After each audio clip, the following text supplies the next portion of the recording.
Vic was taken aback, his face paling. Earthlings can transform too. Is this the true potential of humanity? Sun Wukong exclaimed, incredible. Chia, your energy is even more formidable than I imagined. Come on, let's have a match. My blood is ablaze with excitement. Vegeta scoffed, impossible. How could a mere lowly Earthling possess such power? This surpasses even a Super Saiyan. Beerus remarked, I concede your strength. You have compelled me to utilize 70% of my power. Chia replied, 70%? I've only exerted 10% with this avatar. By the way, I have 9 more avatars stronger than this one. The god of destruction questioned, what? You intend to challenge me while allowing me to fight with one hand. The Omni King lamented, woe is me, do not pat my backside anymore. I shall no longer dare to recklessly destroy planets. Just moments after an untimely demise in the corporate grind, Chia opened his eyes to find himself transformed into the weakest Earthling in the Dragon Ball universe. In his despair, Super Cell awakened, transforming him into a Super Earthling with potential for limitless enhancement. What a warrior race, Science. What a Frieza race. Before a pure-blooded Earthling, they must all bow down. Chapter 1. An infernal beginning. 1 year until the arrival of the Bald One. A severe headache assaulted him, akin to someone wielding a power drill against his temples. As countless memories not his own brutally surged into Chia's mind. High school student. Orphaned. Living alone. Suicide. Chia's consciousness struggled amidst the chaos, eventually snapping open his eyes. A strange ceiling loomed above him. He glanced down and beheld a frail, pallid arm, wrapped in thick bandages at the wrist. This was not his body. Have I crossed over? Moreover, to the body of someone sharing my own name? Alas, this original self was also a pitiful soul. Chia, an unremarkable office worker, had just moments ago been consumed by the relentless grind of a wretched project, ultimately collapsing in darkness, face down upon his keyboard. In the next instant, he found himself in the body of this equally unremarkable high school student who chose to end his life due to depression. An overwhelming sense of dissonance gnawed at him, rendering him restless. He stumbled to his feet and exited the cramped apartment, wandering aimlessly down the street. The streets were impeccably clean, and the architectural style exuded a peculiar softness. The air was refreshingly crisp, almost surreal. Everything bore an eerily familiar, yet strange quality. At that moment, whoosh, a sci-fi-styled hovering car silently glided overhead, its body emblazoned with a striking red double C logo that immediately captivated his attention. Capsule Corp, the Universal Capsule Company. Chia's pupils constricted, his body freezing in place as a chill surged from his feet to the crown of his head. This trademark, this world, an absurd conjecture, maddeningly blossoming in his mind, took root that IT can't be, please don't tell me. He bolted into a nearby electronics store, disregarding the astonished gaze of the staff, fixating intently on a wall of televisions comprised of dozens of screens. The news was scrolling across the screens. Recently, a severe geological event occurred in the outskirts of West City, preliminarily determined by experts to be caused by a massive meteor shower. The news footage shifted to reveal a colossal crater, a shocking sight. Additionally, according to our station, the renowned martial artist Sun Wukong has been confirmed dead in this calamity. Condolences are pouring in from all sectors of society. Sun Wukong, dead? Chia's mind buzzed, plunging into a void of disbelief. His gaze instinctively drifted to the lower right corner of the screen.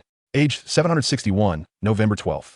Age 761, the year when Raditz descended upon Earth, leading to Wukong's demise.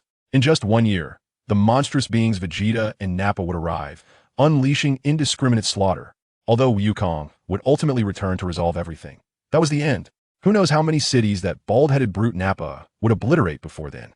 Would he be the unfortunate soul, innocently walking down the street, only to be reduced to ashes by an energy blast from the heavens? He had no desire to relive the sensation of death. An unprecedented sense of impending doom coiled around him like an icy hand, choking his throat and nearly suffocating him. System?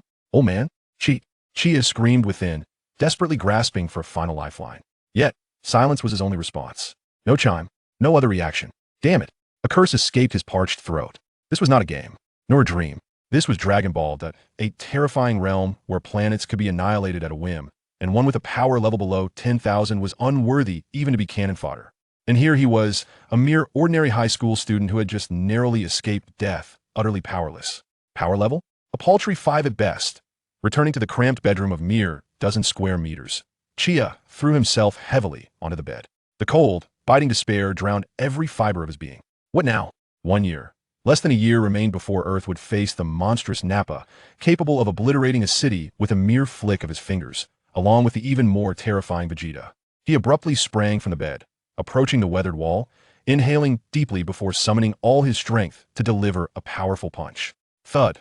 The wall merely shed a bit of paint, while Chia's fist turned crimson, pain radiating through his knuckles. He crouched on the floor, cradling his hands, cold sweat beading on his forehead. This was his reality. Weak, powerless, as insignificant as dust. Before the Saiyans, capable of civilizational annihilation, he was no different from an ant on the roadside.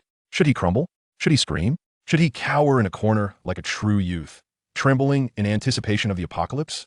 No. Chia slowly rose, the panic and fear in his eyes replaced by a steely resolve. He is a grown man. He has endured the harshness of society and witnessed the brutality of life. In the face of despair, one must maintain composure. He approached his desk, extracting a pen from the holder and opening a pristine notebook. How does one survive? He inscribed this line on the front page of the notebook. Subsequently, he began to swiftly enumerate information in an almost entirely rational manner. Enemies: Vegeta, power level 18,000. Nappa, power level 4,000, 8,000. Arrival time, approximately 11 months later. Our combatants: Z Fighters Piccolo, Gohan, Krillin, Yamcha, Ten, Kaiatsu. Plan 1. Seek out the Z Fighters and attach oneself to their strength. Rejected. They train amidst the heavens and wilderness. How could an ordinary man find them? Even if he were to encounter them, why would they trust him, a stranger, claiming to be a time traveler? He would likely be swiftly dispatched by Piccolo, who would perceive him as a threat.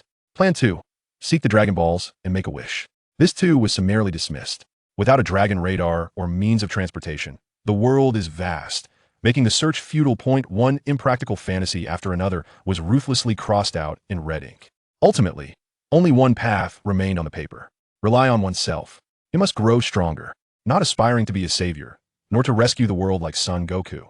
His singular objective is to endure, like an indomitable cockroach, beneath the blade of the Saiyans a year hence. Survival. This is his most essential and solitary goal at present. Strength. He requires sufficient power for self-preservation. He recalled the source of all strength in this world. Ki. An energy inherent in all living beings. Through cultivation, one can sense, control, and even project it outward. When mastered to its zenith, it can obliterate planets. Yet the question returns to the beginning. How does one cultivate?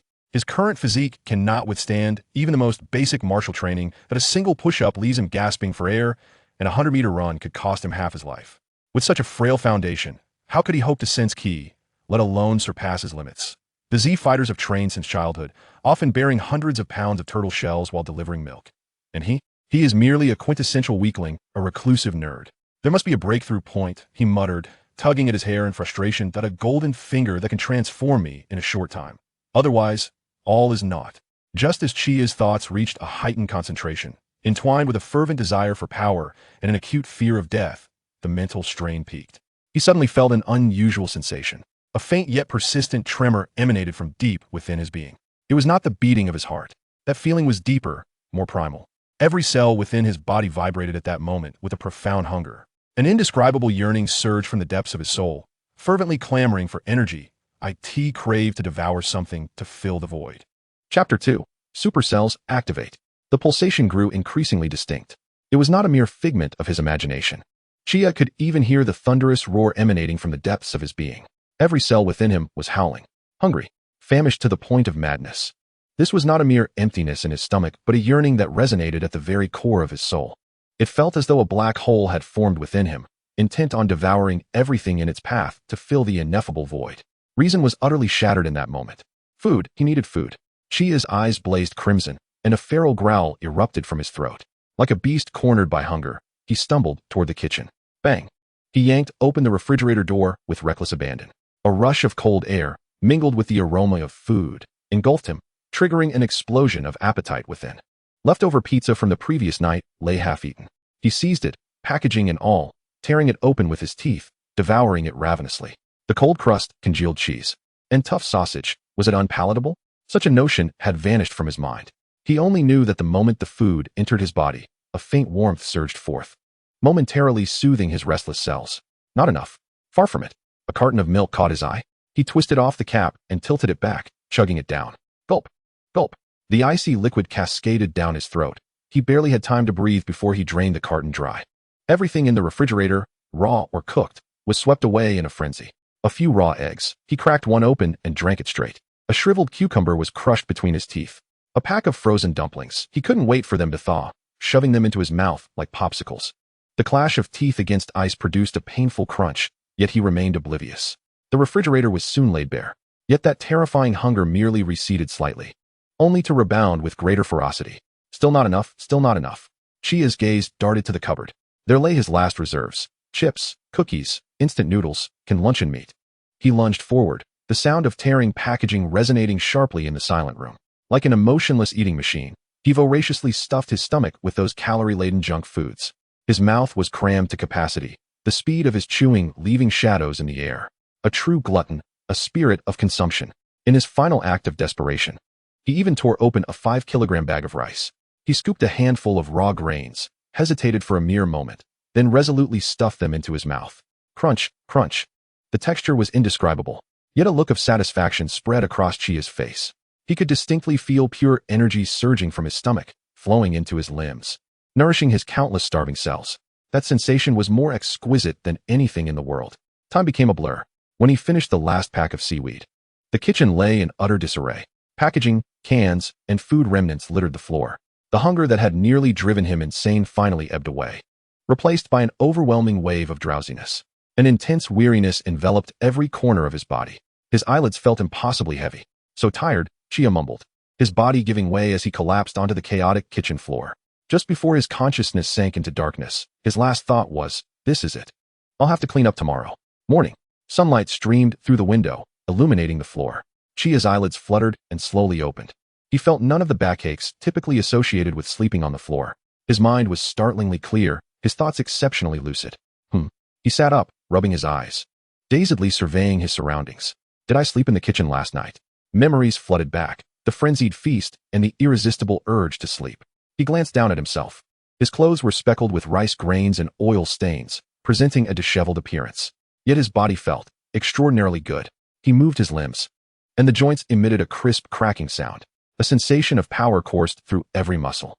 This was decidedly not the feeling of his former frail physique. He stood up, striding into the bathroom with buoyant steps. When he caught sight of himself in the mirror, he froze. The reflection showed a rosy complexion and bright, clear eyes. The injuries healed? He extended his hand in disbelief to examine his body. The pain from yesterday lingered vividly in his memory, yet now there was no trace of it to be found. An absurd yet immensely enticing thought began to take root in his mind. That abnormal hunger, that frenzied consumption, and now, this transformed body. Could it be? Chia's heart began to race. He dashed out of the bathroom and back into the living room.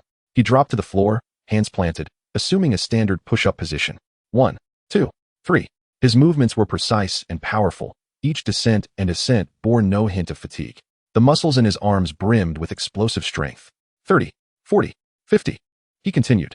Sweat began to bead on his brow, yet an exhilarating warmth surged within him. 60, 70, 100. Only upon completing his 100th push-up did he pause. Slowly rising to his feet, he panted, yet could not suppress the uncontainable joy that radiated from him. Ha ha ha ha ha. He erupted into laughter, the sound filled with long-suppressed release and a sense of survival. So this is how it is. So this is how it is. He finally understood. This was his golden finger. His soul from Earth, intertwined with this body, had undergone an unknown mutation in this vibrant world. His cells could convert food into energy with astonishing efficiency, repairing and enhancing his body. Yes, it was the cells. He could feel them working within him. Super cells, Chia murmured, bestowing a simple yet direct name upon his newfound ability. He glimpsed a glimmer of hope for survival. After the euphoric high, Chia forced himself to regain composure. His thoughts were remarkably clear. The super cells had resolved his physical deficiencies. As long as his body could withstand it, cultivating energy would come naturally. Chapter 3, Pay-to-Win Warrior. Self-harming training. Calm. What nonsense. Clutching the bank card left by his parents, Chia stood before the self-service terminal, watching the balance displayed, his heart ablaze with excitement. The sum of money was a bequest from his parents intended to support his university studies and livelihood, sufficient to ensure a stable existence for several years. Yet now, he envisioned an entirely different purpose for it. Like a newly minted lottery winner, he dashed into the city's grandest shopping mall. Owner, bring me 100 kilograms of all your high-energy meats. And that, yes, the top-tier nutrient solution. Whatever you have, I want it all. And over there, in the equipment section, the heaviest weighted vest, wrap it up for me. The clerks gazed at the bright-eyed youth, pondering which affluent family he belonged to. However, none dared to dissuade him. Who would oppose wealth? Chia's spending spree was akin to a rocket launching into the sky. In the span of mere hours, a third of his inheritance evaporated, replaced by mountains of food and several substantial training devices. He did not return home, but instead hired a truck to transport all his acquisitions to the long-abandoned basement of his family home. The basement was permeated with dust and the scent of mildew. Once, it had served as his father's workshop, with various tools still hanging on the walls. As Chia surveyed the tools, a complex emotion flickered in his eyes. It seemed that some remnants of the original owner's affection for his parents lingered. He shook his head, dismissing that unwelcome sentiment. This was not the time for melancholy. He had to survive. He had to grow stronger. One by one, he removed the tools and began to renovate the basement. This would become his training ground. The following day, a rudimentary yet fully functional extreme training facility emerged within the basement. Chia, bare-chested, revealed muscles that were beginning to take shape. He donned the newly acquired weighted vest, 200 kilograms. The moment the vest fastened, an overwhelming pressure surged through his shoulders, coursing down his spine to the soles of his feet. His legs began to tremble uncontrollably, bones groaning under the strain. This sensation, this was it. There was no anguish on Chia's face. Instead, it was a perverse excitement. He gritted his teeth, his core muscles tightening instantaneously, bracing against the weight. Then he began to squat. The movement was slow, yet impeccably executed. With every centimeter he descended, he felt his very bones and muscles scream in agony, tearing apart. Sweat instantly drenched his forehead, cascading down his cheeks. Not enough, deeper. His thigh muscles bulged, veins protruding like twisted roots of an ancient tree. As he reached the lowest point, a resounding crack echoed from his left thigh. Excruciating pain. A heart-wrenching agony. Chia let out a muffled groan, his body swaying before collapsing to the ground. Yet he did not scream. Instead, a grin spread across his face. He had discovered it, his physical limits. Dragging his injured leg, he crawled toward the towering pile of food and seized a piece of high-purity energy jerky, stuffing it into his mouth. Supercells, let the feast begin. With frenzied chewing, waves of pure energy surged from his stomach, rushing towards his fractured bones. He could vividly perceive the cells mending the fissures at an astonishing pace, reinforcing them with more resilient material. In just half an hour, he stood up, testing his left leg. It was healed, not only healed but stronger and more powerful than before. On the third day, Chia secured his wrists and ankles with specially designed ropes. The other ends were connected to a mechanical winch he had salvaged from his father's tools. What he was about to undertake was even more audacious, extreme stretching. He turned the winch's handle. Creaking sounds filled the air as the ropes tightened, exerting immense pulling force on his limbs. His muscles elongated, ligaments stretched to an unimaginable degree. Unable to contain himself, he roared, not from pain, but from the exhilarating sensation of breaking free from constraints. He could feel his muscle fibers being forcibly torn apart. The deep, penetrating sensation of tearing would cause any hardened warrior to falter. Yet Chia reveled in it. Each rupture symbolized a rebirth of strength. The culmination of pain led to the wellspring of power. Just as he felt on the verge of being torn asunder, he halted, then repeated the previous day's routine. Eat. Repair. Grow stronger. This self-destructive training was perilous. The enormous energy expenditure caused his inheritance to dwindle at an alarming rate. The numbers on his bank card plummeted daily. At this pace, within weeks, he would find himself begging for scraps. Poverty was indeed the original sin. Chia slumped amidst the food piles, munching on energy bars while heaved a sigh of despair. A week later, in an underground garage in West City, he bent down, grasping the chassis of a sedan. Lift! He roared, his arm muscles surging with power. The small car, weighing over a ton, was effortlessly hoisted above his head. In his hands, it felt as light as a toy. His baseline strength had far surpassed that of any so-called weightlifting champion on this planet. This rate of progress defied biological norms, resembling a cheat code. Furthermore, he discovered that the enhancements bestowed by the supercells were comprehensive. While dodging a falling weight plate, he sensed the world slowing down. His neural reaction speed and dynamic vision had both received simultaneous amplification. Another week passed. In the basement, Chia delivered a powerful punch to a specialized force gauge. The numbers on the screen skyrocketed, ultimately exceeding the limits. Yet Chia frowned. He sensed a bottleneck. The pure growth of his physical strength began to slow. He felt an immense reservoir of energy within him, akin to a volcano poised to erupt, yet without an outlet for release. Without a method to harness this energy, he would remain merely a powerful beast, unable to become a true warrior. He required a mentor or a place where he could learn to control his energy. He switched off the force gauge and approached the wall, unfurling an ancient world map. His finger glided over the rivers and mountains depicted on the map, finally resting on a specially marked point. The sacred land, Corinta. the legendary site that connected the mortal realm to the divine temple. A pilgrimage destination coveted by all martial artists. A determined smile curled at the corners of Chia's mouth. It was time to broaden his horizons. Chapter 4. Traversing the Jungle. Destination Corinta. The Sage of Corinta, the cat sage residing atop the sacred Corinta. There, not only were the most authentic methods of energy cultivation found, but more importantly, there were the mystical beans. Those remarkable beans were like an official cheat. A single one could fully restore health and energy, bringing one back to life right where they fell. In the realm of his self-destructive training methodology, the value of the celestial beans is beyond estimation. With these beans, he could elevate the intensity of his training to lethal levels, only to be resurrected by a single bean. The mere thought invigorated him. It was settled then. He would seek out Master Korin. Chia unfurled an aged world map and pinpointed the location of West City, then traced his finger westward. Recalling from memory, the Korin sacred land lay approximately 800 kilometers to the west of West City. 800 kilometers. For an ordinary individual, this distance would necessitate the use of transportation. But for him, it was merely a warm-up exercise. He packed minimally. In truth, there was little to gather. In this world, he was utterly alone, free from attachments. Clad in lightweight, durable athletic wear, he took the scant balance from his bank card and secured the card that bore the last remnants of his parents' love, along with the equipment that had witnessed his frenzied transformation within the confines of the basement. Farewell, my novice village.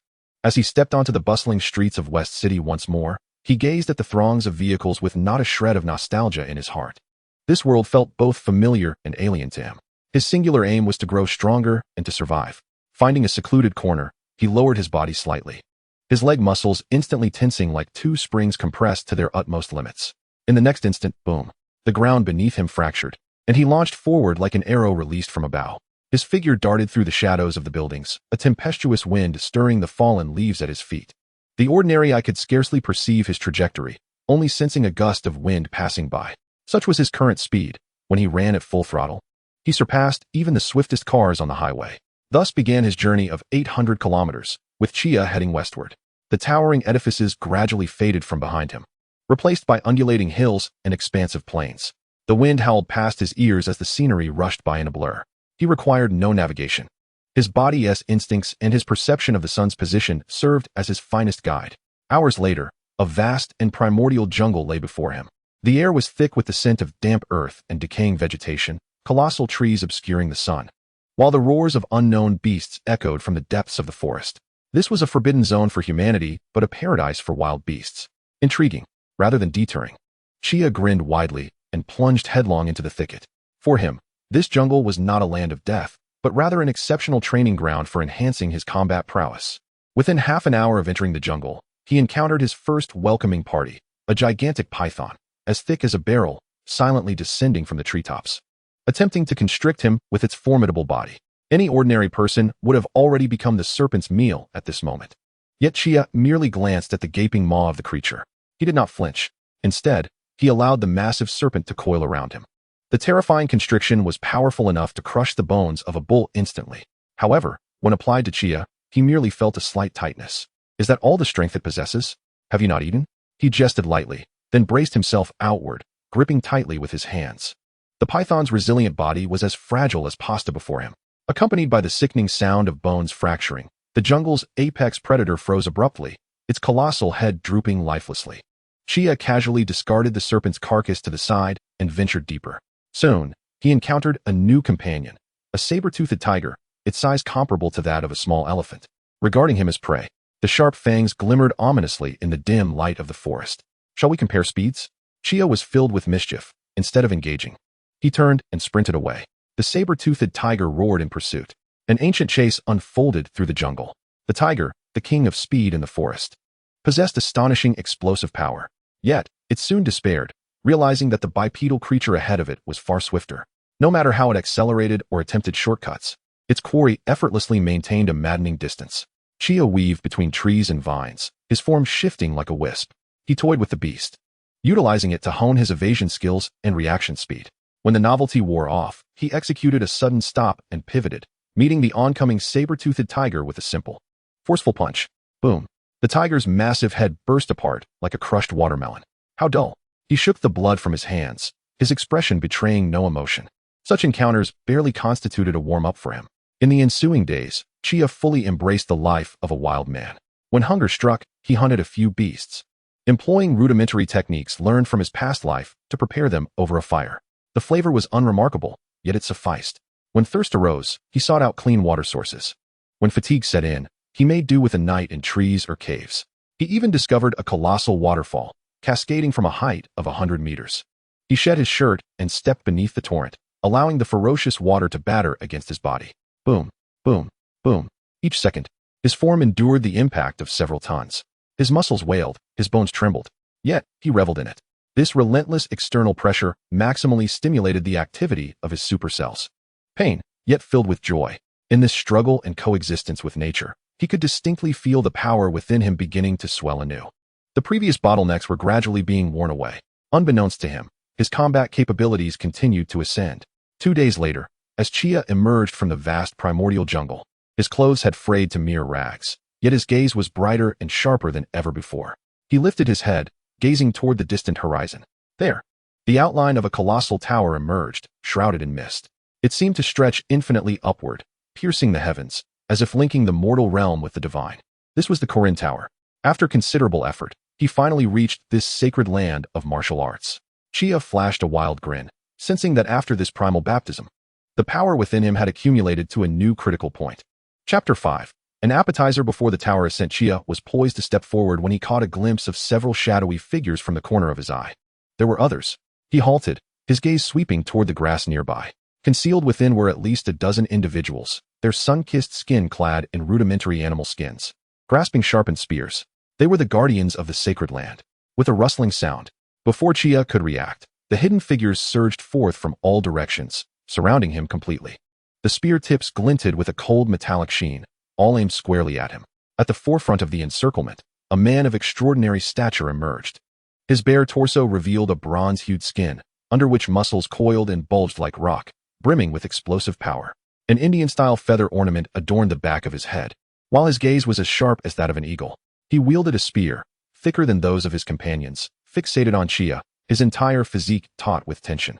Bora, the guardian of the Carlin Sanctuary, and the father of UPA, stood before him. Chia scrutinized him. Indeed, a formidable warrior. Among ordinary folk, he would certainly be regarded as an elite martial artist. Regrettably, in this realm, he was still woefully inadequate. Intruder, Bora's voice rumbled, deep and resonant, laced with acute vigilance. State your purpose. His gaze swept across Chia's tattered garments and the remnants of blood, his brow furrowing deeper. This young man emanated an unsettling aura that sent shivers down his spine. Even standing calmly, Chia felt less like a man and more akin to a prehistoric beast cloaked in human skin. The sensation was 100-fold more terrifying than any creature he had ever faced. Yet he did not falter. Guarding the sanctuary was his mission, to the death, if necessary. Chia disregarded the spears aimed at him, his expression devoid of any trace of anxiety. Dusting off his soiled attire, he flashed a benevolent smile. No need to be alarmed. I come in peace. My name is Chia, a traveler, and I wish to ascend that tower and take a look. Climb the tower? Bora and the other tribal warriors were momentarily taken aback. However, Bora's wariness did not wane. The Carlin Tower is sacred. Not just anyone can ascend. I implore you to leave at once. His instinct warned him that this individual was no benign presence, which compelled him to issue the eviction order. Although his intuition suggested this man was vastly superior to him, duty demanded he act thus. Leave. Chia raised an eyebrow, then retrieved 2 items from his equally tattered backpack. A bottle of pristine mineral water and a sealed energy bar, both hastily acquired during his departure from the western city. Having traveled such a distance, and on our first meeting, I bring a modest token. He extended the water and energy bar with sincerity. Consider it a small gift from the marvels of modern society. Care to sample? Bora examined the crystal-clear water and the oddly packaged food. Confusion and suspicion etched across his face. He could not fathom the intentions of this formidable man, who oscillated between exhibiting a terrifying presence and presenting gifts as if all were well. The contrast was startling. We do not require such offerings, Bora replied sternly. Don't be so formal, Chia retorted, unscrewing the cap of the bottle and taking a generous swig. See, no poison. He then tore open the energy bar's packaging, breaking off a piece to chew, the sound crisp and satisfying. Not bad, beef flavor, quite the energy booster. Bora hesitated. He sensed the suffocating pressure emanating from Chia, gradually receding. The man appeared genuinely devoid of hostility. He accepted the half bar, bringing it to his nose, inhaling the rich aroma of meat.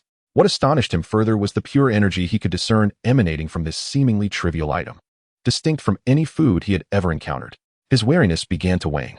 However, at that moment, a piercing cry shattered the tranquility of the sky. A massive shadow plummeted from above. Not good. Bora's expression turned grave as he looked up.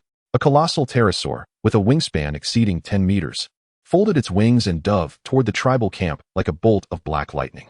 In its path, a small boy with a watermelon haircut, adorned in tribal attire, chased butterflies across the grass. Bowler, my second son, UPA's brother. Bolu, run. Bora bellowed, his voice a heart-wrenching plea, then turned and sprinted toward the camp. The other tribal warriors, gripped by panic, hastily readied their bows and aimed at the descending pterosaur. Whoosh! Arrows rained down, but upon striking the pterosaur's iron-hard skin, they merely sparked, failing to penetrate even its hide. Damn it! Bora's eyes widened in fury. The pterosaur's speed was too great. He was powerless to intervene. He could only watch helplessly as the massive, glinting claws descended toward his young son. A chilling despair engulfed his heart. It was over. The faces of all tribal warriors reflected the same hopelessness. Bolu, paralyzed by fear, stood frozen, forgetting to scream, merely gazing upward at the approaching claws of death. At that critical moment, a figure moved with a speed that transcended the limits of vision. Boom! The ground beneath Chia erupted, fissures radiating outward like a spider's web. He transformed into a blur, vanishing in an instant. The next moment, he stood before young Bolu, facing the colossal claws descending from above, capable of effortlessly tearing apart a truck. With a simple gesture, he extended his right hand and grasped the pterosaur's claw. The tremendous momentum of the creature's dive was abruptly halted. Its fearsome talon was firmly held in the grip of what appeared to be an ordinary human hand. Unable to advance even a fraction further, the pterosaur emitted a cry of shock and agony, thrashing its wings in a frenzied attempt to escape. But that hand remained like an iron vice, rendering it immobile. Everyone present, including the frantically running Bora, stood petrified. Their eyes widened in disbelief, mouths agape, minds blank. Could this truly be the capability of a human? Perhaps only Wukong could rival such prowess. Enough of the noise, Chia frowned, clearly displeased by the pterosaur's screeching. His arm muscles bulged slightly as he flicked his wrist. Whoosh! The massive creature, weighing several tons, was effortlessly hurled aside like a tattered sack, tracing a grand arc through the air before vanishing into the distance with a piercing wail, becoming a mere speck against the horizon. The world fell silent. Chia dusted his hands as if he had merely accomplished a trivial task. He turned, crouched down, and looked at the pale-faced Bolu, ruffling his watermelon haircut. Little one, remember to stay close to the grown-ups while playing. His tone was gentle, a stark contrast to the violent scene that had just transpired. Only then did Bora emerge from his stupor, rushing to Bolu's side and clutching his son tightly, his body still trembling from the aftermath of fear.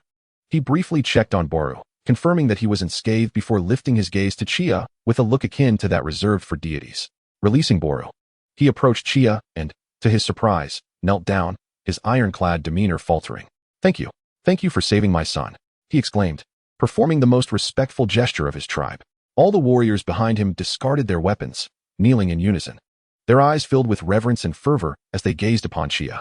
A true strongman commands respect wherever he may be, and a figure like Chia, possessing divine strength coupled with benevolence, was worthy of their utmost veneration. Rise, it was but a small effort. Chia waved his hand dismissively, lifting Boru to his feet. The boy's previous wariness and hostility had vanished, replaced by boundless gratitude and admiration. Honorable warrior, please forgive our earlier rudeness. We implore you to visit our tribe so we may properly host you. His invitation was sincere. Chia pondered for a moment before nodding. As the day was waning, it seemed an opportune time to rest and glean more information about Kalinta from them. Under the most enthusiastic hospitality of the tribe, Chia was treated as an esteemed guest. From Boru, he learned of the legends surrounding Kalinta. It was not merely a tower but the ultimate test of a climber's strength, will, and spirit. Throughout history, countless self-proclaimed martial artists had attempted to challenge it, yet the vast majority failed to ascend even a fraction of its height, succumbing to exhaustion or even perishing mid-climb. The tower itself served as the harshest of teachers. Boru regarded Chia with utmost seriousness. Only those with formidable strength and unwavering resolve stand a chance of reaching the summit. Chia took a sip of the tribe's homemade fruit wine, its potency evident. He thanked Boru for the insight and once again directed his gaze out the window. Beneath the night sky, the outline of the colossal tower remained distinctly visible, akin to a spine supporting the heavens, silent and majestic. Witnessing the tower in reality was a vastly different experience from seeing it in an animated portrayal. Countless failures, A test of will and spirit? Perfect. If ascending it were an effortless endeavor, it would lack all intrigue. His body thrummed with a yearning for new challenges. Chapter 6. Climbing Kalinta with Bare Hands. The following morning, as dawn's light broke, tendrils of smoke began to rise from the tribe's hearths. Chia graciously declined the grand farewell ceremony prepared by Boru, opting instead to bid farewell to Boru and his young son at the edge of the tribe. Mr. Chia, please take these provisions and water with you. Boru's demeanor was exceptionally respectful as he held out a bulging beast hide pouch, his eyes reflecting deep reverence for Kalinta. Chia waved his hand lightly, a relaxed smile gracing his face. I appreciate your kindness, but these items are unnecessary. He extended his hands before Boru, his long fingers and distinct knuckles appearing no different from an ordinary person as. I prefer to travel light. Carrying too much is a burden. The young Boru, standing at his father's side, had shed the fear he exhibited the previous day. With an air of courage, he produced a small wooden bird he had carved and cautiously offered it to Chia. Big brother, this is for you. The carving, though rough, displayed the creator's heartfelt effort. Chia accepted it, weighing it in his palm before affectionately ruffling Boru's hair. Thank you, little one. Your craftsmanship is commendable. He refrained from further words, turning to face the towering monolith that loomed above. Without glancing back, he casually waved his hand. Farewell.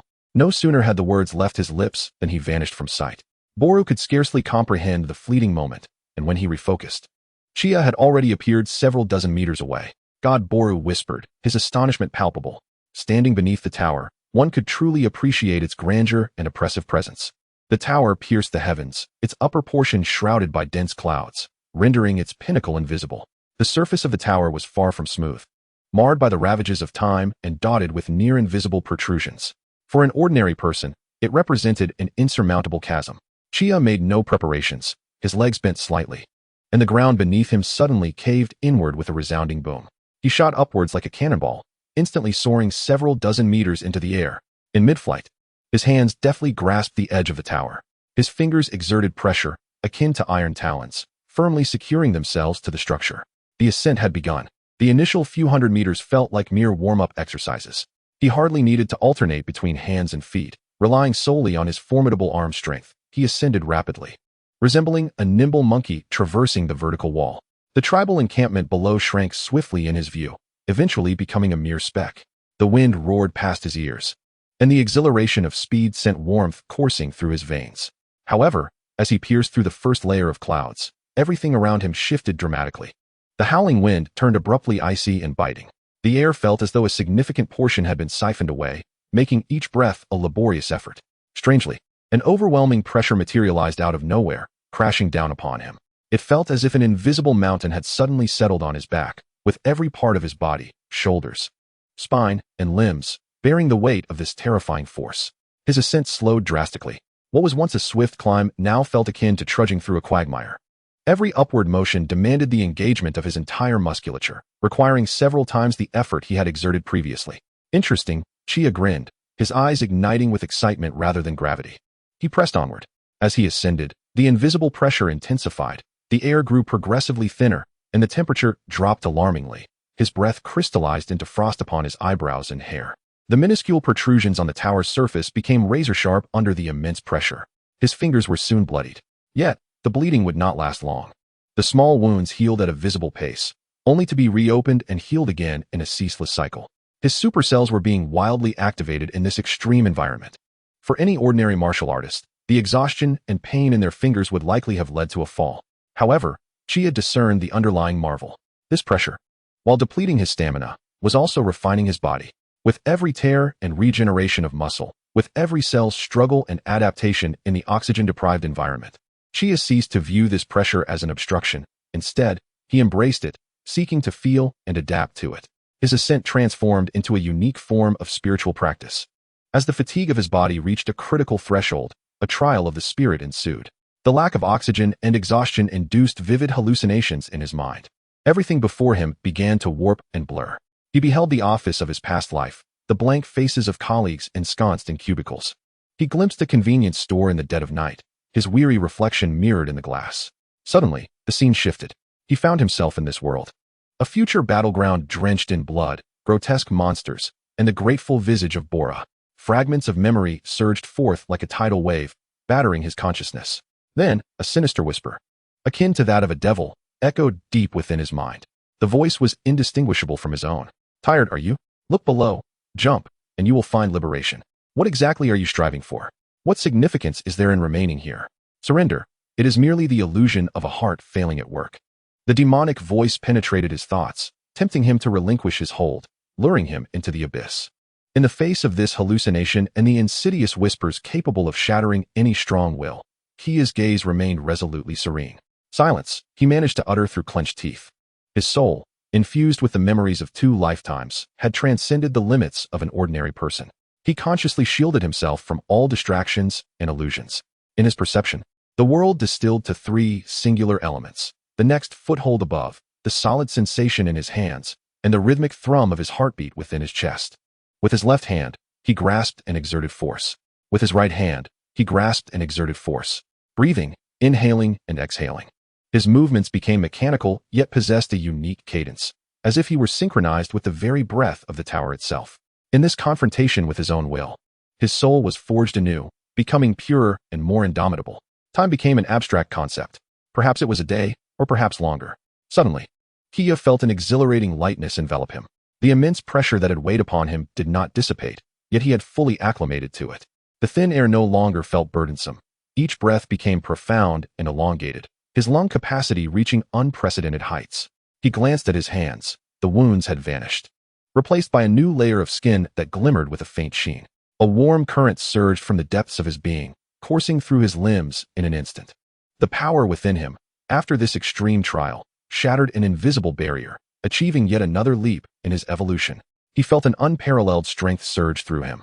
His climbing pace stabilized once more, steady and powerful, each step grounded in certainty. Just as he sensed his internal energy settling and the familiar weariness threatening to overtake him, a peculiar fragrance wafted through the frigid air, wafting into his nostrils. Was that the scent of grilled fish? The rich, tantalizing aroma of delectable food instantly awakened the dormant hunger within him. Chia abruptly lifted his gaze. Through the swirling clouds above, he finally beheld it, a massive platform suspended above the sea of clouds. The summit of Corinta. The enticing aroma wafted down from the pinnacle. The end was near. Chapter 7. Confronting a Chirobe strike with a sudden surge of strength in his arms. Every bone in his body groaned under the strain. Chia expended his last ounce of energy, flipping himself over the edge of the tower wall and crashing heavily onto the cold, hard white floor. He gasped for air, his chest rising and falling violently. His lungs ablaze. Every muscle in his body screamed in protest. Exhausted, an unprecedented weariness engulfed him like a tidal wave. Yet that rich scent of grilled fish aggressively invaded his nostrils, reviving his consciousness. Chia struggled to lift his head, his vision gradually sharpening. What met his eyes was not a transcendent sage, but rather an ample backside. A rotund figure clad in loose samurai attire was squatting in front of a half-height ceramic jar, its back turned to him. The figure's hands rummaged through the jar, hastily shoving whatever it found into its mouth, cheeks bulging like a hamster. Muffled chewing sounds accompanied satisfied murmurs. Delicious, truly delightful. Chia was momentarily taken aback. Was this a Chirobe? The local prodigy who, despite his lack of training, could slice through the tail of the giant ape Vegeta with a single stroke? As he sat up, the slight noise startled the gluttonous figure. The rotund individual jolted, spinning around like a flash. Upon seeing Chia, the expression on his face was a masterpiece of emotions, astonishment, followed by panic, and finally transforming into a protective fury. He clutched the large ceramic jar tightly to his chest, glaring at Chia with the intensity of a man guarding his meal from a thief. Who are you? The portly figure stammered, his bravado faltering. Don't you dare try to steal my senza beans. Before Chia could respond, an elderly yet robust voice emanated from another direction. A Chirobe, quiet down. A figure leaned on a cane, approaching slowly. It was a cat, a snow-white feline standing on 2 legs. Clad in a dark vest and wielding a wooden cane nearly as tall as itself, its half-closed eyes exuded a profound wisdom that belied its seemingly languorous demeanor. Master Karen. Its gaze fell upon Chia, and a flicker of seriousness shone through its half-lidded eyes. It could sense that the young man before it harbored a life force unlike any it had encountered before.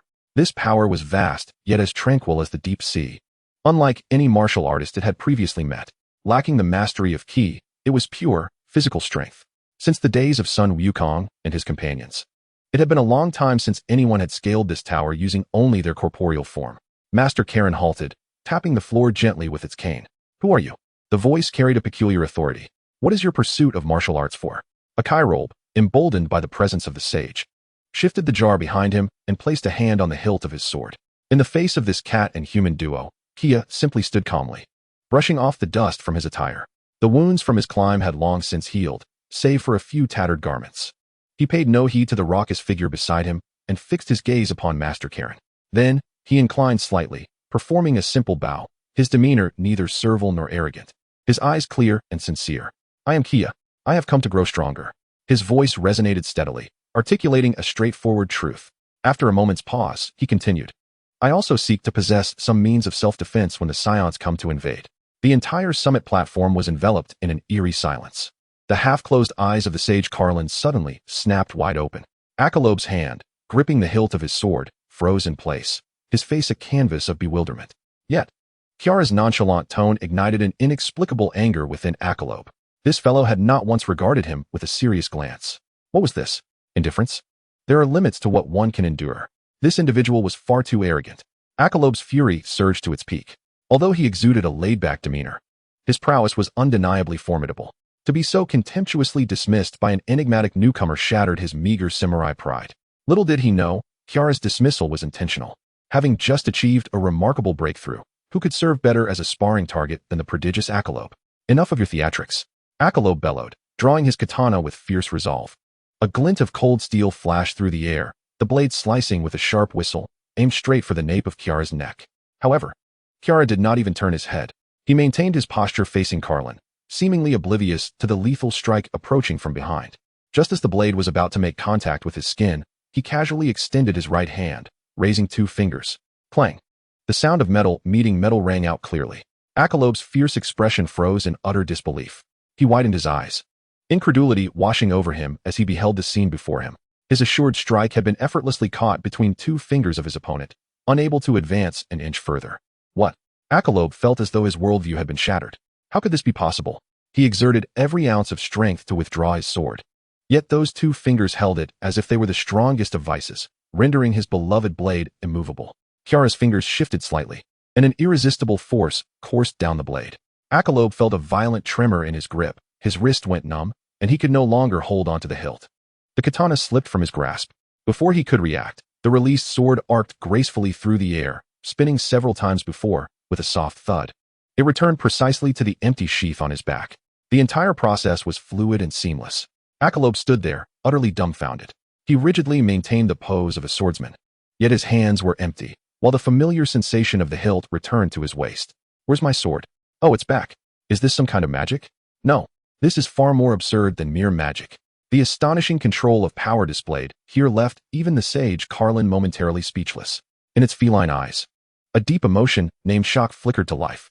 All disdain vanished. This young man named Kiara possessed strength and talent that might even surpass that of the legendary Sun Wukong.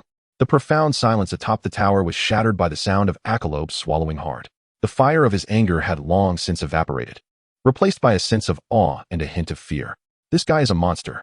Carlin scrutinized Kiara intently, its expression becoming increasingly complex. It leaned on its cane and took a few steps forward. Saiyan, it began, its tone gravely serious. From where did you acquire this information?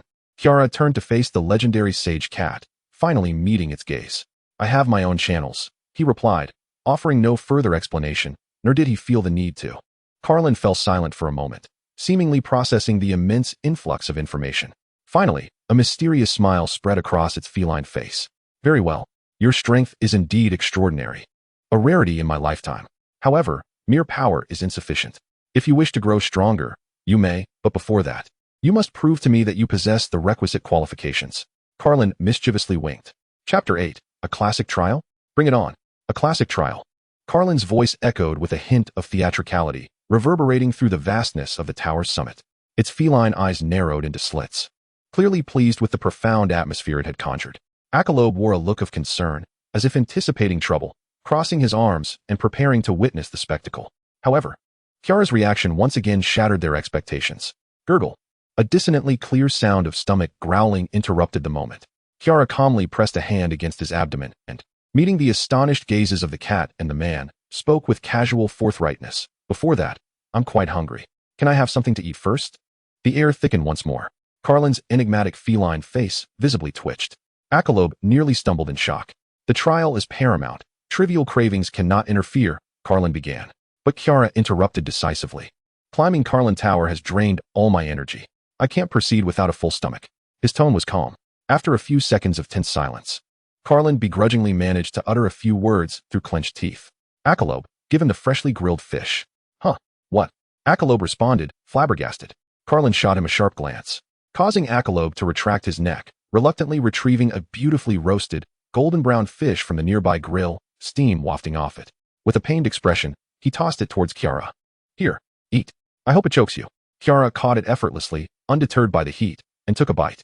The crispy skin and tender meat burst with rich, savory flavors in his mouth. Delicious. This was undoubtedly the finest meal he had tasted since his arrival in this world.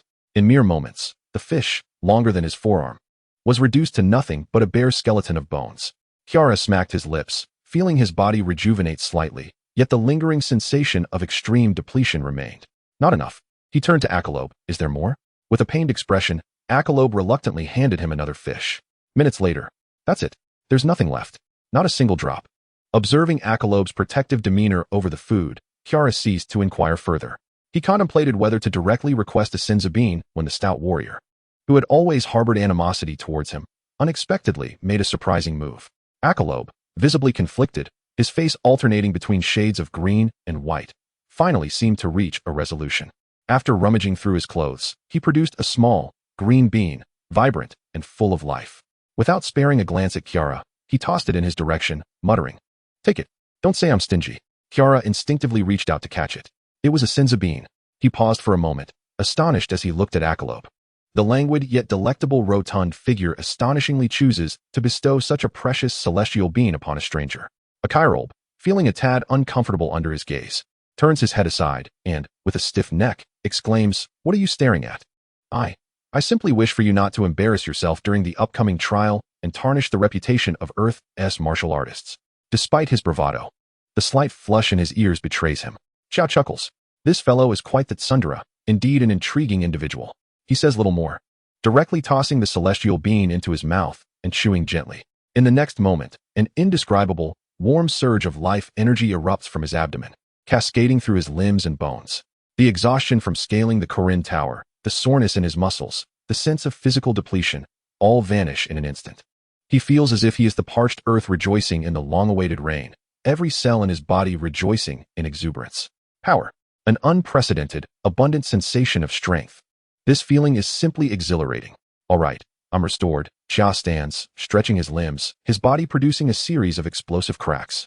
He feels fit enough to fell a herd of bulls with a single punch. Old man, what is your trial? May we commence? Corinne gazes at Chia, whose energy has surged to its zenith, a deeper gravity reflected in his eyes. My roasted fish, my roasted fish. Good. This is your trial. Corinne strides to a small pedestal at the center of the tower's apex, lifting an ancient-looking flask adorned with a talisman of super divine water. This is your trial. He proclaims in an enticing tone. This is super divine water. Anyone who drinks it will have their latent potential awakened, gaining an exponential increase in power. The legendary son Wukong defeated the demon king Piccolo after consuming it. Your task is to snatch it from my hands. Corinne's expression radiates a faux benevolence, his eyes glinting with cunning. Of course, this won't be easy. Countless challengers have come here only to leave empty-handed. If you can seize it within 3 days, you will be deemed qualified. Beside them, a Akairobe quickly interjects, a look of trepidation on his face. Hey, I tell you, although the old man appears to be a mere cat, his speed is no joke. Just be careful. He wanted to share how he had been outpaced like a dog during his own attempt, but the words stuck in his throat, too embarrassing to voice. Listening to their exchange, Chia's expression turns peculiar. Super divine water? Awakening potential? Don't be ridiculous. Isn't this just Corinne Tower's ordinary boiled water? True enhancement arises from the process of snatching it, honing speed, reflexes, and observation through intense pursuit and evasion. The so-called awakening of potential is merely a natural breakthrough when pushed to one's limits. This tactic is all too clear to him as a transmigrator. Sounds rather impressive. Chia's face reveals a perfect blend of longing and anticipation. This expression pleases Corinne immensely. Yes, precisely. What follows will be a prolonged game of pursuit, filled with wisdom and sweat. I am more than ready to impart valuable guidance to this unassuming young man. Now, the trial. Corinne elongated his tone, preparing to announce the commencement. Begin. At the instant his words fell, Chia sprang into action. No probing, no circumlocution. and certainly no superfluous movements. At the very moment Corinne uttered his last word, Chia's body sank slightly, the solid white floor beneath him fracturing into intricate spiderweb-like cracks underfoot. Boom. His form transformed into a black shadow imperceptible to the naked eye, darting straight towards Corinne. Too fast. The half-closed feline eyes of Corinne widened in shock. All of his anticipations and contingencies turned to folly in that instant. He barely had time to instinctively leap backward, but it was too late. A long, powerful hand precisely sliced through, evading his defenses at an astonishing angle. Then, with a light tug, Corinne felt an abrupt lightness in his grasp. By the time he registered what was happening, the coveted flask of super divine water had securely settled in Chia's hand. The wind swept across the tower's summit, stirring a few clouds. A chirobe remained frozen, mouth agape, prepared to witness the spectacle. His hand trembled with the scabbard, as he stood as if ensnared by a spell. What just transpired? It's over? Just like that? Did even a second pass from the moment the trial began to the flask being snatched? It seemed not. He rubbed his eyes vigorously, unable to believe the scene before him. The flask that had cost him weeks of exhausting attempts, albeit due to his own lethargy, was taken so effortlessly. Meanwhile, Corinne was similarly dumbfounded. He stood there, staring blankly, his hands empty. The staff that had accompanied him for hundreds of years slipping from his grip with a clatter as it hit the ground. He had lived for 8 centuries, encountered countless prodigies, including that Saiyan monkey named Sun Wukong. Yet he had never witnessed such an absurd spectacle. This was hardly a trial. A peculiar silence enveloped the tower's apex. Chia weighed the flask in his hand, pulled the wooden cork, and inhaled its scent. It certainly smells like water. He gulped it down. Upon finishing, he raised his head before the utterly petrified Corinne and a chirobe, revealing a radiant smile. Cat Sage, the trial has concluded. Now, may the true training commence. Chapter 9. The Path of Chi. Is this for beginners? Corinne retrieved his staff, gazing at Chia with a complex expression for quite some time. Emotions swirling in his profound feline eyes. Shock, confusion, and finally, a deep sigh escaped him. Sigh. Follow me. Corinne turned, walking somewhat unsteadily towards the central area. His silhouette exuded a sense of melancholy, as if washed ashore by the waves of time. A chirobe snapped back to reality, staring at Chia with wide eyes, as if encountering a ghost. You. What kind of monster are you? Chia merely smiled, keeping pace with Corinne. Sit down. Corinne gestured for Chia to take a seat. His demeanor had returned to its enigmatic nature, yet upon closer inspection, one could see his whiskers quivering slightly. Before I teach you combat techniques, you must first learn to perceive and utilize a form of energy we call Chi. Corinne's voice took on a serious tone. Chi is the energy that resides within all living beings. It is the fusion of spirit and body, the very source of power. A formidable martial artist can harness this energy to either enhance their physical form or unleash potent energy attacks. Chia listened intently. Now, close your eyes, empty your mind, and immerse yourself in the sensations of your surroundings and your own state of being. Master Carlin gently guides the way. This process may prove lengthy. For novices, it is entirely normal to spend weeks or even months in its pursuit. You must possess patience and refrain from haste. His words remain unspoken.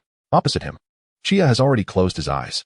Beside him, a chirobe smirks, gripping his sword and leaning against a pillar, prepared to witness the spectacle. Take your time to comprehend, lad. By the time you sense the energy, my beard will have turned white. However, merely a few breaths later, Chia opened his eyes. In his gaze was an extraordinary hue, a wonder born from perceiving a new world. I can feel it. After Master Carlin elucidated the secrets of harnessing energy, Chia effortlessly sensed the energy he had previously struggled to detect. What? A chirobe felt a surge of energy lodged in his throat. Master Carlin was momentarily taken aback.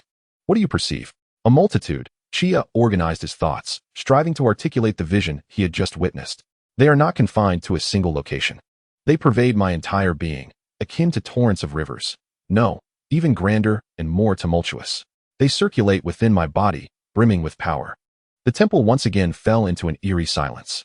The pillar a chirobe leaned against nearly toppled from his shock. What nonsense? Rivers? Yet, Master Carlin fixed his gaze intensely upon Chia, his feline pupils narrowing to pinpoints. He understood that Chia was not fabricating tales. For an ordinary novice to perceive energy within their body is already a prodigious gift, and that sensation, at most, equates to a mere trickle. Rivers? To what extent is this lad's internal energy so formidable? Excellent. Master Carlin suppressed the tumult within his heart. Since you can sense it, attempt to guide it. Gather a small portion of energy to your fingertips and manifest it. He extended his furry paw, and a gentle, grain-sized light flickered at the tip of one finger. Just like this. This is the most fundamental application of energy. The stronger your control, the more stable the light point will be. Let me try. Chia closed his eyes once more. He carefully separated a minuscule stream from the tumultuous ocean of energy, guiding it through the meridians of his arm toward his right index finger. The process unfolded surprisingly smoothly. He could distinctly perceive the energy converging at his fingertip. However, in the next moment, Chia's expression shifted slightly. Something's amiss. He intended to condense a pinpoint of light, yet the sheer magnitude of energy within him was overwhelming. Even if he believed he had drawn upon the smallest fraction, the energy that coalesced instantaneously exceeded his control limits. Buzz. At Chia's fingertip, there was no grain-sized light point. Instead, a sphere of energy the size of a human head erupted, radiating a terrifying aura, its surface crackling with unstable arcs. What the heck? Akairobe's eyes nearly bulged out. Instinctively reaching for his sword. Throw it away. Master Carlin emitted a sharp cry. Chia scarcely had time to react before the energy sphere detached from his finger. Boom. A deafening explosion reverberated throughout the temple. The violent blast sent waves of energy billowing, knocking Akairobe back several steps as he landed on the ground. As the dust settled, the three of them stared at the scene before them in silence. In the corner of the temple, a massive stone pillar, requiring 2 people to embrace it, bore a gaping hole in its center, smoke still wafting from its edges. Akairobe swallowed hard and turned to Master Carlin. You call this a novice?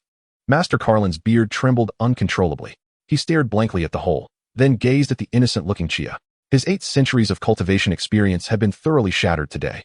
Conventional methods of guidance were utterly ineffective for this lad. Teaching him how to release energy? No. He must first learn how to close the valve. The entire teaching plan was overturned. Master Carlin took a deep breath and made a decision that defied tradition. He approached Chia, his expression more serious than ever. From this moment on, you shall forget how to release energy. Before you learn to strike, you must first learn to retract. My first lesson for you is not release, but compression. It is control. This completely unconventional teaching sequence is typically reserved for the most experienced warriors, those who have mastered energy to perfection, who delve into it in pursuit of greater explosive power. Yet now, it became the initial lesson for a novice. Absurd. But for Chia, it was the most correct path. In the following 3 days, the tower's summit witnessed a spectacle that shattered Akairobe's worldview. Chia exhibited an inhuman capacity for learning and physical prowess. During his first attempt to compress energy, the energy spiraled chaotically within him, sending waves of pain through his meridians. For an ordinary person, it would require at least half a day of recuperation. Chia merely groaned softly, and within seconds, he resumed as if nothing had happened. Then, without a hint of hesitation, he began his second attempt.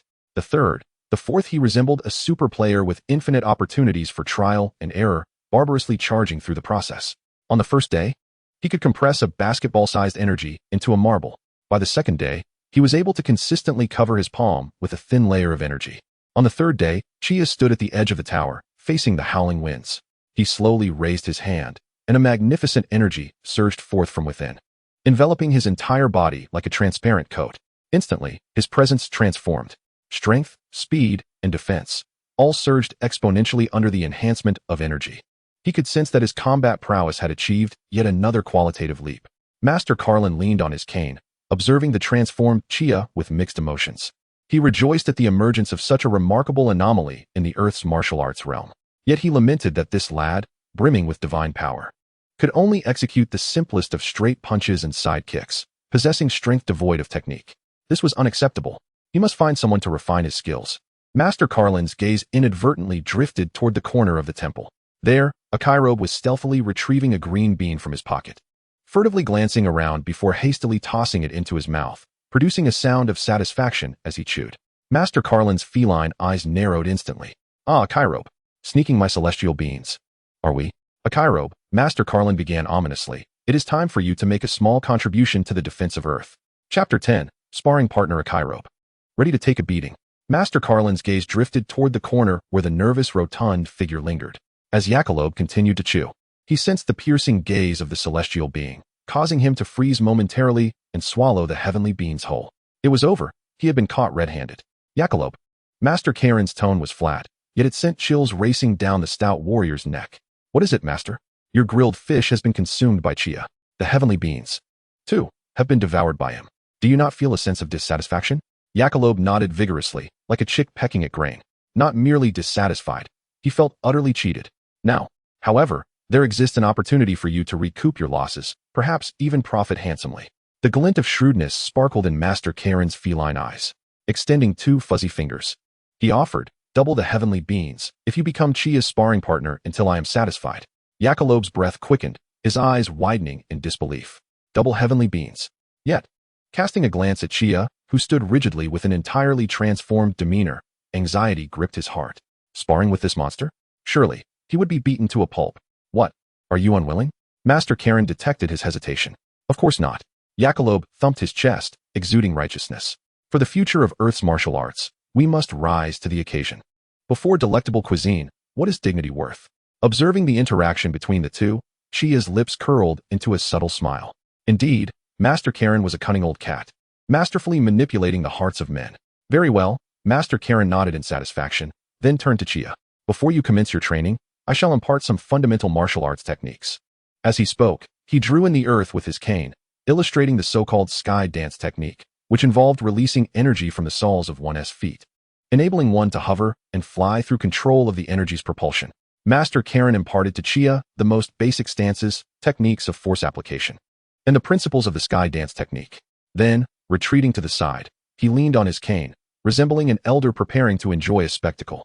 Yakalob, proceed. Remember, use the back of the blade. Understood. Yakalob was already eager to engage.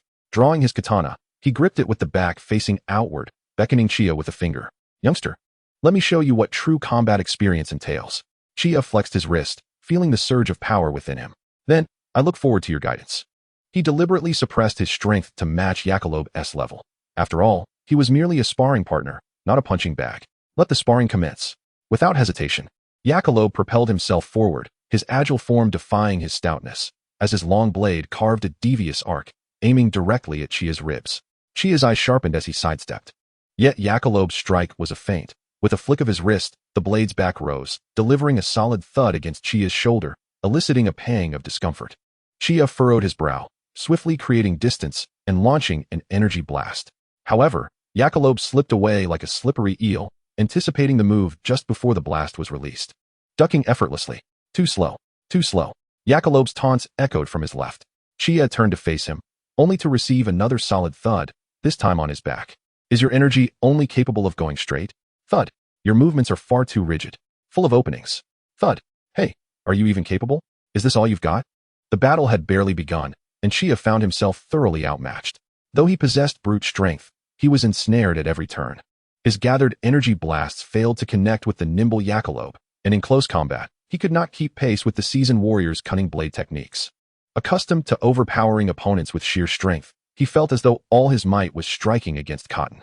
The aches from his body constantly stimulated his nerves. Yet there was no trace of defeat or impatience on his face. Instead, his eyes gleamed ever brighter. Every attack, every movement, and every taunt from Yakalob transformed into invaluable experience in Chia's eyes. So that's how it is. He discerned that Yakalob's angles of attack followed 3 habitual patterns.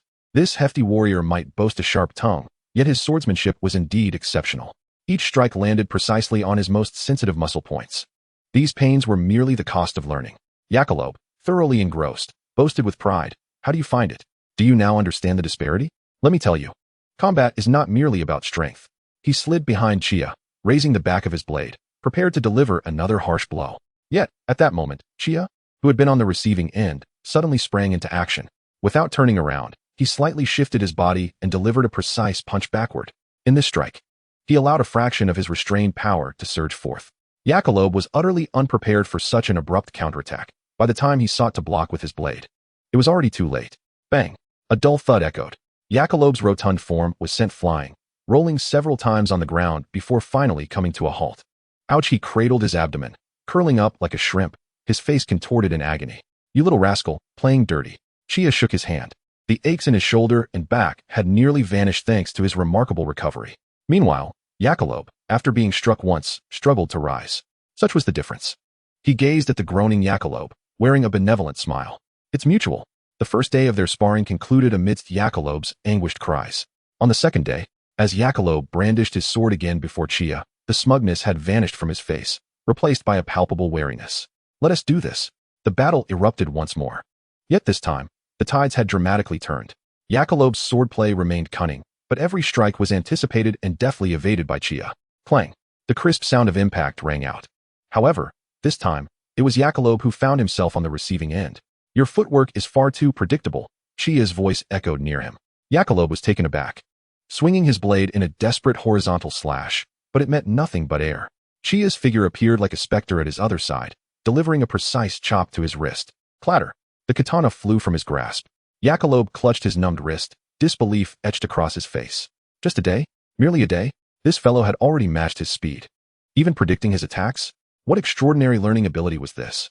On the third day, Jackalope's complexion had turned a shade of bitter melon. He felt less like a sparring partner and more like a mere punching bag. As the battle commenced, he found himself steadily subdued by Chia. No longer did Chia unleash powerful energy blasts. Instead, he meticulously concentrated his energy upon his palms and fingertips. Each of his strikes was accompanied by a piercing whistle, reminiscent of slicing through the air. His movements were crisp and decisive, exuding a harmonious blend of strength and finesse. Just 2 days prior, Yachirobe could keep pace with Chia, and yesterday their exchanges were evenly matched. Today, however, he could barely graze the hem of Chia's garment. Stop! Stop! No more fighting. Yachirobe plopped down onto the ground, discarding his blade to the side, gasping for breath. How can one continue like this? You are nothing short of a monster. Master Karen, leaning on his staff, observed the scene from a distance. In his eyes, which had witnessed 8 centuries, lay a profound astonishment. He had encountered combat prodigies like Sun Wukong, who were born for battle.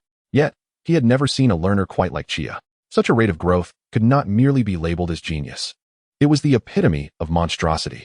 Chia gradually retracted his energy, the overwhelming sense of power receding. He sensed that his mastery of energy had ascended to an entirely new echelon. His combat prowess had once again undergone a qualitative leap. Lifting his gaze, he looked past the panting Yachirobe towards the enigmatic figure of the cat sage and the small jar filled with green beans behind him. The Senza beans, instantly restoring all wounds and stamina. His somewhat barbaric training regimen placed immense strain on his body. Though his recovery was formidable, limits inevitably existed. What if, at the brink of collapse after each exhausting session, he consumed a Senza bean? Would that not allow for infinite endurance and continuous extreme training? Chia's eyes ignited with fervor. Chapter 11. The Reveal. I am here to reap the benefits. Master, I desire that. His tone was calm, yet resolute. The air grew still. Yachirobe's protests were lodged in his throat. His eyes widened as he gazed at Chia, then at the jar, utterly bewildered. What? What is this kid planning? A robbery? Yachirobe leapt up, pointing an accusatory finger at Chia, exclaiming, Hey, don't go too far. My reward is in there. Do you intend to take it all? Chia paid no heed to his outburst. He retracted his finger, his expression turning grave. Master, I would like to pose a question. Not long ago, did a long-haired man descend from outer space to Earth? Master Karen's expression froze. He was well aware of this event. The arrival of Raditz and the death of Sun Wukong had not escaped his notice. It was one of the gravest crises Earth had ever faced. In approximately 1 year, 2 monstrous beings, far more powerful than Raditz, would arrive on Earth. Their objective was simple, to eradicate all humanity and sell the planet. Boom. This revelation struck Master Karen and Yachirobe like a thunderbolt. Yachirobe trembled in fear. 10 times. Are you joking? That long-haired one nearly killed Wukong. Master Karen's feline form quivered violently, his gaze fixed intently on Chia, searching for any hint of deception. Yet, none was found. Only solemnity resided in those profound eyes. When the time comes, not even Wukong, nor all the martial artists on Earth combined, would suffice to confront them. Chia's voice was frigid and merciless, laying bare a harrowing truth. Earth would become a desolate sphere. A pin could be heard dropping in the silence. Yachirobe's face had turned ashen. The 800 years of Master Karen's cultivation were on the verge of collapsing, his whiskers trembling uncontrollably. Chia regarded them and finally presented his core argument. He pointed once more at the jar. So, Master, let us engage in a choice. Would you prefer to relinquish these beans to that rotund fellow and await our demise at the hands of those 2 scions? Or Chia's lips curled into a frenzied smile. Invest them in me? Allow me to rapidly grow stronger and thwart that catastrophe. The choice is yours. This audacious proposition left Master Karen utterly speechless. Having lived for 8 centuries, he had encountered countless seekers of Senza beans, some weeping, some kneeling, some offering treasures in exchange. But never had he encountered someone like Chia, who framed a request for beans as an investment opportunity. This kid is attempting to manipulate this 800-year-old cat, yet he found himself unable to refute. The crisis Chia depicted, the suffocating sense of reality, was too palpable. And looking at Chia himself, this monstrous learner, One could only believe that if any miracle were to occur on Earth, it would indeed be through him. To place hope in such a reckless youth? It was a gamble of epic proportions. Master Karen's grip on his staff tightened, his knuckles whitening. Internally, he was torn between the adherence to 8 centuries of tradition and the terrifying prospect of Earth's potential annihilation. Yachirobe, on the verge of tears, murmured, "Master, if what he says is true." Chia did not press further, merely observing him calmly. He understood that the old cat was swayed.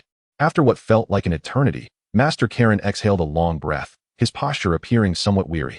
"My 800 years of seclusion, all tarnished by you today." He turned, slowly making his way to the jar, lifting the lid. A waft of fresh bean aroma filled the air. He carefully extracted a single emerald green senza bean. 1 bean each day, Master Karen declared with utmost gravity. "Several have already been consumed by Yachirobe. This is the utmost I can offer. You must demonstrate that your rate of advancement justifies such a price. Should you show even a hint of complacency, this exchange will cease immediately." Chia gazed at the diminutive bean, his eyes shimmering with intensity. He extended his hand, solemnly accepting it. A deal had been struck, one that could only be described as madness, atop the Tower of Karen. Yachirobe watched this unfold, his mouth agape, yet he found himself rendered speechless. He simply felt that the world had become increasingly incomprehensible. With the senza bean in hand, Chia wasted not a moment. He approached the edge of the tower and commenced a grueling regimen of self-inflicted training. Flight technique. He expelled energy from his feet, transforming into a streak of white light. Soaring skyward at a velocity far exceeding the speed of sound, executing a series of complex maneuvers. Each directional shift inflicted tremendous strain on his body. He practiced the compression and release of energy countless times until his internal energy was completely drained and his meridians burned with excruciating pain. The entire figure plummeted from the heights, crashing heavily onto the rooftop of the tower. With a resounding thud, blood gushed forth. And Chia felt as though every bone in his body was on the verge of shattering. His consciousness began to blur. The onlooker, Akalope, was startled and instinctively moved to rush over, only to witness the figure lying in a pool of blood laboriously raising a hand to insert a green bean into his mouth. Upon swallowing the bean and chewing it, a miracle occurred in the following moment. A wave of warm and immense life energy surged through Chia's entire being. All pain, all exhaustion, was swept away in an instant. His depleted vitality, akin to a parched land receiving much-needed rain, became full once more, even more robust than before. With a sudden burst of energy, Chia sprang up from the ground. He stretched his limbs, producing a series of crackling sounds. He could distinctly sense his combat prowess had once again intensified. This cycle repeated itself.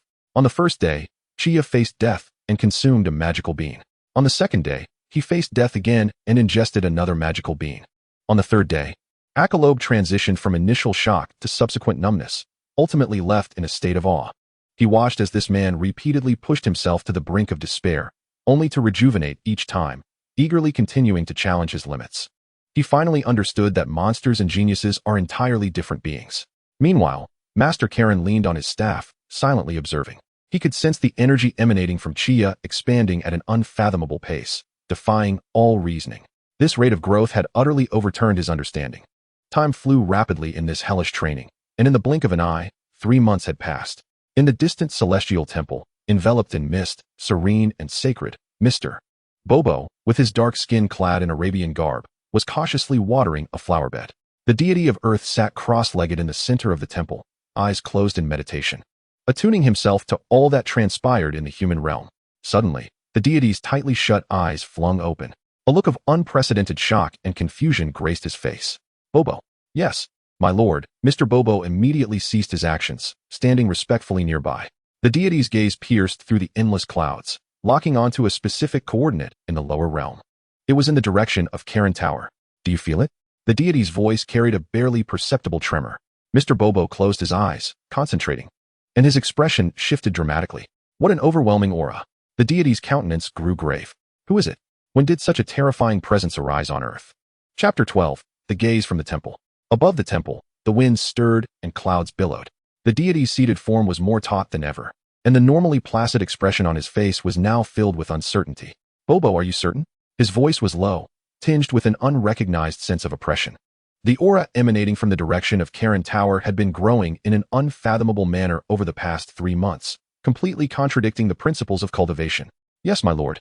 Mr. Bobo's tone was equally grave, as even his eternally calm demeanor began to show signs of cracking.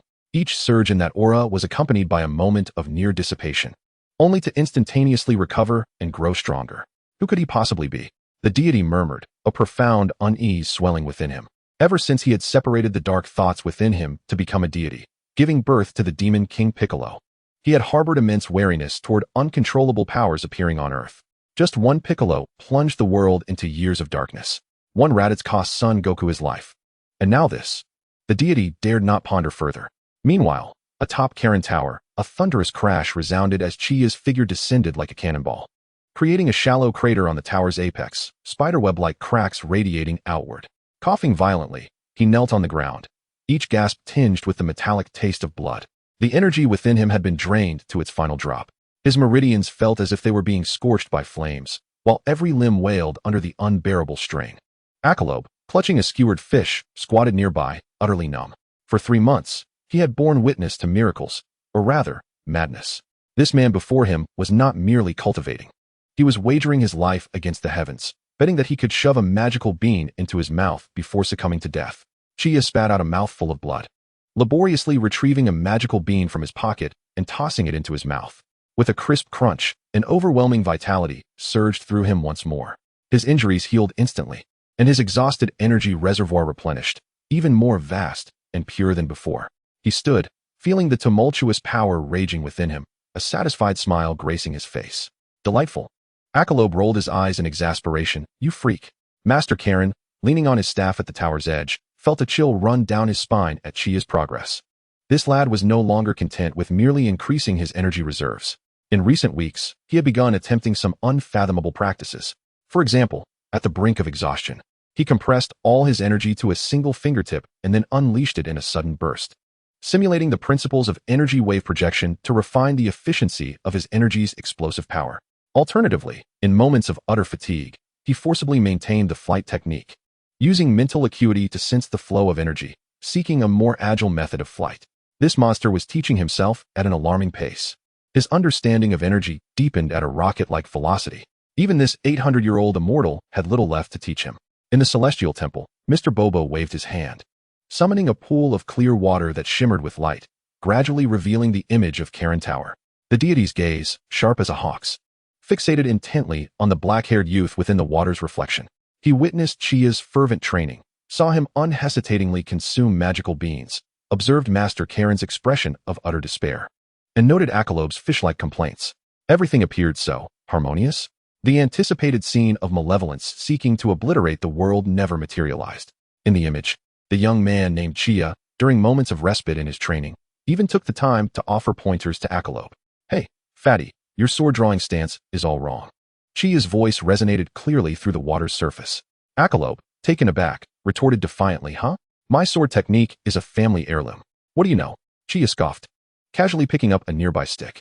Your power point is too dispersed. The force travels from your waist to your arm, then to the blade, losing at least 30% in the process. Watch closely, it should be done like this. And before he could finish his sentence, with a swift flick of her wrist, Chia sent the wooden stick in her hand slicing through the air, producing a sharp sound that echoed. Whoosh. An invisible blade of energy erupted from the tip of the stick, traversing dozens of meters in an instant, leaving a distinct white mark across the distant clouds. The atmosphere fell into a profound silence once more. The roasted fish in Piccolo's hand plummeted to the ground with a thud. His mouth gaped open, wide enough to fit a fist, and his eyes nearly bulged out in disbelief. Did she just unleash sword energy with a wooden stick? Is this martial arts? In the divine hall, both the divine being and Mr. Bobo wore expressions of utter bewilderment. The divine being's demeanor, initially grave and vigilant, gradually morphed into confusion and disorientation, ultimately tinged with a hint of existential doubt. This was not the expected scenario. This young woman exhibited not an ounce of malevolence, instead appearing as if she were as close as family to Master Karen and Piccolo. Divine One, Mr. Bobo's voice wavered. It seems she harbors no ill intent. The divine being fell silent, fixated on the young woman in the water mirror. In her profound gaze, there was no madness, no malice, only an unadulterated thirst for strength. After a lengthy pause, the divine being finally spoke, his voice gravelly. Let us observe. He felt an instinctive urge that the young woman's intentions were far more complex than they appeared. Until her true motives were unveiled, any rash action could provoke unforeseen consequences. Meanwhile, Chia atop the Karen Tower remained blissfully unaware of the scrutiny from the clouds above. Having just completed her rigorous training for the day, she lay on the ground, gasping for breath. While she sensed the surge of power within her, elation eluded her grasp. She could feel it. The bottleneck was imminent. The enhancement brought forth by her super cells was gradually waning. The Karen Tower's environment no longer provided sufficient pressure for her growth. It was time to consider a change of training grounds. Chapter 13. Graduation from the Karen Tower. Chia rose from the ground, dusting off her clothing, and cast her gaze towards the distant cloud sea. Her expression was serene, yet a fire burned fiercely within her. To grow stronger, to become even stronger. This level was far from adequate. She stood up, stretching her sore muscles from the extreme training, her bones cracking in a series of sharp pops. She strode directly toward the white cat sage, who was perpetually dozing off with a wooden staff in hand. Master Karen did not lift his eyelids, his whiskers twitching slightly. What is it now? Have you come to grasp some profound martial truth? His tone held a hint of mockery. In recent days, he had been nearly driven to question his feline existence by Chia's monstrous abilities. Sage, Chia approached him directly. I have hit a bottleneck. Master Karen finally opened his eyes, revealing a glimmer of wisdom that contrasted sharply with his appearance. Oh, the pressure here is no longer sufficient, Chia stated candidly, without a hint of concealment.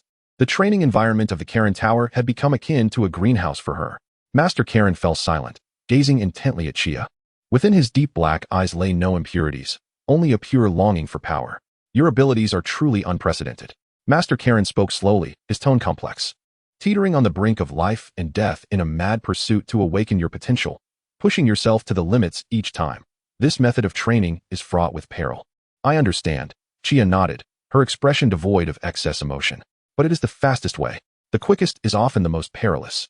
Master Karen regarded her, then sighed heavily. Though youthful in age, this young woman exhibited a maturity of mind far beyond her years. She was acutely aware of her actions and the risks she had to embrace. What was even more commendable was her unwavering honesty regarding her unique abilities. This candor transformed Master Karen's initial wariness into appreciation, tempered with a hint of concern. Since you have made your decision, I shall not say more. Master Karen rummaged behind him. Where are you headed? Chia's gaze turned westward. Back to West City. There. I shall find what I need. After gathering her meager belongings and changing into clean attire, Chia prepared to bid farewell to Piccolo.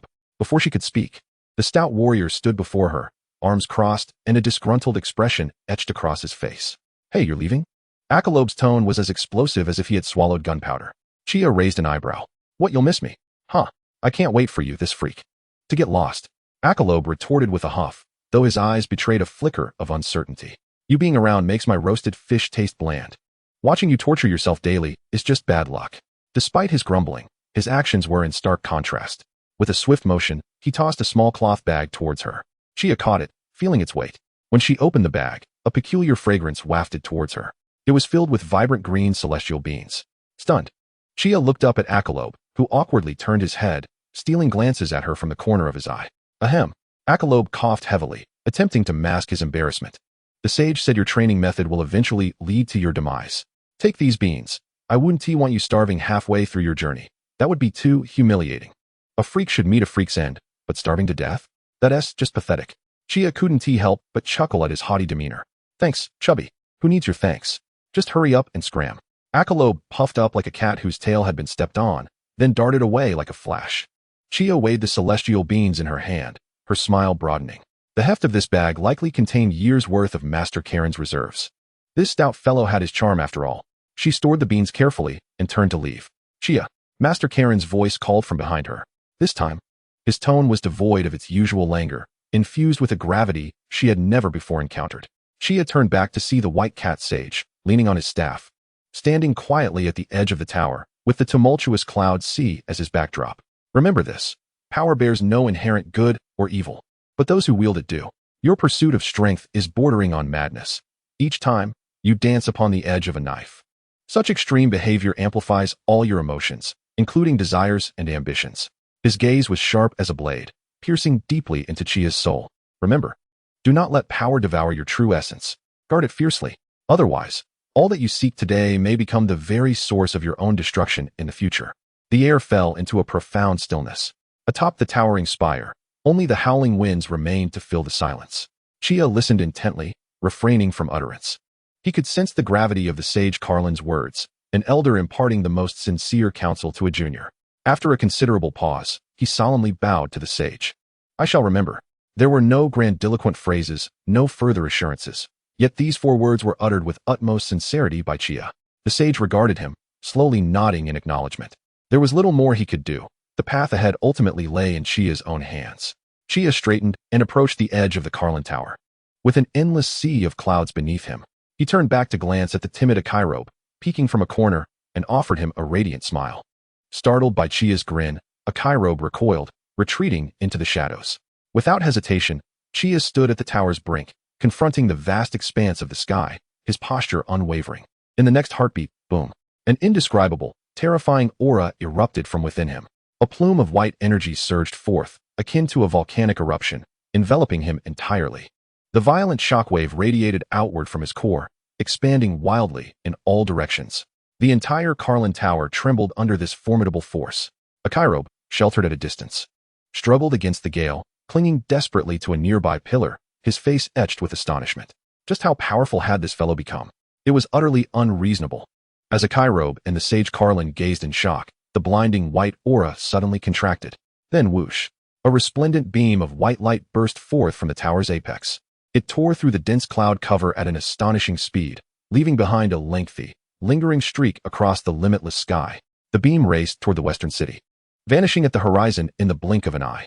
All that remained were the gaping hole in the clouds and that striking white scar, a testament to the extraordinary event that had just transpired, proving it was no mere illusion. The summit of Carlin Tower returned to tranquility. Akairobe, still clutching the pillar, stood frozen, his mouth agape, maintaining that pose. Crack! His jaw dislocated once more. The sage Carlin approached the edge of the tower.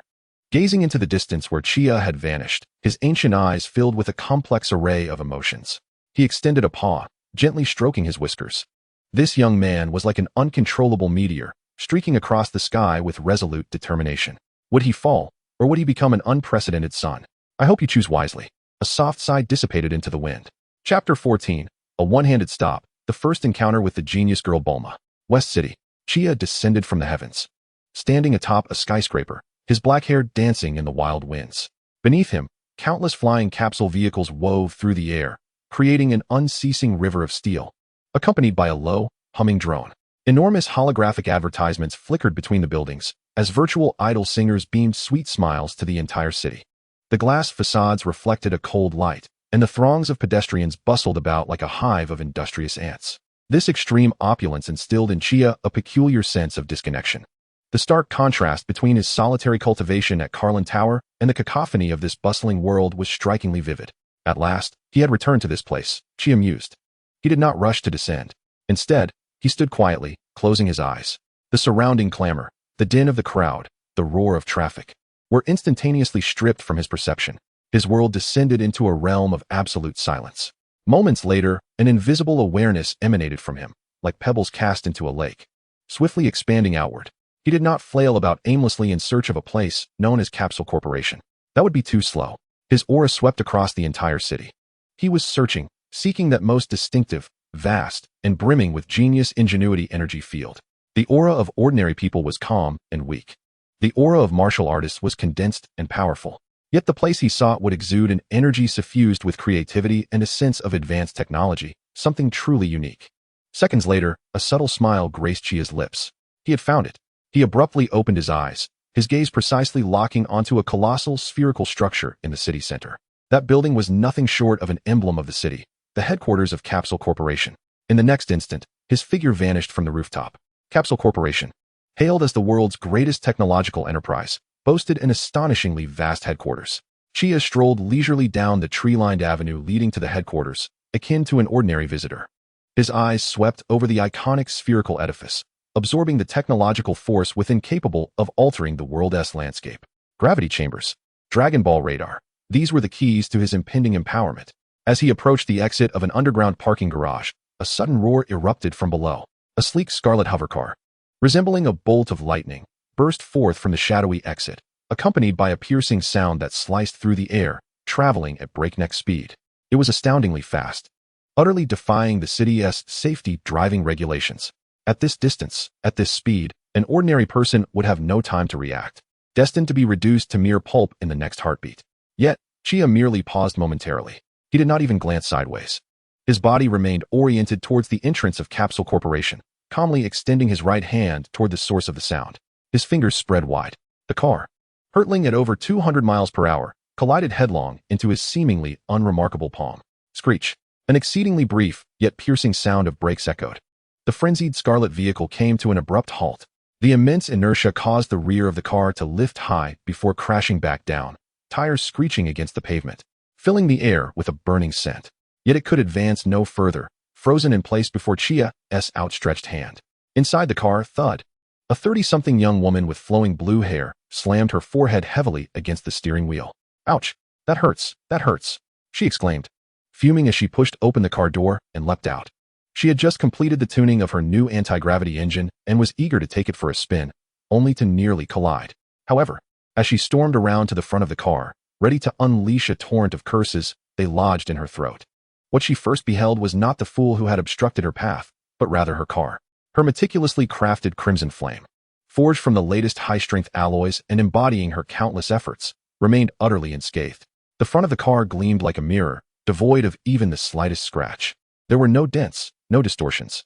Not even a speck of dust dared to settle upon it. Bulma was taken aback, rubbing her eyes. She leaned in for a closer inspection.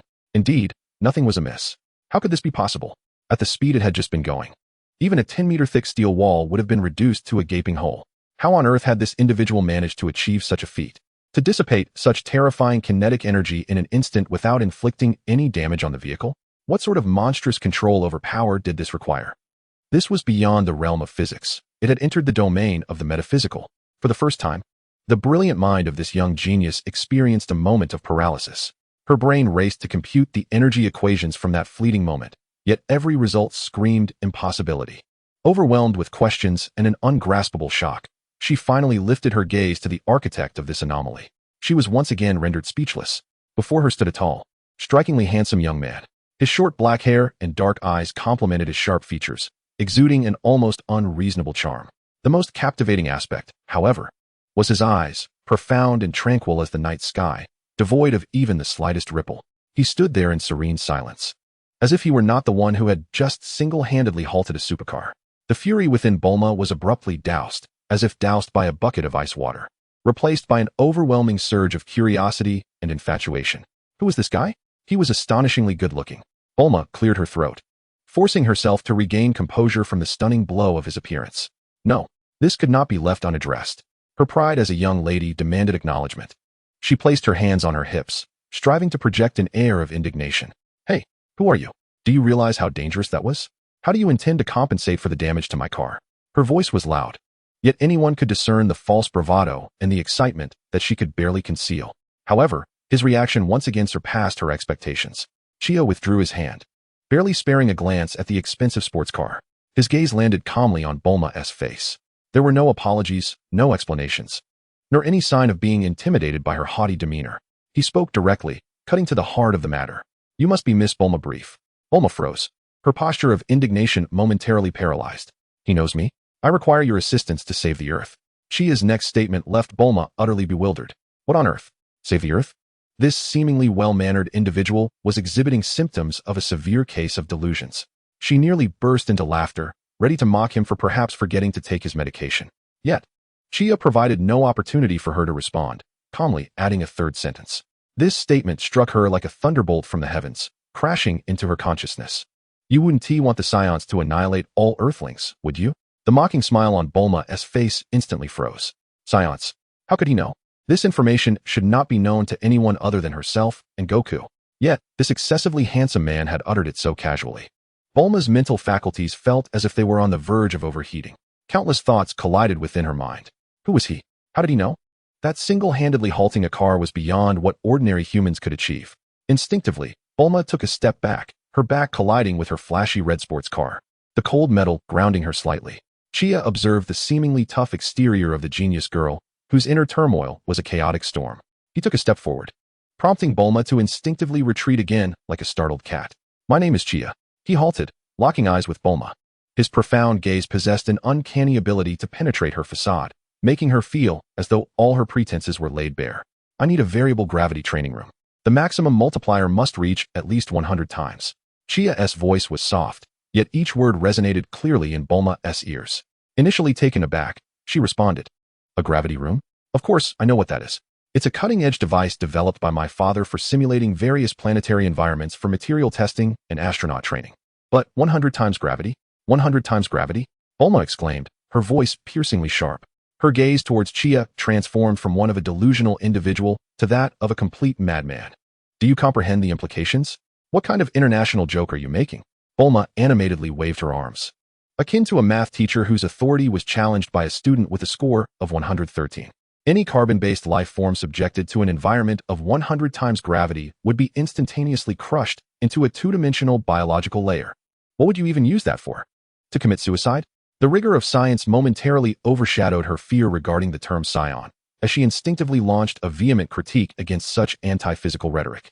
This was no longer a matter of audacity, it bordered on insanity. Nevertheless, Chia maintained his placid demeanor. He did not even bother to refute Bulma's scientific assertions, for she was indeed correct. For ordinary individuals, it was true. Chia simply shifted the topic to pose a chilling question that sent shivers down Bulma's spine. "You must know what Raditz transmitted through his face-mounted scouter before he perished, right?" The excitement and derision on Bulma's face once again froze. Chia observed the rapid change in her expression and continued calmly. "Those two Saiyans. One has a battle power that the scouter displayed as nearly 8,000. Bulma's heart jolted violently. Raditz's battle power was only 1,500, which had necessitated a life-or-death struggle between Goku and Piccolo to reach a stalemate. 8,000. What did that even imply? And the other Chia's gaze deepened slightly. He is a short-statured prince with an exceedingly strong sense of pride. His battle power far exceeds 18,000. When the time comes, no one will be able to stand in their way. Boom. Bulma felt as though something within her mind had completely collapsed. 18,000. This figure surpassed the boundaries of her comprehension. If what Chia said was true, then the countdown to the apocalypse for Earth had already begun. The technology she took pride in, her father's world-altering inventions, were as fragile as a mere sheet of paper in the face of absolute power. Tanks, missiles, even nuclear weapons? Before the overwhelming combat prowess of 18,000, it all seemed but a jest. In that moment, the fortress of her heart was utterly shattered. Leaning against the sleek sports car behind her, she barely managed to stave off the collapse of her composure. Her complexion was ashen, her lips trembled as she gazed at the man before her, whose unsettling calmness was terrifying. Who are you?" This question she had posed more than once, but this time it was laced with profound fear and the last flicker of hope. "Thus, I require the gravity chamber." Chia did not answer her inquiry about his identity, but instead redirected the conversation, delivering a final summation. "You witnessed the scene when I intercepted the car. I am not an ordinary person. I need that device to elevate myself within 8 months to a level capable of confronting them." He gestured toward the spherical edifice of Capsule Corporation, then pointed to himself. "That is my sole objective, to survive. And in doing so, to protect this world." The phrase "to survive" was so simplistic, yet weighed heavily upon her. There were no grandiose declarations of saving the world, no heroic bravado of sacrificing oneself for a cause. The core motivation was merely the most primal instinct for survival. Yet, this stark honesty struck Bulma with an unprecedented sense of authenticity. Her mind raced. She was a genius, an exceptionally intelligent scientist. After the initial shock and terror subsided, rationality began to swiftly return. She assessed the situation before her. First, the man named Chia possessed inhuman strength, as evidenced by his ability to halt a supercar with one hand. Second, he held top-secret information that could lead to the annihilation of Earth. Third, his purpose was clear: to utilize Capsule Corporation's technology for extreme training to combat the formidable enemy arriving in a year. In summation, trusting him appeared to be the only, and possibly correct, course of action. To distrust him? That would mean facing annihilation together in a year, rendered into interstellar barbecue by the Saiyans.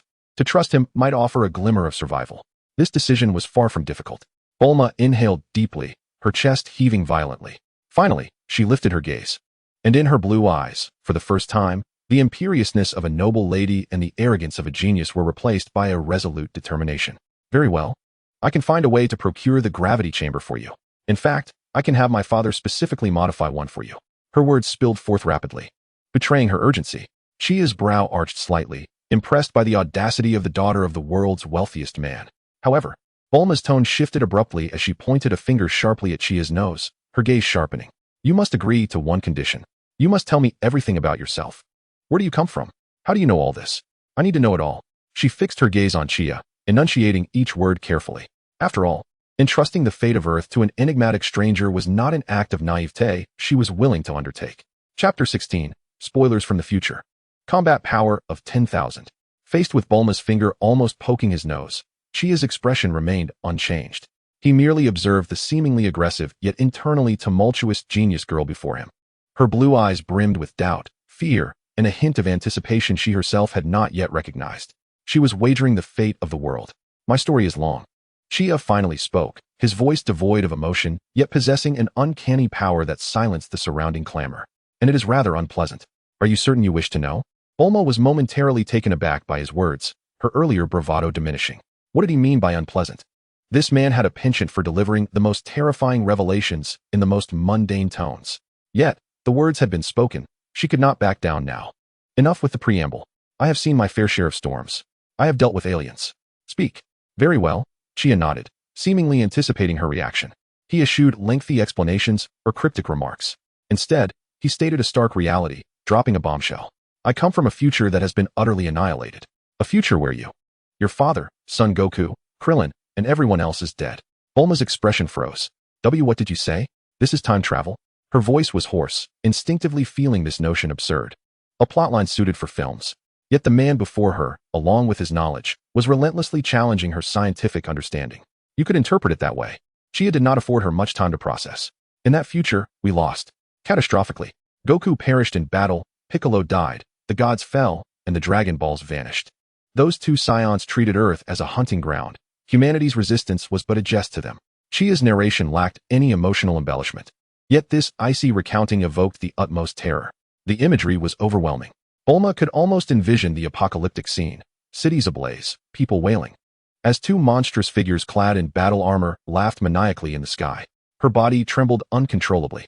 This can't be. How can you prove it? Grasping at the last vestige of hope, she clung to the question of evidence. Chia's lips curled into the faintest smirk, tinged with a hint of mockery. I know that Son Goku is not from Earth, but a Saiyan from planet Vegeta. Kakarot is his true name. Is that evidence? I know he had a tail as a child and transformed into a great ape under the full moon, losing his rationality. Is that evidence? I know you invented the Dragon Radar to locate the Dragon Balls. Is that evidence? I even know that you secretly collected the Dragon Balls to wish for a handsome Prince Charming. Stop, stop, stop. Bulma's face flushed crimson, akin to a cat whose tail had been stepped on, as she shrieked to interrupt him. Forget about all that. What was that last wish about? This revelation was more shocking than the secrets of the Saiyans. Observing Bulma's mortified expression, Chia wisely chose to halt his commentary. However, inciting the ire of this young lady could jeopardize his chances of acquiring the gravity chamber. Bulma's chest heaved as she caught her breath, taking a considerable time to recover from the shock of her privacy being laid bare. Her gaze toward Chia had irrevocably changed. She was convinced. Apart from the explanation of a future, no other possibility could account for the events unfolding before her. Get in the car. Bulma abruptly flung open the car door and shouted at Chia. Her demeanor underwent a complete transformation. The previous inquiries and doubts transformed into an urgent fervor akin to flames licking at one's heels. Chia, with an air of composure, settled into the passenger seat. The vibrant red hovering sports car emitted a subtle hum as it pivoted, hurtling toward the headquarters of Capsule Corporation at a velocity that far exceeded legal limits. This time, Bulma drove with an intensity greater than before, fully aware that their time was rapidly dwindling. In just 3 days, deep within the subterranean secret experimental zone of Capsule Corporation, where security measures were at their zenith, Dr. Brief, a disheveled middle-aged man with a distinctive mustache, was puffing on a cigarette. His expression one of astonishment as he regarded Chia. My dear daughter, where did you find such a dapper young man? Dr. Brief circled around Chia, expressing his surprise with a series of gestures. You, young man, appear to be in fine shape.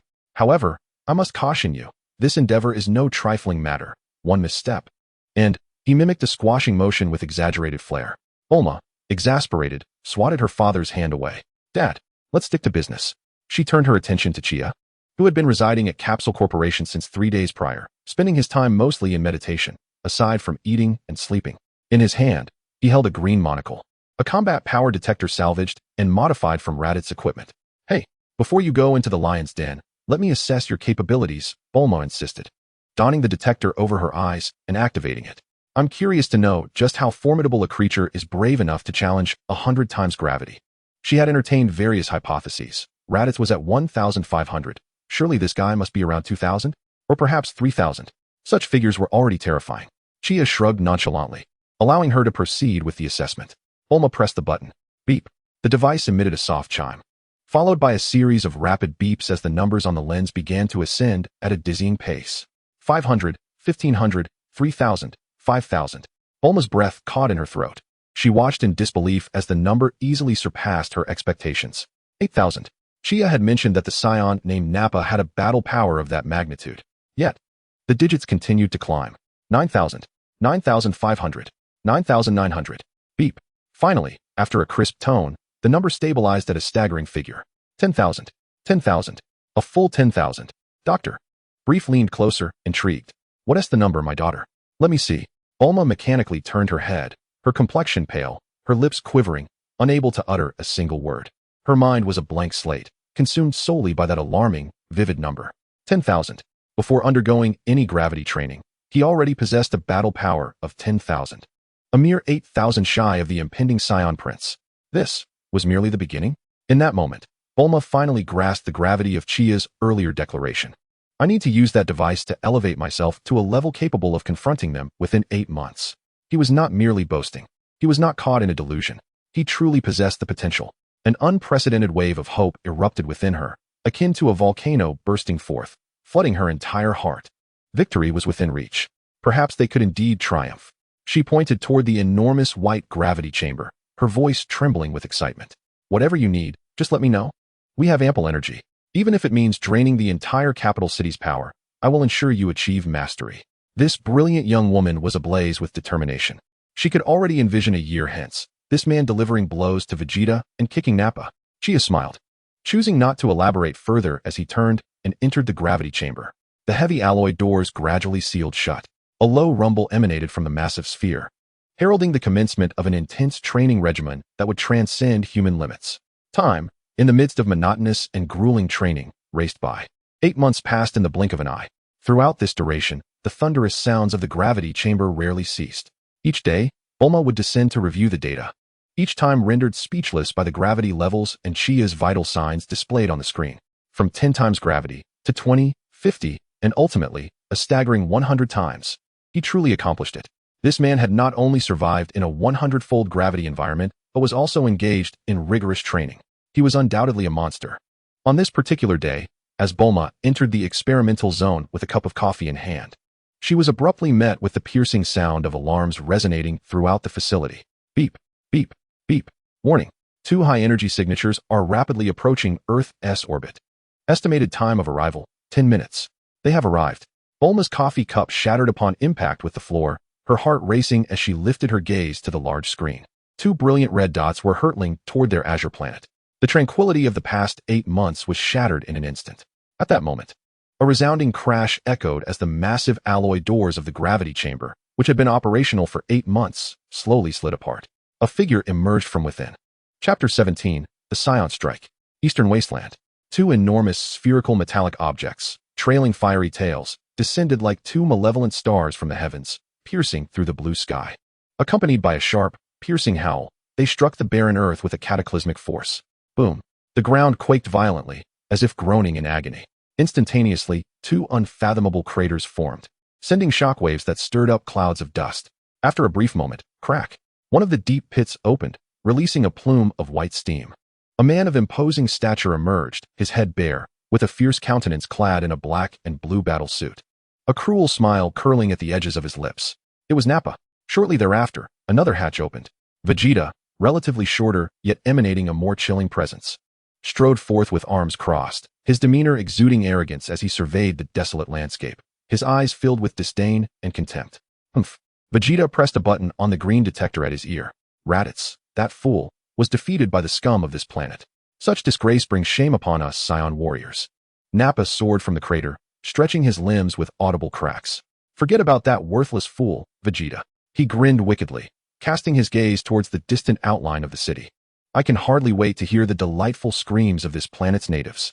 Let's find a place to create some chaos. However, Vegeta raised his hand to halt him. His eyes, piercing through Nappa's shoulder, locked onto something hovering not far away. Oh, it seems there is a welcoming ceremony today. Nappa was taken aback. following Vegeta's line of sight. In the air ahead, several figures were quietly suspended. Leading them was a Namekian with green skin and tinny atop his head, and a stern expression, none other than Piccolo. Beside him stood Krillin, Yamcha, Tien, Kaiatsu, and the small Gohan. Unlike in the original tale, where they rushed in panic after the Saiyan's arrival, they had been waiting here for quite some time, thanks to Kaiatsu's early warning and Bulma's intelligent support. Each face bore no fear, only a weighty resolve and determination. Over the past year, they too had undergone grueling training in hellish conditions. "Hey, Vegeta, look!" Nappa exclaimed, spotting the group, laughing rather than fuming, his massive hand pointing at them as he guffawed heartily. "A bunch of insects have come to deliver themselves to death. Do they think their lives are too long?" Ha! Vegeta remained his usual indifferent self, pressing down on his scouter. Beep, beep, beep. A series of numbers danced across the lens. Humph, a bunch of weaklings. He switched off the scouter, uninterested in sparing them another glance. "Nappa, do not waste time on this trash. Use that thing. Let's end this swiftly." "All right." Nappa eagerly retrieved a small vial from his belt, containing several seeds the size of green beans. He tossed the seeds to the ground. An eerie spectacle unfolded. The earth writhed as if alive, and 6 grotesque, green-skinned humanoid monsters emerged from the soil. Vegetable people. They screeched, their piercing cries echoing, their crimson eyes fixated on Piccolo and the others. "All right, little ones. Go play with them," Nappa commanded. "Let us see who can survive this appetizer." The 6 vegetable beings instantly surged forth, transforming into 6 green blurs as they lunged towards the Z fighters. "Scatter!" Piccolo bellowed. The group immediately dispersed, each confronting an opponent. Tien's gaze sharpened as he faced the vegetable creature charging at him. He stood firm, sinking his body low, and with a precise angle, struck the creature's neck with his right elbow. A sharp crack echoed.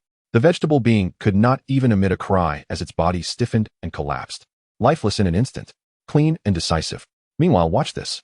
Kamehameha. Yamcha unleashed a blue energy wave from his palms, striking a vegetable creature squarely. Boom. The creature was obliterated into ashes.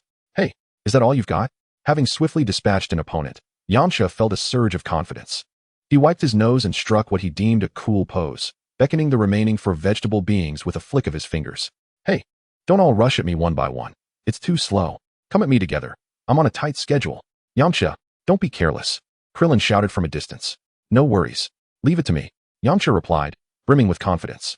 However, just as those words left his lips, a vegetable creature that had been motionless suddenly flashed with red light in its eyes and lunged at an incredible speed from the ground, appearing right behind Yamcha. It wrapped its arms around Yamcha's waist, its body swelling rapidly, emanating a dangerous red glow. "What?" Yamcha's face paled, every hair on his body standing on end. He struggled, but found the creature's strength astonishing, its arms like iron clamps, holding him tightly. "Yamcha!" Krillin and Tien screamed in terror. Everything happened too quickly. No one had anticipated that these monsters possessed such a self-destructing tactic. It was over. Yamcha's mind went blank. He could almost envision himself being blown to smithereens. Was this how his life would end, tragically and absurdly? At that critical moment, when everyone believed calamity was imminent, a shadowy figure appeared beside Yamcha without warning. It moved with blinding speed. The figure merely extended a hand, gently resting it on Yamcha's shoulder. In the next instant, both Yamcha and the shadow vanished from sight. Boom. Almost simultaneously, the creature, now bloated to its limit, erupted in a tremendous explosion. A terrifying shockwave sent the ground within a radius of several meters flying, leaving behind a charred crater. In the distance, Nappa burst into laughter. "Ha ha, one down. What an idiot." But his laughter quickly caught in his throat, because, at the edge of the explosion's shockwave, Yamcha sat bewildered on the ground, completely unharmed. In front of him stood a tall man with black hair, his back turned, calmly observing the center of the battlefield. "What just happened?" Yamcha murmured, his mind struggling to process the recent events. "Who am I? Where am I? Wasn't I supposed to be blown to pieces?" Meanwhile, Piccolo, Krillin, and the others had their pupils dilate, their gazes fixed intently on the sudden appearance of that figure. "It's him, the Kaiatsu from the future." Screeching, the remaining 3 vegetable beings recognized a new target and simultaneously lunged at Kaiatsu from 3 directions. Kaiatsu didn't even glance at them. He simply waved his hand, as if shooing away a few annoying flies. 3 tiny golden energy waves shot from his fingertips, arriving before the creatures. Boom, boom, boom. The 3 menacing vegetable beings were instantly reduced to dust amidst the explosions, scattering with the wind. The entire battlefield fell into an eerie silence. Everyone was left in astonishment by this display. Nappa's smile froze on his face. He pointed at Kaiatsu. his expression one of utter disbelief. What is that guy? Beep, beep, beep. Beside him, Vegeta's scouter suddenly emitted an unprecedented, soul-piercing alarm. The numbers on the lens surged at a terrifying speed, sending chills down even the spine of the Saiyan prince. 1,000, 5,000, 10,000, 15,000, 20,000, and still climbing. For the first time, a semblance of shock flickered across Vegeta's perpetually icy visage. He abruptly tore off the incessantly blaring detector and crushed it with a fierce grip. What a joke! He fixed his gaze on the distant figure, calm and composed, and spat out a few words through clenched teeth. On this planet, how could such a monster possibly exist? Chapter 18. Come, let us see a monkey transform. Whether they were the Z warriors or the Saiyans in the distance, all eyes converged on the dark-haired man. In the blink of an eye, he effortlessly annihilated 3 vegetable-like beings with a combat power of 1,200. What terrifying strength! Yamcha collapsed onto the ground, gasping for breath. A mix of relief at having survived and intense shock rendering him almost catatonic. He had truly brushed with death, and it was this man before him who had pulled him back from the brink. Inwardly, Kaiatsu regretted not witnessing Yamcha's world-renowned painting firsthand. Krillin swallowed hard, gazing at Kaiatsu's back, and struggled to begin. What on earth? Kaiatsu cast a fleeting glance at the 2 utterly stunned Saiyans in the distance. Then he turned around, his gaze sweeping over Piccolo, Yamcha, Tien, and the other warriors who stood ready for battle. The remaining 2 are yours to practice on. What? At his words, the entire venue erupted in shock. Every Z warrior stood dumbfounded. Practice? Use those 2 monstrous Saiyans for practice? Piccolo's eyes narrowed, and he was the first to step forward. As the Earth's Demon King, retreat was not an option. Moreover, he sensed that Kaiatsu's words held deeper significance. All right, leave it to us. Piccolo's declaration ignited the flames of determination in the hearts of the others. Indeed, they had already come this far. Could they possibly retreat? Behind them lay their families and the entire Earth. Exactly. Let us do this. Tien's 3 eyes gleamed with a sharp light. Dumpling, stay behind me. Got it, Tien. Humph, who's afraid of whom? Yamcha also assumed a fighting stance, the recent brush with death only kindling his ferocity. Gohan, don't be afraid. Just hide behind Krillin. Piccolo instructed the trembling Gohan. Gohan nodded vigorously, his small face filled with determination. Their collective spirit instantly coalesced into a single force. Perhaps they might not win, but they absolutely could not show cowardice. Meanwhile, Nappa and Vegeta had snapped out of their astonishment. Replacing it was a fury akin to a volcanic eruption. Ha ha. Nappa laughed maniacally, veins bulging on his forehead, his expression a terrifying snarl. The mysterious figure whose power had surged and then quickly receded was one thing. But these insects dared to challenge me? Vegeta remained silent, coldly observing the Z warriors, his eyes filled with a murderous intent that seemed almost palpable. To be belittled by a bunch of rabble. This was the gravest and most shameless insult to the Saiyan prince. Unforgivable. Absolutely unforgivable. At that moment, Nappa charged forward, emitting a furious roar. His massive form transformed into a cannonball, hurtling towards the Z warriors with a deafening whistle. Insects, are you ready to meet your demise? Scatter. Surround him. Piccolo bellowed. The others immediately dispersed, encircling Nappa from all directions. Special beam cannon. Tien was the first to attack, positioning his hands in a familiar stance as terrifying energy quickly gathered. Die. A rectangular beam of energy surged forth with a world-ending force, crashing towards Nappa's back. Childish trick.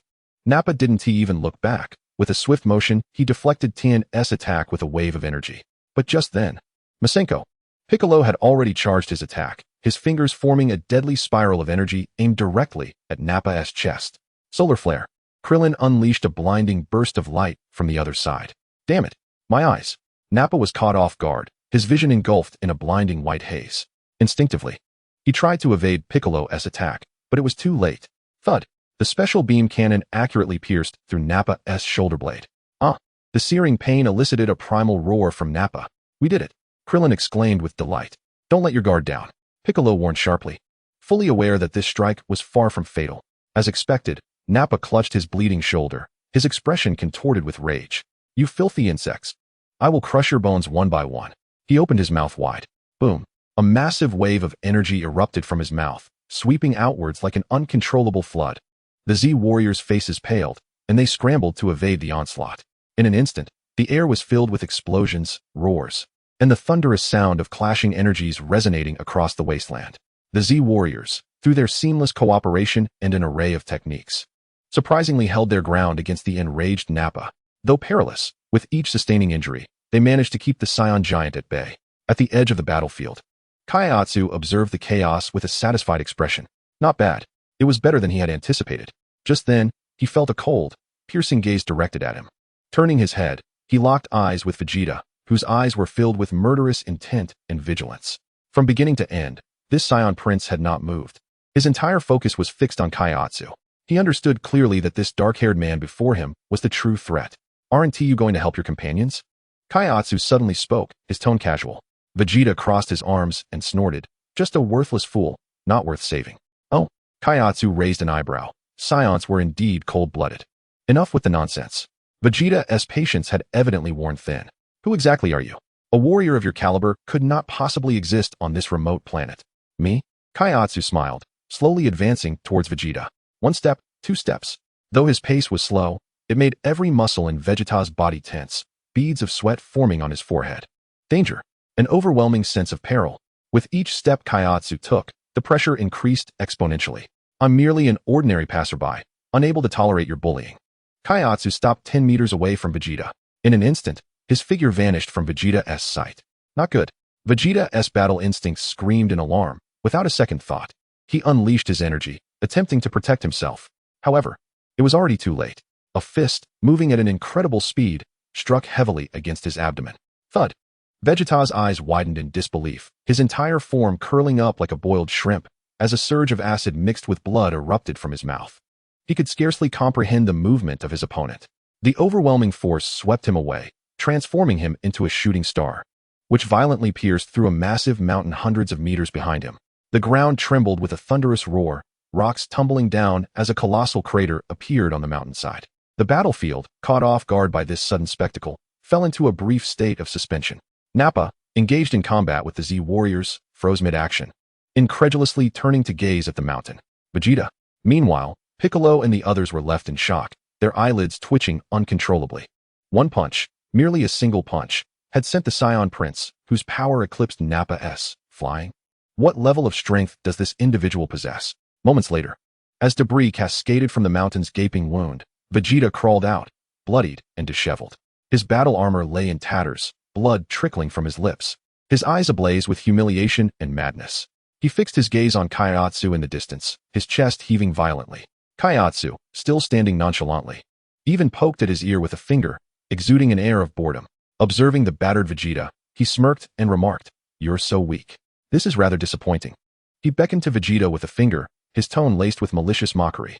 "Why not transform into a great ape? Let me see if the legendary Saiyan great ape can pique my interest." Boom. Those words ignited the last vestiges of Vegeta's sanity, shattering them completely. So weak. He laughed maniacally, a laugh born of desperation as his dignity was utterly crushed. "Ha ha. Very well. You wretched scoundrel. You've succeeded in provoking me. Since you wish to witness despair, I shall oblige." Vegeta raised his hand sharply, palm upward, as energy surged wildly within him. A blinding white energy sphere rapidly formed in his palm, expanding and radiating dazzling light. He hurled the energy sphere into the sky. The artificial moon hung high above, casting its luminous waves that instantly enveloped the earth.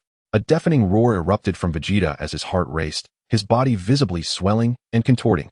Black fur erupted, engulfing him entirely. His stature surged, muscles bulging, his mouth protruding into the fearsome maw of a monstrous beast. In mere seconds, the diminutive Saiyan prince transformed into a terrifying great ape, towering over 15 meters, exuding a ferocious aura. A cataclysmic sense of oppression swept across the battlefield. Chapter 19, Kaiatsu vs. Great Ape Vegeta. A thunderous roar erupted, unleashing visible white shockwaves that swept across the desolate plains. The earth groaned while the very fabric of space warped. The brutal, primal, and destructive energy sent all present, save for Kaiatsu, gasping for breath. What kind of monster is this? Krillin gazed up at the colossal figure that blotted out the sun, his legs trembling uncontrollably, his clenched fists losing all strength. Such terrifying energy. Little Gohan hid behind Piccolo, daring only to peek out timidly. Even the usually composed Piccolo wore an expression of utmost dread. This oppressive force was on an entirely different level than when he faced Raditz. This was a battle beyond their reach. Ha! Well done, Vegeta. Nappa, who was being besieged by the Z warriors, suddenly erupted in delight. He shoved aside Tien and Yamcha's assault, excitedly pointing at Great Ape Vegeta, sneering at the Z warriors. "Do you see? This is the true form of us, Saiyans. Do you lowly insects now comprehend the magnitude of the being you face? The great ape Vegeta slowly lowered his head, revealing a grotesque yet disturbingly human-like smile on his fierce visage. His thunderous voice reverberated in everyone's minds. Now, I shall show you what true despair means. My base power of 18,000 multiplies tenfold upon transformation. 18,000. I now possess a staggering 180,000 power level. Ha ha ha. Feel this power. In the face of such absolute strength, your struggles are nothing but farcical. The number 180,000 struck the Z warriors like a bolt of lightning, piercing their hearts. Nappa, whose power level they had fought so hard to surpass at a mere 8,000, now seemed trivial in comparison to 180,000. What kind of insurmountable, almost luxurious peak of despair did this represent? It was over. The two words echoed in everyone's minds. Nappa's laughter grew increasingly deranged.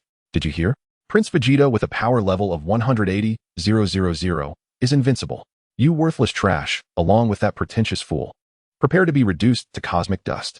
Yet, in the face of this godlike power that could send shivers down the spine of deities, the black-haired man, Cut, simply stood calmly in place. He didn't even flinch, his expression unchanged, gazing up at the colossal figure before him. Oh, 180,000, huh? Sounds decent. The laughter of great ape Vegeta abruptly ceased. In his crimson beastly eyes burned an inferno of contempt. You insolent fool, still speaking defiantly as death approaches. I will make you pay, he roared, lifting his gigantic fist, larger than a house, as it sliced through the air towards Kaiatsu with a deafening rush. This single blow could level an entire city. Kaiatsu, get out of the way, Krillin screamed in horror. The hearts of the Z warriors raced as they felt an overwhelming surge of fear. However, Kaiatsu remained unmoving, standing resolute.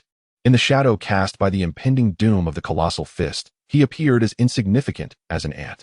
Just as the destructive fist was about to make contact, Kaiatsu raised his right fist, casually throwing a punch.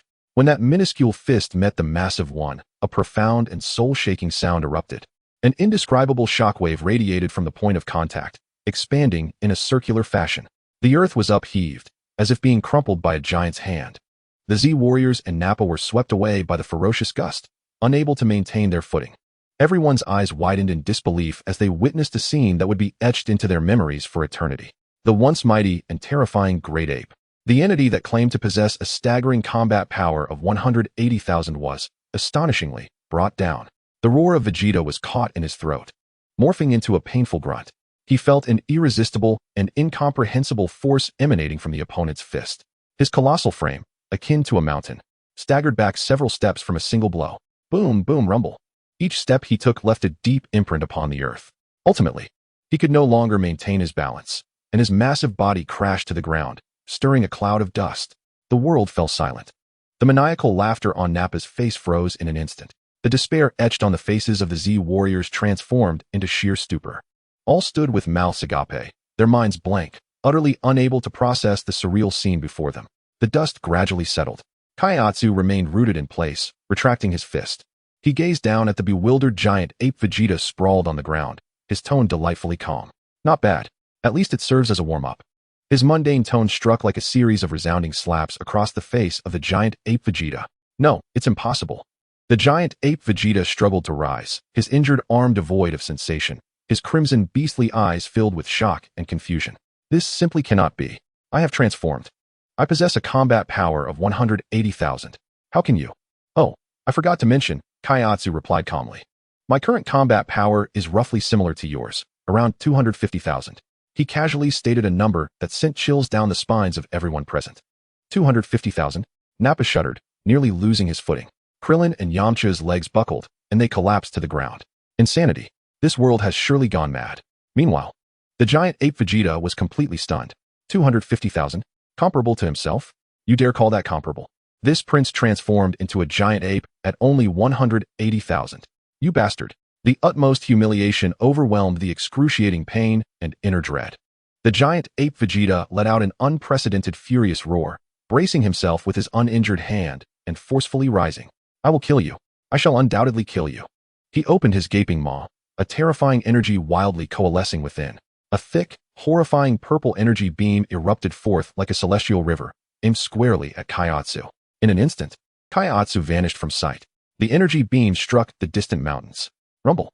A whole mountain range was obliterated from existence by the sweeping force of that energy beam. Where did he go? The giant ape Vegeta frantically turned his massive head, searching for Kairatsu's silhouette. Here, a chilling voice echoed in his ear. Kairatsu had appeared beside his face, floating in midair, level with his enormous eyes. Not good. Alarm bells blared in Vegeta's mind, and without a moment's hesitation, his colossal fist swung towards Kairatsu. But it was too late. Kairatsu merely blinked and evaded the punch, reappearing atop the giant ape's head in the next instant. He lifted his foot, then, with tremendous force, stomped down. Boom.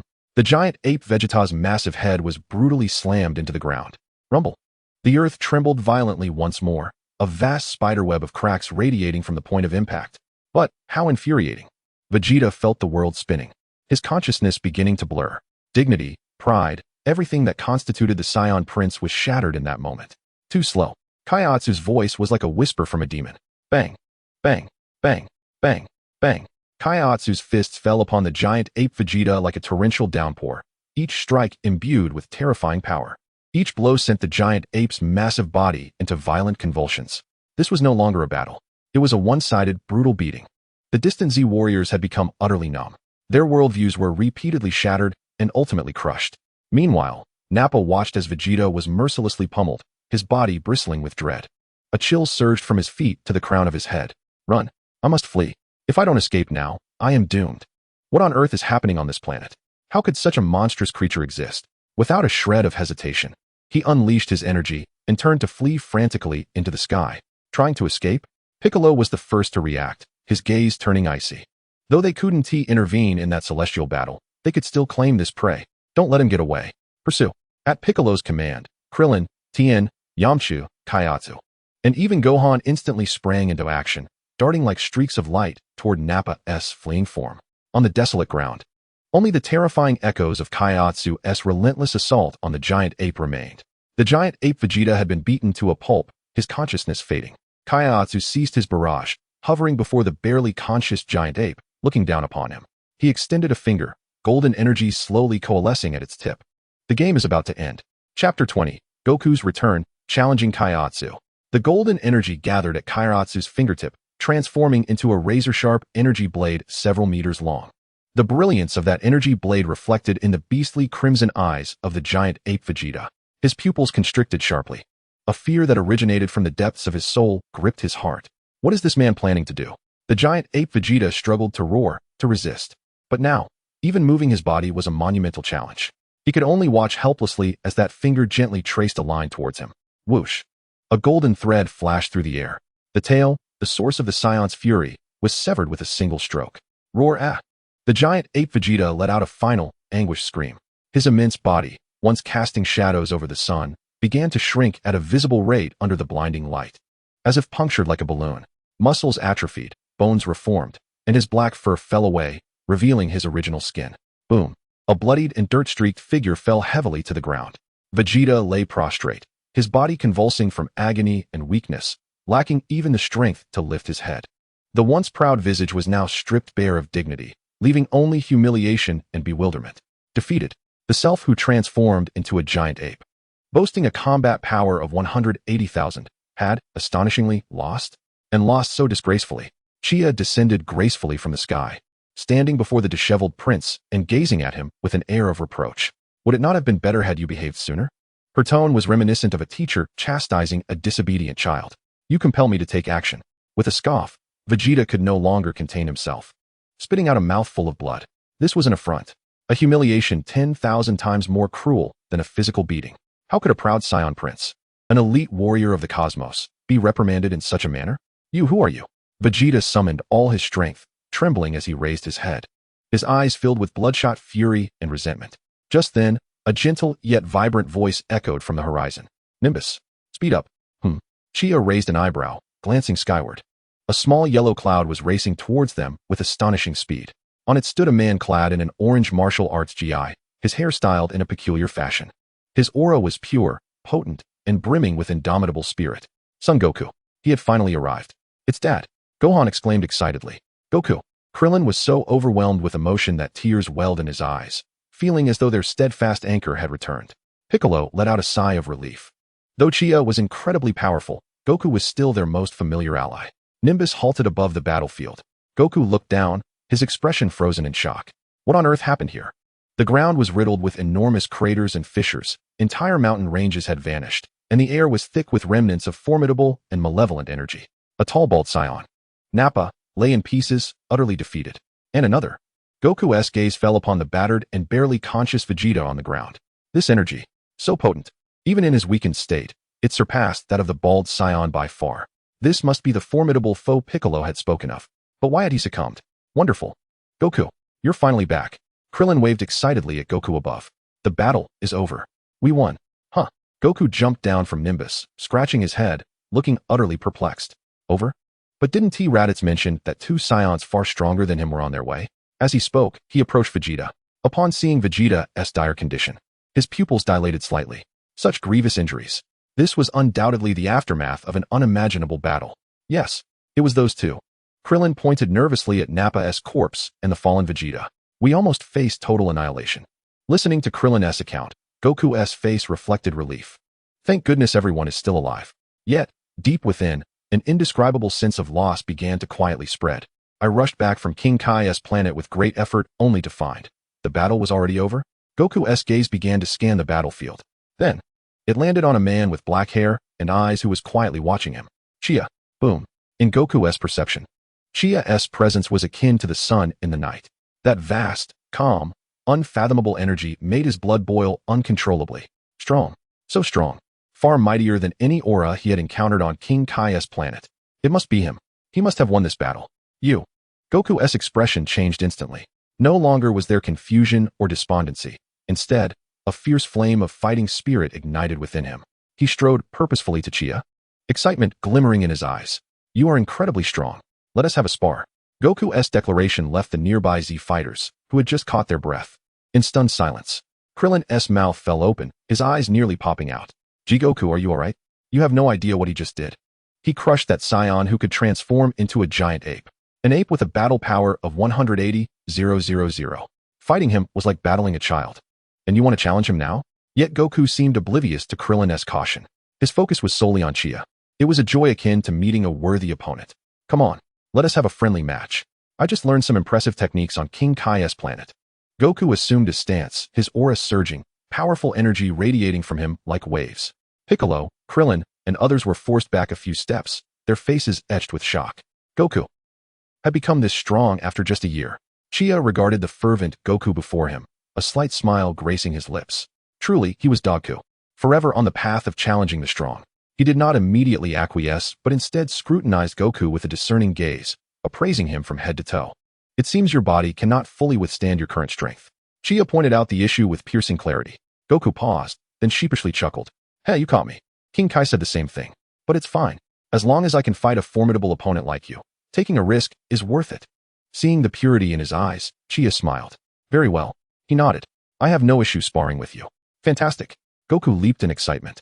However, Chia's tone shifted as he raised a finger. I have one condition. What condition? You tell me. Goku replied without hesitation, eager for a fight. Willing to agree to anything. Chia's gaze fixed on Goku, as though he could see through the secrets hidden within. You mentioned learning impressive techniques on King Kai's planet. It must be the Kaioken, correct? As his words fell, the arena fell silent. Goku's smile froze on his face. How could he know the Kaioken? That was the ultimate technique of North Kai. Who is this Chia, and how does he know so many secrets? Why you? How do you know? Goku's expression turned grave for the first time. He sensed that this man before him was shrouded in enigmas. Chia did not respond to his question, but calmly continued with his condition. My condition is simple. If I win this spar. His lips curled into a meaningful smirk. You will teach me the Kaioken. What do you say? Chia inquired, observing the stunned Goku with an indifferent gaze.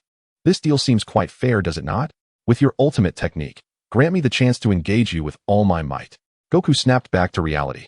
Gazing at Kaiotsu, his eyes ablaze with a fervor that not only remained but intensified.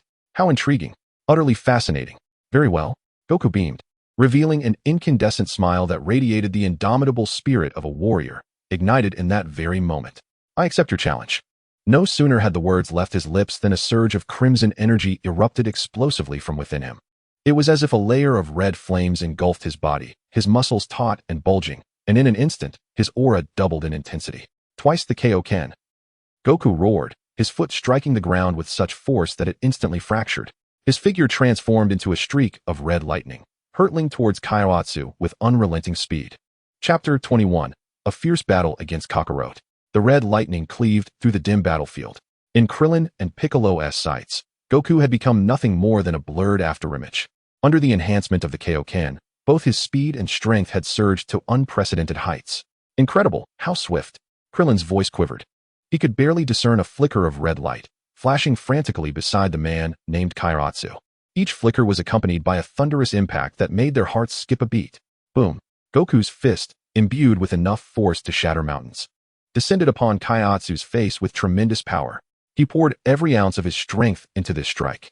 He held unwavering confidence that even a beast like Vegeta would not emerge unscathed from such a blow. However, Kaiotsu's response caused Goku's pupils to constrict to the size of needles. He did not flinch or evade, but instead extended a single finger. That finger, long and fair, was enveloped by a nearly imperceptible blue aura. Then, he placed it before Goku's fist. Goku's ferocious, unstoppable punch came to an abrupt halt, effortlessly stymied by that single digit. The force capable of toppling mountains dissipated upon contact with Kaiotsu's fingertip, vanishing without a trace. Goku's mind went blank. How is this possible? He could not fathom the scene unfolding before him. With a faint smile, Kaiotsu regarded Goku, who wore a look of sheer astonishment. Is this the full extent of your might? That remark felt like a bucket of cold water poured over Goku's head. Yet in the next moment, that icy deluge ignited into a raging fire of fury and battle spirit within his Saiyan blood. Damn it! Goku roared, his energy surging at an unprecedented pace. Bang! Bang! Bang! Bang! Bang! His form vanished entirely, transforming into countless red silhouettes of fists and legs, enveloping Kaiotsu from all directions like a tempest. Each strike contained the full might of the Kaioken. However, in the face of this cataclysmic onslaught, Kaiotsu continued to employ that singular finger. Boom, boom, boom, boom, boom. The resonant thuds of their clashes reverberated across the battlefield. Kaiotsu's finger appeared to possess a life of its own, always manifesting at the most incredible angles and precise moments to intercept Goku's attacks, regardless of whether it was a punch, kick, elbow strike, or knee thrust. No matter how swift or cleverly angled Goku's maneuvers were, that finger always managed to intercept with effortless grace, neutralizing every ferocious assault without breaking a sweat. Throughout the entire exchange, Kaiotsu did not shift his stance in the slightest. His demeanor remained relaxed and unperturbed. My heavens! Krillin rubbed his eyes and pinched himself hard. Is this even real? He truly subdued Goku using just a single finger?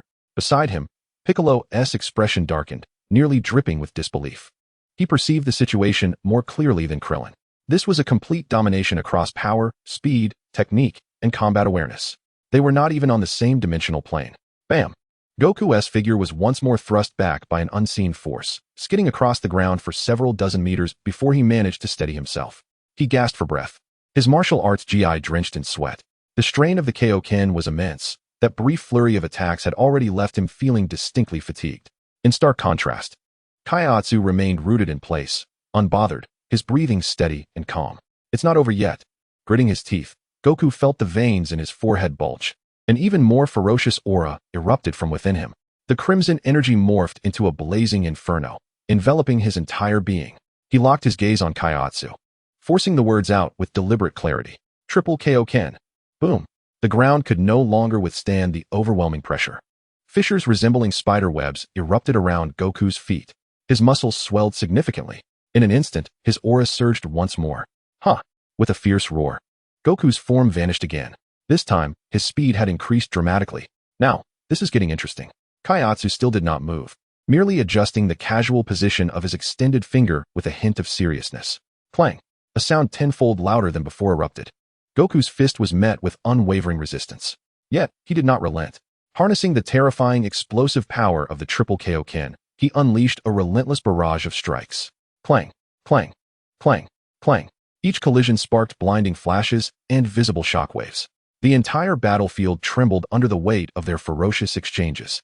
Vegeta, lying on the ground, struggled to rise while weakly lifting his eyelids to witness the two figures clashing in the sky.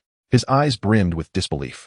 That Kakarot, that lowly warrior, could unleash such formidable strength? But why? Why couldn't his overwhelming attacks even breach that man's defenses? Damn it all. Goku roared within.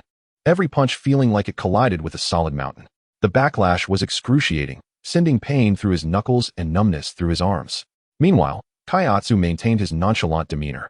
The Kaioken exacts a toll on the body. With each second it is utilized, one draws closer to collapse. If it were merely that. Kaiatsu's voice rang clear in Goku's ears. As the words fell, his fingertips surged with renewed power. Bang! A tremendous force, utterly irresistible, surged forth, propelling Goku like a cannonball, hurling him through the air. He tumbled through numerous rotations before clumsily regaining his posture. A trickle of blood already seeping from the corner of his mouth. Kaiatsu, observing him, gradually lowered the finger he had maintained poised throughout. The Kaioken, I graciously accept. No. I have not yet been defeated. I still possess one final move. Goku suddenly created a distance of over 100 meters, positioning himself in a stance that was unmistakably familiar to all. Came. Haim. Huh. A cerulean sphere of energy rapidly coalesced in his palms, emanating a terrifying aura that sent shivers down the spine. This fellow, does he intend to? Piccolo's expression shifted dramatically. Is he attempting to combine the Kamehameha with the Kaioken? Come, receive my most powerful strike. Goku's body trembled violently from the sheer force of concentration, yet the fervor in his eyes blazed to its zenith. This is my everything. He roared towards the energy sphere in his palms, 4x Kaioken. The crimson flames of energy surged into the blue sphere with reckless abandon. Blue and red, a flawless amalgamation. In an instant, the sphere's size and energy level multiplied exponentially. A terrifying force, potent enough to obliterate this planet, brewed within. Accompanied by Goku's roar, a colossal beam of energy, a striking blend of red and blue, tore through the earth, roaring forth to engulf Kaiatsu. This was Goku's ultimate gambit. Faced with this cataclysmic onslaught, Kaiatsu no longer met it with a mere finger. His demeanor shifted to one of seriousness. As a sign of respect for your indomitable spirit, he declared. In that moment, he made no attempt to counter, block, or evade. Just as the Kamehameha was about to make contact, he extended his right hand and, with a gentle flick, altered its trajectory entirely.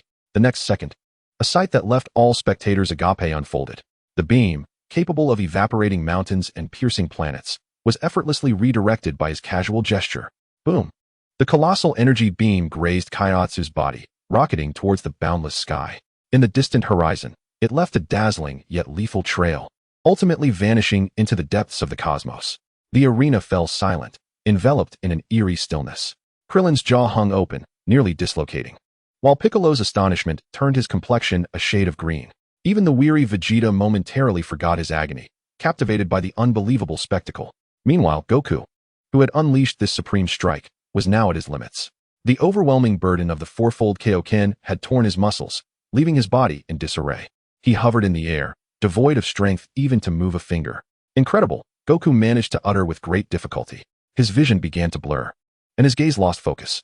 The fiery crimson aura that surrounded him, akin to a flickering candle in the wind, extinguished abruptly. He began to fall limply. Just then, an unexpected figure appeared behind him, Kaiatsu. Observing Goku's faltering form, he slowly raised his hand, grasping the tattered collar of Goku's GI, lifting him into the air. He glanced down at the unconscious Goku, then lifted his gaze over the petrified Z fighters below. With a smile, he remarked, "Well then, I shall graciously accept the Kaioken." Chapter 22. Mastery of the Kaioken, News of the Cosmic Emperor. All eyes, Krillin, Piccolo, Little Gohan, were fixated on Kaiatsu. Their expressions were a tapestry of shock, fear, confusion, and an incredulous awe reserved for a monster. Kaiatsu paid no heed to their stares. One hand began to explore Goku's tattered GI. "Hey, what are you doing?" Krillin exclaimed, his voice tinged with urgency. He feared this formidable man would do something to the unconscious Goku. Kaiatsu ignored him. Soon, he retrieved a small cloth pouch from Goku's waist. Opening it, he poured out a green bean. A Senza bean. Kaiatsu pinched the bean, pried open Goku's mouth, and casually flicked it inside. In that instant, the once limp Goku trembled violently. The muscles that had torn from exerting the fourfold Kaioken, the broken bones, the damaged organs, all began to heal at an astonishing speed, defying the laws of life. The once dim energy within him was reignited, surging with a newfound ferocity. Gasping, Goku abruptly opened his eyes and flipped out of Kaiatsu's grasp, landing on the ground. He flexed his limbs, reveling in the unprecedented vigor coursing through him. Practically overflowing with power, his entire being trembling with excitement. "Wow, I'm completely healed, and I feel even stronger than before," he exclaimed in delight, his eyes now fixed fervently on Kaiatsu. The weight of his earlier tension and reluctance vanished, replaced by pure admiration and fervor that emanated from the depths of his soul. "You are incredibly strong," Goku exclaimed sincerely, a radiant smile illuminating his face. "I concede, utterly and wholeheartedly. I am Kaiatsu," Kaiatsu replied, returning his smile as he extended his hand. "I hail from the future." Goku paused momentarily, refraining from further inquiries, and grasped Kaiatsu's hand with enthusiasm. "I am Son Goku." "Hee, Kaiatsu. You are the strongest person I have ever encountered." "Well then, Mr. Goku," Kaiatsu tightened his grip, emphasizing his words. "Shall we fulfill our agreement?" "Oh, right. The Kaioken." Goku smacked his forehead, realization dawning upon him. He scratched his iconic spiky hair, a bit sheepish, as a grin spread across his face. "The Kaioken is quite simple, really. It's just a sudden burst that allows the energy within to explode several times over in the shortest time possible. However, it places a tremendous strain on the body. Lord Ko warned me repeatedly to use it with caution, or else my body wouldn't withstand it." As Goku explained, he gestured animatedly. His explanation was straightforward and devoid of any intent to conceal knowledge. To him, sharing insights with an opponent far stronger than himself was a source of genuine joy. Krillin, listening nearby, found his jaw dropping wider in disbelief. Is that it? The principle is that simple? Yet, upon witnessing Kairatsu's reaction after Goku completed his explanation, Krillin felt his worldview being relentlessly challenged once more. Upon hearing Goku's somewhat foolish explanation, Chia quietly nodded in understanding. "So that's how it is," he murmured, slowly closing his eyes. In truth, he had almost mastered the technique after witnessing Goku unleash the Kaioken. Suddenly, the battlefield fell into an eerie silence. The breaths of everyone present became involuntarily subdued as they awaited what would come next. 1 second, 2 seconds, 3 seconds. Chia's body showed no signs of change. Krillin, on the verge of exhaling in relief, began to wonder if Chia was merely putting on a show. The next moment, an explosion reverberated through the air. A crimson aura erupted from Chia's being without any warning, soaring skyward.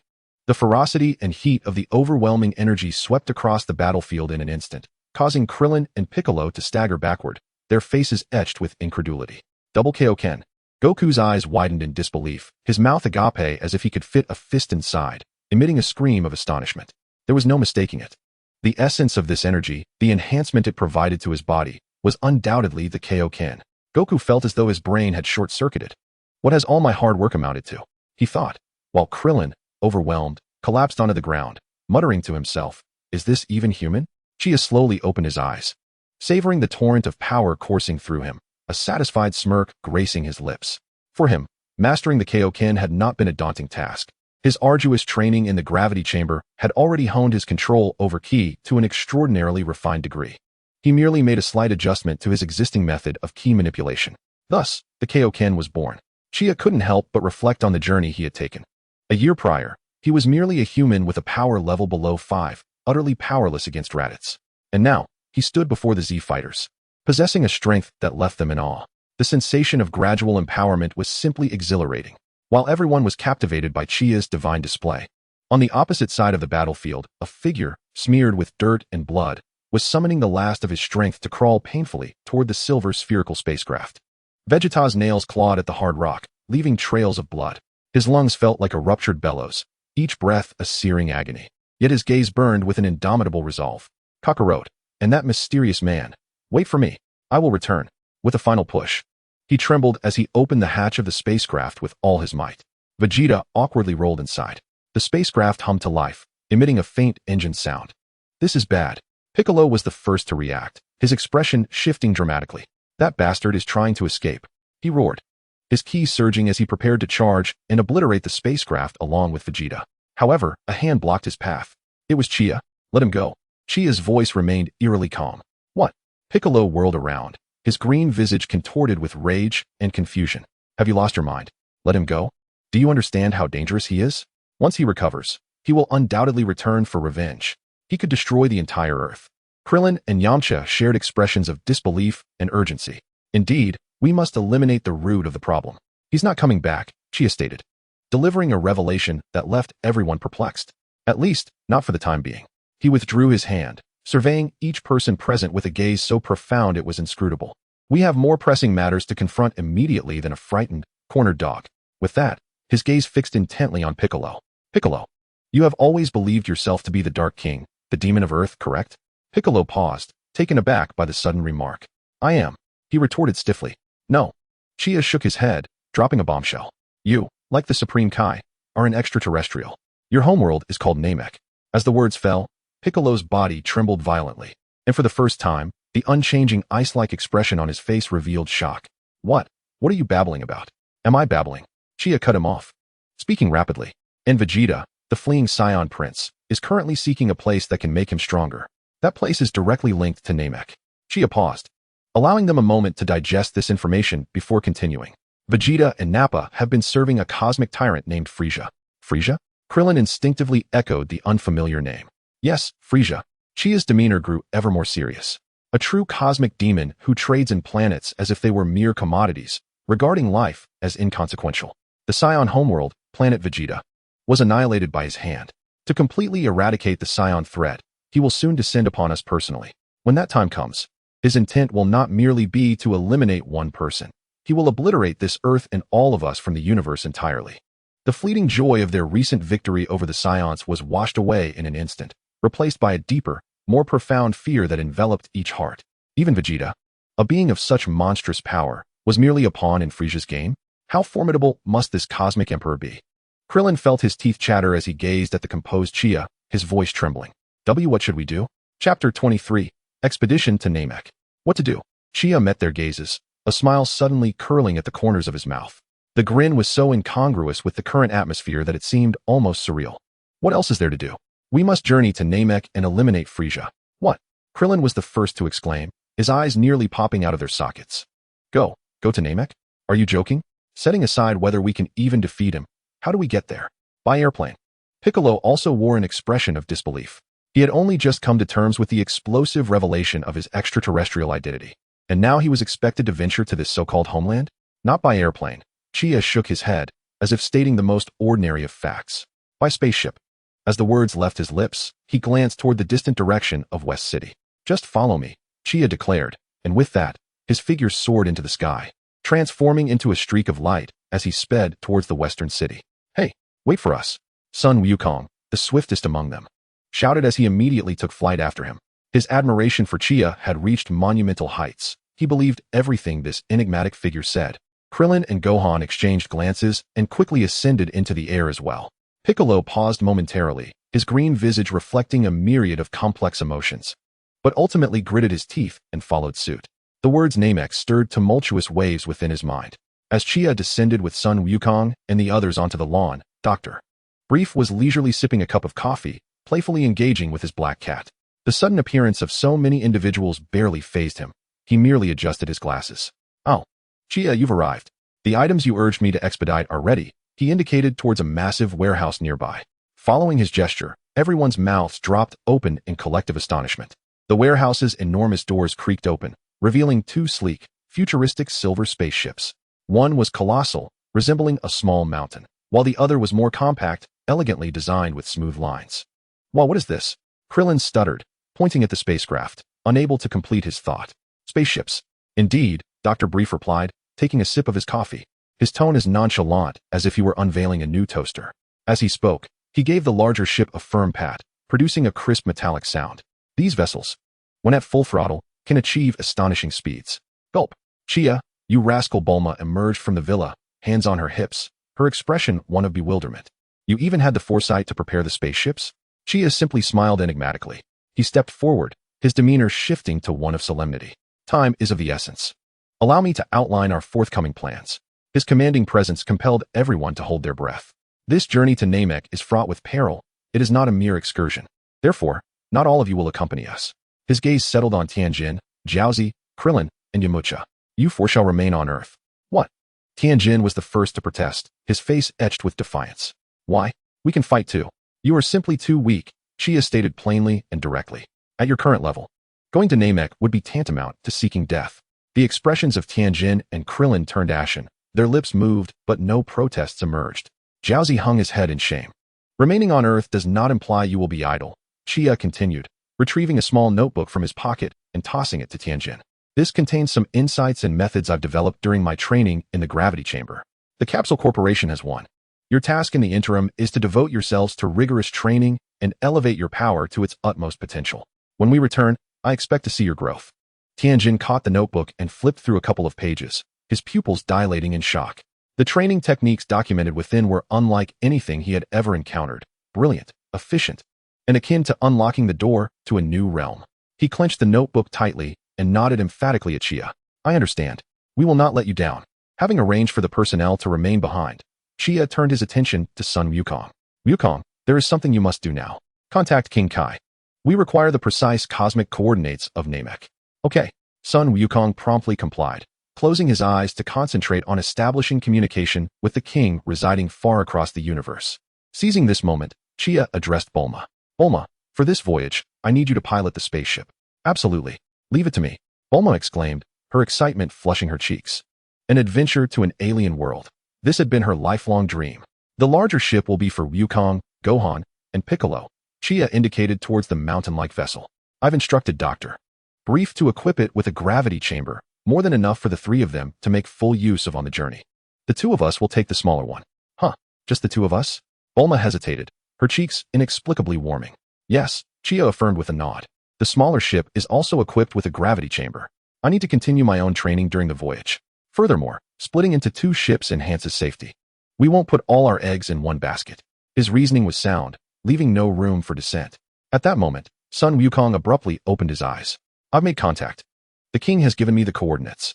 He also mentioned. His expression turned peculiar. He said we must absolutely avoid provoking that monster, Frisia. Otherwise, we won't even know how we died. Do not mind him. Chia waved dismissively, his expression indifferent.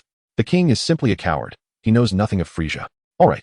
We have the coordinates. Prepare for departure. With Chia's command, everyone sprang into action.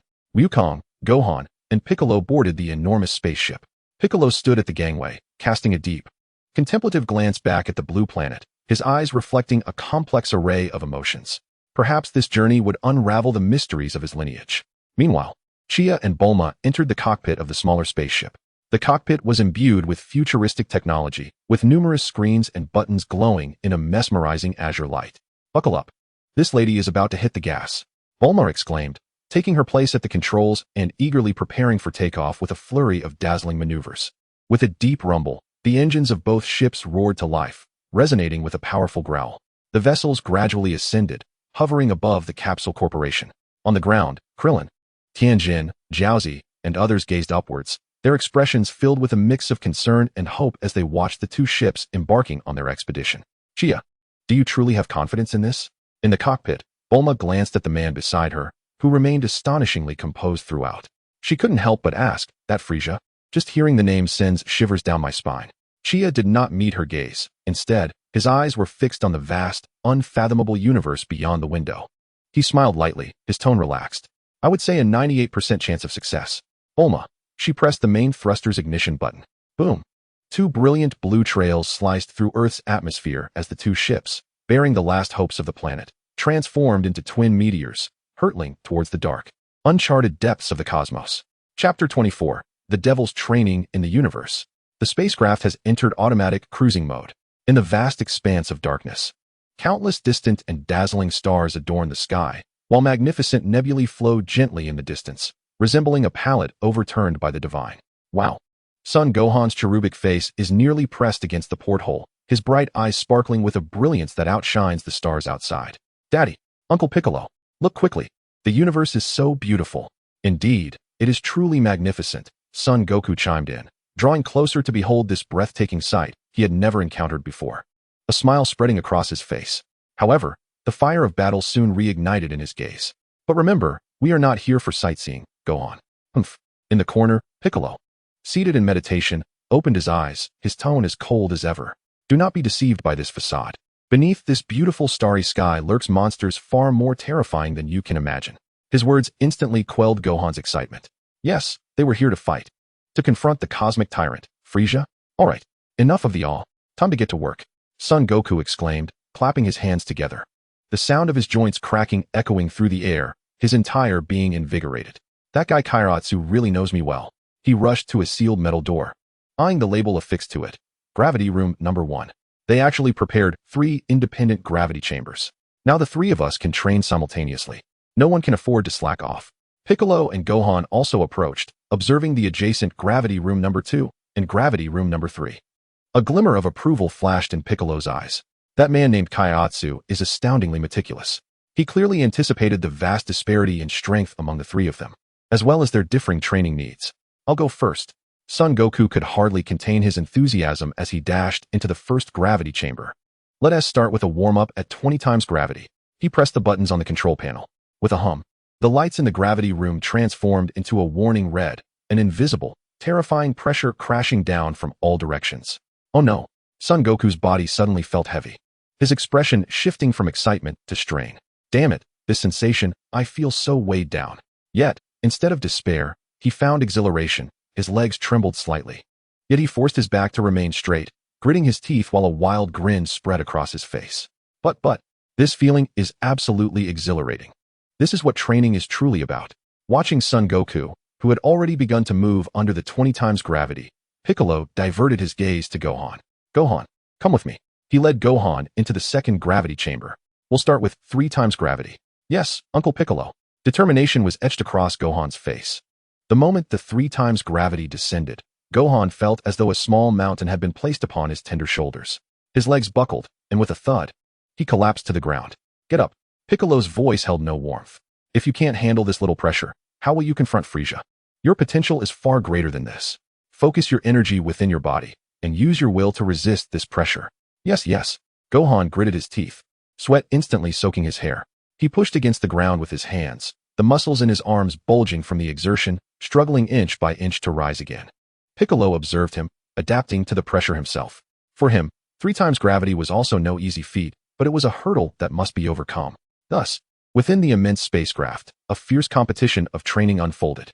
One was drenched in sweat, relentlessly challenging his physical limits under 20 times gravity, while the other 2 struggled forward under 3 times gravity, honing their resolve through unyielding determination. Meanwhile, on another smaller spacecraft, the atmosphere was starkly different. On the first day, Bulma hummed a cheerful tune. Carrying a glass of freshly squeezed orange juice, she approached the door of the gravity chamber. Clearing her throat, she shouted into the intercom, "Hey, Kaiatsu, training fanatic, would you like something to soothe your throat? I made it myself." The only response was the deep, rumbling sound of machinery from within the gravity chamber. "Humph, ignoring me?" Bulma pouted, taking a large sip of her drink. On the second day, Bulma returned with a platter of fragrant grilled meat. "Dinner is served. Handsome Kaiatsu. I grilled the finest Kobe beef. If you don't come out soon, it'll all be going into my belly." She leaned against the door, straining to listen. Still, there was no response, only the humming sound, seemingly heavier than the day before. "What the heck? You won't even eat the meal I prepared with my own hands." Such a humorless ironclad man. Bulma huffed, poking at the meat on her plate. On the third day, Kaiatsu, how about I tell you a joke? Once upon a time, there was a mountain, and within it, a temple. On the fourth day, it seems the spacecraft's backup energy system has a minor issue. Could you come and take a look? On the fifth day, Bulma completely abandoned the idea of communication. She stood with her hands on her hips, exasperatedly staring at the unyielding metal door. Is he planning to cultivate immortality in there? 5 days. A full 5 days. Not a single word. Not even a peep. What if he is dead in there? The more she thought about it, the more uneasy she became, and, as if compelled by some unseen force, she approached the external control panel of the gravity chamber. There, a small display screen showed the current gravity levels inside. When her gaze fell upon the numbers on the screen, Bulma's pupils dilated dramatically. Her mouth slowly widened. Units, tens, hundreds. She extended her trembling finger to point at the number. 200 times. What a joke. Bulma felt as though her worldview had been utterly shattered. This guy had been enduring 200 times gravity for 5 days. Is he even human? Suddenly, she recalled Kaiatsu's arrangements. The larger spacecraft was for Goku and the others. The smaller one was for him and herself. She had initially thought Kaiatsu wanted to spend more time alone with her. The genius beauty. Now she understood. He hadn't been thinking of that at all. He was merely disdainful of Goku and the others' lack of strength, fearing they would disturb his training. He is the true ultimate training fanatic. Bulma, in a daze, sat down at the pilot's seat. Just then, a hum filled the air. The door behind her suddenly emitted a hissing sound of pressure release. Accompanied by a puff of white steam, the gravity chamber doors slowly slid open. A figure emerged. Kaiatsu was clad only in black training shorts, his skin glistening with beads of sweat that trickled down the perfectly chiseled lines of his abdomen. He casually grabbed a towel hanging nearby and wiped the sweat from his face. The aura emanating from him was entirely different from that of 5 days prior. Now, merely standing there, He emanated a terrifying aura that made one's heart skip a beat. Bulma even experienced a fleeting illusion. Was the spaceship's gravity system malfunctioning?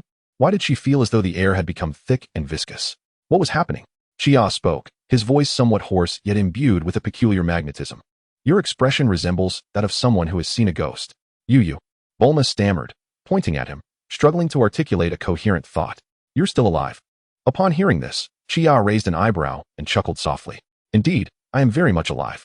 His gaze shifted to the main screen, where the ship's navigation chart and the long-range life detection radar interface were displayed. Almost there? Huh. Oh, right. Bulma snapped back to attention at his reminder and pointed at the screen.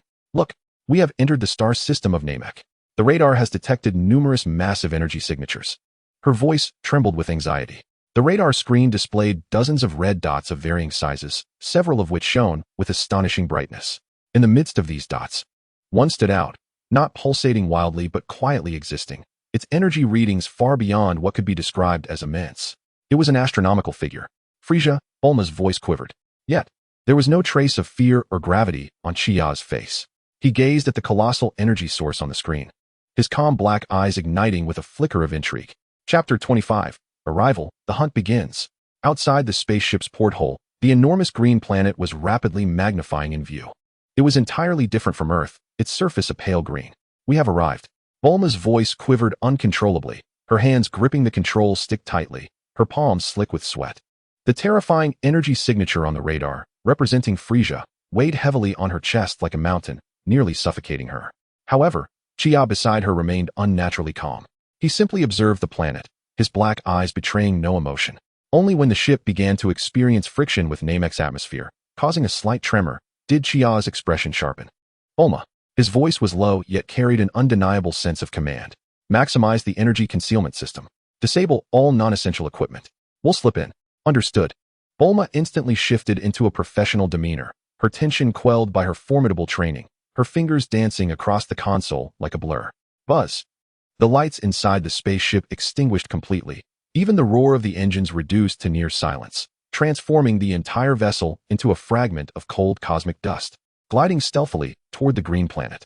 Meanwhile, Chia activated communications with another ship. On the screen appeared the figures of Son Goku, Gohan, and Piccolo. Son Goku was bouncing in place, every cell in his body clamoring with excitement, his face flushed. Chia, have we arrived? I can feel it. There are several powerful energies below. When do we start fighting? Goku. Chia's voice was deep and authoritative, instantly silencing Son Goku. Upon landing, everyone must immediately conceal their energy. Huh? Conceal our energy? Son Goku was taken aback, scratching his head instinctively. Why? If we hide, won't Frisia and his crew be unable to find us? Chia's lips curled slightly as he replied, we currently lack the strength. We must proceed cautiously. Piccolo, listening nearby, displayed a look of understanding on his green visage. I comprehend. Piccolo spoke solemnly. Goku, do as he says. This concerns the lives of us all. Oh, fine. Although Son Goku still felt somewhat stifled, he recognized the gravity of the situation. The communication ended. The two ghostly ships, under Chia's guidance, traversed the canyon and ultimately landed silently in a valley teeming with immense blue mushroom-like flora. The ground was soft, and the air was permeated with an unusual spore-laden aroma. Chia was the first to descend the gangway, his feet touching this unfamiliar terrain. He did not act immediately, but closed his eyes. In an instant, the very pulse of the planet seemed to become clear within his perception. Countless fragile life forms, belonging to the Namekians, were fleeing in terror, one after another extinguishing. A malevolent and brutal energy, belonging to Frisia's forces, rampaged across the planet like a virus. Additionally, Chia raised an eyebrow slightly. On the other side of the planet, two formidable energies were clashing violently. One was arrogant and domineering, yet strangely familiar. Vegeta, the other, a slightly weaker energy, was engulfed in extreme fear and panic. It was Kaiatsu. A knowing smile curved Chia's lips. How interesting. It seems we have arrived just in time. The opening act has already begun. Just then, the hatch of the other ship opened as well. Piccolo, upon stepping onto this land, suddenly stiffened. He knelt on one knee, one hand clutching his forehead in anguish, his face contorted with intense rage. Uncle Piccolo, what's wrong? Son Gohan exclaimed, rushing to support him. My kin. Piccolo forced out a few words through gritted teeth, his voice hoarse as if two pieces of metal were grinding together. They are being slaughtered. His perception was clearer than Chia's. It was a mournful cry born of blood ties. Each Namekian's death felt like a knife piercing deep into his soul. He had never felt a sense of belonging to the Namekians, yet at this moment, that rage and sorrow rooted in his blood surged like a volcano, erupting fiercely within his chest. Almost immediately after he spoke, on the other side of the planet. Want to play with me? You're far from it, Kaiatsu. Accompanied by Vegeta's arrogant roar, a massive energy erupted explosively. Following that, the panicked energy belonging to Kaiatsu abruptly ceased, vanishing entirely from the planet. Vegeta's unrestrained laughter seemed to transcend great distances, resonating in everyone's hearts. Ha ha ha. Frieza, you're next. The Dragon Balls are mine. Subsequently, Vegeta's energy also swiftly retracted, disappearing from perception. Clearly, although this prince was arrogant, he was not foolish. He understood the essence of guerrilla warfare, retreating immediately after the fight. Within the canyon, the atmosphere fell into a heavy silence. The excitement on Son Goku's face faded, replaced by an unprecedented seriousness. Piccolo's fists clenched tightly, his nails digging deep into his palms. Everyone, remain calm. Chia's voice shattered the heavy silence. He slowly turned, his calm gaze sweeping over everyone present. He fixed his eyes on Piccolo. Piccolo, I understand your feelings. However, anger resolves nothing. It will only cloud your judgment and lead to a swifter demise. Then, he turned to Son Goku. Goku, you're eager for a fight, aren't you? Patience, there will be plenty of battles for you to engage in, but not just yet. I assure you. This time you will fight to your heart's content. His words forced the restless Goku and the furious Piccolo to regain their composure. Chia raised his wrist, and a virtual three-dimensional projection screen unfolded before him. Displayed was a rudimentary map of Namek, dotted with several moving light points.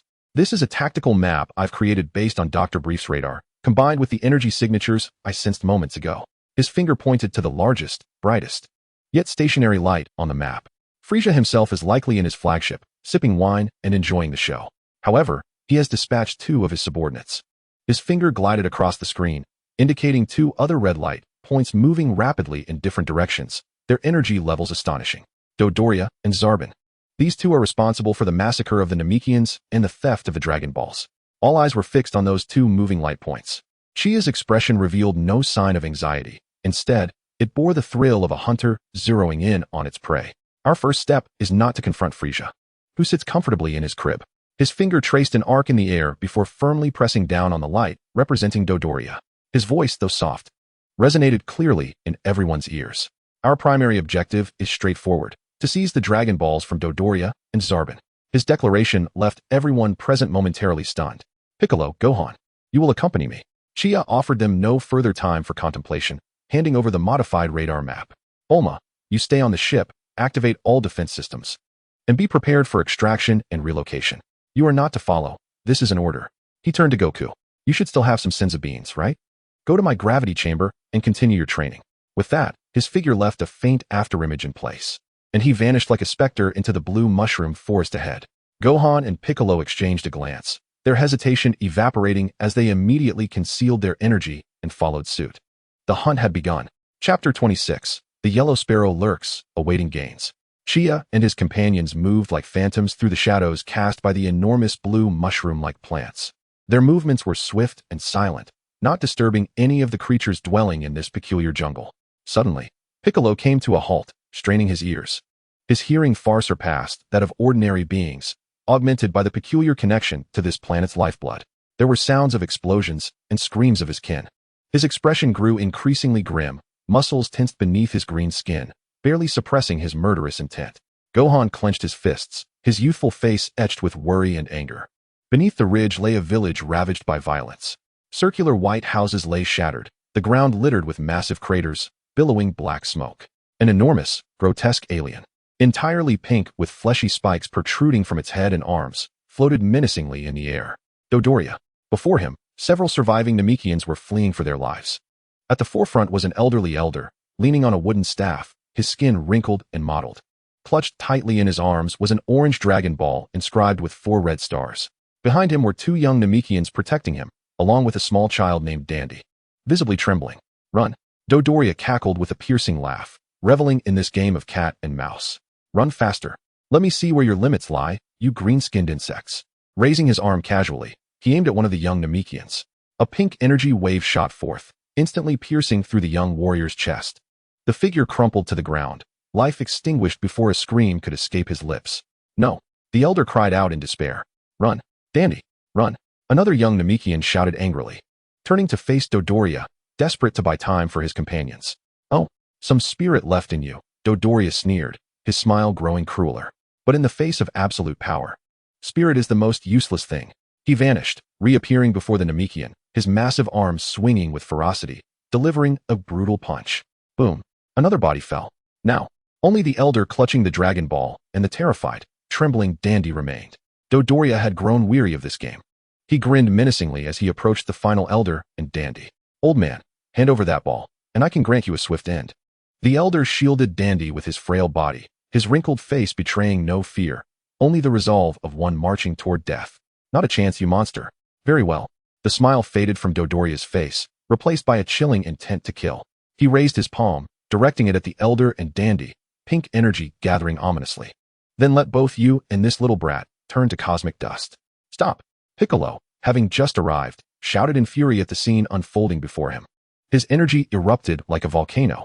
The green figure transformed into a streak of lightning, leaping from the ridge to position himself protectively before the elder and Dandy. Uncle Piccolo, Gohan exclaimed, not hesitating to unleash his energy as he charged down to stand alongside Piccolo. On the ridge, Chia observed this unfolding drama. He did not move. Instead, he retreated, blending deeper into the shadows. Below, Dodoria halted his movements, taken aback by the sudden appearance of Piccolo and Gohan, before breaking into a wide grin. Oh, a couple of stragglers with decent combat power? Let us see if you're here to die together. He glanced at his wrist-mounted scouter. 5,000 for one. 5,008 for the other. TSK, TSK, TSK, shall we test that theory? Piccolo assumed a battle stance, his gaze sharp as a blade. You think you can take us on? Dodoria erupted into laughter, as if he had heard the most hilarious joke. Very well, let me show you what despair truly is. He opened his mouth wide, unleashing a massive pink energy cannon aimed directly at the three. The ground was cleaved as the energy blast tore through, creating a deep chasm. Piccolo and Gohan's expressions changed dramatically. They sensed the terrifying power contained within that strike. It's over. Just as that thought surged through their minds, an unexpected twist occurred. A more rapid and refined wave of purple energy shot forth from the horizon, striking precisely against Dodoria's energy cannon. Boom! A violent explosion erupted in midair, sending ferocious shockwaves that swept up the sand and stones from the ground, forming a circular shockwave. Piccolo and Gohan were jolted backward by the force. Amidst the swirling smoke and dust, a figure clad in a blue form-fitting combat suit and white battle armor slowly descended from the sky. With arms crossed and an air of arrogance, a disdainful smirk adorned his lips. Humph, how unseemly, Dodoria. Struggling against a few insignificant pests? You truly are regressing with time. Upon noticing the newcomer, Dodoria's malevolent grin instantly froze, his pupils dilating in sheer horror and disbelief. Vegeta, what are you doing here? Aren't you supposed to be on another mission? Vegeta, the prince of the Saiyans. In an instant, Piccolo and Gohan felt their hearts plummet to the depths of despair. Just as one villain departed, a more formidable one arrived. Do I owe you an explanation for my presence? Vegeta scoffed, his gaze locked onto Dodoria's scouter. Observe my battle power, Dodoria, and then kneel before me in supplication. Dodoria instinctively pressed the button on the scouter. Beep, beep, beep as the numbers on the screen settled. His face drained of color, cold sweat soaking his back. T-24,000. How is that possible? When you left Earth, you had only 18,000. That is because the Saiyans are a warrior race that grows stronger in the face of life and death. Vegeta's smile broadened with increasing arrogance. And you, Dodoria, are merely a fat lapdog at Frieza's side. Before the words could fully escape his lips, Vegeta vanished. Dodoria, taken aback, had no time to react before a searing pain shot through his abdomen. Bam! Vegeta's knee collided forcefully with his stomach, the immense force bending him like a shrimp, while erupting from his mouth. Following that, Vegeta executed a spinning kick, striking him harshly in the face. Dodoria was sent flying like a ragdoll, crashing through several massive boulders before finally coming to a halt in disarray. A complete and utter domination. Please, don't kill me. Dodoria struggled to rise from the rubble, bloodied and filled with terror. Vegeta, I know a tremendous secret. A secret concerning you, concerning the Saiyans. He cried out desperately for mercy. Speak it, and I shall spare your life. Vegeta indeed halted his pursuit, crossing his arms as he looked down upon Dodoria with a bemused expression. Oh, do enlighten me. If this secret sufficiently piques my interest, I may consider granting you a swift demise. Dodoria gasped for breath, aware that this was his only chance at survival. Trembling, he began to speak, The destruction of planet Vegeta was not due to a colossal meteor impact. Vegeta's pupils narrowed slightly. It was an elaborate ruse, a complete fabrication. The one who annihilated your home planet was none other than King Frieza. Dodoria bellowed the final words. It was he. He personally obliterated planet Vegeta because he feared. He feared that a legendary Super Saiyan would emerge from among you. Boom. Those words reverberated in Vegeta's mind like thunder, freezing him in place. The arrogance, disdain, and amusement on his face evaporated in an instant, leaving only profound shock and emptiness. Deceit lies his own planet, his father. His people, it turned out they were all destroyed by the very person he had loyally served. An unprecedented rage, capable of incinerating everything, ignited from the very depths of his heart, burning fiercely. All present were struck dumb by this astonishing revelation. None noticed. In the fleeting moment when all attention was drawn to Vegeta and Dodoria, a shadow, swift as lightning, silently appeared beside the bewildered Namekian elder. Kaiatsu's hand gently removed the warm Dragon Ball, etched with 4 stars, from the elder's now vacant embrace. Thank you, old man. A whisper barely audible floated into the elder's ear. Instinctively, the elder looked down. His arms were empty. In the next instant, Kaiatsu's figure had vanished from the spot. At that very moment, an invisible force erupted where he had once stood. Whoosh! A tempest of sand was swept up by a tremendous power, instantaneously forming a colossal sand wall that obscured the entire area. Who goes there? Vegeta erupted in a roar, awakened from his fiery fury. The Dragon Ball. My Dragon Ball is gone. Dodoria cried out in a panic. All set, job done. Chapter 27, Zabo transforms. Bastard. Who did this? Vegeta's furious voice echoed through the dust, filled with the wrath of having been deceived. Just as he had awakened to the truth of his planet's destruction. Before he could even unleash his pent-up rage, the precious Dragon Ball was snatched right from under his nose. A tremendous humiliation. A violent energy erupted from within him, dispersing the swirling sand. Yet, the thief remained elusive. Meanwhile, Dodoria was shrieking like a pig. The Dragon Ball. My Dragon Ball. Frieza will kill me. Vegeta's eyes were bloodshot, his teeth grinding together. His crimson gaze pierced through the dust, locking onto the equally panicked pink creature not far away. Vegeta, let us search together. If we find the Dragon Ball, I'll give it to you. Just don't kill me. Dodoria, sensing the chilling aura of impending doom, begged repeatedly for mercy. It's too late. Vegeta's voice resonated like a harbinger from the depths of hell. Only the dead, who know that secret, can put my mind at ease. No. In response to Dodoria's pleas, Vegeta delivered a punch imbued with unfathomable fury. Boom. A horrifying energy explosion erupted within the sand wall, shaking the ground violently. The anguished screams abruptly ceased. As the dust gradually settled, a massive crater remained, with not a single trace of Dodoria left behind. Vegeta hovered in midair, his chest heaving, the fury and murderous intent in his eyes nearly materializing. He cast a cold glance at the bewildered Piccolo and Gohan. 2 worthless fighters with a mere battle power of 5,000, hardly worth his time. Now, the most pressing matter was to locate all the Dragon Balls, grant himself the wish of immortality, and then eliminate Frieza. Vegeta no longer lingered, transforming into a streak of light, soaring skyward, disappearing into the horizon. He has left? Gohan gazed in the direction Vegeta had vanished, his calves still trembling. Yes. Piccolo nodded, his expression still grave. He approached the paralyzed Namekian elder and Dandy, who were rendered helpless by fear. Elder, are you all right? The elder gazed vacantly at his empty arms, muttering. The Dragon Balls, they've been taken. I am aware, Piccolo replied in a somber tone, but now is not the time for sorrow. Lead us to the Grand Elder. We have come to assist you in combating Frieza. The Grand Elder? The elder raised his head, his murky eyes filled with suspicion and wariness. Indeed, Piccolo gestured towards Gohan. We require the Grand Elder's power to unlock our potential, thus enabling us to stand a chance against Frieza. This was the plan Chi-Chi entrusted to us prior to our arrival. Young Dandy looked at Piccolo and Gohan, recalling the shadow that had swiftly seized the Dragon Balls without inflicting any harm. Biting his lip, he tugged at the elder's robe. Elder, they don't seem like bad people. Ultimately, swayed by Piccolo's persuasion and Dandy's plea, the elder nodded in agreement to guide them to the Grand Elder's location. Meanwhile, aboard Frieza's colossal spacecraft, Frieza seethed. Doria, that incompetent fool. He has lost contact. Seated in his exclusive hovering chair, his slender fingers drummed lightly against the armrest, his crimson eyes gleaming with impatience. Zabon, at your service, Lord Frieza, Zabon responded, bowing slightly, his handsome visage adorned with a humble smile. I give you 1 hour to retrieve another Dragon Ball for me. Should you fail, you shall meet the same fate as Doria. As you command. Without a hint of hesitation, Zabon turned and departed the spacecraft. His efficiency far surpassed that of Doria. In less than half an hour, he stumbled upon a moderately sized Namekian village. Faced with the desperate resistance of the Namekian warriors, he merely waved his hand dismissively. Beams of energy pierced through their bodies with pinpoint accuracy. Blood stained the earth a vibrant green. Soon, he had seized a Dragon Ball from the village elder's grasp. All done. Zabon dusted off non-existent dirt from his hands, clutching the Dragon Ball as he prepared to return to the ship. However, at the moment he ascended, a mocking voice resonated from below. Well, if it isn't Frisia's most charming lapdog. In such a hurry to return for accolades? Zabon froze, abruptly looking down. There stood Vegeta, arms crossed, perched upon a rocky outcrop, wearing a derisive expression. Vegeta, how could you possibly be here?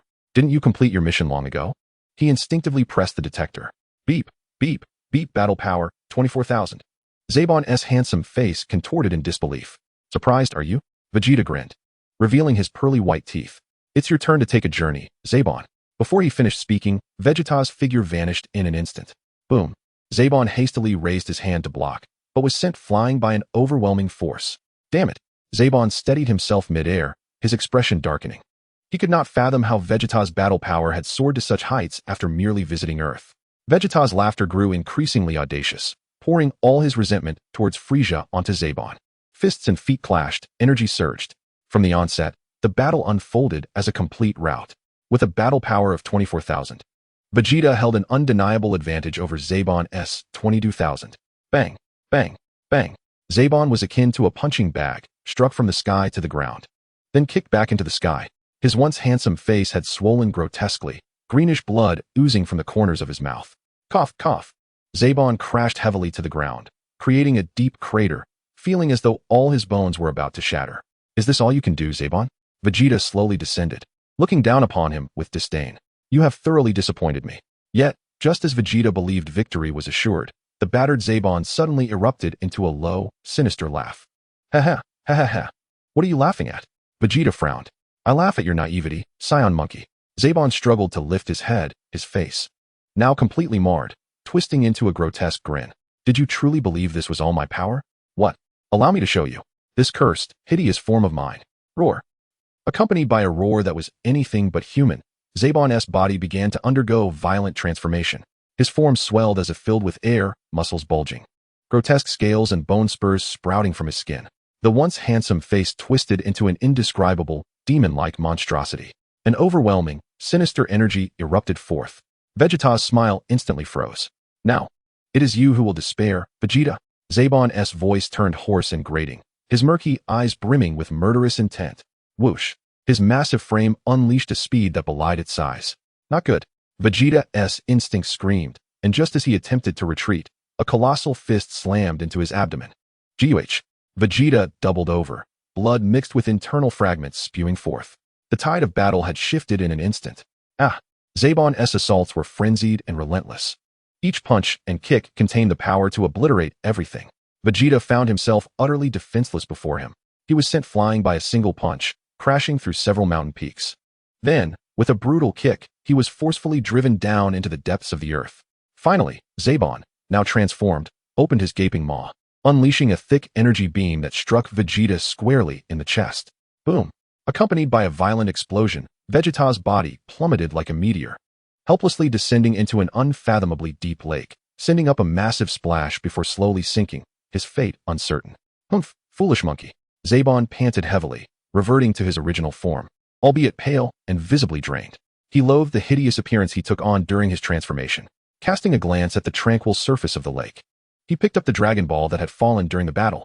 Weighing it in his hand, Zabon smiled with satisfaction, turning to leave. Just then, he paused abruptly. Whirling around, there, by the lakeside, stood a young man with black hair and eyes, observing him with keen interest. Who are you? Zabon frowned. The detector indicating this person had a battle power below 5. Chi-Chi smiled. Me? Just an ordinary passerby. He slowly raised his right hand, palm facing upwards. With a hum, a blade of pure golden energy, approximately half a meter long, and emanating a chillingly sharp aura, materialized from thin air.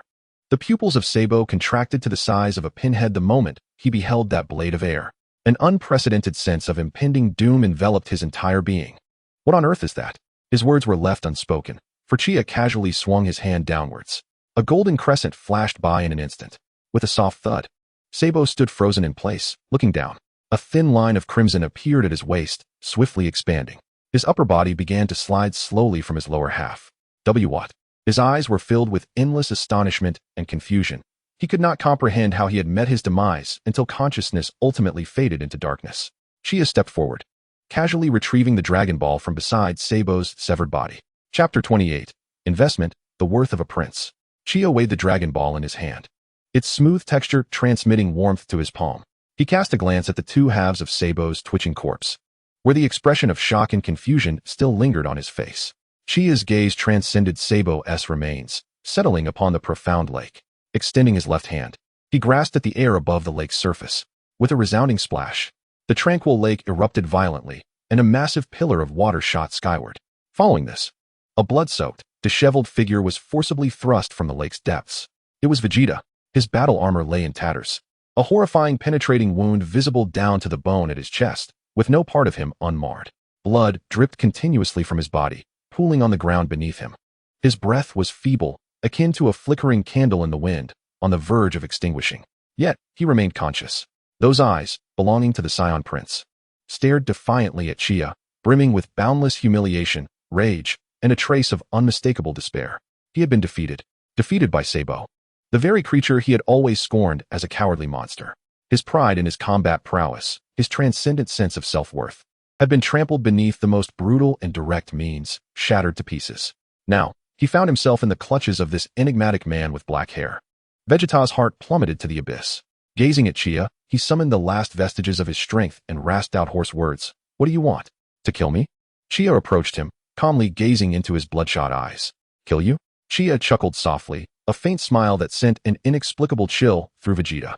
No. Killing you would be a waste. He extended a finger, gently tapping the gaping wound in Vegeta's chest.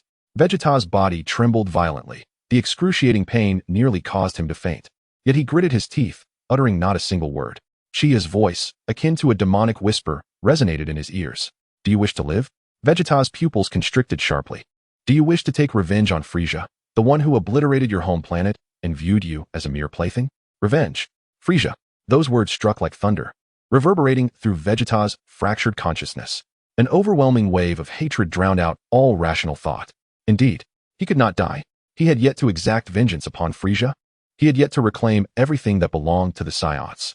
How could he perish here? The instinct for survival, the flames of vengeance, at that moment, eclipsed his pathetic pride. Why, what do you truly want? Vegeta's lips quivered. Noticing the shift in his expression, Chia nodded with satisfaction. Excellent. The fish has taken the bait. It is quite simple. Chia leisurely withdrew his hand, rummaging through his pocket for a moment, then reluctantly produced a small, green bean. The sacred bean. This precious resource was scarce. Each bean diminished his stock, and had it not been for Vegeta's potential usefulness, he would not have been willing to part with it. Consume this. Chia offered the sacred bean near Vegeta's lips.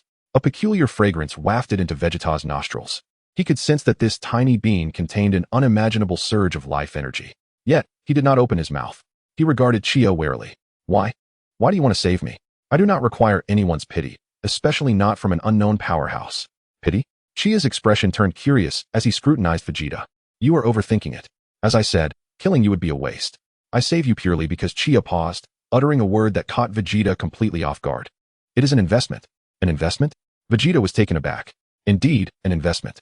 Chia's tone was unsettlingly calm. You need strength to take revenge on Frieza, and I need a sufficiently powerful warrior to disrupt his focus, draw fire away, and buy me time. This straightforward transactional relationship surprisingly eased Vegeta's proud and suspicious heart, letting down a sliver of his guard. So what do you say? Chia waved the sacred bean in his hand. Will you accept this investment? Miss this opportunity, and it may never come again. Vegeta's eyes flickered intensely. He weighed his options, grappling with the dilemma. Accepting this mysterious man's investment would mean becoming a pawn in his game. Yet, it also afforded him the chance to survive and the opportunity to exact revenge on Frieza. After a moment's hesitation, Vegeta suddenly opened his mouth and swallowed the sacred bean whole. Gulp! The sacred bean dissolved upon reaching his throat, and a wave of warmth surged through his entire being. In the next instant, an indescribable, overwhelming surge of life energy erupted within him. Crack! Crack! His shattered bones healed in an instant, the horrific penetrating wound visibly mending at a remarkable speed. Withered muscles once again brimmed with explosive power. His previously feeble aura skyrocketed, akin to a rocket surging upwards. Vegeta could not contain himself and let out a roar that reverberated through the heavens. He could feel it. He could distinctly sense it.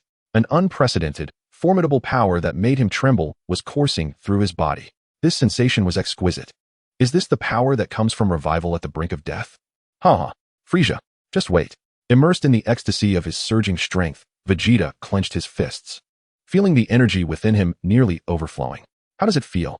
Chia's calm voice pulled him back from his euphoria. The Saiyan's near-death enhancement truly lives up to its reputation.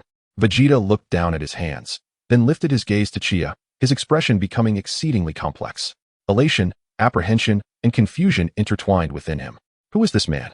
He not only knows the secret of Frieza's annihilation of planet Vegeta, but he also understands the Saiyan's near-death revival enhancement. Now, your battle power should exceed 150,000. 150,000. Vegeta's heart raced suddenly. Although he could sense that he had grown significantly stronger, he had yet to grasp the exact extent of his newfound power.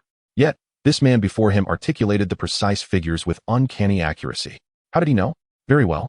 I have made my investment. Now it is time for you to demonstrate your returns. Chia did not afford Vegeta much time for contemplation. He pointed towards the distant sky. Frieza's spaceship was in that direction, and he was likely searching for the Grand Elder's residence. Your task is to infiltrate his spacecraft and seize all the Dragon Balls he has collected. By the way, a friendly reminder. The elite force of Frieza, the Ginyu Force, should be arriving shortly. Just delay them as best you can. The Ginyu Force. At the mere mention of this name, Vegeta's pupils constricted sharply. That was the most fearsome legion of monsters under Frieza's command. Each member possessed strength far exceeding his own. In the past, upon hearing that name, he would have turned tail and fled. However, now, with the surging power exceeding 150,000 coursing through him, a cruel and confident smile involuntarily curled at the corners of his mouth. The Ginyu Force? Perfect. I shall use you as a test for my newfound strength. Vegeta cast a deep glance at Chia. He uttered not another word. Humph. Vegeta's body erupted with energy. A white aura shot skyward, fracturing the earth beneath him. In the next moment, he transformed into a blinding streak of light, tearing through the skies at a speed unparalleled in his past, hurtling towards Frieza's spaceship. Chapter 29, Frieza's Surprise. A peculiar dome-shaped structure nestled amidst the verdant plains, exuding an aura of tranquility and peace. This was the abode of the Grand Elder. Under Din's guidance, Piccolo and Gohan finally beheld the legendary progenitor of Namek. The Grand Elder's colossal form was astonishing, nearly filling the entire room. His aged visage was lined with deep wrinkles, the passage of time having etched profound marks upon him. Yet his eyes radiated a wisdom that penetrated all warriors from afar, and the compassionate children of Earth. The Grand Elder's voice was soft, yet it resonated directly within their hearts. I am already aware of your intentions. Piccolo's expression grew solemn. He could sense the immeasurable spiritual power contained within this ancient Namekian. Grand Elder, we have come to confront an evil invader, Frieza. We require strength. Gohan mustered his courage and spoke boldly. Frieza. The Grand Elder murmured the name, a trace of sorrow flickering in his aged eyes. We Namekians are also suffering under his tyranny. He turned his gaze to Piccolo, his eyes deepening with insight. I sense the essence of a fellow Namekian within you. Yet it feels distinct. You are the Namekian who grew up on Earth, are you not? Piccolo nodded, revealing no concealment. The Grand Elder slowly raised a wrinkled hand. For the sake of safeguarding this land, I am willing to awaken the latent power within you. He placed his hand upon Piccolo's head. A warm and vast energy surged into Piccolo's being like a tidal wave. Piccolo trembled violently. He could feel every cell within him rejoicing, exulting. The long-held bottleneck confining his power shattered under the onslaught of this energy. Power. An unprecedented sensation of strength filled his entire being. In mere seconds, Piccolo's aura underwent a monumental transformation. This, Piccolo felt, was a power he had never experienced before, leaving him utterly astonished. This is merely the power you were meant to possess. The Grand Elder withdrew his hand, appearing somewhat weakened. Now, it is your turn, child. His hand rested upon Din's head, awakening his healing abilities. Then, it fell upon Gohan's head. Do not fear, relax your mind. Gohan nervously nodded and closed his eyes. In the next instant, the Grand Elder's expression changed dramatically. How is this possible? A tempest surged within the Grand Elder's heart. What lies dormant within this child's body? Unfortunately, with my abilities, I can only unlock a portion. Just then, a figure descended from the heavens, landing silently not far away. Who goes there? Nail instantly became alert, positioning himself protectively in front of Chia, assuming a combat stance. He sensed that this man contained a terrifying energy, far surpassing that of the previous ally. Do not be alarmed. I am not your enemy. Chia raised his hands in a gesture of peace, offering a friendly smile. The commotion within the room also caught the attention of Piccolo, who had just completed his power awakening. He bolted outside, and upon seeing Chia, nodded in recognition. Gohan quickly followed, and upon spotting Chia, greeted him joyfully. Mr. Chia, it seems you all have achieved considerable growth. Chia's gaze swept over Piccolo and Gohan, ultimately landing on Nail. I have come to see the Grand Elder to ask for another favor. Meanwhile, aboard Frisia's colossal spaceship. Boom. With a thunderous crash, the heavy hatch of the ship was blasted open by a torrent of violent energy. Amidst the horrified gazes of countless soldiers, Vegeta's figure slowly strode into view. He was drenched in blood, his battle attire tattered beyond recognition, yet the overwhelming aura emanating from him left everyone present breathless. Vegeta? A guard on duty gaped in terror, his eyes wide with disbelief. What are you doing here? Before he could finish, a beam of energy shot forth from Vegeta's fingertip, instantly piercing through his skull. A cruel smile curled at the corners of Vegeta's mouth as his gaze swept across the densely packed soldiers within the ship. Kill this traitor. Open fire.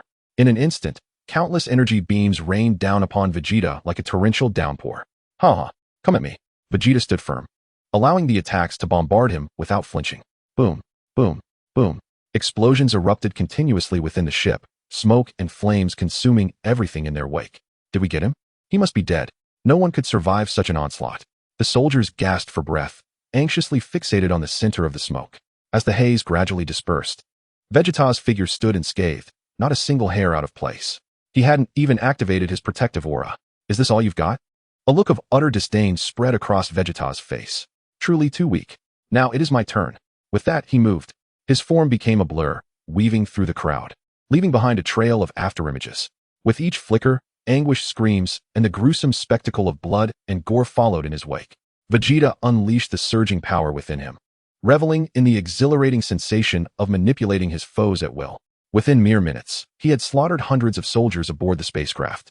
The vast hall was awash in blood, strewn with lifeless bodies. Stepping through the viscous pools of crimson, Vegeta advanced deeper into the ship. He vividly recalled that the location of Frisia's Dragon Balls was just ahead. Soon, he arrived before two colossal metal vaults. That Frisia truly has an abundance of confidence. With a cold smirk, Vegeta raised his hand and unleashed an energy blast at one of the vault doors. Boom. The specially forged alloy door shattered effortlessly into fragments. 4 orange-hued Dragon Balls lay quietly within. A glimmer of greed flashed in Vegeta's eyes as he unceremoniously seized all 4. The Ginyu Force must be on their way, he thought, licking his lips, his battle spirit igniting. He then found a suitable hiding place for the Dragon Balls, concealing his aura as he awaited in silence. Meanwhile, Frisia, who was collecting Dragon Balls in a village of Namekians, abruptly halted his movements.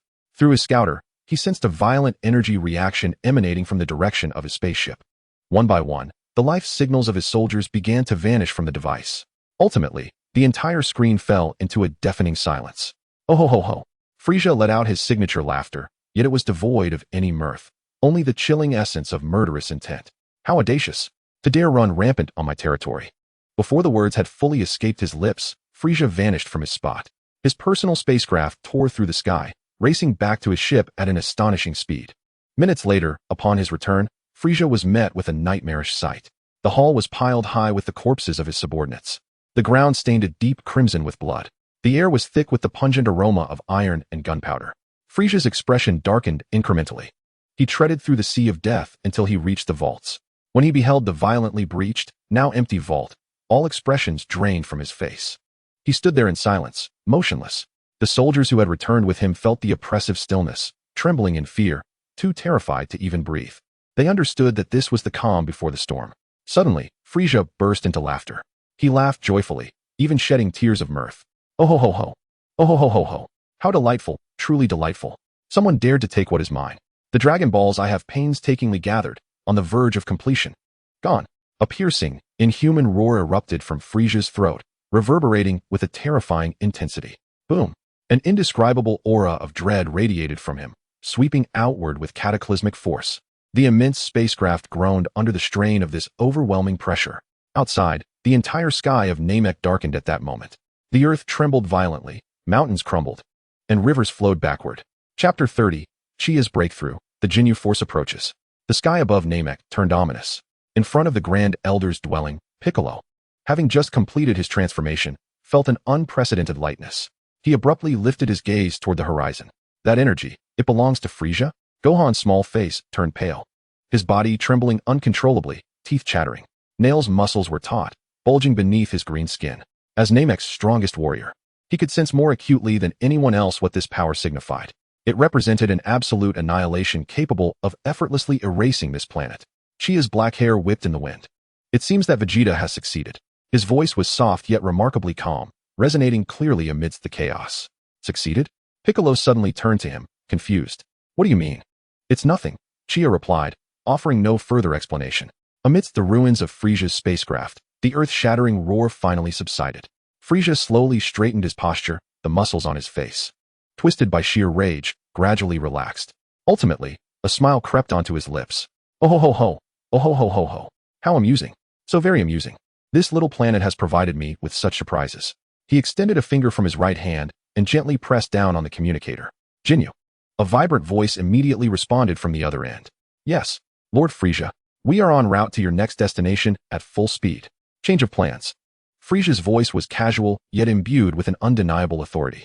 Immediately, gather your men and head to Namek. There's a pest that requires extermination. The communicator's Jinyu paused momentarily, then excitedly shouted, I, Lord Frisia, we will ensure the mission is accomplished. Jinyu force, set forth. Hanging up the communicator, Frisia slowly turned, gazing down from a height at the soldiers who knelt before him. His eyes were icy, devoid of any emotion. That damn monkey. Bring me Vegeta. Frisia licked his lips with his tongue, his smile growing ever brighter. I will personally ensure he experiences, piece by piece, what true despair feels like. Yes, yes, Lord Frisia. The soldiers, as if granted a reprieve, scrambled towards their small spacecraft, as though pursued by demons. Soon, dozens of small vessels ascended from various locations on Namek, sweeping through the skies like locusts, commencing an exhaustive search. Within the Grand Elder's abode, although the terrifying aura had lessened considerably, the oppressive atmosphere thickened. Frisia's subordinates had mobilized entirely. Nail's voice was low. Just then, Chia stepped forward, slightly bowing towards the weakened Grand Elder. Grand Elder, I too wish to request your assistance in awakening the potential within me. No. Nail immediately interjected. The Grand Elder has already awakened the potential of 3 individuals. His body has reached its limit. You cannot impose further burdens on him. Nail, stand down. The Grand Elder's ancient voice resonated. His gaze fell upon Chia, his all-seeing eyes revealing unprecedented astonishment. Child, come forth. Chia approached. The Grand Elder extended his gnarled hand, slowly placing it upon Chia's head. Your body, the Grand Elder's voice echoed directly within Chia's mind, filled with awe. It is truly born for battle. Alas, my strength, I fear, may not be sufficient to fully awaken your latent potential. Do your utmost, Chia replied calmly. The Elder nodded sagely. Release your mind, child, and embrace the power that is rightfully yours. A hum resonated. There was nothing quite like the overwhelming sensation akin to a tidal wave. The moment the Elder's palm made contact with Chia, a distinctly different force stirred within him. Chia's body, as if having slumbered for eons, finally opened its eyes in this singular moment. Boom. An indescribable, terrifying pressure erupted forth from Chia. Neru gazed at Chia in horror, disbelief etched across his countenance. How could this be? Why is this person's aura so formidable? Even Piccolo, who had recently experienced a surge in power, was now drenched in cold sweat. He could sense that the energy within Chia was undergoing a fundamental transformation. It was on an entirely different dimension. A faint white-blue luminescence began to shimmer across Chia's form. He could distinctly observe his supercells, fervently dividing, reassembling, and evolving. This entire process lasted but a mere dozen seconds. When that terrifying pressure dissipated, the Elder's hand fell limply to his side, his breath weakened to its utmost limit. Chia slowly opened his eyes. Gurgle, gurgle, gurgle. A thunderous roar emanated from Chia's stomach. His expression instantly faltered, darkness encroaching upon his vision, his body swaying uncontrollably. Hungry, so very hungry. He felt utterly drained, as though his essence had been siphoned away. Chia rummaged through his bag and hastily popped a senzu bean into his mouth. A warm wave surged throughout his being, alleviating his hunger to a slight degree. Not enough. 2 more, he thought, as he swallowed again. Boom. The immense life energy from 3 senzu beans detonated within him. The supercells, having just completed their evolution and in a state of extreme hunger, consumed this energy as voraciously as if they had starved for 8 centuries. Huh. Chia exhaled deeply, his previously pale complexion rapidly regaining its rosy hue. He stretched, his joints cracking in a symphony of pops. Bliss. At last, I feel rejuvenated. Nehru observed Chia with an expression akin to that of a creature witnessing a monster. Who exactly are you? Chia did not respond. Instead, he lifted his gaze towards the sky, shrouded in malevolent energy. He could distinctly feel dozens of evil auras rampaging in every corner of the planet. Meanwhile, in the cosmic expanse beyond Namek, a streak of light sliced through the darkness with astonishing speed, heading straight for the verdant planet. Inside the spacecraft, a brawny alien with purple skin and prominent horns was preening in front of a mirror, striking a particularly flamboyant pose. All right, everyone, are you all ready? We cannot afford to be late for Lord Frisia's party. Present your most flawless stances, and let us make a grand entrance. The communication channel erupted with synchronized, yet uniquely spirited cheers. Understood. Captain Jinyu. Chapter 31. A clash of multiple forces. Within a mere day, dozens of small spacecraft, along with their occupants, had been systematically obliterated. Somewhere on Namek, Chia sat upon a rock, a blade of grass casually clenched between his teeth. His gaze serene as he surveyed the distant horizon. These fellows are truly putting in the effort, he mused, spitting out the grass and dusting off his hands. Near the wreckage of Frisia's ship, Frisia sat in his iconic hoverpod, one hand cradling his chin, his expression inscrutable as he regarded the kneeling subordinates below. So, a day has passed. His voice was soft, almost gentle. You are telling me that you found nothing, and so many have perished? The soldiers trembled like leaves in the wind, their bodies quaking in fear, their heads nearly buried in the dirt. And master, that Vegeta is too cunning. He has accomplices. And we. Enough. Frisia raised his hand, cutting off his subordinate's defense. He slowly lifted his gaze towards the sky. The spacecraft was now imminent. Trash is trash. There is no need for excuses. Boom. A spherical spacecraft crashed heavily onto the ground before Frisia, sending clouds of dust billowing into the air. Crack. The hatch burst open. Amidst the haze, 5 uniquely styled figures emerged, striking poses that could only be described as audaciously flamboyant. Red Magma, Jisoo, a red-skinned alien with flowing white hair shouted. Blue Hurricane, Berta, a tall, blue-skinned alien followed closely behind. Purple Pressure, Riku, a muscular behemoth, flashed a self-satisfied grin. Green Restraint, Goodo, a diminutive creature with 4 eyes puffed out his chest. Finally, a purple-skinned alien with horns and a robust physique stepped to the forefront. Twisting his body into an impossible S-curve, his index and middle fingers raised skyward. Your Captain, Jinyu. The 5 struck their ultimate formation pose. The backdrop seemingly erupting in explosions and rainbows. We are the Jinyu Force. The air fell silent. The kneeling soldiers twitched at the corners of their eyes, suppressing laughter as their expressions teetered on the brink of chaos. A barely perceptible twitch flickered at the corner of Frisia's mouth. With a suave turn, Captain Jinyu knelt on one knee, performing a comically exaggerated yet earnest salute to Frisia. Lord Frisia, the Jinyu Force has arrived ahead of schedule to report for duty. Frisia's expression returned to its usual icy demeanor. He was pleased with the Jinyu Force's swiftness, yet the manner of their arrival made him wish to gouge his own eyes out. Excellent, you have arrived. Frisia's voice bore no hint of emotion. I require your assistance in locating a certain item and a few pests. We shall ensure the task is completed. Jinyu stood tall with an air of confidence, thumping his chest. There is nothing in this universe that the Jinyu Force cannot find. I seek 7 orange orbs, a monkey named Vegeta, and all those on this planet who dare to defy me. Frisia's eyes glinted with murderous intent. Find them, and then eliminate them all. Jinyu let out a peculiar laugh. A trivial matter. Lord Frisia, just you watch. He turned to his team, gesturing grandly. All right, everyone. Did you hear the mission? Yes, Captain. Splendid. Now, let us decide our teams with rock, paper, scissors. Rock, paper, scissors. A few minutes later, the teams were established. With a serious expression, Jinyu announced, Riku, Berta, Jisoo, you 3 are responsible for Area A. Goodo and I will handle Area B. Now move out immediately. Let us present our victory to Lord Frisia in the most magnificent manner. Understood. 5 figures soared into the sky, dividing into 2 groups as they sped off in different directions. In the barren expanse of rocky terrain, Vegeta leaned against a massive boulder, a cold smirk gracing his lips. He could sense the arrival of 3 formidable auras. The Jinyu Force. Humph, have they finally arrived? Rather than feeling fear, a fierce battle intent ignited in his eyes. Frisia, do you truly believe these mere clowns can capture me, Prince Vegeta? He licked his cracked lips, his gaze transforming into one of sheer madness. Let you all become stepping stones for me, the Saiyan Prince. No longer concealing his energy, a tempestuous aura erupted, soaring into the heavens. This energy served as a beacon in the night, instantly attracting the searching enemies. Oh, found one. In the distant sky, Berta's voice rang out. This energy signature belongs to Vegeta. This guy dares to expose his position? Jinyu was somewhat taken aback. Who cares? It saves us the trouble of looking for him. Ha ha. Guldo let out a boisterous laugh. The 3 streaks of light altered their course, diving toward Vegeta's location with astonishing speed. Vegeta gazed up at the rapidly approaching lights, his smile growing increasingly cruel. Come on, let me see how many of my moves you pathetic fools can withstand. Meanwhile, in the valley near the Grand Elder's residence, they had separated. Piccolo opened his eyes, his expression grave, sensing 2 energies approaching their direction. Gohan swallowed nervously but nodded firmly. After undergoing gravity training and the Grand Elder's potential unlocking, he felt a measure of confidence in his current strength. Piccolo rose to his feet, his purple martial arts uniform billowing without wind. They are almost here. The figures of Jinyu and Guldo appeared at the valley's entrance. Jinyu halted, gazing with surprise at the 2 blocking his path, Piccolo and Gohan. He raised his hand to press his scouter. Beep, beep, beep.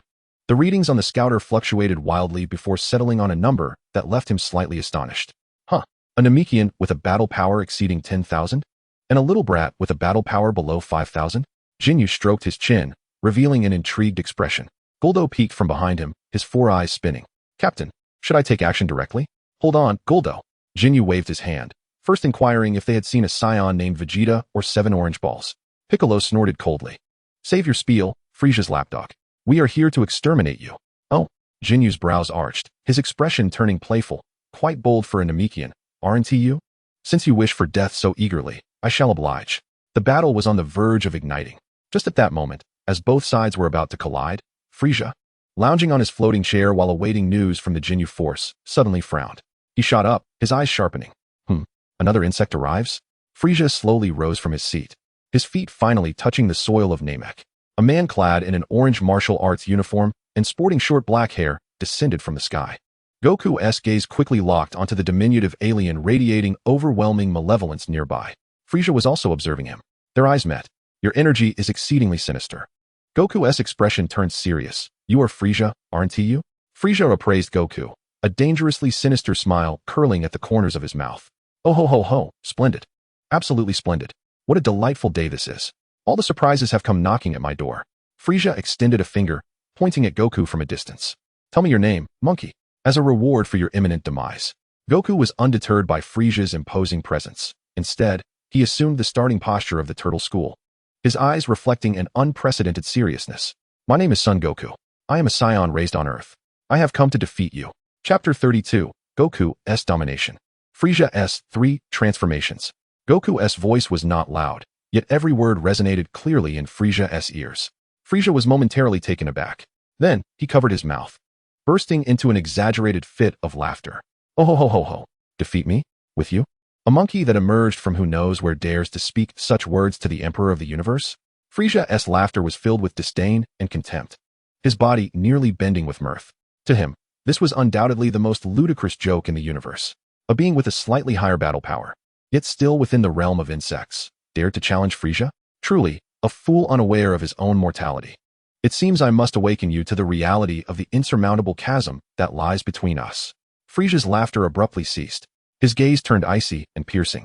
However, Goku's response was simple and direct. Almost instantly after Frisia finished speaking, Goku's figure vanished from sight.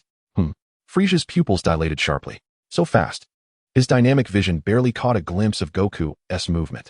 The next moment, an indescribable sense of impending danger surged toward him. Goku materialized right in front of Frisia.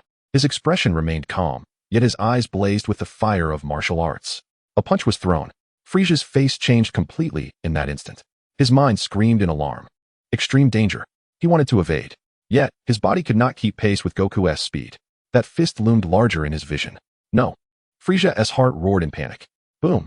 A resounding thud echoed. Goku's fist landed squarely on Frisia's astonished face. Time seemed to slow at that moment. Frisia's cherished hover pod, along with himself, was sent hurtling away by an overwhelming force. Crack, crack. The hover pod began to disintegrate midair, its intricate exterior marred by spiderweb-like cracks. Boom. Frisia, along with his pod, crashed violently into a distant majestic mountain. The entire mountain trembled violently. A deep, bottomless pit appeared midway up the mountain. Dust filled the air as debris rained down like droplets. Goku slowly retracted his fist, standing in place, his expression one of surprise. Frieza so fragile? Chia sat upon the rock, bearing witness to this utterly absurd spectacle. His mouth hung slightly agape. Goodness. That rascal Wukong wasted no time and took immediate action, obliterating both the man and his vehicle in one fell swoop. Did Frieza, the tyrant, not care for his dignity? He could almost envision Frieza's current state of mind, undoubtedly more distressing than a foul taste in his mouth. Meanwhile, Vegeta, who was engaged in a standoff with Riku and his comrades, suddenly felt a jolt throughout his body. He abruptly turned his gaze towards the distance. That energy just now was at Kakarot. Moreover, Frieza's aura had abruptly dwindled to an extreme low. Could it be that the lowly warrior Kakarot had severely injured Frieza in a single blow? This defied all logic. Astonishment and disbelief were etched across Vegeta's countenance. On the other side, Jinyu, who was poised to confront Piccolo and Gohan, also halted his movements. He glanced at the scouter in his hand. The power level of Frieza, the Emperor, plummeted to unfathomable depths. Frieza Goku's four eyes widened like copper bells. Jinyu's expression grew more grave than ever. He realized that a calamity was upon them. When did such a formidable creature arrive on Namek? Cough, cough, cough. Amidst the rubble of the mountains, Frieza struggled to emerge. He was in a pitiful state. His once pristine, white battle armor tattered beyond recognition. His vehicle had been reduced to a mere heap of scrap metal. Yet, what he found most unbearable was the searing pain on his face and the inferno of humiliation ignited within his heart. He, Frieza, the Emperor of the universe, had never sustained an injury since his birth. Today, he had been struck and sent flying by a mere monkey in his eyes. This was unforgivable, absolutely intolerable. You shall meet your demise. Each word was enunciated with a venomous malice, seeping through clenched teeth. Frieza raised his head, his eyes bloodshot. His body began to undergo a violent transformation. Ah! Accompanied by a piercing roar, Frieza's form surged in height. His muscles bulged, tearing through the remnants of his armor. The twin horns atop his head elongated and curved, resembling the horns of a bull. An aura several times more potent than before erupted forth. Frieza had transformed into his second form, the Minotaur-like shape. His power level soared beyond 1 million. Monkey, I shall shred you into 1,000,000 pieces. In his transformed state, Frieza's voice took on a coarse and frenzied tone. With a powerful push, the ground cracked beneath him. He became a violet blur, hurtling towards Goku. Goku's gaze sharpened. He met the challenge head-on. Bang, bang, bang, bang. The two figures clashed fiercely in midair. With each collision of fists and feet, visible shockwaves rippled through the air. In his transformed state, Frieza's strength and speed surged immensely. He cackled maniacally, launching relentless strikes at Goku's vital points. Die, die, die. He envisioned Goku exploding under his onslaught. Yet, throughout it all, Goku maintained a calm demeanor, effortlessly countering each of Frieza's attacks. What Frieza perceived as a tempestuous assault was, in Goku's eyes, riddled with openings. Is this all you've got? After deflecting a powerful blow from Frieza, Goku spoke casually. What? Frieza's smile froze on his face. In the next instant, Goku delivered a precise knife-hand strike to Frieza's neck. Thud! Frieza's eyes nearly bulged from their sockets. An irresistible force sent him flying once more. He spun through the air like a kite with a severed string, tumbling several times before barely regaining his balance. A metallic taste filled his throat. Had he been struck away again? How could this be possible? He had transformed. His power level had surpassed 1 million. Why could he not defeat him? Frieza shrieked in frustration. Damn it all. Frieza's reason was wholly consumed by fury. He could not accept this. I possess an even stronger transformation. I shall show you what true despair looks like. Frieza's body began to undergo another metamorphosis. This transformation was even more bizarre and terrifying. His form elongated. The back of his head stretched, new sharp protrusions sprouting from his shoulders, rendering him akin to a demon from another realm. The third form. Power level, 2 million. Die. Frieza could hardly contain his eagerness as he pointed a finger at Goku. Whoosh, whoosh, whoosh. Dozens of violet death rays cascaded towards Goku like a torrential downpour. However, Goku's figure danced through the dense barrage of death beams like a specter. Every attack missed its mark. Impossible. Frieza, nearly driven to madness, frantically unleashed his energy blasts. Yet, Goku had already closed the distance between them. It's over. Goku raised his hand and struck Frieza squarely in the chest. Crack! The tough exoskeleton of Frieza's third form shattered upon impact. He was sent hurtling backward, crashing to the ground and carving a gash hundreds of meters long. Why Frieza lay on the ground, purple blood oozing from his mouth.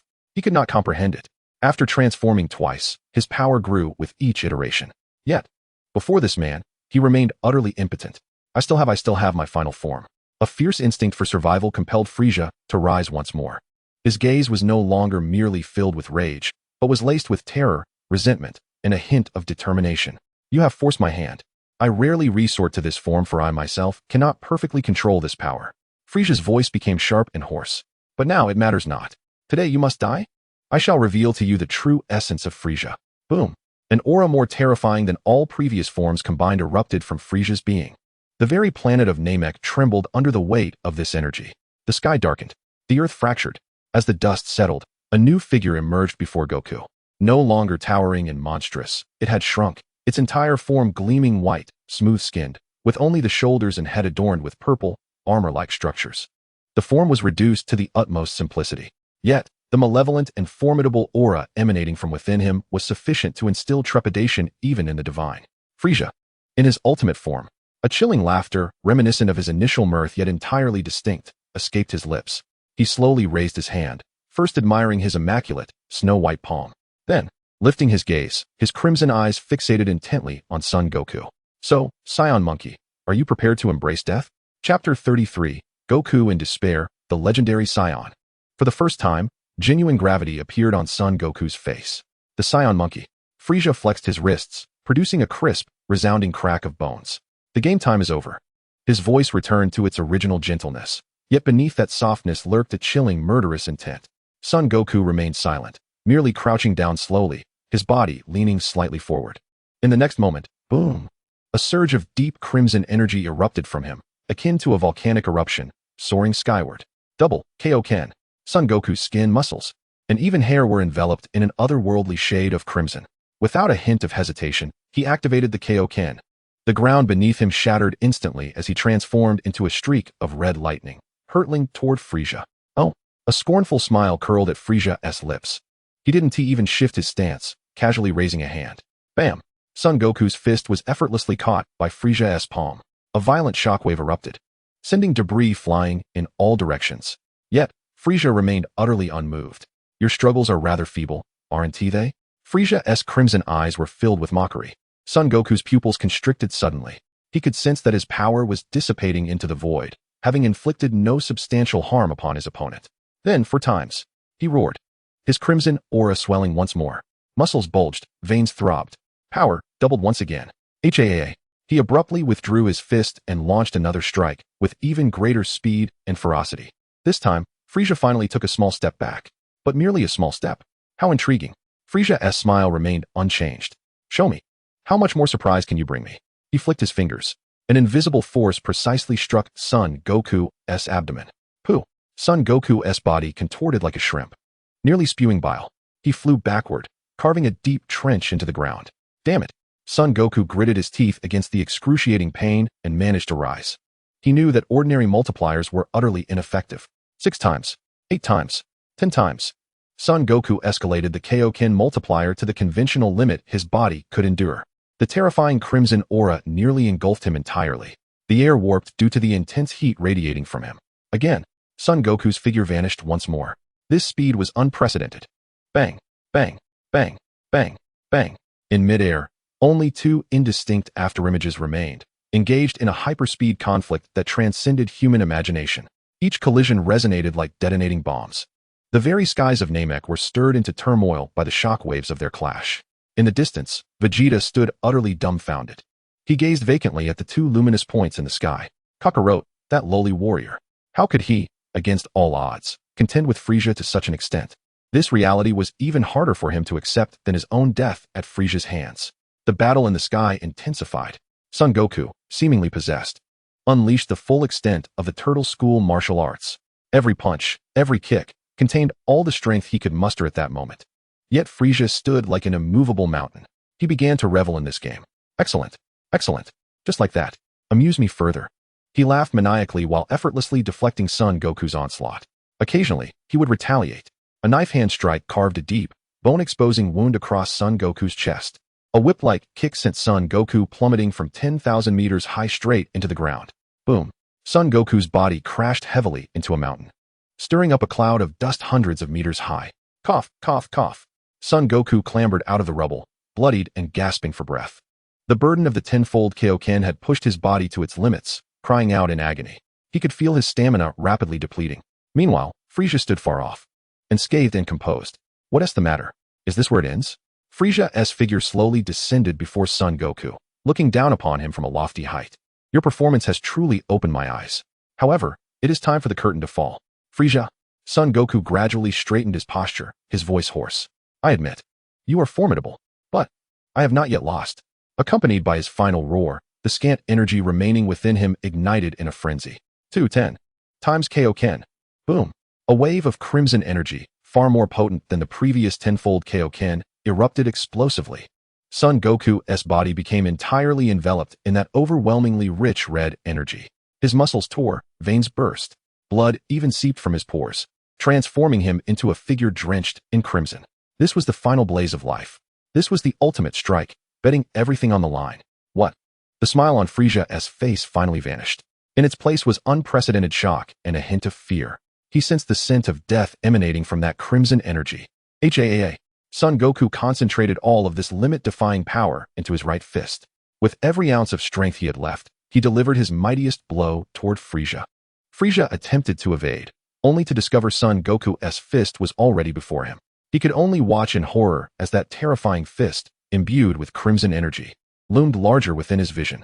No. Boom. An indescribable cacophony drowned everything out. Frieza's body was struck as if by a planet colliding head-on. For the first time, his indestructible white form sustained damage. Purple blood erupted violently from his mouth. He transformed into a purple comet, hurtling away in an unstoppable trajectory. Boom. Boom. Boom. Boom. Boom. 1, 2, 10. Dozens of continuous mountain ranges were ruthlessly pierced by his very form. Sun Wukong stood resolutely in place, the crimson aura enveloping him receding like a retreating tide. He could no longer sustain himself and fell to one knee upon the ground. Is this the end? He gazed at the terrifying chasm that cleaved through the earth, murmuring to himself. Yet, a faint but malevolent energy surged forth from the distance once more. Sun Wukong's heart plummeted into despair. At that moment, 3 figures descended from the sky, landing not far away. It was Gohan, Piccolo, and Vegeta. They had evidently triumphed over their adversaries and rushed to his side. You guys. Sun Wukong's face bore a weak smile upon seeing them. Just then, in the distance, Frieza staggered upright from the ruins. His body was drenched in blood, in a state of utter disarray. But he was not dead yet. Upon spotting Gohan and the others, a cruel smile blossomed on his contorted face, twisted in agony. Oh, more bothersome insects have arrived? He slowly raised a finger. A minuscule orb of purple energy gathering at its tip. Whoosh. A beam of death, impossibly swift, shot forth. Get out of the way. Sun Wukong unleashed a desperate roar, summoning all his strength. But it was all too late. Gohan, Piccolo, and Vegeta, having just arrived, had no time to react. Boom. A violent explosion erupted before Sun Wukong's eyes. Thick clouds of dust obscured everything. In that moment, his pupils contracted to the size of pinpricks as he stared blankly at the area engulfed in devastation. Gohan, Piccolo, are they dead? All of them. An indescribable chill swept over him in an instant, followed by an all-consuming fury capable of incinerating the very universe. Ho ho ho. Frieza's nauseating laughter echoed from afar. Did you see that, Saiyan Monkey? Your companions, your son, have been obliterated because of you. Now it is your turn. Every word from Frieza struck Sun Wukong's heart like a sledgehammer. Aya! A primal roar escaped Sun Wukong's throat. His body began to tremble uncontrollably. The stones around him started to levitate slowly. The sky was streaked with silver lightning. Frieza! Sun Wukong lifted his head slowly. His eyes were devoid of focus, filled only with a hollow rage. I will never forgive you. Boom! A golden aura erupted, breaking through the clouds. His black hair stood upright, each strand rising towards the heavens, transformed into a brilliant gold. His pupils shifted from gentle black to a piercing green, brimming with cold, murderous intent. An unprecedented, regal terror enveloped the entirety of Namek. A new Sun Wukong stood upon the earth. Chapter 34, Super Saiyan Sun Wukong. The mysterious interloper. The area laid waste by the beam of death was still shrouded in dust. In Sun Wukong's emerald green eyes, the devastation was reflected, hollow and frigid. Gohan. Piccolo. However, just as that rage threatened to consume his sanity entirely, the swirling dust began to dissipate. A slender figure stood quietly amidst the scorched earth. Kaiatsu. He maintained a pose with one hand extended forward, his palm facing outward, as a translucent energy barrier slowly dissipated, transforming into specks of light. Behind him stood Gohan, Piccolo, and Vegeta, all safe and sound. Each bore expressions of disbelief, staring in astonishment at Kaiatsu's back. The golden aura surrounding Sun Wukong flickered violently. The fury and rage in his eyes receded like a retreating tide, replaced by incredulous astonishment. Thank goodness. The golden aura around him seemed to soften slightly. He looked at Kaiatsu. His lips moved, ultimately forming a simple phrase. Thank you. Kaiatsu retracted his hand, turned around, and shrugged at Wukong, his face adorned with his usual nonchalance. No need for thanks, just a small effort. As he spoke, he surveyed the transformed Sun Wukong. His eyes filled with awe. This is the Super Saiyan, the legendary warrior of the universe, appearing once in a millennium. On the other side, none were as bewildered as Frieza. The cruel smile on his face had frozen entirely. What was he witnessing? His attack was effortlessly blocked by an unknown interloper? That aside, what he could not comprehend, could not accept, and what sent shivers through his very soul, was the transformation of that Saiyan monkey. That golden hair, those green eyes, that overwhelming aura that instilled fear deep within his being. No, it cannot be. Frieza's voice trembled as he took steps back. His crimson eyes filled with terror. Super Saiyan, the legend is indeed true? No, this must be an illusion, a trick devised by you monkeys. He could not accept this reality. He, Frieza, the emperor of the universe, had spent his life in fear and vigilance against this very legend. He had gone so far as to annihilate the entire planet Vegeta. He believed he had eradicated this threat in its cradle. But now, this living legend stood before him. An illusion? Sun Wukong slowly turned his head, his emerald green eyes coldly locking onto Frieza. A smirk crept across his lips, radiating absolute confidence. Then, let me show you just how real this illusion is. The moment his words fell, Sun Wukong's figure vanished from sight. What? Frieza's pupils shrank to the size of pinpricks. Sun Wukong's form appeared before him like a phantom, condensing that extraordinary power into a single point before unleashing it. Boom. His fist struck solidly against Frieza's abdomen. The terror-stricken expression on Frieza's face twisted grotesquely in an instant. His eyes bulged, as if they were about to pop from their sockets. Guh! A torrent of purple blood, mingled with shattered innards, spewed from his mouth. Frieza could distinctly feel a horrifying force erupting within him. He was propelled backward like a cannonball shot at high velocity. Boom. This time, the exaggeration surpassed all previous instances. His body lost control mid-air, spinning wildly like a top, before crashing violently into the distant earth. The ground was cleaved open, forming a gaping chasm that extended to the horizon, obliterating countless mountains in its wake. In the distance, Vegeta stood agape, utterly bereft of thought. What had he witnessed? The cosmos tyrant, Frieza, reduced to such a state by a single punch from the transformed Kakarot? So, this is what it means to be a Super Saiyan. A profound sense of absurdity and helplessness engulfed Vegeta entirely. This prince of Saiyans, in the face of true legend, was nothing but a jest. Gulp. Gohan and Piccolo also swallowed hard, staring in shock at Goku's silhouette. Father, so powerful. Roar. At that moment, from the horizon's edge came a roar filled with boundless resentment and madness. Boom. A surge of energy, even more immense and ferocious than before, shot skyward. The entire Namek trembled violently, as if it were on the brink of disintegration. From the earth's fissures, magma erupted forth. I will kill you. A figure began to rise slowly from the unfathomable chasm. It was Frieza. At this moment, he underwent yet another transformation. His previously proportionate physique swelled to an imposing bulk, muscles rippling, veins bulging, expanding his body by a whole circle. This was the manifestation of his power unleashed without restraint. Die, Saiyan monkey. Frieza had completely lost his sanity. His eyes filled with blood and madness. He roared, transforming into a streak of purple light, hurtling towards Goku. Come at me. Goku's expression remained as calm as a still pond.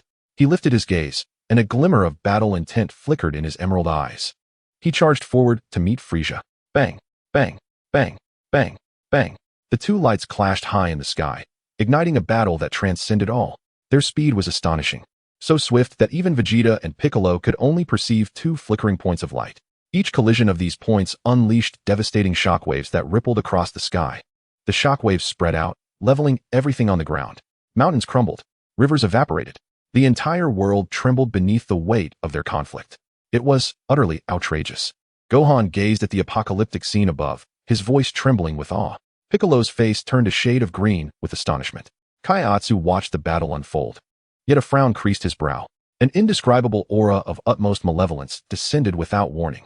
This energy was immense, chilling to the bone. Its emergence caused even Goku and Frieza, locked in their fierce duel, to halt their movements simultaneously. The entirety of Namek fell into a hushed stillness under this oppressive aura.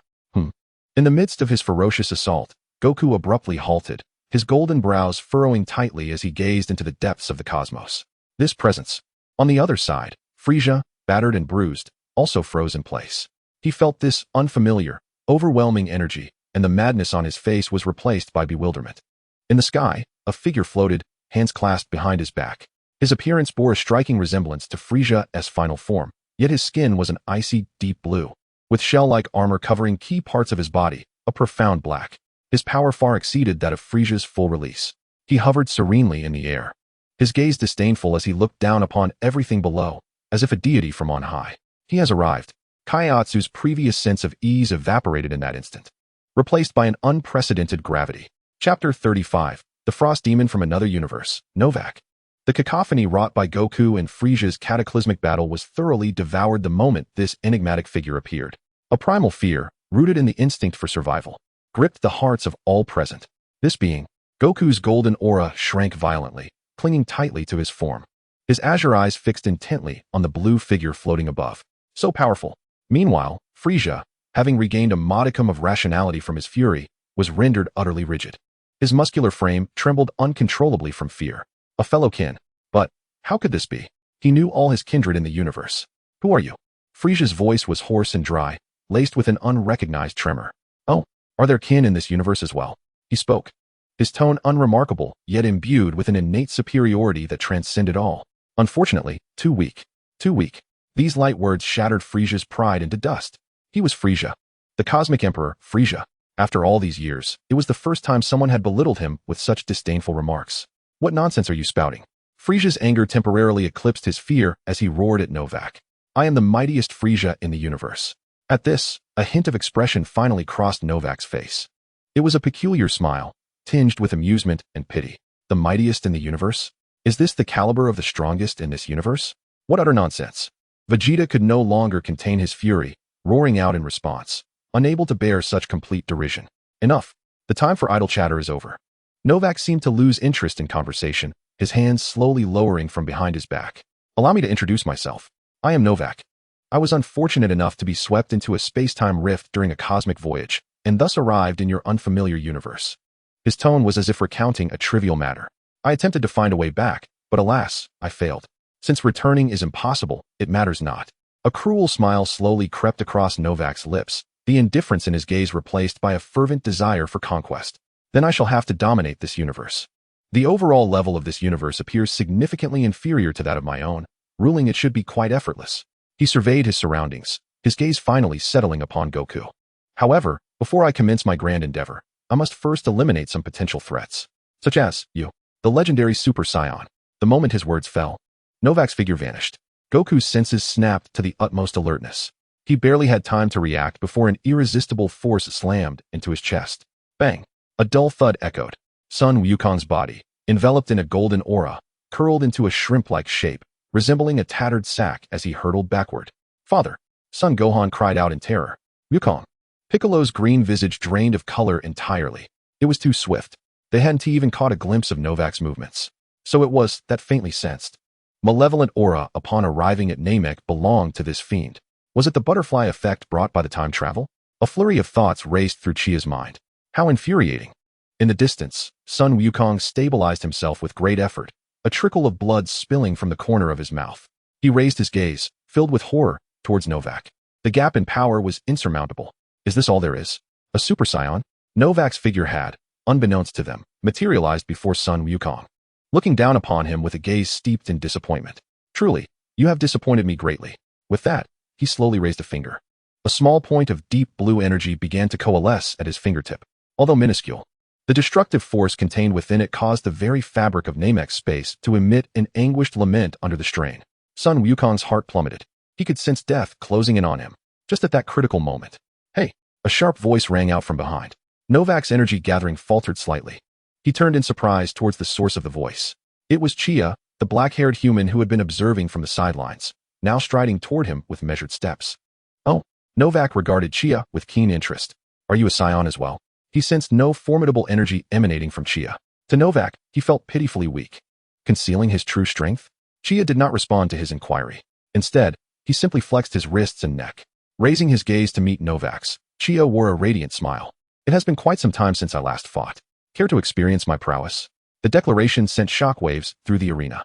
Son Gohan and Piccolo nearly had their eyes pop out in disbelief. Has he lost his mind? Does he even realize who he is addressing? Even the grievously injured Son Wukong was taken aback.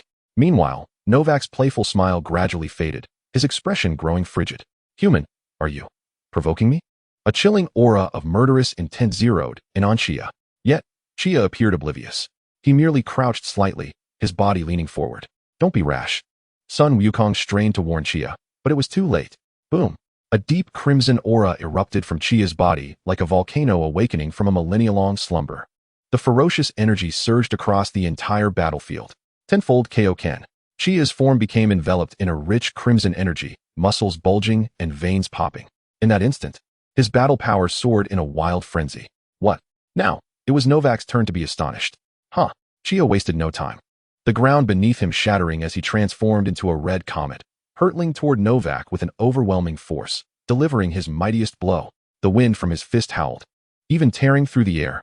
However, faced with this earth-shattering strike, Novak merely extended his palm. In the next moment, Chia's flaming crimson fist met Novak's hand. Yet it halted in midair, stuck, unable to advance. The terrifying power capable of shattering mountains dissipated as if it had vanished into thin air. Novak gazed at the exerting Chia, a mocking smile returning to his lips. His voice, cold and cruel, resonated clearly in the ears of everyone present. Is this all you can muster? Truly, how uninspiring. Chapter 36, Chia's First Crisis. Novak's mocking gaze loomed over Chia, akin to observing an ant striving against insurmountable odds. The atmosphere froze to a chilling point. Chia gradually retracted his trembling fist, the strain of the tenfold Kaioken leaving his arm muscles aching. Yet, his expression remained eerily unchanged. Unnaturally calm. He didn't even spare Novak another glance, merely turning to shout towards Son Wukong, who had just regained his footing. Wukong, don't mind me. Go and finish off Frieza. The words were softly spoken, yet they reached every ear with clarity. What? Son Wukong was taken aback. The being known as Novak was the true monster that posed an insurmountable challenge. We stand a chance only if we join forces. But there are no buts. Chia interjected, his tone imbued with an undeniable resolve. This one is mine. Let him high into the sky. Otherwise, Namek will be obliterated. Chia's tone even carried a hint of jest. Son Wukong observed Chia's profile, that extraordinary composure inexplicably calming his heart, which had been shaken by the vast disparity in strength. He hesitated no longer. He nodded vigorously. Understood. Be careful. Before the words had fully left his lips, Son Wukong's golden aura surged once more, transforming into a golden streak as he shot toward Frieza on another battlefield. You bastard. Frieza, just recovering from the shock brought on by Novak, was met with Son Wukong's face etched with murderous intent. All you damned monkeys shall perish. Boom. Another battlefield erupted in a cataclysmic clash. Meanwhile, Novak observed the unfolding events with keen interest, making no attempt to intervene. How intriguing. Are you buying time for yourself and that Super Saiyan to cling to a thread of survival? Human, your courage is commendable. Alas, Novak shook his head, his gaze laced with deeper pity. In the face of absolute power, bravery is the most futile of traits. Chia paid no heed to his taunts. He merely tightened his fists once more, the blood within him surging and roaring. Huh. A plume of scalding white vapor escaped Chia's lips. In the next instant, boom. An even deeper and more ferocious crimson aura erupted, soaring to the heavens. The immense energy even lifted layers of earth around him. The gravel was thrust skyward, only to be instantaneously vaporized by an intense, searing heat. 15-fold, the king's fist. Chia's physique was entirely enveloped by a dense, crimson energy.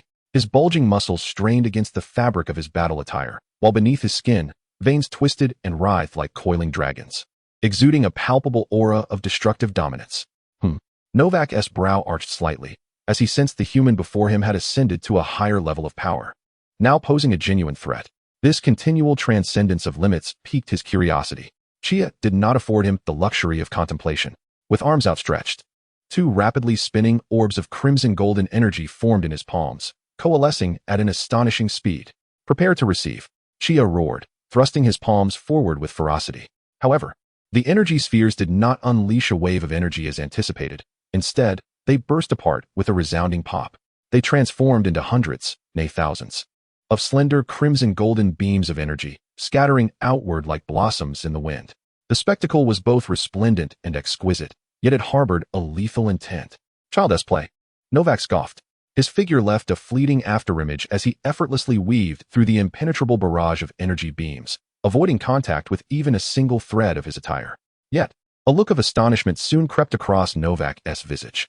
He realized that the energy beams he had evaded did not dissipate like conventional energy attacks. Instead, they traced bizarre arcs through the air, akin to birds with a will of their own, swirling and converging. Remarkably, they reformed behind him. Hundreds upon thousands of beams twisted together, coalescing into a torrent of energy, more formidable and tempestuous than any prior manifestation. This is not good. Novak's pupils constricted sharply for the first time. He sought to pivot and defend, but it was too late.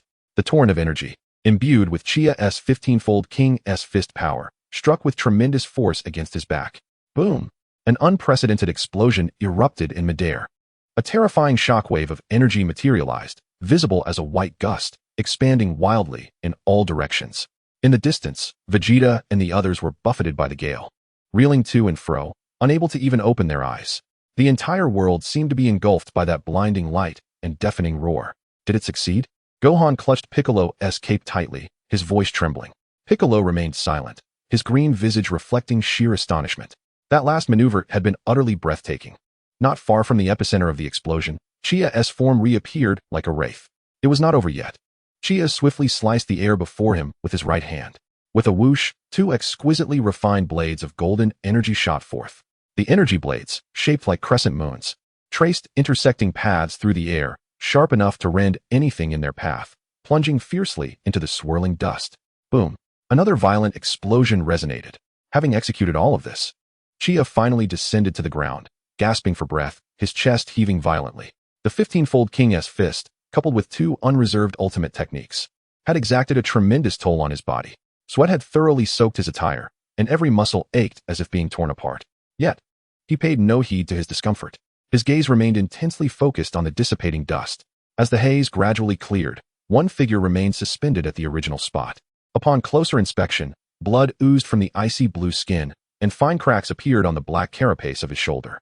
He was injured, albeit slightly. In the distance, Goku, who had just dealt a severe beating to Frieza, paused, incredulous at the scene before him. Vegeta's eyes nearly bulged from their sockets, his mouth agape in disbelief. What kind of joke is this? That creature resembling Frieza is still alive? To them, Chia's unleashed power, surpassing that of a Super Saiyan, was already outrageous. Novak slowly raised his hand, brushing against his own blood. He glanced at his fingers, then looked up at the panting Chia. The playful disdain that had adorned his face had vanished entirely, replaced by an unprecedented seriousness. I did not expect this, Novak spoke, his voice deep. You indeed possess some skill. A mere human, capable of inflicting injury upon me. I retract my earlier statements. What is your name? I shall ensure your demise is swift. A chill of dread coursed through everyone's hearts as the realization settled in. This monster was now serious. Chia wiped the blood from the corner of his mouth, a result of the immense strain on his body causing internal damage. He gazed at Novak, a brilliant smile suddenly illuminating his face. Is that so? What an honor it is for me. However, Chia's expression sharpened with newfound intensity. Merely inflicting a superficial wound is insufficient. A bitter chuckle echoed in his mind. Damn it, I've barely just arrived, and I'm already fighting for my life. Regardless, this life was a stroke of luck. To have lived this long, and to witness the grand tapestry of the Dragon Ball universe was already a blessing. To fight alongside Super Saiyans and engage in combat with a being from another universe, this life has been worth it. In an instant, clarity flooded Chia's mind. No longer did he fear death, nor was he bewildered by the future. What remained was the purest and most fervent desire for battle. He lifted his gaze, locking eyes with Novak's frigid stare, summoning every ounce of strength within him to unleash a thunderous roar. Novak, you wish to kill me? Very well. My life is laid bare before you. It is up to you to seize it. His cry reverberated across the trembling planet, amidst the astonished gazes of all present. Boom. A wave of terrifying energy, far surpassing anything previously witnessed, erupted from Chia's being, threatening to stain the entire world crimson. 20-fold. The King's Fist. Chapter 37. The Ultimate Battle, the Despairing Second Phase. Around Chia, The dense, unyielding crimson aura formed a colossal vortex of energy. The ground beneath his feet cracked and crumbled, reduced to dust, swept skyward by the ferocious energy storm. Is this fellow a madman? In the distance, Vegeta's pupils constricted to pinpricks from sheer astonishment. He could sense that the energy emanating from Chia had far surpassed that of a Super Saiyan. Within the verdant depths of Sun Wukong's eyes, a profound sense of dread and concern flourished. He understood better than anyone the terrifying toll that the Kaioken exerted on the human body. The composed and playful expression had vanished entirely from Novak's face. His icy blue gaze fixed on Chia, revealing an unprecedented gravity. The power possessed by this human at that moment was sufficient to threaten his very existence. Very well. Novak's voice resonated with a low, raspy growl, tinged with fury. If you are so eager to meet your demise, I shall oblige. The moment his words fell, both combatants sprang into action. Boom. There was no superfluous probing, no extravagant techniques. Only the purest, most primal collision. Two figures, one crimson and the other ice blue, transformed into meteors that tore through the sky, colliding with ferocious intensity. Bang! A visible shockwave erupted from their point of impact, radiating outward in a circular frenzy. The cloud cover above was violently dispersed, creating a massive void. The earth itself was brutally forced downwards, creating a staggering depression several dozen meters deep. Ugh! Chia let out a pained roar. At the moment of collision, he felt as though his very bones would shatter. Yet, he did not retreat, for he knew that to withdraw would mean utter annihilation. On the other side, Novak was not faring any better. Chia's fist, ablaze with an overwhelming force, crashed into his body. That energy surged through him like a searing brand, wreaking havoc within his very core. Uft! Novak spat out a jet of blue blood, his body uncontrollably propelled backward. Chia, fighting through excruciating pain that felt as if he were being torn apart, transformed into a crimson blur, pursuing Novak in mid-flight. Fist, elbow, knee, leg. In an instant, a torrential barrage of attacks unleashed upon Novak, each strike relentless and furious. Bang, bang, bang, bang, bang. The relentless sounds of impact melded into a singular cacophony, resonating like the most intense drum beats of battle, echoing within the hearts of all present. The entire Namek planet trembled and wailed under the weight of their fierce confrontation. Get away from me, you bastard! Novak, at last, found a moment to breathe amidst the chaotic onslaught. He roared, unleashing a wave of deep blue energy that forcefully repelled Chia. The two warriors separated in midair, facing each other from a distance, both in utter disarray. Novak's ice blue skin was marred with bruises and wounds, blue blood oozing ceaselessly, while the black armor on his shoulder bore several grotesque cracks. Chia's condition was even more dire. The immense strain of the 20-fold Kaioken had brought his body to the brink of collapse. His skin bore an eerie dark red hue from ruptured capillaries, his muscles spasming uncontrollably, gasping for breath with each inhalation, each breath searing with agony. Cough, cough, cough.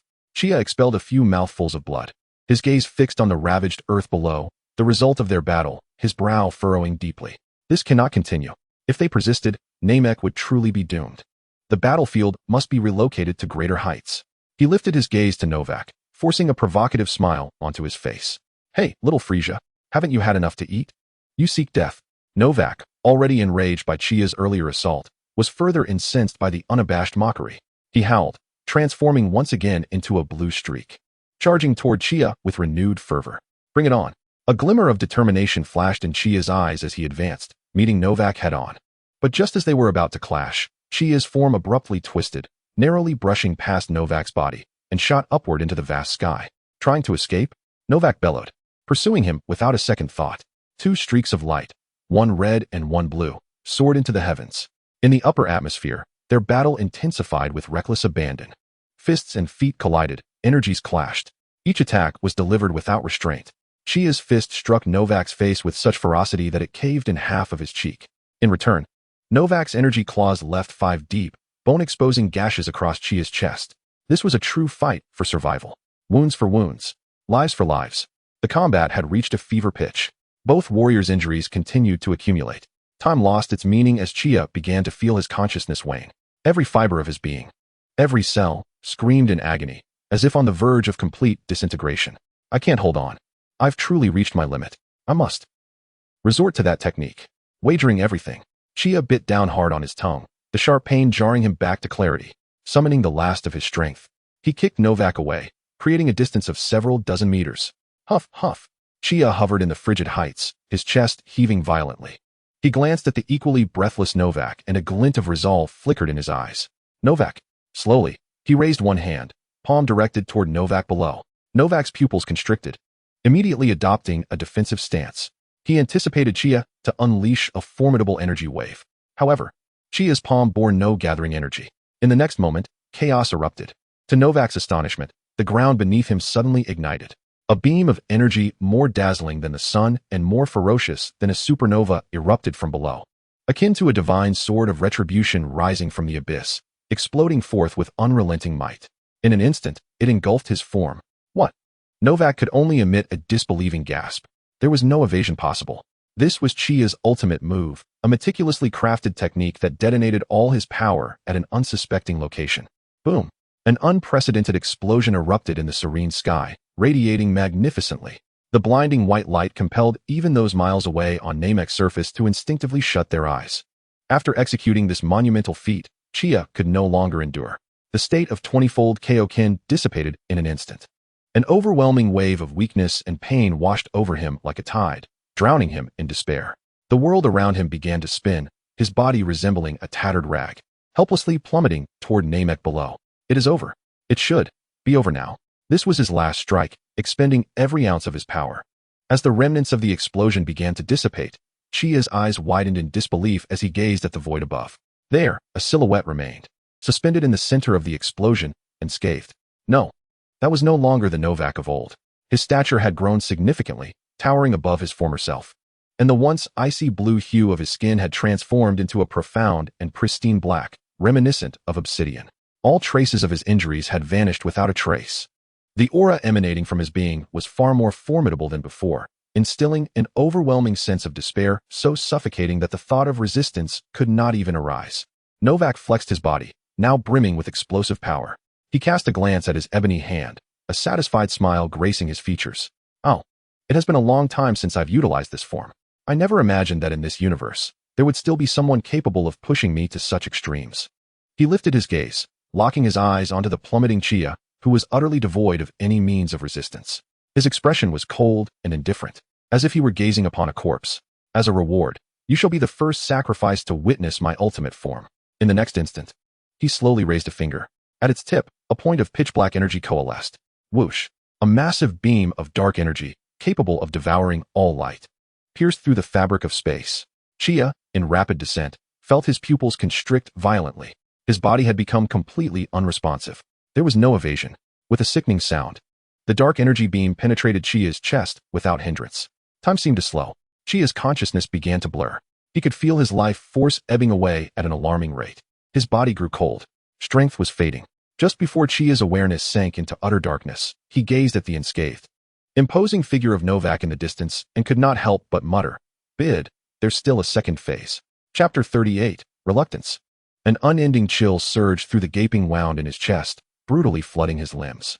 Chia's body plummeted toward the battered planet below, akin to a dry leaf ripped from a tree by a howling wind, utterly powerless. His consciousness was rapidly slipping away. The world before him lost its color. He could feel his life receding. Before long, his vision was wholly engulfed in darkness. Yet, in this darkness that represented an end, images long buried deep within his soul surged uncontrollably to the forefront. A typical family. An ordinary boy, from elementary school to high school. His trajectory mirrored that of every other student around him. Classes, exams, and the relentless march toward higher education. He drifted aimlessly, swept along by invisible currents. He was unaware of his passions or what his future might hold. A formless force propelled him forward. Deep within him, there burned a flicker of desire. He yearned to do something meaningful, yet he felt lost as to how to pursue it. Upon entering university, he finally tasted a semblance of freedom. He threw himself into a whirlwind of activities, joining various clubs, learning diverse skills, and taking part-time jobs to travel to different cities. He sought something to ignite that flame within him. He searched long and hard, but still he found nothing. That fire within his chest flickered erratically, sometimes blazing, sometimes dimming, but never discovering the kindling to spark a true flame. Then came graduation. Like countless other graduates, he was thrust into the battlefield of job hunting. Ultimately, he secured a position at a company that sounded promising. Reality, however, swiftly delivered a resounding slap to his face. Endless overtime, unfulfilled promises, and a boss who perpetually manipulated him. Each day began with an avalanche of tasks, and when he closed his eyes, His mind was still plagued by KPIs and PowerPoint presentations. He contemplated resigning, more than once. But gazing at the dismal job market and the meager balance in his bank account, fear gripped him. He feared that if he resigned, he might never find another job. He feared he might not even be able to pay his rent. Thus, he endured. Day after day, all-nighters became the norm. Coffee flowed like water. His body was gradually hollowed out. The flame that once burned brightly in his chest slowly turned to ashes.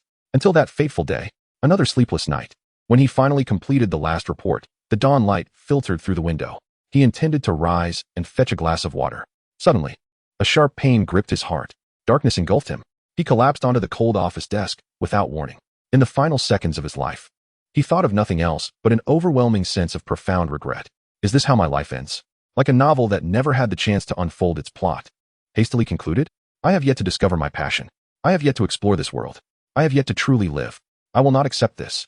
This sentiment of defiance transcended time and space, crossing the boundaries of life and death. It resonated with the soul of Chia, who at that moment was descending in the Dragon Ball universe. Why? Why must I die again? In my past life, I lived in frustration and died in disgrace. In this life, I have finally arrived in this grand world. I have finally obtained the power to shape my own destiny. I can fight alongside Sun Wukong. I can battle the strongest beings in the universe. I can feel my blood igniting. I can feel every breath I take brimming with vitality. This is the life I desire. This is how I wish to live. I refuse to perish silently as I did in my previous life. I will not accept this.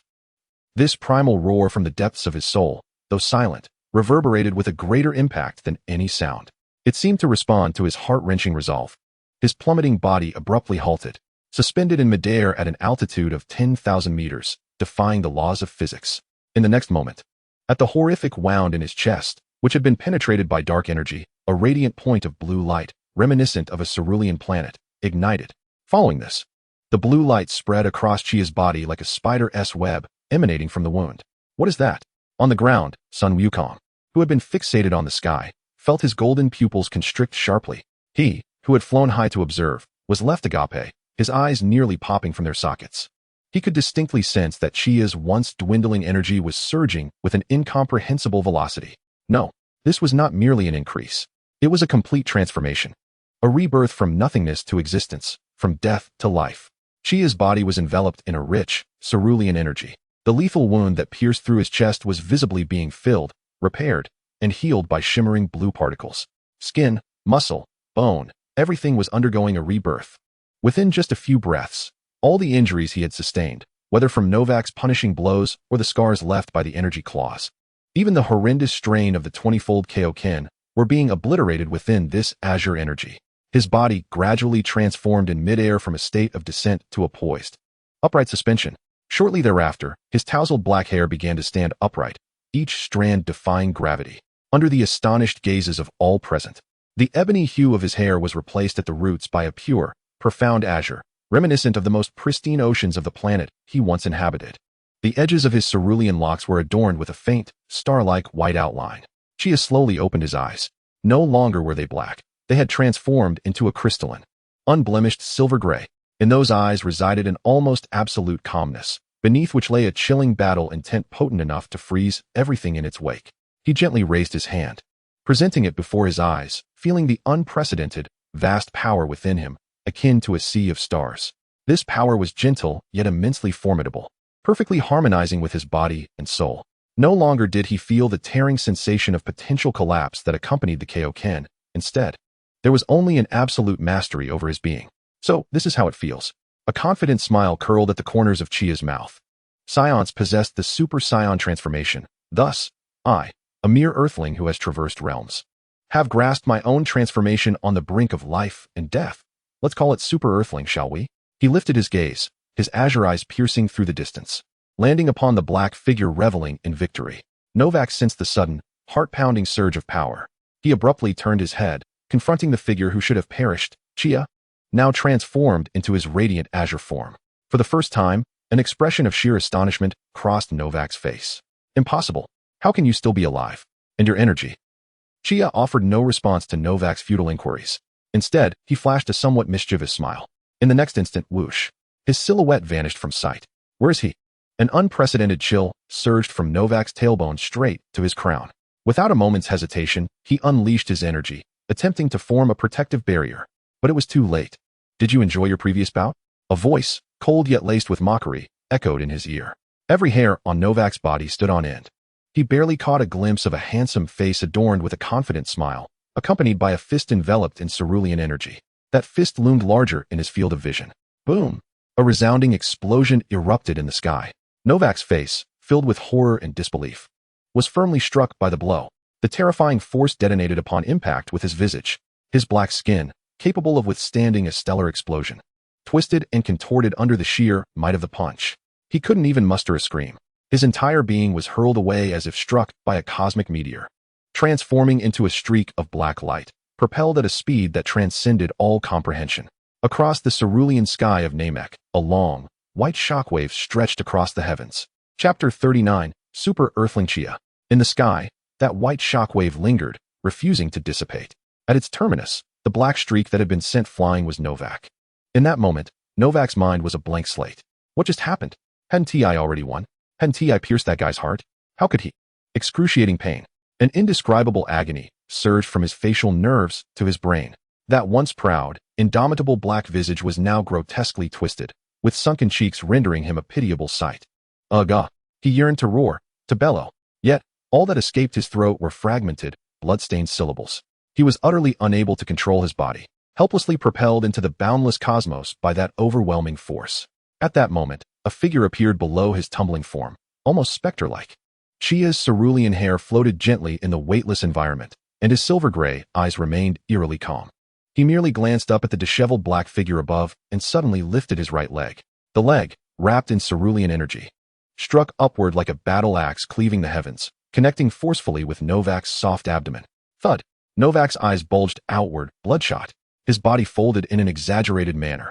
Pooh! A torrent of blue blood, mingled with internal fragments, erupted from his mouth. He was sent hurtling out of the thin atmosphere of Namek like a billiard ball struck by a cue. Ugh! In the throes of agony, Novak finally regained a sliver of consciousness. He felt as if his insides had been reduced to mush by that kick. The domineering energy continued to wreak havoc within him, destroying all remnants of vitality. How could this be? How could this guy's power be so overwhelming? This is absurd. He struggled to stabilize himself, longing to retaliate. Yet whoosh! Chia's figure reappeared before him. Too fast. Novak could barely track his movements. He managed to utter a single word before a fist enveloped in cerulean energy smashed into his already deformed face once more. Bang! The little recovery Novak had achieved was obliterated by this devastating blow. This time, it struck the opposite side. Perfect symmetry. His head snapped back violently, as if struck by a battering ram. And then, Chia's form began to flicker around him, a relentless barrage of attacks coming from every direction. Up, down, left, right. Each appearance heralded a deadly strike. Lacking in extravagant techniques, there exists only the most fundamental, pure, and brutally physical assaults. Bang, bang, bang, bang, bang. The relentless strikes erupted silently in the desolate universe. Novak, akin to a tattered punching bag, was mercilessly ravaged from all sides by Chia. His once proud ultimate form, skin as dark as obsidian, was now riddled with cracks, blue blood seeping forth, rapidly congealing in the vacuum. He was utterly powerless. Not even a chance to utter a scream. At that moment, a flicker of contemplation crossed Chia's mind. This fellow, reduced to such a state, remained silent? Could there still be a third phase? There was no time to waste. With the night lengthy and dreams plentiful, it was most prudent to send him on his way. In the next instant, Chia's figure materialized directly beneath Novak. Novak seemed to sense something ominous. He opened his mouth, attempting to speak. Yet, Chia had no interest in the dying words of a corpse. He slowly brought his hands together, adopting a classic stance at his waist. A brilliant, vast azure energy, reminiscent of a starry sea, began to coalesce in his palms. Came with Chia's deep voice. That orb of energy began to compress violently, its brightness intensifying. The surrounding space started to warp slightly due to the terrifying energy. Novak stared in horror at the energy capable of utterly erasing him. He wished to flee, but his battered body could barely move an inch. Kamehameha, Chia's modification. No time was granted for a response. A colossal, pure blue beam of energy, composed solely of high-density power, erupted fiercely, grazing Novak's face. Boom! An indescribable surge of energy was unleashed at that moment. Novak's visage, etched with shock and terror, vaporized upon first contact with the energy beam. Following this, his body, his limbs, his very essence, Within this torrent of energy potent enough to pierce stars, not even a speck of dust remained. Completely and utterly obliterated from this universe. The vast blue energy beam, after consuming Novak, continued unabated. It transformed into a streak of light, racing into the depths of the cosmos, countless light years away. Chia gently lowered his arms, exhaling softly. On the ground, Goku, Vegeta, Gohan, and Piccolo all gazed upwards, mouths agape as if they could fit a dinosaur egg, staring blankly at the sky. In that fleeting moment, they all felt it. The terrifying energy wave emanating from the universe that sent shivers down their very souls. Then, Novak's sinister and powerful aura vanished completely. Disappeared without a trace. Dead. That monster who had cornered everyone into despair, whom even 20 times the Kaioken couldn't defeat, was just dead? What was that? Piccolo swallowed hard. Incredible. Gohan's eyes sparkled with admiration. Vegeta's fists were clenched tightly, his nails digging deep into his flesh. His face was a tapestry of jealousy, resentment, and profound helplessness. What a joke. That low-class warrior Kakarot turned into the legendary Super Saiyan was one thing. But why? Why could this Earthling, who seemingly appeared from nowhere, unleash such unfathomable power? That strength, that demeanor had completely transcended the Super Saiyan. What a blow to his pride as the Saiyan Prince. Just then, as everyone's thoughts diverged, Chia descended lightly before them. The vast aura surrounding him had dissipated. Yet his distinctive azure hair and silver-gray eyes still made him the center of attention. Mr. Chia, are you all right? Gohan rushed forward, his face brimming with joy at his survival. Yes, I'm fine, Chia replied with a gentle smile. That fellow has been dealt with. Mr. Chia? You look young. Gohan curiously inquired about his new form. Did you also transform into a Super Saiyan? Chia shook his head. Me? I'm an Earthling. If I had to say, he stroked his chin and mischievously added, call me a Super Earthling. How about that? Sounds cool, right? Super Earthling? Although young Gohan didn't quite understand, it certainly sounded impressive. Just then whoosh. A golden figure suddenly appeared before everyone. The newcomer, with golden spiky hair and piercing green eyes, radiated a fierce battle intent. It was none other than Son Goku. At this moment, he bore numerous wounds. Yet his presence surged to an unprecedented peak. Chia. Upon seeing Chia, Goku first sighed in relief, then noticed his distinctive stance, feeling somewhat astonished. Are you all right? I felt your energy vanish suddenly. It nearly scared me to death. Goku inquired anxiously. Chia waved his hand dismissively, replying nonchalantly, I'm fine, I was just warming up. How about you? He sensed that Frieza's energy had also dissipated. Goku grinned widely, revealing a set of white teeth. Oh, that cosmic emperor has been completely taken care of by me. Vegeta's body jolted violently. Frieza has been defeated? By Kakarot. What in the world is going on today? Two of the universe's top powers were taken down on the same day by two seemingly inconspicuous fellows. This world is utterly insane. Goku's gaze was now entirely captivated by Chia's new form. He circled around Chia, his green eyes filled with curiosity and battle spirit. Chia, you look incredible. Your energy feels completely different from before. Gentle, yet immensely powerful. What on earth is going on? Goku's question echoed the thoughts of everyone present. Chia, observing Goku's inquisitive expression, was about to explain when suddenly he furrowed his brow. A wave of intense dizziness surged through his mind. The surroundings began to spin. The vast power within him was rapidly waning, replaced by an overwhelming sense of emptiness and weakness. His body swayed. The iconic azure hair began to gradually revert to its natural black. Hey, Chia. Goku reacted quickly, catching him. What's wrong? Chia managed a wry smile, feeling the weakness enveloping him. I'm too hungry to move. Chapter 40, The Banquet. Goku chuckled, his green eyes filled with ease. Ha ha ha, so you can get tired too. Chia was almost out of energy to roll his eyes, managing only a weak smile as he complained. Hurry up and find a place to eat. I feel like I could devour 10 cows right now. The residents of the Grand Elder of Namek remained unscathed by the previous battle. As Chia, Goku, and the others entered the vast circular building, led by Neru and Dondi, a rich aroma of food boldly invaded their nostrils. In the center of the hall, a massive stone table was laden with an array of dishes that Chia had never encountered before. There were gigantic legs of meat, golden and sizzling with juices, alongside towering mounds of colorful, unfamiliar fruits. A large bowl, steaming and exuding a mouth-watering scent, contained a thick, fragrant soup. Gurgle. Chia's stomach audibly demanded attention at the opportune moment. Goku, with eyes wide open, let drool trickle from the corner of his mouth. Wow, that looks delicious. The Grand Elder of Namek, perched high above, wore a gentle smile and spoke in a warm, resonant voice. This feast has been prepared especially for you heroes. Please indulge yourselves. You have saved our planet, and this is your due reward." No sooner had the words left his lips than Chia and Goku darted toward the table like arrows loosed from a bow. Just moments ago, Chia had been on the verge of fainting from weakness, but the allure of the food ignited an astonishing surge of speed within him. He seized a piece of roasted meat larger than his head, disregarding its heat, and bit into it with fervor. Delicious. So delicious. Beneath the crispy exterior lay incredibly tender and juicy meat, the rich fats exploding on his tongue as the pure flavor of the meat mingled with exotic spices, instantly filling his mouth. It was nothing short of heavenly. Meanwhile, Goku's eating style was nothing short of grandiose. His hands were busy, one clutching a handful of vibrant fruits, the other cradling a bowl of hot soup, which he stuffed into his mouth, leaving his face glistening with grease as he reveled in the feast. The food on the table diminished at a visible rate due to their voracious appetites. "Hey, Chia, save me a piece of that meat," Goku exclaimed, his mouth full, pointing at the last golden leg of meat in front of Chia. That piece, roasted to a golden crisp, looked exceptionally tender and was the most tempting dish on the table. Chia was in no mood for politeness. He quickly polished off his left-hand portion, and with lightning speed, his right hand snatched the coveted leg of meat, taking a substantial bite right before Goku's eyes. "Too slow. Ah, you rascal," Goku shouted in frustration, but with no recourse. He channeled his anger into his appetite and turned to snatch other dishes. Thus, a silent war over food erupted.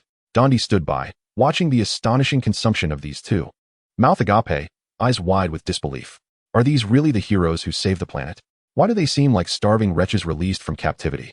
Little Gohan remained remarkably composed, quietly sitting at his spot, politely placing food into his bowl, and eating methodically, though his pace was hardly slower than that of his father and Chia. Piccolo and Neru sat in a corner, conversing quietly, occasionally glancing at the two voracious eaters with a sense of resignation. Amidst this joyful and harmonious atmosphere, one figure stood out as a stark contrast: Vegeta.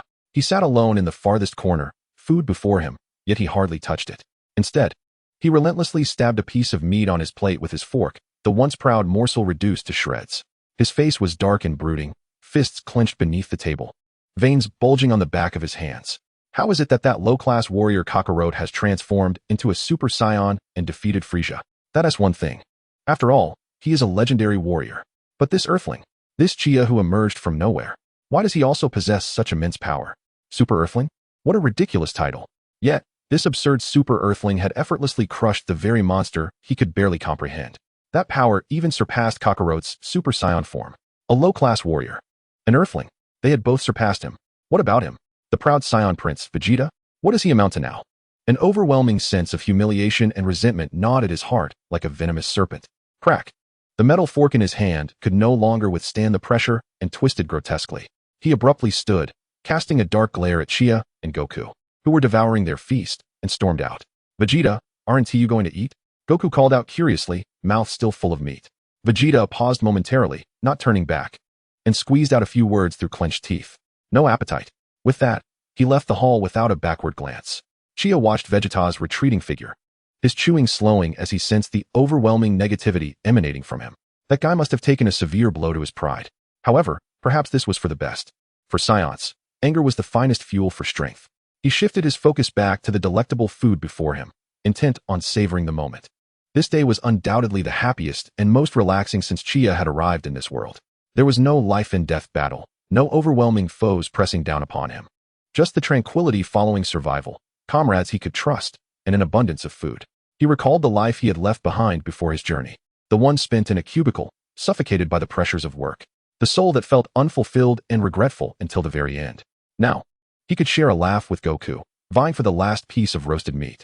He could feel the vast power within him, like a sea of stars, determining his own fate and commanding his own life.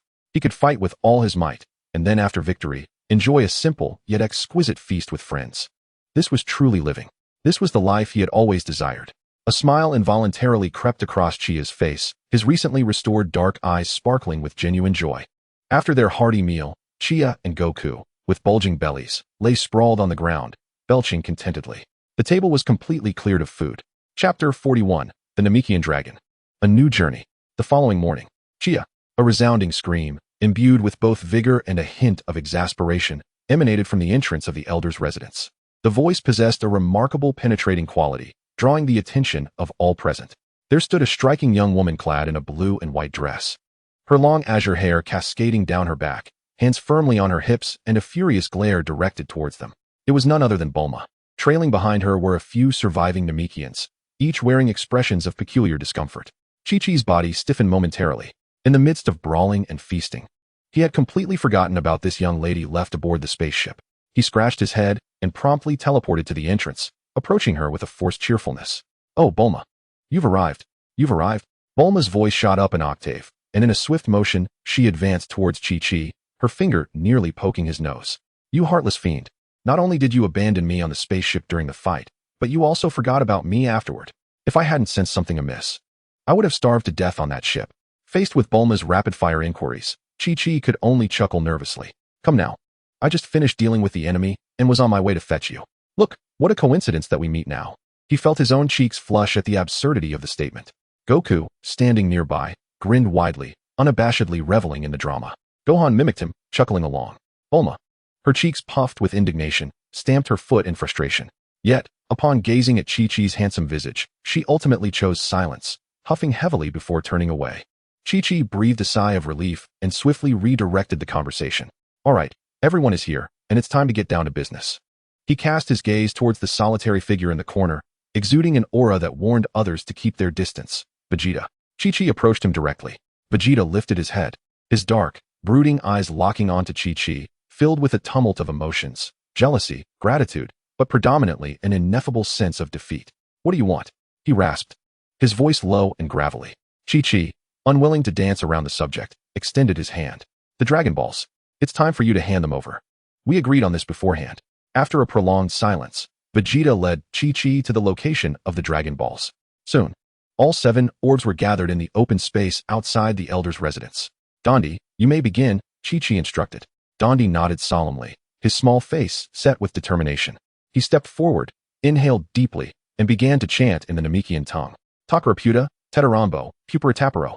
At the moment the incantation concluded, the 7 Dragon Balls erupted in a blinding golden light. The entire sky of Namek was enveloped in an instant by an overwhelming darkness. With a rumble, a colossal green lightning bolt cleaved through the shadows, followed by a towering green beam that shot skyward from the Dragon Balls. Within that beam, an immensely vast figure slowly ascended. It bore the form of a dragon, yet its physique dwarfed even the mountains, adorned with 2 massive horns atop its head. And its muscular arms radiated explosive power. Those crimson eyes surveyed the diminutive figures below with an ancient air of authority and pressure. "The Namekian dragon, Porunga? Wow, it's enormous!" Goku exclaimed, his mouth agape, eyes brimming with excitement. Bulma, utterly stunned by the spectacle, instinctively clutched Chi-Chi's arm. "Speak your wishes. Any wish can be granted, up to 3. Porunga announced, his voice booming like thunder, resonating deep within everyone's minds. Under Chi-Chi's guidance, Dondi stepped forward first and articulated the initial wish in Namekian. "Please relocate the 7 Dragon Balls of Earth to this place." Porunga's scarlet eyes flickered momentarily. That wish is quite simple. With that, his eyes shone with red light. The 7 Dragon Balls soon materialized before the group, who then utilized the Earth's Dragon Balls to wish back the Namekians who had perished at the hands of Frisia's forces. In an instant, the Namekians scattered across the planet rose miraculously from their graves. "Now, proclaim the second wish." The gazes of the assembled group converged upon Chi-Chi. Given his pivotal role in the recent battle, it was only fitting that he should voice this wish. Chi-Chi stroked his chin, already having contemplated his desire. Addressing Dondi, he said, "Please translate for me. My wish is to gain the ability to swiftly learn and master the unique skills of other intelligent races across the universe." As soon as the wish left his lips, everyone fell silent in astonishment. "Chi-Chi, what do you mean by that?"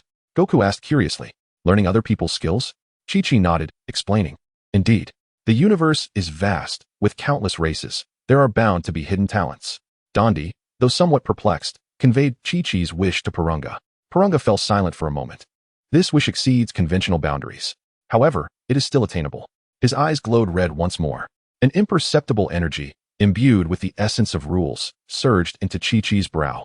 Chi-Chi felt a buzzing in his mind. Many energy manipulation techniques that had once eluded him suddenly crystallized into clarity. "I've done it," he thought gleefully. "Now, for the third wish," Porunga's voice resonated once more. Chi-Chi turned his gaze towards Goku. "Goku, you should make this wish. You've contributed significantly as well." "Me?" Goku pointed to himself, surprised. "I don't really want anything." Chi-Chi continued. "Dondi, please translate. Grant Goku permanent immunity to all known and unknown viruses and diseases." "Huh. Viruses? Goku appeared bewildered. I'm in excellent health. Chi-Chi silently scoffed, thinking to himself, in the future, this Super Saiyan will be felled by a virus. Piranga's eyes glowed red for the third time, and a beam of energy shot towards Goku. Goku scratched his head, feeling no significant change in his body. After the 3 wishes were granted, the dragon Piranga transformed back into a green light, scattering into the 7 dragon balls, which dispersed across Namek. The enveloping darkness dissipated, allowing sunlight to pour down once more. The ordeal finally reached its conclusion. Chi-Chi stretched and turned to Bulma. Bulma, may I borrow your small spacecraft? What do you need the spaceship for? Bulma inquired with curiosity. Just to explore the universe, take a little trip, and perhaps train a bit. Chi-Chi replied dismissively. Bulma's expression shifted dramatically. You're leaving? Alone? A hint of unrecognized distress crept into her voice. Noticing the redness creeping into Bulma's eyes, Chi-Chi sighed inwardly and explained. The Earth will face an unprecedented crisis in a year. An adversary more fearsome than Frisia will emerge. I must become stronger. His voice was gentle, yet his gaze bore an intensity that was unmistakably serious. Of course, should any unforeseen circumstances arise, you may contact me at any time through the ship's communication system. Bulma was taken aback. She stared into Chia's eyes, where there was not a hint of jest. Upon hearing of formidable foes, Goku immediately perked up, his eyes sparkling with excitement. Really? Chia, are there even stronger opponents? That's fantastic. He leaped before the elder with a respectful bow. Elder, may I borrow a spaceship? I wish to train in the universe. The elder smiled kindly and nodded. In the corner, Vegeta, who had remained silent, stepped forward upon hearing this. His expression was still grim, yet a flicker of determination reignited in his eyes. Kakarot and Chia are going. I shall go too. He refused to allow himself to be left behind by these individuals any longer. Thus, 2 Saiyans and 1 Earthling acquired their tickets to the cosmos. Once everything was prepared, Chia was the first to board the spaceship. Standing at the hatch, he waved to the gathered crowd below. In the sunlight, his smile radiated confidence and brilliance. Farewell, everyone. See you on Earth in a year. Chapter 42, The Arrival of Gula and His Father on Earth. In August of the year AG 764, nearly a year had passed since the cataclysmic battle on Namek. On Earth, in West City, Bulma sat in her company's penthouse office, resting her chin on her hand, gazing absently out the window. That scoundrel promised to return in a year, yet now there was not a trace of him. She muttered softly, her fingers unconsciously tracing circles on the smooth surface of the desk. This past year had been remarkably tranquil on Earth. However, for Bulma, her heart felt perpetually hollow. That black-haired, dark-eyed individual, who always wore a mature and composed expression, yet occasionally teased her, had been absent for a year. Where was he now? Training in some corner of the universe? Had he encountered any dangers? Did he ever think of her? Just as Bulma was lost in her thoughts, the combat power detector on her desk began to emit frantic warnings. Bulma jumped in surprise, quickly steadying herself against the table. At the same time, atop the sacred land, Piccolo, deep in meditation, suddenly opened his eyes wide. His expression shifted to one of grave concern, beads of cold sweat forming on his forehead. 2 immensely powerful and profoundly evil energies surged forth. The oppressive aura was even more suffocating than that of Frisia. Almost simultaneously, warriors across Earth sensed this overwhelming and terrifying presence. At Kame House, Krillin dropped the magazine he had been reading, gazing at the sky with a look of sheer horror. At Papaya Island, Chi-Chi was tutoring Gohan when he abruptly set down his pen, his face taut with concern. Daddy and Uncle Chia haven't returned yet. In a distant wasteland, a man clad in blue battle gear and sporting a distinctive M-shaped hairstyle slowly lifted his head. A smirk, brimming with arrogance and battle fervor, curled at the corners of his mouth. Have they finally arrived? Such formidable beings are just perfect for testing the fruits of my training this past year. It was Vegeta. He had concluded his training in the universe and returned to Earth early, awaiting the return of Chia and Kakarot, intent on redeeming his honor. Little did he know, instead of the 2 he anticipated, he would soon meet 2 uninvited guests. Whoosh, whoosh, whoosh. Several figures converged from all directions towards the source of the sinister energies at astonishing speed. In the outskirts, amidst the vast wilderness, a spacecraft, several times larger than Frisia's vessel, hovered silently in the air. Its massive shadow cast a pall over the entire expanse of land. The cold metallic exterior exuded a chilling aura of death. What a gigantic ship! Krillin arrived at the scene, his legs trembling as he gazed up at the imposing craft. Stay calm, Krillin, Piccolo said in a low voice, his eyes locked onto the ship's hatch. Soon, Tien, Kaiatsu, Yamcha, and Gohan arrived one after another. A bright yellow vehicle whizzed in, and Bulma jumped out, anxiously scanning her surroundings. Where's Chia? Where's Goku? Haven't they returned yet? Bulma, this place is too dangerous. You must go back. Krillin shouted frantically. Just then, a harsh metallic screech echoed. The enormous ship's hatch began to open slowly. A terrifying wave of pressure swept over the land like an overwhelming tsunami. Everyone present, save for Piccolo, felt as though an invisible mountain had descended upon them, making even breathing a monumental challenge. Two figures emerged from the darkened hatch, one trailing closely behind the other. The figure in front was reminiscent of Frisia's initial form, yet cloaked in a profound shade of purple, adorned with white biological armor on his shoulders and head, exuding a more menacing and powerful aura. A smile, cruel and reminiscent of Frisia's, played upon his lips. The figure following him was far larger, with an imposing physique, curved horns adorning his head, clad in black battle armor, and draped in a deep crimson cape. His face bore the unmistakable signs of imperial authority and brutality. Gula, and his father, the ruler of the frozen demon clan. King Cold. Oh, King Cold's gaze swept over the gathered crowd as if they were mere ants, a mocking smile gracing his lips. This planet still harbors some insects with commendable fighting capabilities. He raised his wrist to press a button on his scouter. Beep, beep, beep. The most powerful Namekian possesses a combat power exceeding 1 million? Intriguing. Piccolo remained silent, having suppressed his energy. Gula apathetically surveyed the scene, too indifferent to utter a word. In his eyes, these individuals were not even worthy of a second glance. King Cold took a few steps forward, looking down upon the assembly. His voice low yet clear enough for all to hear. I have come here for but one reason. Frisia, my son, perished on this planet, did he not? His tone was flat, as if discussing an inconsequential matter. Tell me, who was responsible for his death? A profound silence enveloped the gathering. The terrifying pressure rendered everyone breathless. What to do? Goku and Chia had yet to return. Was Earth fated to meet its end today? In the midst of their despair, a solitary, proud voice rang out from a distance. I was the one who killed him. Everyone abruptly turned their heads. There stood Vegeta, arms crossed, stepping forth from behind a rock. His face bore no trace of fear, only boundless pride and a perverse excitement. He strode to the forefront of the crowd, lifted his chin, and with a provocative gaze, locked eyes with King Cold and Cooler. I am the Prince of the Saiyans, Vegeta. That wretch Frisia met his demise at my hands. A sinister grin stretched across his face. What's the matter? Have you come to avenge him? Vegeta's voice, though not loud, resonated like thunder, echoing in the ears of all present. Krillin trembled, nearly losing his footing. This man. Piccolo's expression darkened to an extreme, utterly perplexed by Vegeta's audacity. Was he willingly courting death? Uncle Vegeta. Little Gohan clenched his tiny fists, sensing the surging battle intent emanating from Vegeta as he uttered those words. He was not jesting. Yet, Vegeta paid no heed to the murmurs behind him, reveling in the attention of the multitude. Chapter 43, Vegeta's Highlight. The Tragedy of the Speedy Tower. Oh, it's you? King Cold surveyed Vegeta from his elevated position, his lips curling into a more pronounced smirk. His crimson eyes scanned Vegeta, as if appraising an amusing toy. A Saiyan? That ineffectual Frisia actually fell to the hands of such a lowly creature? His tone dripped with disdain, completely dismissing Vegeta.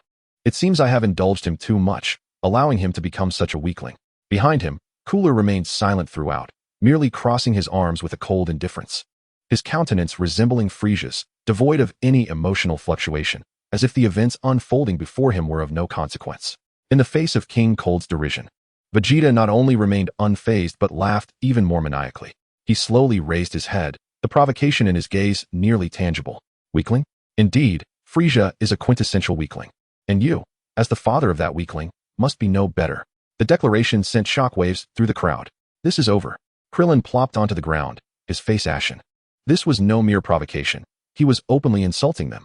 An intriguing insect, King Cold's smile finally faded. A chilling, imperial murderous intent surfaced on his visage.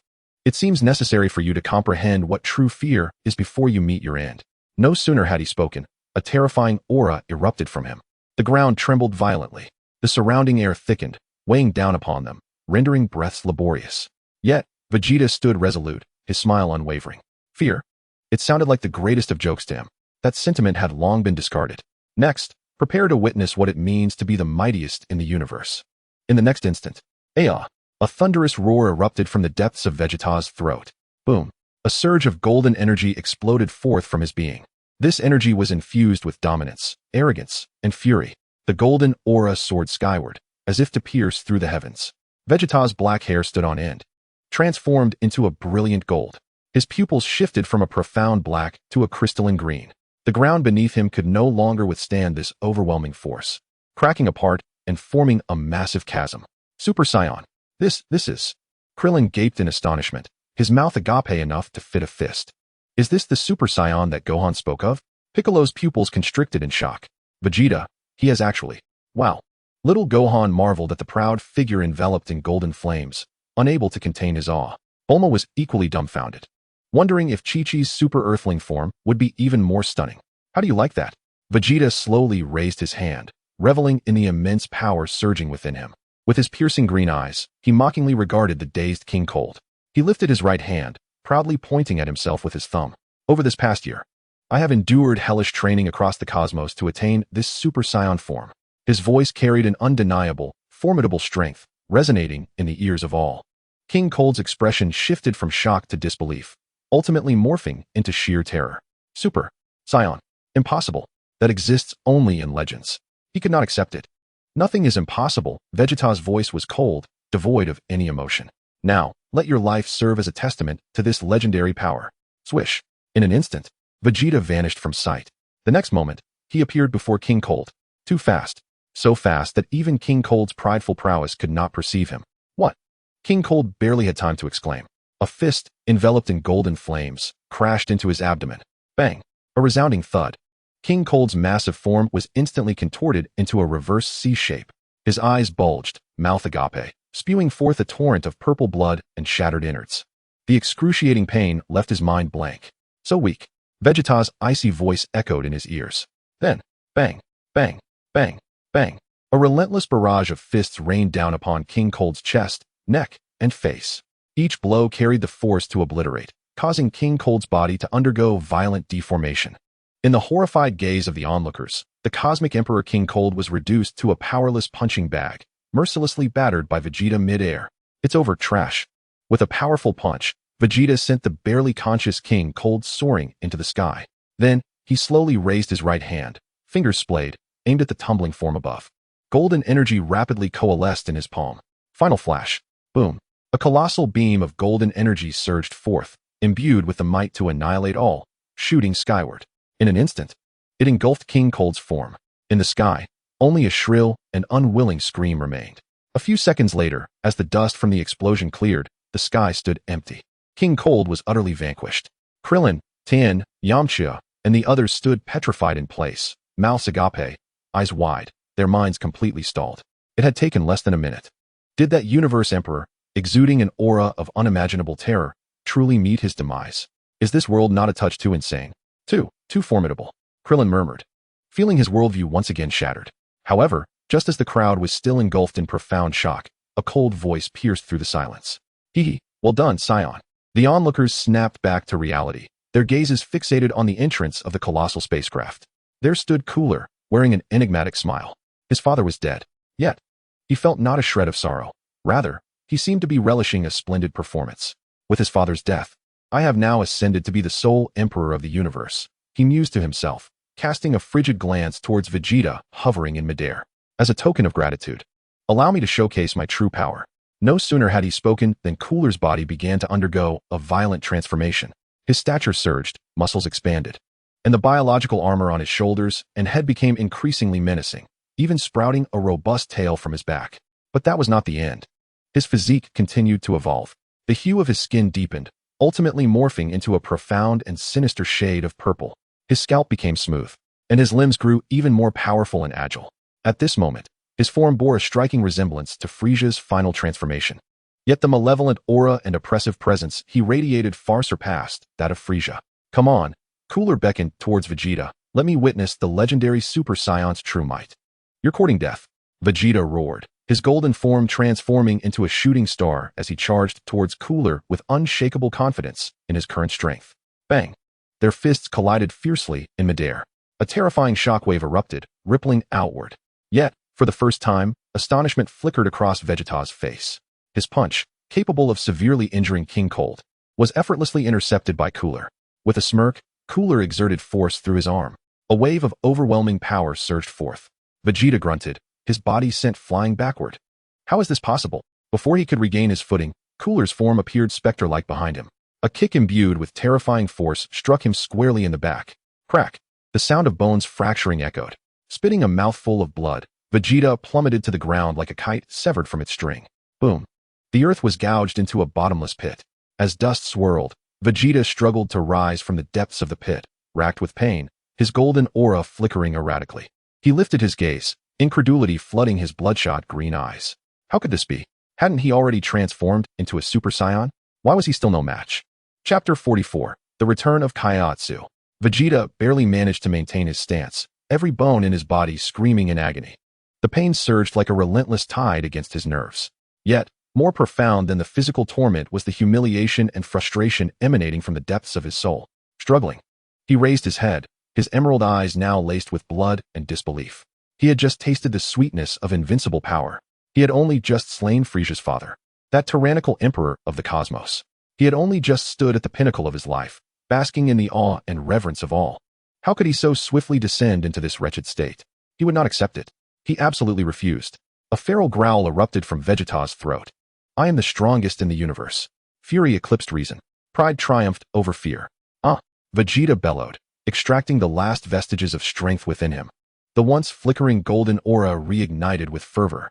His figure transformed into an indomitable golden streak, rushing once more towards Cooler with a resolve to obliterate. Oh, still not giving up? Cooler hovered in the air, looking down at the approaching golden figure with a cruel smile. He did not even bother to dodge. Instead, he contemptuously raised his right hand. Bang! With a light sound, Vegeta's desperate punch was effortlessly caught by Cooler's palm. Time seemed to freeze at that moment. The expression on Vegeta's face shifted from fierce rage to sheer disbelief. How is this possible? Is this the legendary Super Saiyan? Cooler tilted his head, disappointment and mockery lacing his tone. Before he finished speaking, he twisted his hand sharply. Crack! The sickening sound of bones fracturing filled the air. Aya! Vegeta screamed in agony as his entire right arm contorted grotesquely. Immediately after, Cooler raised his other hand, delivering a lightning-fast chop to the nape of Vegeta's neck. Thud! Vegeta's golden aura dissipated in an instant, his black hair limp and lifeless. He fell to the ground like a heap of lifeless matter. Boom! Another deep pit formed. The game is over, Saiyan. Cooler's figure appeared ominously at the edge of the pit. He slowly raised his foot, stepping upon the back of Vegeta's head in a profoundly humiliating manner, pressing his face into the dirt. Remember, in the face of absolute power, the so-called Super Saiyan is nothing but a jest. Vegeta's body trembled violently, not from pain, but from humiliation, rage, and helplessness. With all his might, he dug his fingers deep into the earth beneath him. A scalding tear rolled down from the corner of his eye, mingling with the dust below. It was the first time in his life that the proud prince of Saiyans, Vegeta, shed tears of humiliation. Damn it all. He silently roared in his heart. It's over. Everything is over. Nearby, Piccolo, Tien, Krillin, and the others gazed at this despairing scene, icy dread enveloping them as if they had plunged into an abyss. The Vegeta who had transformed into a Super Saiyan and easily defeated King Cold was now being so effortlessly toyed with. Just how formidable was this being named Cooler? What should we do? Krillin's voice trembled, his legs shaking uncontrollably. We're no match for him at all. Is Earth truly destined to? Despair spread like a plague through the crowd. Piccolo. Little Gohan tugged at Piccolo's cape, his small face etched with fear, yet his eyes bore a glimmer of defiance. Piccolo inhaled deeply, shielding Gohan behind him. He tore away the heavy white cloak and hat, revealing the purple martial arts uniform beneath. His expression was grave, reflecting the utmost seriousness of the moment. Everyone listen. Piccolo's voice resonated, deep and powerful. We may not be able to defeat him. However, to obliterate Earth, he must first trample over our corpses.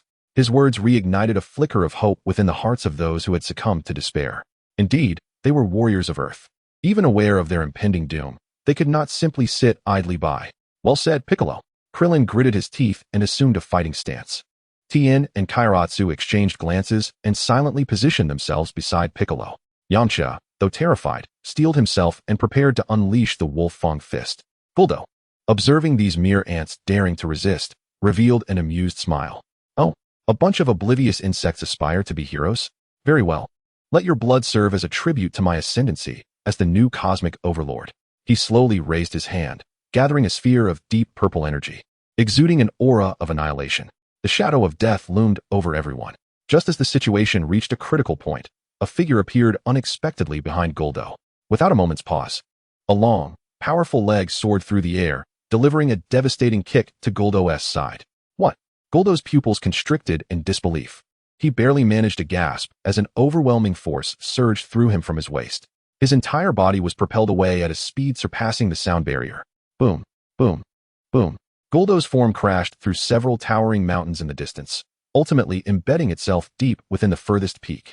The world fell silent. Piccolo and the others remained in their combat stances, dumbfounded by the extraordinary scene before them. What had just transpired? The cosmic monster that had ruthlessly tormented Super Saiyan Vegeta was so easily sent flying? Everyone gazed at the sudden arrival with a mix of astonishment and disbelief. The figure gradually retracted his leg, clad in an unfamiliar black and white battle suit infused with extraterrestrial technology. His physique was tall and well-proportioned, exuding an aura of strength, while a bizarre azure mane fluttered gently in the wind. As he turned to face them, a collective gasp arose from the crowd. Chia. Bulma covered her mouth, her eyes wide with incredulity. Soon after, overwhelming joy flooded her being. That scoundrel. He has finally returned. Chia, uncle? Little Gohan rubbed his eyes, uncertainly calling out. It's him. It's Chia, Krillin exclaimed excitedly, having heard about Kia's transformation into a Super Earthling. Meanwhile, Vegeta, still pinned in the pit, struggled to lift his battered head, clutching Kia's pant leg with all his remaining strength.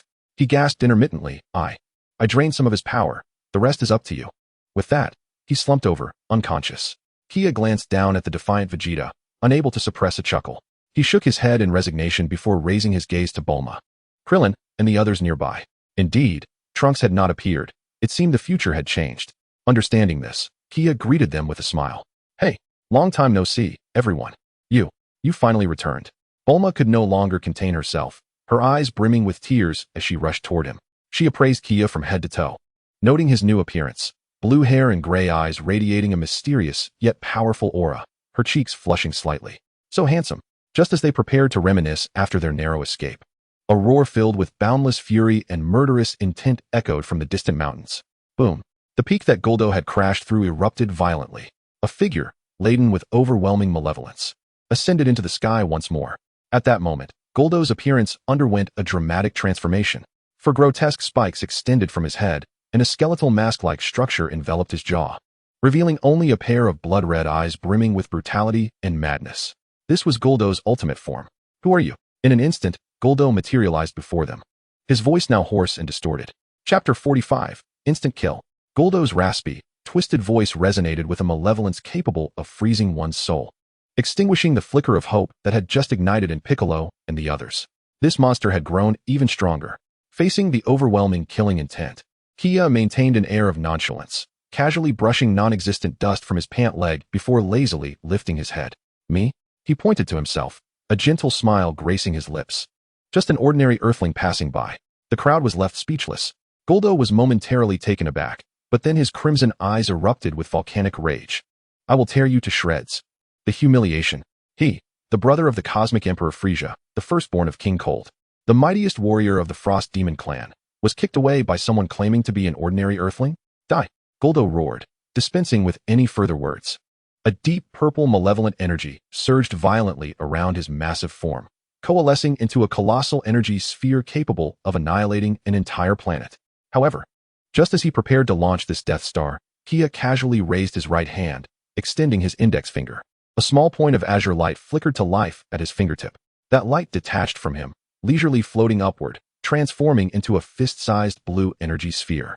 It hung there, quietly suspended, emitting no formidable aura, appearing utterly harmless. Goldo's movements halted. He furrowed his brow, regarding Chia with a look of utter disbelief. Is this your attack? Using such a childish toy against me? His face, masked by bone, could not conceal his profound disdain. But in the next moment his facial expression became completely frozen. The small blue sphere hovering above his head, without any forewarning, began to expand at an astonishing rate. What was once the size of a fist instantaneously burgeoned into a colossal blue orb with a diameter exceeding 10 meters. Simultaneously, an indescribable, terrifyingly potent suction erupted from the blue sphere. What on earth is happening? Gula's countenance changed dramatically. He felt his body being uncontrollably drawn upwards towards the blue sphere by an irresistible force. The ground beneath him shattered in large fragments, transforming into countless stones and dust, all being drawn into the eerie blue sphere. Even the Death Star, which had coalesced with formidable energy in his grasp, began to destabilize, its energy being frantically siphoned away. Stop it, give it to me. Gula bellowed in terrified fury. He abandoned his attack, unleashing all the power within him without reservation. He fought desperately against the formidable pull from above. His feet sank deeply into the earth, creating two immense craters, while the rock layers beneath him crumbled, spreading in all directions. He exerted every ounce of his strength. He unleashed the most potent force of his life. Yet, it was futile. This suction was devoid of reason. Utterly unstoppable, his body was gradually being pulled away from the ground, inch by inch. No, it cannot be. I have just ascended to the position of Cosmic Emperor. How could I possibly be unable to resist this thing? His voice was filled with unprecedented terror and disbelief. His once proud head was compelled to rise slowly, witnessing himself drawing nearer to that blue sun. On the ground, Krillin, Piccolo, Bulma, and little Gohan were all rendered speechless. They gaped with mouths agape, eyes wide, their minds blank, utterly unable to comprehend the scene unfolding before them. Just a second ago, he was the world-destroying Cosmic Emperor. The next moment, he was struggling helplessly in midair, a pitiful sight indeed. Was this shift in circumstances not a tad too abrupt? Goodbye, Kaiatsu whispered softly. He lifted his gaze to observe Gula, who was futilely struggling in the air, his gray pupils devoid of any ripple. Then, he raised his right hand, still making the gesture of extended fingers, and gently lifted it towards the sky. With a hum, the massive blue energy sphere seemed to receive a command, abruptly halting its suction. Then, it transformed into a blue meteor, hurtling skyward at a terrifying speed, carrying Gula, who was completely ensnared at the sphere's center. It instantaneously tore through the atmosphere, launching into the vast, infinite depths of space. The entire process was fluid and seamless. Everyone instinctively looked up at the sky. A few seconds later, amidst the distant, inky blackness of the universe, a new star suddenly ignited. Then, in an instant, it was extinguished. The sky above returned to its original tranquility. Piccolo's astonished face turned green once more, his keen senses informing him that Gula's immense and malevolent aura had vanished. Completely. It had disappeared from this universe. Dead. That cosmic monstrosity that had utterly overwhelmed Super Saiyan Vegeta. That terrifying creature, transformed into its ultimate form, with an aura magnitudes stronger than before. Just like that, it was gone. Krillin swallowed hard, feeling as if his throat were about to ignite. He turned his head, his eyes wide with shock, to look at the man with azure hair, who was slowly lowering his hand. A one-hit kill? His voice trembled slightly due to overwhelming astonishment. That monster, just like that, was annihilated? Tien and Yamcha stood frozen in place, like two stone sculptures. They had truly witnessed something extraordinary today. Uncle Kaiatsu is still as powerful as ever. How impressive. Little Gohan looked up at Kaiatsu's silhouette, his eyes sparkling with admiration. Bulma covered her mouth, her beautiful eyes glistening with delight. After the shock came an overwhelming wave of joy and pride. This man, he is the man whom Bulma has chosen. Observing the crowd's expressions, as if they had seen a ghost, Kaiatsu chuckled helplessly and withdrew his hand. He turned around, his azure hair and gray pupils reverting to their normal black. It was as if the being of cataclysmic power just moments ago was merely an illusion. He approached Vegeta, who was still unconscious in the pit, crouched down, and examined his injuries. He is not dead, just a few broken bones, and his pride has likely taken a hit. Upon completing his examination, Kaiatsu stood up and stretched lazily. Chapter 46. Kaiatsu battles Goku once more. Bulma hurried over, her beautiful eyes brimming with uncontainable admiration and curiosity. Kaiatsu. You. She began, but he interrupted her. Wait a moment. I'll bring the spaceship back. No sooner had he spoken than his figure vanished from sight before the others. Instantaneous movement? Piccolo's pupils constricted. The group exchanged glances. How many more secrets does this guy harbor? Beyond Earth, in the tranquil expanse of space, Kaiatsu's silhouette abruptly materialized in the spaceship's cockpit. He skillfully activated the spacecraft. It silently sliced through the darkness, heading towards Earth, and ultimately descended vertically onto an open area not far from the others. As the hatch opened, Kaiatsu stepped out, feeling rejuvenated. All set. Just then, a piercing, shrill whistle echoed from the other end of the sky. Everyone's hearts tightened, and they abruptly looked up. A flaming metallic object, trailing a long plume of black smoke, descended with wild ferocity, tearing through the clouds, and hurtling straight towards them. Another enemy. Yamcha's face turned pale, his legs buckling, nearly collapsing to the ground. That energy feels so familiar. Piccolo's expression, however, shifted from tension to astonishment. Boom. The battle-scarred circular spaceship crashed into the ground several hundred meters away, creating a massive crater. Dust and smoke filled the air. Creak, crack. The spaceship's hatch emitted a sound that was painfully grating, slowly opening.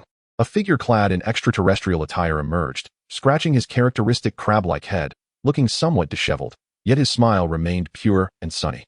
"Hey, everyone, I'm back." The moment they saw that figure, all the tension within the group dissipated. "Goku!"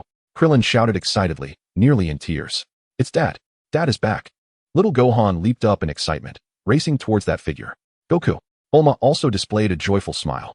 "Behold, it is none other than son Wukong, who has just returned to Earth after an extensive journey through the cosmos." Wukong scoops up Gohan, planting a kiss upon his cheek, before surveying the surroundings. As his gaze falls upon the ravaged land and the barely alive Vegeta, the smile on his face gradually wanes. "It seems I have arrived too late once again." He sighs, a hint of regret lacing his tone. His eyes then traverse the crowd, locking steadfastly onto the figure of a man with black hair and eyes, exuding an air of calm detachment. In that instant, Wukong's eyes gleam with an incandescent brightness, brimming with fierce combat spirit. "Kaiatsu." He gently sets Gohan down and strides over. "I sensed an immensely powerful and malevolent energy in the cosmos just moments ago, and it has suddenly vanished. You dealt with it, didn't you?" Kaiatsu merely shrugs in response. Non-committal. It was but a trifling task. Wukong refrains from probing further, his excitement palpable as he clenches his fists, the joints in his body crackling with a cacophony of sounds. "Come on, Kaiatsu." His aura begins to soar. "Let us engage in battle once more. Allow me to showcase the fruits of my training." At these words, a collective headache descends upon the gathered onlookers. Kaiatsu, witnessing Wukong's fervor, helplessly supports his forehead. "I knew it would come to this." Very well, very well." He wearily waves his hand. "Let us make this a swift affair. We have an ailing patient who needs to be taken to the hospital." "No problem." Wukong exclaims with enthusiasm. Boom. A golden blaze of energy erupts from within him. His emerald eyes and upright golden hair signify the transformation into a Super Saiyan. An unparalleled aura instantaneously envelopes the battlefield. Closest to the epicenter, Krillin and Yamcha are swept back by the force, struggling to maintain their footing. "Incredible!" Krillin exclaims in astonishment. Wukong's power has exponentially surpassed that which he wielded during the confrontation on Namek. Piccolo, too, wears a face of disbelief. At this moment, Wukong's mere aura far exceeds that of his previous battle against Frieza on Namek. Observing Wukong's transformation, Kaiatsu flexes his wrists. In the next moment, his black hair morphs into a clear azure. "I'm in." Wukong bellows, his figure vanishing from sight. When he reappears, he stands before Kaiatsu. His incredibly swift punch, accompanied by a tumultuous rush of air, strikes with ferocity towards Kaiatsu's form. Yet, Kaiatsu remains undeterred, raising his right hand to firmly intercept the blow. The violent winds generated by their clash erupt, tearing the ground apart and sending dust swirling into the air. Yet, Kaiatsu remains steadfast, unmoved. "What?" Wukong's emerald pupils constrict sharply. With one failed attack, he instantly shifts tactics. Wukong's figure transforms into a golden blur. Hundreds of strikes rain down upon Kaiatsu in mere seconds, akin to a tempest unleashed. However, regardless of how rapid, dense, or furious Wukong's assaults become, Kaiatsu remains immobile, effortlessly blocking every blow with a single hand. To Piccolo and the others, this scene transcends their understanding. A golden storm surrounds a cerulean figure, unleashing relentless attacks, while that azure figure merely raises a hand, which produces countless afterimages, effortlessly deflecting all incoming strikes. Before long, the golden figure halts several meters away, gasping for breath. Wukong reverts from his Super Saiyan form, his black hair damp with sweat, clinging to his forehead. He gazes at the man beside him, who remains unperturbed, his hair untouched by the fray. And a rueful smile graces his lips. "Huh. I thought after a year of training, my strength had increased sufficiently to narrow the gap a bit." He shakes his head, his voice tinged with shock and resignation. Unexpectedly, the divide has only widened. Kaiatsu, having reverted from his Super Earthling form back to his original appearance, approaches Wukong and pats him on the shoulder with a smile. "Do not be so disheartened.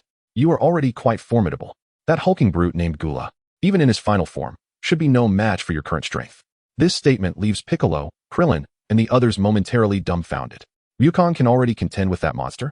Then what magnitude of strength does Kaiatsu possess, who so effortlessly defeated Wukong? Upon hearing Kaiatsu's assessment, Wukong's initial shock dissipates, replaced by an invigorating excitement. Indeed, his current prowess is commendable. Kaiatsu is merely an anomaly. He then regards Kaiatsu with newfound fervor and anticipation. So, there are still such towering peaks ahead. How splendid. Chapter 47. The Crisis of the Android's West City Hospital.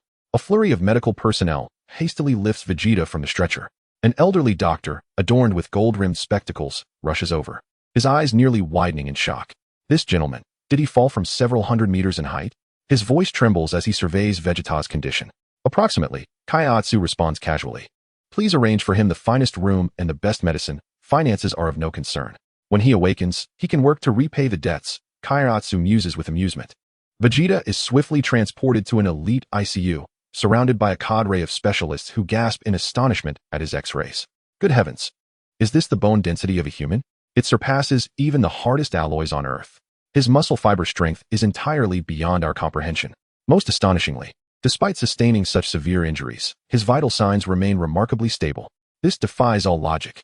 After resolving the matters at hand, the crowd departs the hospital. In Bulma's courtyard, everyone gathers beneath a large parasol, the atmosphere somewhat stifling. Having just endured a harrowing battle, each individual remains on edge. Bulma brings forth chilled fruit juices, attempting to lighten the mood. All right. Do not all wear such stern expressions. The enemy has already been vanquished by Kaiatsu. We ought to celebrate. Krillin raises a glass of juice, gulping it down, yet the remnants of fear still linger on his face. While that may be true, the creature known as Gula was far too powerful.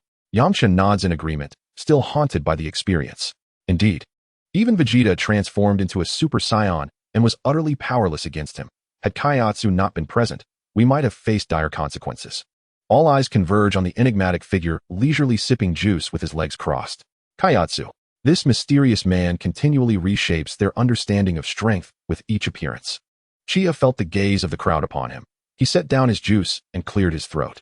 As soon as he began to speak, everyone instinctively straightened their posture. I must present to you a new version of the forecast. The crowd responded with puzzled expressions. What new version? What forecast?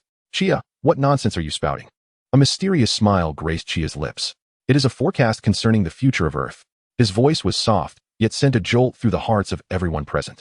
In 3 years, at most, Earth will face an unprecedented crisis. Enemies, whose power far exceeds that of Frisia and Cooler, will emerge, wreaking havoc upon the planet. Boom. Chia's words struck like a thunderclap, exploding in the minds of all. Enemies far more powerful than Frisia and Cooler. What kind of joke is this? Just Cooler alone has pushed us to the brink. How could they possibly contend with foes even stronger than that monstrosity? Krillin's face turned ashen, and the juice cup in his hand shattered on the ground. Is this true, Chia? His voice trembled, observing their expressions. As if the sky were falling, Chia leisurely added, moreover, these adversaries are not aliens. They are born of Earth. They are androids. Androids? Bulma's scientific curiosity swiftly overshadowed her fear. Are they robots? Who created them? Chia's gaze shifted to Goku. Goku, do you remember the Red Ribbon Army? Goku paused, scratching his head. The Red Ribbon Army? Oh, I remember now. That was the evil army I defeated when I was a child. Were they not all annihilated? Not quite. Chia shook his head. Their chief scientist, a certain Dr. Gero, managed to escape.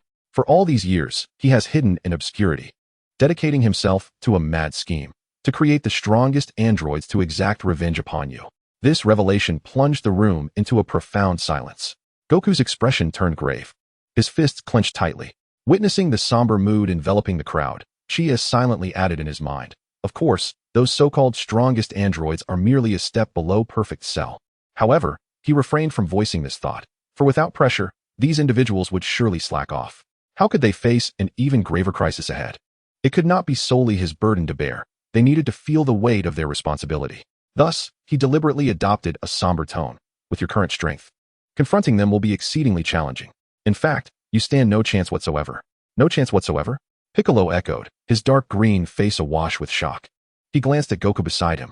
Could it be that even Goku, whose power had surged to the point where he could easily triumph over Cooler, along with the mightier Chia, stood no chance? Just how terrifying could the future enemies be? A palpable atmosphere of despair began to spread through the courtyard. What should we do? Bulma asked anxiously. Chia, since you've revealed this, you must have a solution, right? All eyes turned to Chia once again. He was their sole beacon of hope. Chia picked up his juice, savored a slow sip, and then set the cup down. Of course, there is a solution. From today until the androids appear, theoretically, we have 3 years. Chia extended 3 fingers, his tone flat. However, this timeline may be either advanced or postponed. The only thing we can do is one thing. He looked at the crowd, enunciating each word. Become stronger. Krillin's face fell. But you just said we stand no chance. No matter how much we train, how could we possibly catch up to such monsters in just 3 years? I said you stand no chance based on your current strength. Chia corrected.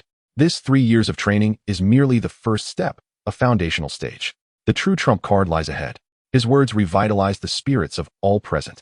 Goku's eyes sparkled with urgency as he pressed, trump card? What is it?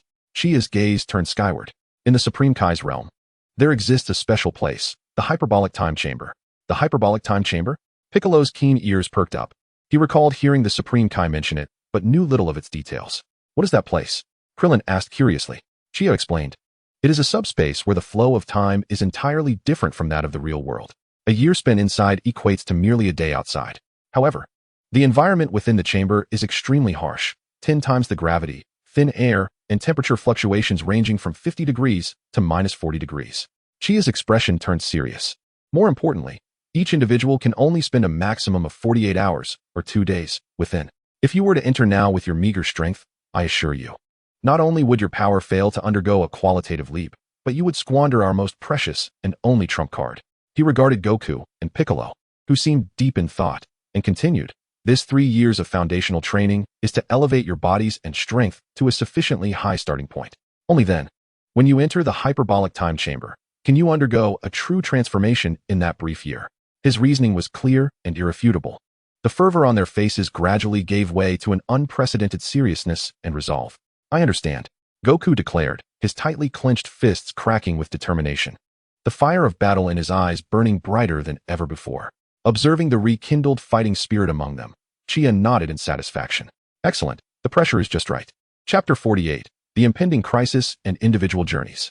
Since that harrowing battle concluded, time has flowed with unprecedented swiftness. A year and a half has slipped away in the blink of an eye. During this period, much has transpired on Earth. In West City, at Capsule Corporation. Inside the gravity chamber, Chia, bare from the waist up, glistened with sweat that flowed like a stream over his chiseled muscles. His breaths were heavy and drawn out, each exhalation generating a wave of heat. He spent the majority of his time here, day in and day out, relentlessly pushing his physical limits. He knew well that the androids were merely an appetizer. The true threats that would follow, Majin Buu and God of Destruction Beerus, represented a terror that could endanger the entire universe. He must grow stronger. Simultaneously, on the opposite side of the Earth, in a luxurious villa on a private island, Vegeta sat on the sofa, garbed in casual attire that he found exceedingly uncomfortable, wearing a scowl on his face. Across from him, a sweet-faced girl with golden hair and blue eyes gazed at him with starry admiration, holding a plate of cut fruit. My dear, after a day of arduous training, you ought to indulge in some fruit to replenish your vitamins. The girl's voice was overly sweet, almost cloying. Vegeta furrowed his brow, turning his head away with a disdainful huff. Remove it, do not bother me. This girl, named Sherry, was the heiress of a world-renowned conglomerate. Over a year ago, after recovering from his injuries, Vegeta meandered through the streets and fortuitously encountered her being abducted by a group of oblivious kidnappers. The Saiyan prince, in a foul mood, found their raucous antics exceedingly irritating and disposed of them with effortless ease. To his surprise, this young lady possessed an extreme infatuation with romance. Instantly captivated by Vegeta's formidable presence and his air of superiority, thus began an ardent tale of pursuit, with the girl chasing after the man. Initially, Vegeta found the boisterous Earth woman utterly exasperating. Yet, Sherry's relentless advances and unconventional methods proved overwhelming. Upon inquiring about Vegeta's desires, she mobilized her family's resources to purchase an uninhabited island for him and commissioned the Capsule Corporation to construct a gravity training chamber. She catered to his every need. Gradually, Vegeta acquiesced to this arrangement. After all, being pampered while focusing solely on his training was an enticing prospect. A piercing cry of a baby echoed from upstairs. Sherry promptly set down the fruit platter, her face radiating maternal warmth. Oh dear, our little princess has awakened. Please wait a moment, I shall return shortly. Vegeta's lips twitched as he observed Sherry's retreating figure, his gaze laden with complexity.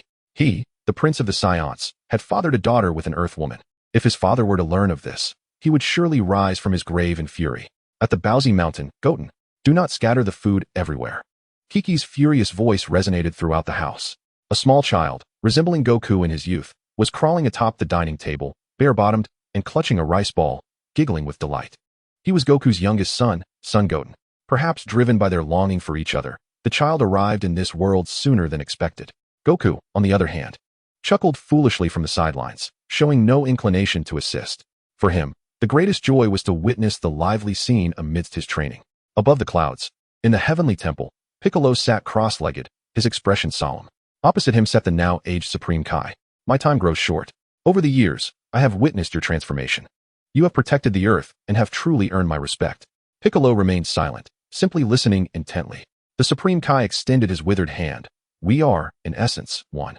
Merge with me and become a complete Namekian. Fulfill the mission that is rightfully ours. On Piccolo's green visage, no emotion was discernible, yet within him, tumultuous waves surged. Merge? The demon King Piccolo, reuniting with his benevolent counterpart? This signified the end of the tyrant who once sought to dominate the world.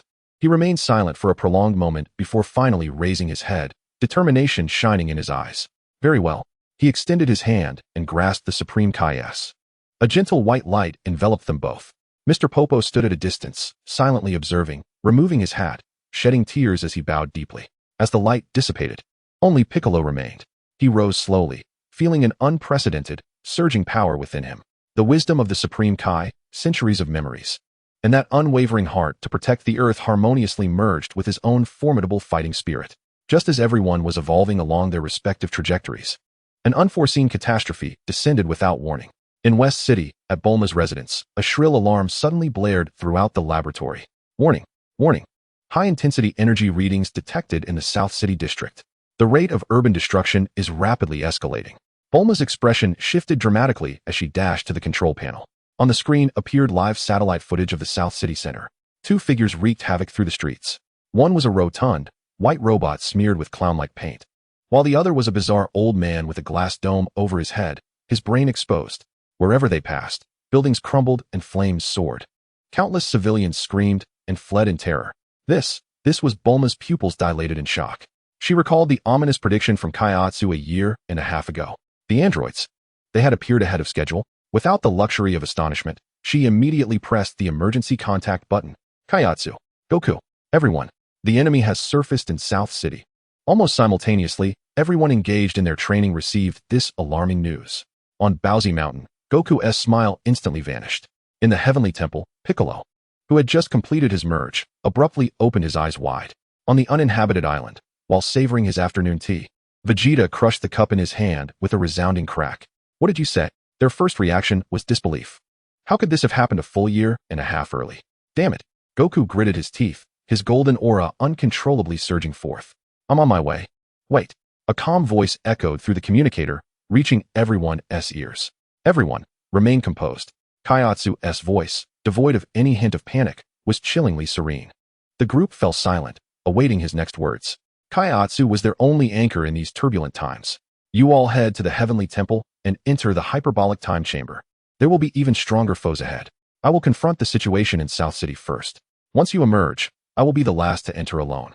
After a lengthy pause, Goku clenched his fists tightly, his nails digging into his palms, and spoke deliberately. Understood.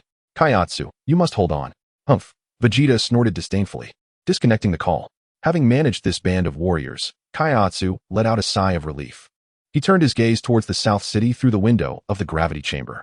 A year and a half early, was it? Very well. That saves me from waiting any longer. Before his words faded, his figure vanished from the gravity chamber. In the next moment, he appeared high above South City, the wind tousling his black hair. Below him lay a city engulfed in flames. Chapter 49, the first appearance of the androids. In the central plaza, the once grand fountain lay dry, surrounded by utter chaos. A corpulent figure, with skin as pale as if coated in plaster and cheeks adorned with comical blush, stood listlessly. Beside him, an eccentric old man with a glass dome encasing his head and his brain exposed was gripping a man's head with a gnarled hand, lifting him into the air. The man, clad in tattered orange martial arts attire, was none other than Yamcha. At that moment, his face was as pale as a sheet. His eyes rolled back, and his body hung limply, his limbs swaying weakly, devoid of any strength to struggle. Ha, another fellow who has exhausted his energy. Truly a remarkable source of power, Dr. Gero cackled, his palm's absorption device glowing red as it greedily siphoned the last remnants of energy from Yamcha's body. When Kaiatsu arrived, this was the scene that greeted him. The corners of his mouth twitched involuntarily. Good grief. As expected of you, Yamcha. No matter the time or place, you are always the first to suffer. He mentally scoffed, yet his movements were swift and decisive. Just as Dr. Gero was about to drain Yamcha completely and discard him, Kaiatsu's demeanor underwent a dramatic transformation. His black hair, in an instant, shed its mundane appearance, transforming into a deep, oceanic blue. A terrifying aura descended from above. Dr. Gero and the android 19 halted abruptly, both lifting their gazes. A flicker of data coursed through Dr. Gero's eyes. None of the records in his database related to the formidable warriors of Earth included this blue-haired man. Who is he? Just as this thought crossed his mind, an incredibly swift blue arc of light sliced through the space between him and Kairatsu. With a soft sound of slicing, Dr. Gero felt a sudden chill in his right arm. Looking down, his pupils constricted in horror. His mechanical hand, which had been grasping Yamcha, was cleanly severed at the shoulder. Sparks flew chaotically from the severed end, exposing a tangle of colorful wires to the air. A delayed wave of pain caused Dr. Gero to emit a piercing scream. Meanwhile, Yamcha, released from his grip, plummeted to the ground. Prostrate on the ground, the rescued Yamcha coughed violently, greedily inhaling the fresh air.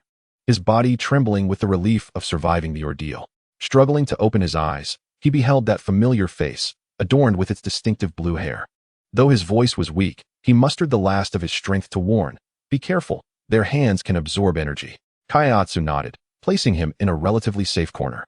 Understood, rest for now. Having secured Yamcha, Kairatsu turned to face the astonished old man, his silver-gray eyes coldly fixed on the one-armed figure. "What do you intend to do?" Dr. Gero, clutching his severed arm, hastily retreated behind Android 19, his voice laced with fear. His mind raced. This is not right. According to the data he had amassed over decades, there was no record of this individual among Goku's group. Yet, he bore a striking resemblance to someone who had battled Goku years ago. Where did this blue-haired man emerge from? Kairatsu had no intention of engaging in idle chatter. He slowly raised his right hand, palm facing upward. A humming sound resonated as a vibrant sphere of energy materialized, spinning above his palm, initially the size of a basketball. He then gradually closed his fingers. The colorful energy sphere began to condense at a visible rate. Ultimately, under Dr. Gero's horrified gaze, the orb, infused with terrifying power, was compressed to the size of a glass bead. That diminutive, multicolored orb floated delicately above Kairatsu's fingertips, no longer releasing any wild energy, all its strength perfectly contained within. It appeared exquisite, shimmering with vibrant hues. "Go," Kairatsu commanded with a flick of his finger. The colorful glass bead sailed through the air in a graceful arc, hurtling towards Android 19. Upon witnessing this, a stiff smile crept upon the comical face of Android 19. In its programming, any form of energy attack was akin to a self-service buffet.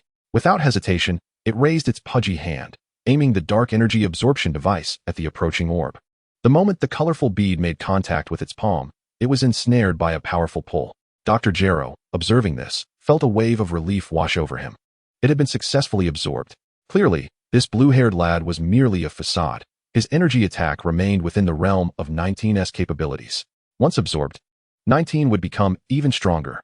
At that point, this unknown entity would be doomed. A sinister grin began to form on Dr. Gero's face. However, the next moment, that smile froze in place.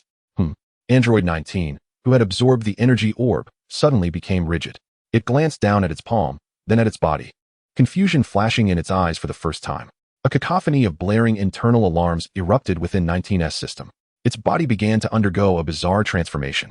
The already corpulent form swelled rapidly, as if inflated like a balloon. Its white skin stretched thin, revealing a multitude of blinding blue lights swirling beneath the surface. Ugh, ugh. Ugh. Android 19 emitted incomprehensible stuttering sounds, its body trembling uncontrollably. What is happening? Dr. Gero was utterly bewildered. 19. Release the energy. Quickly, he screamed frantically. But it was too late. With a resounding yet not earth-shattering boom, Android 19's body exploded from within. Countless mechanical parts mixed with an unidentified white substance splattered in all directions. Dr. Gero, closest to the blast, had no time to react. He was struck head-on by the force of the explosion, sent hurtling backward like a rag doll, tracing a chaotic parabolic arc through the air before crashing heavily into the ruins of a distant building. Chapter 50. The Death of Gero, the Three Little Ones. A heap of twisted steel and shattered concrete was suddenly pushed aside. Dr. Gero struggled to crawl out, his appearance a picture of utter disarray. His remaining left arm pressed against the gaping wound on his right shoulder, which crackled with electricity and emitted plumes of black smoke. His mind was engulfed by overwhelming fear and bewilderment. Impossible, this cannot be happening, he muttered, his eyes flickering with madness as he desperately analyzed the battle data from moments prior. The energy absorption device of Android 19 was a flawless masterpiece. Why? Why had it been detonated from within by such a minuscule energy orb? Run. I must escape. In Dr. Gero's mind, only one thought remained. Staying here would lead to certain doom. Yet he possessed one final trump card, androids 17 and 18. If he could return to the laboratory and activate them, that man would soon learn what true despair meant. Summoning all his strength, he transformed into a shooting star, frantically fleeing northward. His escape was devoid of any scientist's composure, resembling that of a lost dog. Meanwhile, Chia merely watched him depart, with a slight flicker of his figure. He ambled after him, maintaining a distance that was neither too close nor too far. Sensing Chia's presence behind him, Dr. Gero fled in a heart-wrenching panic, pushing his speed to its utmost limits. Almost there, he roared internally as the undulating northern mountains came into view. His secret laboratory lay hidden deep within those mountains. At last, he plunged into an unremarkable peak. Boom! A heavy metallic door disguised as rock slid open, and Dr. Gero tumbled inside. Just as he crossed the threshold, the metal door slammed shut behind him. Within the laboratory, the cold metallic corridor illuminated with a stark white light. Gasping for breath, he leaned against the frigid wall, relief flooding his grotesque features. Ha ha, I made it. I've finally arrived. He was safe. This was his domain. Ignoring his injuries, he stumbled toward the innermost sanctum of the laboratory. There lay the dormant chambers housing his last hope. Navigating the lengthy corridor, he encountered a massive alloy door blocking his path. Utilizing his remaining left hand, he swiftly input a complex series of commands on the keypad beside it. Identity confirmed, Dr. Gero. A chilling electronic voice resonated. The enormous alloy door slowly ascended. Beyond it lay a spacious circular hall. At the center, 3 colossal glass incubation pods stood in a row. The pod on the left bore the number 17, while the one on the right was marked 18. Filled with a vibrant green liquid, 2 youthful figures lay submerged within, connected by countless tubes. The left pod contained a black-haired boy with a stern expression. The right housed a golden-haired girl with exquisite features. Their eyes were closed, as if they were mere sleeping angels. Yet Dr. Gero knew that beneath their angelic facade lay the power to annihilate the world. Ha! Upon witnessing his greatest creations, all traces of fear vanished from Dr. Gero, and he couldn't suppress a triumphant chuckle. Awaken, my strongest children.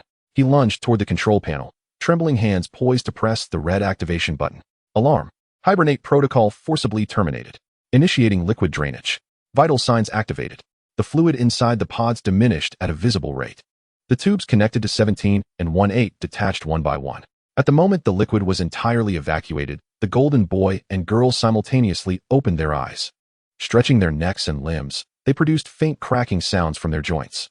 Bang! Bang! Almost in unison, they raised their hands, effortlessly shattering the thick, specialized glass before them into a shower of fragments. It feels like we've been asleep for ages. Number 17 yawned, his tone laced with post-sleep languor. This old man finally decided to wake us.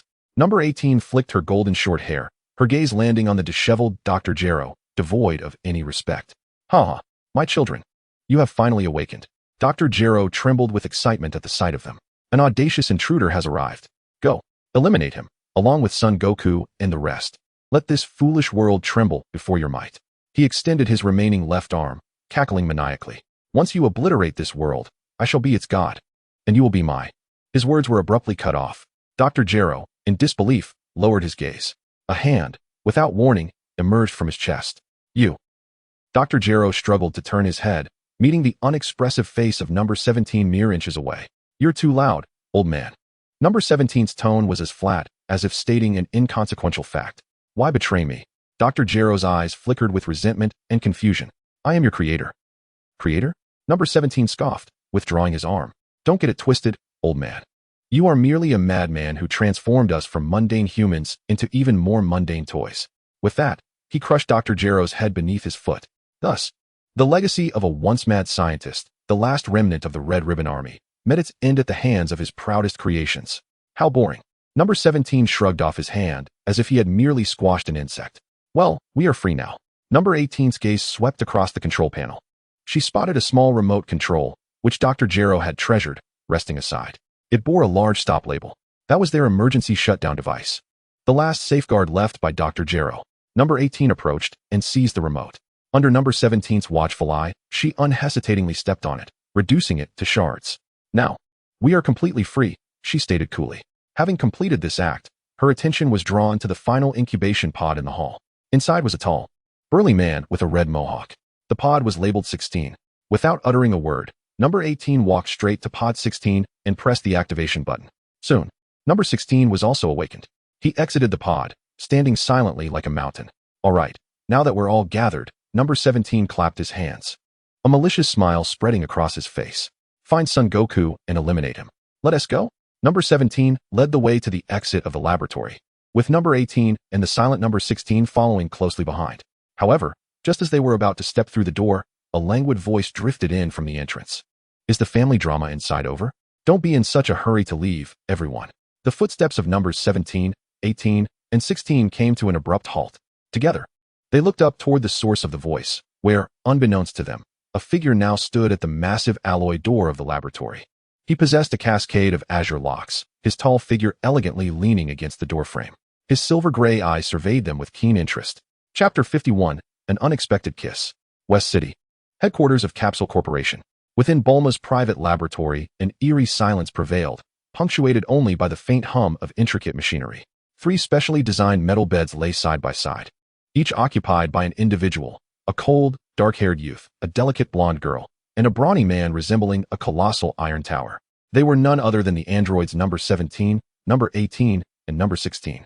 At this moment, their eyes were closed, their bodies connected to an array of complex monitoring circuits, their chests rising and falling steadily, appearing no different from ordinary humans.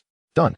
Bulma, sporting a newly cropped hairstyle, removed her goggles and tossed them carelessly onto a cluttered desk filled with various components and blueprints. Exhaling deeply, she massaged her slightly sore neck, her face reflecting a blend of fatigue and the pride inherent to a genius scientist. The self-destruct devices implanted within them had been entirely dismantled. Furthermore, the base-level assassination program set against Goku by that old pervert, Dr. Gero, along with other chaotic remnants, had also been eradicated. Bulma lifted a cup of coffee that had long cooled and downed it in one go, then addressed the leisurely figure lounging on the corner sofa. Kaiatsu reclined comfortably, a glass of fizzy orange soda in hand, his relaxed demeanor starkly contrasting with the laboratory's tense atmosphere. He rattled the ice cubes in his cup and nodded appreciatively. You've worked hard. It had been a full week since that tumultuous day at Dr. Gero's Northern Research Facility. Subduing these 3 proud and formidable androids, rendering them unconscious and subsequently transporting them, had indeed required considerable effort. After all, achieving a balance between incapacitating them completely while avoiding real harm posed quite the challenge. Once he had dealt with the trio, Kaiatsu took the liberty of clearing out the research facility's basement as well. There, he stumbled upon a disconcerting embryonic creature developing within a cultivation tank cell. Without a moment's hesitation, Kaiatsu swiftly eliminated the still-forming monstrosity. However, the matter was far from resolved. Perhaps, somewhere in a shadowy corner, a future version of Cell, having traversed through time to the year 763, was lurking, developing in a nefarious manner. His own journey through time had not been a passage through the ages. This realm might very well be the primary timeline. The existence of a parallel Cell in an alternate dimension remained uncertain, as did the possibility of it crossing into this timeline. Contemplating this conundrum gave Kaiatsu a slight headache. He had even scraped some residual tissue from the destroyed cultivation tank to bring back to Bulma, hoping this brilliant scientist could analyze it and devise a cell radar. Otherwise, searching for a single cell amidst the vastness of the world would be akin to finding a needle in a haystack. The timeline of the Dragon Ball universe was indeed a chaotic labyrinth. Kaiatsu internally lamented, taking another sip of soda. The icy liquid glided down his throat, soothing his agitated spirit. Well, whatever will be, will be. There's no use in overthinking it. Once this matter is settled, I should spend some time in the hyperbolic time chamber. With his current strength, dealing with the androids was relatively simple. Yet he knew he required more power to face the foes that lay ahead. As Kaiatsu pondered his future training plans, a faint sound disrupted the laboratory's tranquility. It emanated from the metal bed. His gaze sharpened, darting towards the source of the noise. To his astonishment, number 18, who had been lying on the bed in the center, had somehow propped herself up. Her icy blue eyes were now fixed on him, devoid of any emotion. She had awakened. Number 18 disconnected the monitoring circuits from her body, the intricate wires cascading to the floor with a soft clatter. She gracefully leaped from the bed, her bare feet making contact with the cold metallic floor as she walked steadily towards Kaiatsu. Her movements were light and measured, her expression impassive. Yet, in that moment, the atmosphere of the laboratory thickened with tension. Bulma, sensing the shift, immediately called out in alarm. Hey, number 18, what are you planning to do? Kaiatsu remained silent, quietly setting down his soda cup. Though he appeared relaxed, every muscle in his body was tense to its utmost. A barely perceptible energy began to swirl around him. One could never afford to be complacent in the presence of an android endowed with limitless power. Kaiatsu's gaze deepened. He was poised to transform at a moment's notice should she make any sudden move. Number 18 halted before the sofa, the distance between them barely half a meter. She looked down at Kaiatsu from her elevated position, still silent, her striking blue eyes conveying a myriad of complex emotions, leaving him utterly perplexed as to her intentions. Kaiatsu's pupils constricted slightly, prepared for any eventuality. The ambience in the laboratory was charged with palpable tension. However, the subsequent event left Bulma and Kaiatsu utterly flabbergasted. Number 18 suddenly lowered her head. She extended her hands, gently cradling Kaiatsu's face. Then, to his astonishment, she tilted her head slightly, her soft lips pressing delicately against his. The laboratory fell into a profound silence. Their lips barely brushed before she straightened up, releasing him. She gazed at the bewildered Kaiatsu, her tone flat as she uttered her first words after awakening. "Thank you for dismantling the bomb inside me." With that, she turned away, striding towards the beds of number 17 and number 16, seemingly inspecting their conditions, leaving behind a stunned Kaiatsu on the sofa and a fuming Bulma on the other side. Ah! A shrill scream, potent enough to pierce through the metallic walls, erupted within the laboratory. Bulma clutched her hair, teetering on the brink of madness. Her cheeks flushed crimson, her beautiful eyes radiating sheer frustration. "How is this fair?" She stormed towards Kaiatsu, hands on her hips, pointing furiously at number 18's retreating figure, exclaiming in exasperation. "She kissed you? What gives her the right to do that? I haven't even held your hand. That captive wakes up and steals your first kiss. Is this reasonable?" Bulma's indignation escalated, her fury palpable as if she might combust. She felt as though she had nurtured a cabbage with great care, only to have it snatched away by an unexpected swine. Kaiatsu, finally regaining composure after the initial shock, touched his lips, still lingering with a trace of softness. Faced with Bulma's outburst, he found himself in a state of bemusement. Pausing for a moment, he gazed at Bulma's flustered expression, a playful impulse igniting within him. "If you desire one as well, I can provide it for you. What nonsensical ramblings are you uttering?" Bulma's face flushed a deep crimson, akin to a ripe apple. Her previously fierce demeanor instantly transformed into that of a flustered cat, stammering in her rebuttal. Who desires it? I certainly do not covet such a thing." Although she vocally denied it, her gaze began to evade, unwilling to meet Kaiatsu's eyes. The atmosphere in the laboratory swiftly shifted from a tense confrontation to a peculiar, rosy ambience. Meanwhile, the other principal character, number 18, seemed detached from the unfolding events. She merely stood quietly, observing the still unconscious number 17 and number 16, lost in her own thoughts. Yet, the faint blush on her ears betrayed her inner turbulence. Chapter 52, The Emergence of Cell. The peculiar pink atmosphere in the laboratory did not linger for long. The recently awakened number 17 and number 16 brought a conclusion to the awkwardness. Number 17 sat up, stretching his neck with a cracking sound, his cold visage revealing no discernible emotion. He scanned the room, his gaze briefly lingering on Kaiatsu and his sister, number 18, before ultimately resting on Bulma. "The bomb has been defused?" His tone was flat, rendering it indistinguishable as either a question or a statement. Bulma, still irked by the earlier incident, retorted sharply, "It has been defused. Not just the bomb, but all the other programs that perverted old man, Jero, had set for you are completely eradicated. You are now free." "Free?" Number 17 pondered this term, seemingly recalling his own recent utterance. He turned to his sister. "So, what shall we do next?" Number 18 had resumed her usual aloofness, moving to the window to gaze at the azure sky, softly responding, "I do not know." Kaiatsu stretched languidly. "Well, since you are all awake, I shall leave this to Bulma." He glanced at the clock on the wall. It was time to attend to serious matters. "Where are you going?" Bulma instinctively inquired. "To a place that will enable me to grow stronger." With that statement, Kaiatsu's figure vanished in an instant, leaving the others in the laboratory exchanging glances. Above the clouds, in the heavenly palace, this place perpetually exudes tranquility. The sacred white temple floating in the air, with a sea of swirling clouds beneath, seemingly isolated from the world. When Kaiatsu's silhouette materialized in the temple square, a tall green figure sat cross-legged at the entrance of the room of spirit and time. It was Piccolo, donned in his signature purple martial arts attire, the white cloak fluttering gently in the breeze. Kaiatsu's gaze settled upon him, his eyes narrowing slightly. He has changed. It seems he has reunited with the old Kai and become a complete Super Namekian. "Long time no see." Kaiatsu approached him and greeted. Piccolo slowly opened his eyes, his expression calm and unwavering as he regarded Kaiatsu. "Are you going in?" "Yes." "Have they all completed their training?" Kaiatsu inquired. "They have all emerged." Piccolo rose, his towering figure imposing. I entered with Vegeta, and he left in a hurry afterward, looking quite dissatisfied. Goku also emerged alongside Gohan. Their energies have significantly transformed. Kaiatsu nodded. It seems the results are promising.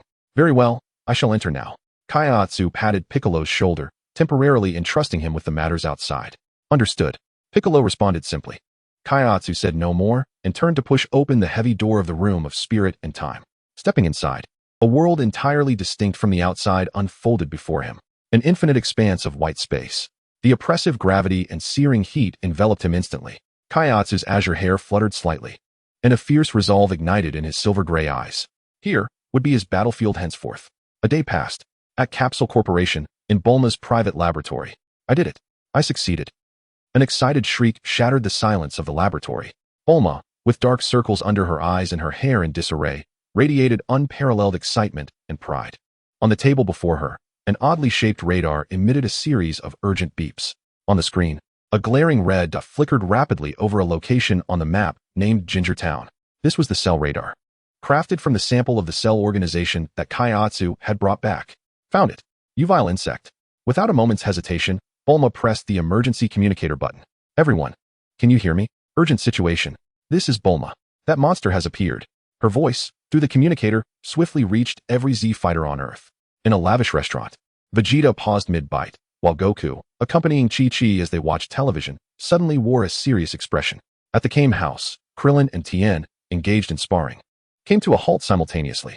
In the Heavenly Palace, Piccolo abruptly opened his eyes. Cell has appeared in Ginger Town in North City. It is a densely populated town. You must hurry, just in time to test my strength against this monster. Vegeta burst forth from the restaurant, transforming into a streak of golden light that shot skyward. Gohan, let us go. Goku donned his martial arts uniform, pulling Gohan along as they set off. The Earth's warriors sprang into action at that moment. And without a doubt, the closest to Ginger Town was Piccolo, who, with a mere flash of his form, became a green streak of light, plunging toward the Earth with incredible speed. Ginger Town. This was a tranquil and harmonious little town, bustling with life on its streets.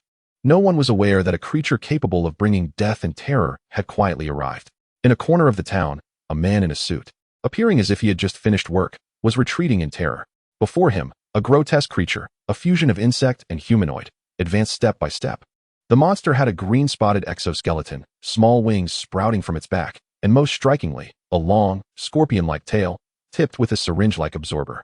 Do not come any closer. The man, paralyzed by fear, collapsed to the ground, his pants damp with warmth. Hee, do not be afraid. Cell emitted a chilling, raspy laugh. You should feel honored to become a part of me. As he spoke, the tail rose high, the sharp absorber aimed at the man's chest. The man closed his eyes in despair. Just at that critical moment, a green blur descended from the sky. Bang! With a dull thud, the once mighty Cell was sent flying, akin to a kickball, crashing through two walls before landing heavily inside a building. The towering figure of Piccolo descended steadily before the man who had been saved, his white cloak billowing as if stirred by an unseen wind. Without a backward glance, he coldly uttered a single remark to the man, who was rendered speechless by fear. If you wish to live, then be swift in your departure. The man, as if granted a reprieve, scrambled away and vanished around the street corner. In the distance, amidst the ruins, Cell struggled to rise. Shaking his head, he turned to the suddenly appeared Piccolo, his vertical pupils flashing with surprise.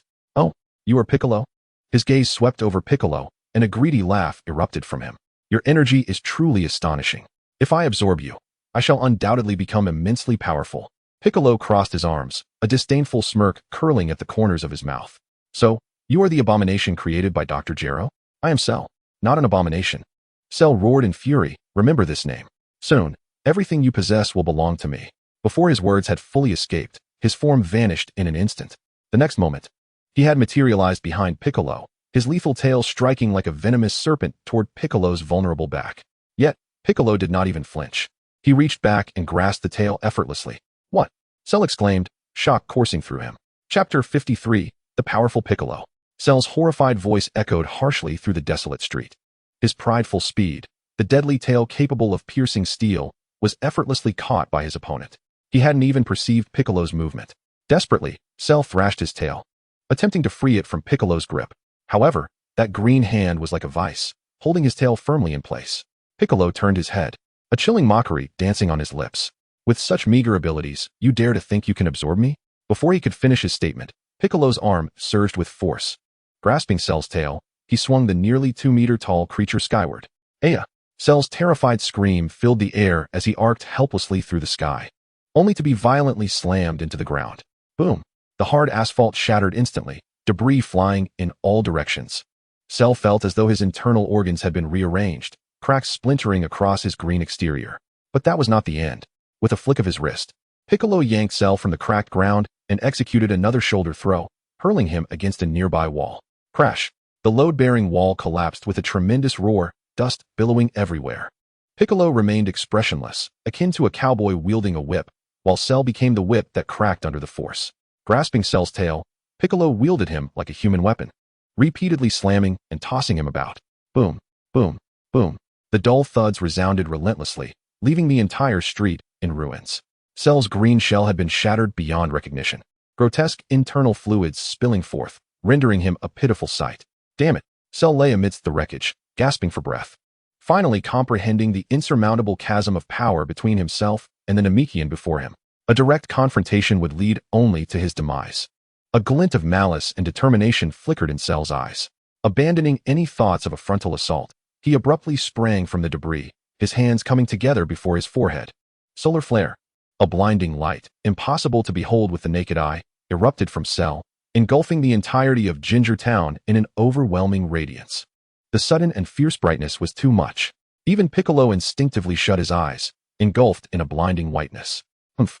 Piccolo recognized this as the opponent's ploy for escape. Yet, he remained unperturbed.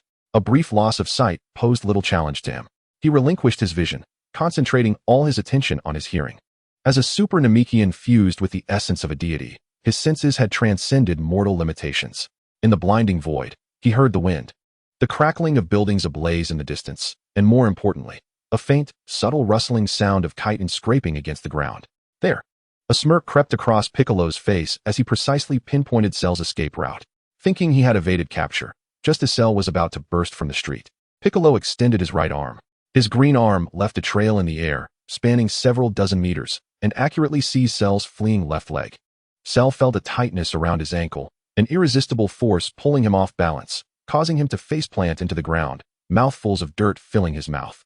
He glanced back in terror, finding Piccolo's green arm firmly gripping his ankle. Why, you can't possibly see me. Piccolo tightened his grip. Immense pressure causing Cell's leg bone to creak under the strain. Do I need to see? Your shell scraping against the ground is louder than a truck passing by. Piccolo replied coldly, dragging Cell harshly back from the ground. He finally understood. Kaiatsu had previously warned him that the ultimate android, Cell, created by Dr. Gero, was a significant threat. However, this creature before him was absurdly weak. The only explanation was that he had yet to absorb a substantial amount of life energy to enhance himself. Currently, he was merely in his initial form. With that realization, there was even less reason to let him live. He must be eradicated here and now.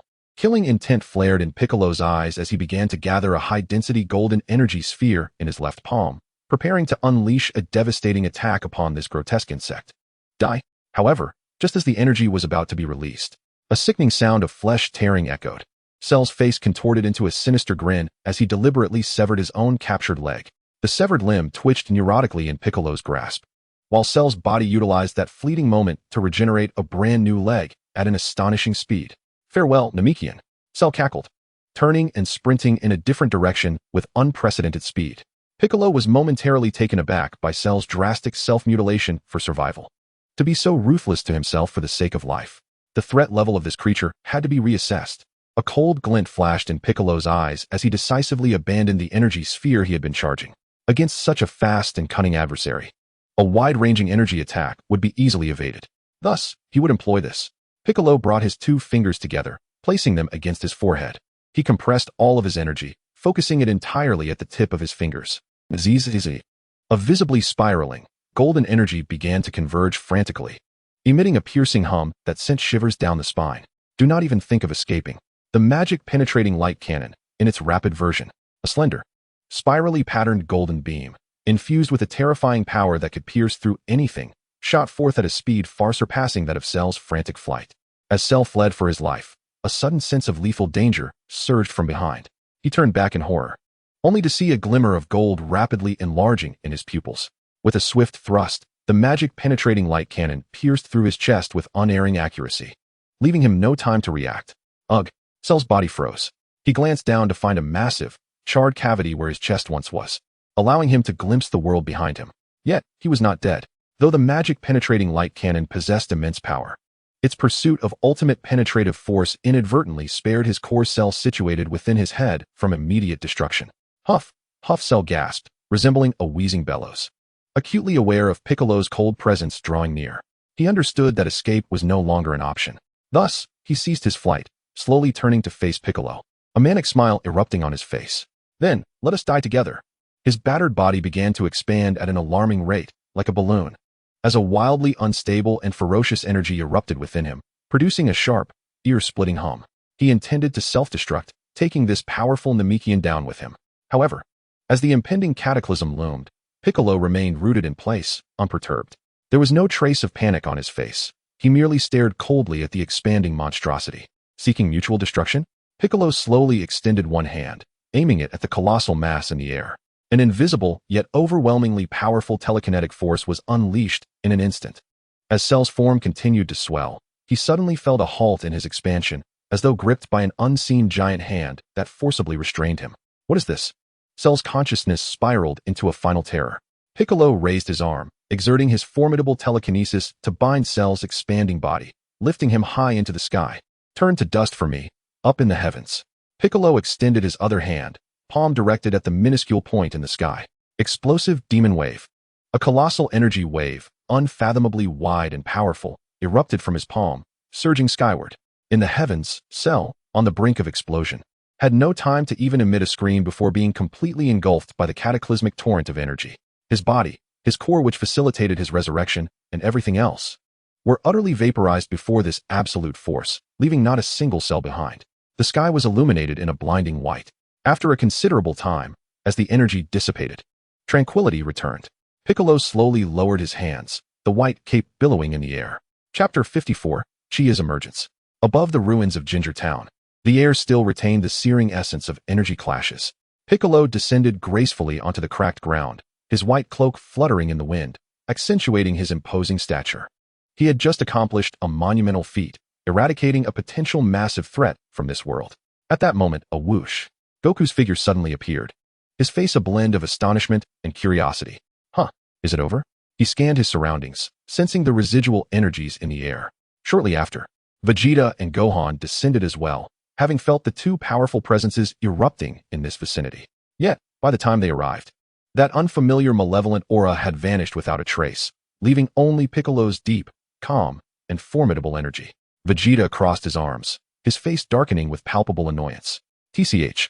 Vegeta emitted a disgruntled snort. Looks like we made a wasted trip. That waste was dealt with by this Namekian. His words dripped with disdain for Cell and an overwhelming dissatisfaction over Piccolo stealing the limelight. Damn it. Why does everyone keep getting ahead of me? Kakarot did it. That kid Chia did it. Now even this Namekian Vegeta's fists clenched tightly at his sides, his nails digging into his palms. Uncle Piccolo, are you alright? Gohan rushed to Piccolo's side, concern etched on his face. Piccolo looked at his young disciple, his icy demeanor softening slightly as he extended a hand, ruffling Gohan's hair. I'm fine. Just dealt with a nuisance. His tone was flat, devoid of any boasting. Yet to Vegeta, it sounded like the height of arrogance. Humph. I'm leaving. Vegeta huffed, turning into a streak of light as he shot into the sky. He needed to continue his training. He would not allow himself to fall behind anyone. Goku scratched his head, wearing his trademark, somewhat goofy smile. What a shame, we missed a good fight. But it's great to see you've become so strong, Piccolo. With that, he waved goodbye to everyone, departing with Gohan. For a battle enthusiast, missing out on an exhilarating fight was indeed a regrettable affair. The following day, West City, Capsule Corporation. On the expansive lawn, the sunlight was just right. As Chia appeared at the entrance of the villa, the door swung open with a sudden force from the inside. Bulma rushed out like a gust of wind, her face alight with exaggerated excitement. Chia, you've finally arrived. I have the most magnificent news to share. Chia chuckled at her animated demeanor. What good news could possibly make you this ecstatic? Bulma dashed to him, lowering her voice conspiratorially, yet her bubbling excitement was unmistakable. Cell, that monster you mentioned, Cell, has been taken down by Piccolo. Just yesterday, right in Ginger Town, completely obliterated. Not a single cell left behind. As she spoke, she made an explosive gesture with her hands. Chia paused at this revelation. Piccolo took down Cell? His mind raced, swiftly piecing together the sequence of events. It must have been the Piccolo who merged with Kami, whose power had surged dramatically, encountering the initial form of Cell still stealthily absorbing human energy. With the might of the fused Piccolo facing an initial Cell who couldn't even best Android 17. It was indeed akin to an adult battling a child. Who would have thought? This time it was I who arrived late. Chia stroked his chin, a bemused expression crossing his face. Seizing the opportunity, Bulma linked her arm with his, leading him into the house. It's a good thing he was dealt with. Now we won't have to live in constant fear. Come, step inside for a drink. Let's celebrate. As they entered the villa's living room, Chia instantly spotted two incongruous figures. Number 17 leaned against the window, hands tucked casually in his pockets, listlessly gazing at the scenery outside. In contrast, Number 18 sat on the sofa, engrossed in a fashion magazine. Both had donned casual attire provided by Bulma. Number 17 sported a black t-shirt and jeans, exuding an air of coolness, while Number 18 wore a simple white dress, her golden hair shimmering in the sunlight, lending her a touch of youthful brightness that softened her otherwise artificial demeanor. Upon noticing Chia and Bulma's intimate entrance, Number 18 paused in her page-turning. She lifted her gaze, her ice blue eyes resting calmly on Chia, betraying no discernible emotions. Yet, the slight pursing of her lips revealed a hint of inner turmoil. Hearing the commotion, Number 17 turned his head, observing the man who could effortlessly subdue them, his gaze tinged with an almost imperceptible wariness. Chia, however, paid little heed to their scrutiny. Gently extricating himself from Bulma's grasp, he approached the sofa to pour himself a glass of water, then inquired of Bulma, "Where's Number 16? That big fellow. He adores small creatures. He is probably chatting with the birds in some forest by now." Chia understood that Number 16 was a peace-loving individual and chose not to concern himself further with his whereabouts. Next, he contemplated their forthcoming course of action. After finishing his juice, Chia set the glass back on the table. "Now that the giant bug has been dealt with, what are your plans moving forward?" Bulma tilted her head back, her eyes sparkling with excitement. "How about staying at my place a bit longer? I can show you a good time." Her hopeful tone was unmistakable. "Not a chance," Chia replied decisively, revealing his intentions. "I intend to relocate and continue my training to grow stronger." Bulma's smile faltered, her expression freezing. "Huh, more training? But the enemy has been vanquished, hasn't it?" In the corner, Number 17, who had been idly watching the scenery, turned his head, raising an eyebrow with a nonchalant tone. "What else is worth your relentless pursuit? That creature named Cell has been reduced to ashes by that Namekian, hasn't he it?" Chia's gaze calmly swept over him before returning to Bulma's somewhat aggrieved face. He reached out, gently tousling her hair. "This world is perilous. Greater crises will arise in the future." His voice was steady, devoid of emotion. "True tranquility is forged through strength, not passively awaited." Having spoken, his attention shifted to the quiet siblings seated on the sofa. "So, what do you two plan to do next?" This question pierced through the hearts of Number 17 and Number 18 like a needle. Number 17, with his hands still in his pockets, exhibited the first cracks in his otherwise cool demeanor. He frowned, opened his mouth, but no words emerged. Indeed, what were they to do next? Their singular purpose of existence had been to eliminate Son Goku, a goal that, like the bombs within them, had been eradicated by the man before them and that blue-haired woman. Meanwhile, Number 18 closed the fashion magazine in her hands and tossed it aside on the sofa. She raised her head, her ice blue eyes now focused intently on Chia, devoid of any emotion, as if searching for answers etched upon his face. Confusion, an unprecedented emotion, one they had never anticipated experiencing, enveloped the once dominant artificial siblings. Sensing the heavy atmosphere, Bulma quickly interjected, clapping her hands and striving to muster a warm smile. "How about you both stay here for now? After all, there are plenty of rooms in my house. I can also periodically conduct health checks to ensure there are no lingering side effects." Her words were meticulously crafted, portraying her as a generous host and a responsible scientist. Yet, only she knew that her true intention was to keep a watchful eye on the golden-haired girl. However, Number 18 did not spare her a glance. She rose, barefoot, stepping onto the soft carpet, and walked steadily towards Chia. She halted in front of him, slightly bowing her head to meet his gaze. Her unblemished blue eyes reflected Chia's astonished expression. "Don't you find training alone to be tedious?" she inquired. "Take me with you, how about it?" Chapter 55, We Venture into the Cosmos. In that moment, the air in the living room seemed to solidify. Bulma's smile faded inch by inch, akin to a painting from which all color had been abruptly drained. Number 17 leaned against the window, seemingly reveling in the unfolding drama. All eyes converged upon the man standing calmly in the center of the living room. Number 18 remained poised before Chia, barefoot, her white dress accentuating her golden hair's brilliance. Her ice blue eyes, devoid of impurities, fixated on him, awaiting a response. Chia met her gaze, unwavering. His tranquil expression revealed no hint of turmoil. After a pause, he uttered 2 words. You may. He, too, was curious to discover number 18's potential. You may. Bulma's sharp exclamation shattered the eerie silence of the living room. She sprang forward like a cat whose tail had been stepped on, her beautiful face flushed with anger. Chia, do you realize what you're saying? She reached out to grab Chia's collar, only to have him effortlessly seize her wrist. You actually agree? You intend to take her for training? Bulma trembled with rage, her other hand pointing at the impassive number 18. Look at her face. She clearly has ulterior motives. She is undoubtedly seeking an opportunity to retaliate against you. Are you enchanted by her appearance? At these words, number 18's ice blue eyes flickered with a hint of coldness, yet she remained silent, simply observing Chia, eager to see how he would resolve the situation. Bulma, calm down. Chia's voice was steady, imbued with a soothing quality. He grasped her wrist lightly, preventing her from advancing any further. Before Bulma could continue, Chia suddenly extended his other hand, gently pinching her cheek, silencing her words. Allow me to finish. He fixed his gaze on her fiery eyes, articulating each word carefully. Who says it's only the 2 of us? Bulma was taken aback. The others in the living room were equally stunned. Chia released his grip on her cheek and lightly flicked her forehead. And you, the brilliant inventor. He regarded Bulma's astonished face, a subtle smile gracing his lips. We shall journey into the cosmos together. We shall together? These words seemed to possess an enchanting power, dispersing all of Bulma's anger, grievances, and jealousy in an instant. Her mind momentarily went blank for 3 seconds. Then, her beautiful, large blue eyes began to brighten gradually. To the cosmos. Her tone had transformed, brimming with an almost incredulous excitement. What was the purpose of venturing into the cosmos? Tourism? No, you mentioned cultivation. Chia nodded, her gaze sweeping over everyone present. The methods of training on Earth had nearly reached their limits for me. This time, I intend to journey to more distant realms. The universe is vast, teeming with countless civilizations and formidable beings, and surely, there exist myriad extraordinary skills of which we have yet to hear. For instance, the instantaneous teleportation I have mastered, the arcane techniques of the Metamorans, and so forth. Rather than remain here passively awaiting the next crisis to befall us, it is far more prudent to take the initiative and grow stronger. In Bulma's eyes, a spark of adventure and creativity began to shimmer. She grasped Chia's hand, shaking it with fervor. Excellent. Splendid.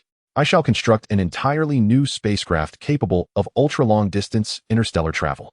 Oh, and the laboratory and gravity chamber must be standard features. She was utterly immersed in her own world, embarking on an enthusiastic planning spree. Observing Bulma as she seamlessly transitioned from a disgruntled demeanor to that of a mad scientist, Chia couldn't help but chuckle in exasperation. Meanwhile, Android 18, seated on the sofa, displayed a flicker of curiosity in her icy blue eyes. A journey to the cosmos? It certainly sounded far more intriguing than remaining on this tedious planet. Android 17, however, exhibited little interest, wearing a disappointed expression as he turned to leave. In an instant, Chia teleported directly to Namek. Upon explaining her intentions, the Grand Elder entrusted Dandy to her. Dandy was brought to the Earth's Kami's palace, where, under Mr. Popo's guidance, he officially assumed the role of Earth's guardian. Soon, 7 brand new Dragon Balls, radiating a warm luster, were recreated. Meanwhile, Bulma practically lived in her laboratory. In a mere 3 months, miracles took shape under her adept hands. A brand new spaceship, far more streamlined and technologically advanced than the previous one from Namek, was constructed. Moreover, she took the time to execute an astonishing overhaul of the hyperbolic time chamber, completely shattering the original limit of 2 entries per lifetime and significantly increasing the number of permissible visits. Even more astonishingly, the fixed gravity had been enhanced with a regulation system, allowing for free adjustment. Once this news spread, the warriors on Earth erupted in excitement. The first to arrive was Vegeta. He gazed at the newly revamped time chamber, feeling the overwhelming, adjustable pressure emanating from within, and an unusual expression of astonishment crossed his typically proud face. Shortly thereafter, Goku, Gohan, and Piccolo arrived in quick succession. Wow, Bulma is truly a genius, Goku exclaimed, circling the gravity adjustment device with wide-eyed curiosity. Chia decided to be the first to venture inside for a test run. When he emerged from the time chamber, only a single day had passed in the outside world. His energy felt more solid and unfathomable. How does it feel? Vegeta stepped forward, his tone laced with barely contained eagerness. Chia stretched his limbs, producing a series of crackling sounds. Not bad. Feeling Chia's aura, Vegeta's mouth twitched with annoyance. That bastard. He has grown stronger again. As the days passed, the time to embark on their journey finally arrived. Just before departure, Bulma presented the newly collected Dragon Balls before everyone. Come forth, dragon. Grant my wish. The green dragon spiraled above West City, its majestic eyes surveying the diminutive blue figure below. State your wish. Any desire may be fulfilled. And you may have 3 wishes. Everyone assumed Bulma would wish for something pertaining to safe space travel. However, Bulma, with hands on her hips and head held high, boldly declared, I wish for eternal youth. Let me remain forever in my most beautiful state. A hush fell over the crowd. Only Chia, observing the spirited woman glowing in the sunlight, bore a knowing smile. Truly, that's you, Bulma. The dragon, clearly taken aback by such a wish, nevertheless dutifully granted it. This wish was quite simple. Bulma excitedly retrieved a small mirror, admiring her reflection from every angle, utterly satisfied. Done. Let us set off. On the lawn outskirts of West City, Goku, Vegeta, Gohan, Piccolo, Krillin, and everyone gathered to bid them farewell. Chia, if you encounter formidable foes in the cosmos, you must inform me. Goku's face gleamed with excitement. Humph, just don't die out there. Vegeta crossed his arms, turning away, his tone laced with sarcasm. Chia smiled as he bid farewell to each person. Beside him stood the exuberant Bulma and the resolute android 18, now adorned in a sleek black combat uniform. Exuding an air of confidence, traveling light, all supplies, including the massive spaceship, were stored in a capsule at Chia's waist. Now let us depart. Chia extended his hands, resting them on Bulma and android 18's shoulders. He closed his eyes, attuning himself to the distant, faint energies of the universe. In the next moment, the 3 figures vanished from sight. Chapter 56, Majin Buu. 8 years have passed in the blink of an eye. Earth. The ground quaked violently. Beneath the dim sky, a colossal, grotesquely patterned mass was voraciously absorbing energy. This was the terrifying power unleashed by Goku and Vegeta, 2 pure-blooded Saiyans, as they battled beyond their limits. The sorcerer Babidi stood nearby, his diminutive frame trembling with ecstatic glee, his sharp laughter piercing the air. Enough.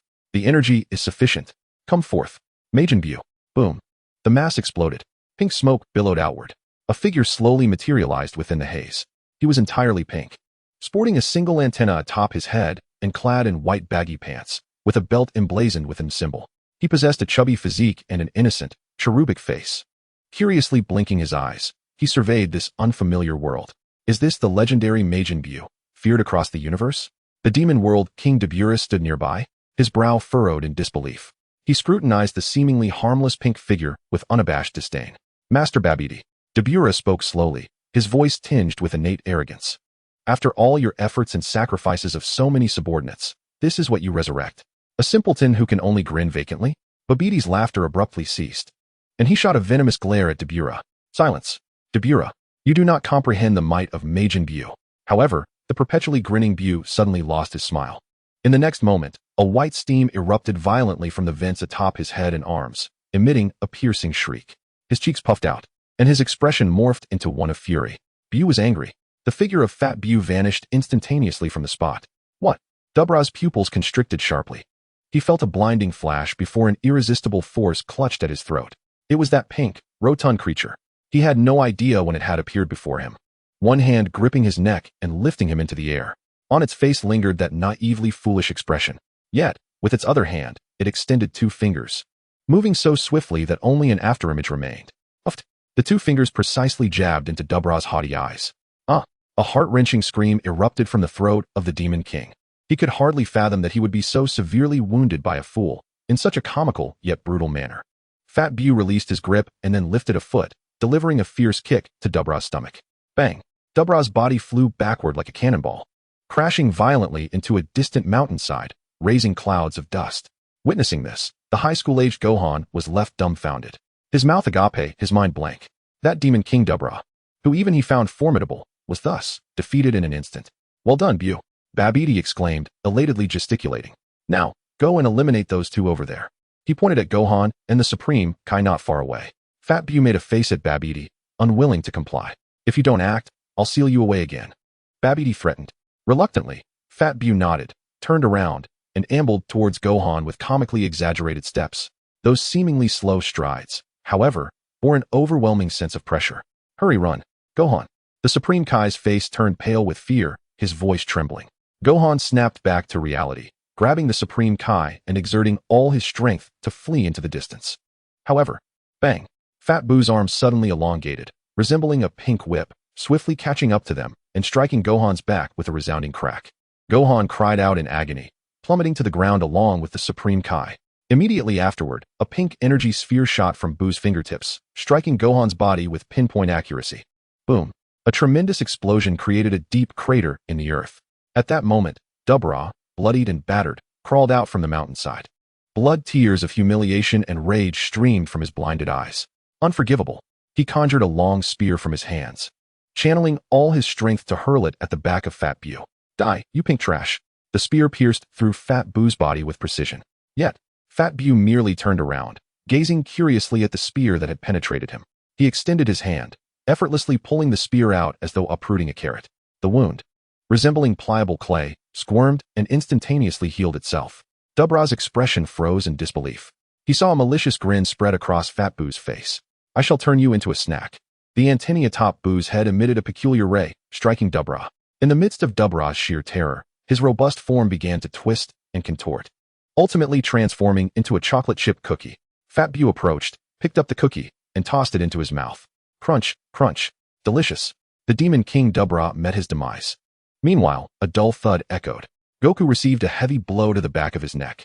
Darkness enveloped him, and before he could react, he lost consciousness, reverting from Super Saiyan 2 to a limp fall. The assailant was Vegeta. His face no longer bore the malicious grin from when he was under Babbidi's control. Instead, it was replaced by a resolute expression. Kakarot. He gazed at the unconscious Goku and murmured, "This time, I shall put an end to it all." He retrieved the last remaining Senzu bean from his pouch and swallowed it without hesitation. Instantly, his energy, drained from the battle with Goku, surged back to its peak. Vegeta raised his head, sensing the malevolent yet overwhelmingly powerful aura from a distance. Majin Buu. Because of his battle with Kakarot, this monster was released. Thus, it is the duty of the Prince of Saiyans to personally send him back to hell. Boom. A golden aura erupted skyward. Vegeta transformed into a streak of light, racing towards Majin Buu.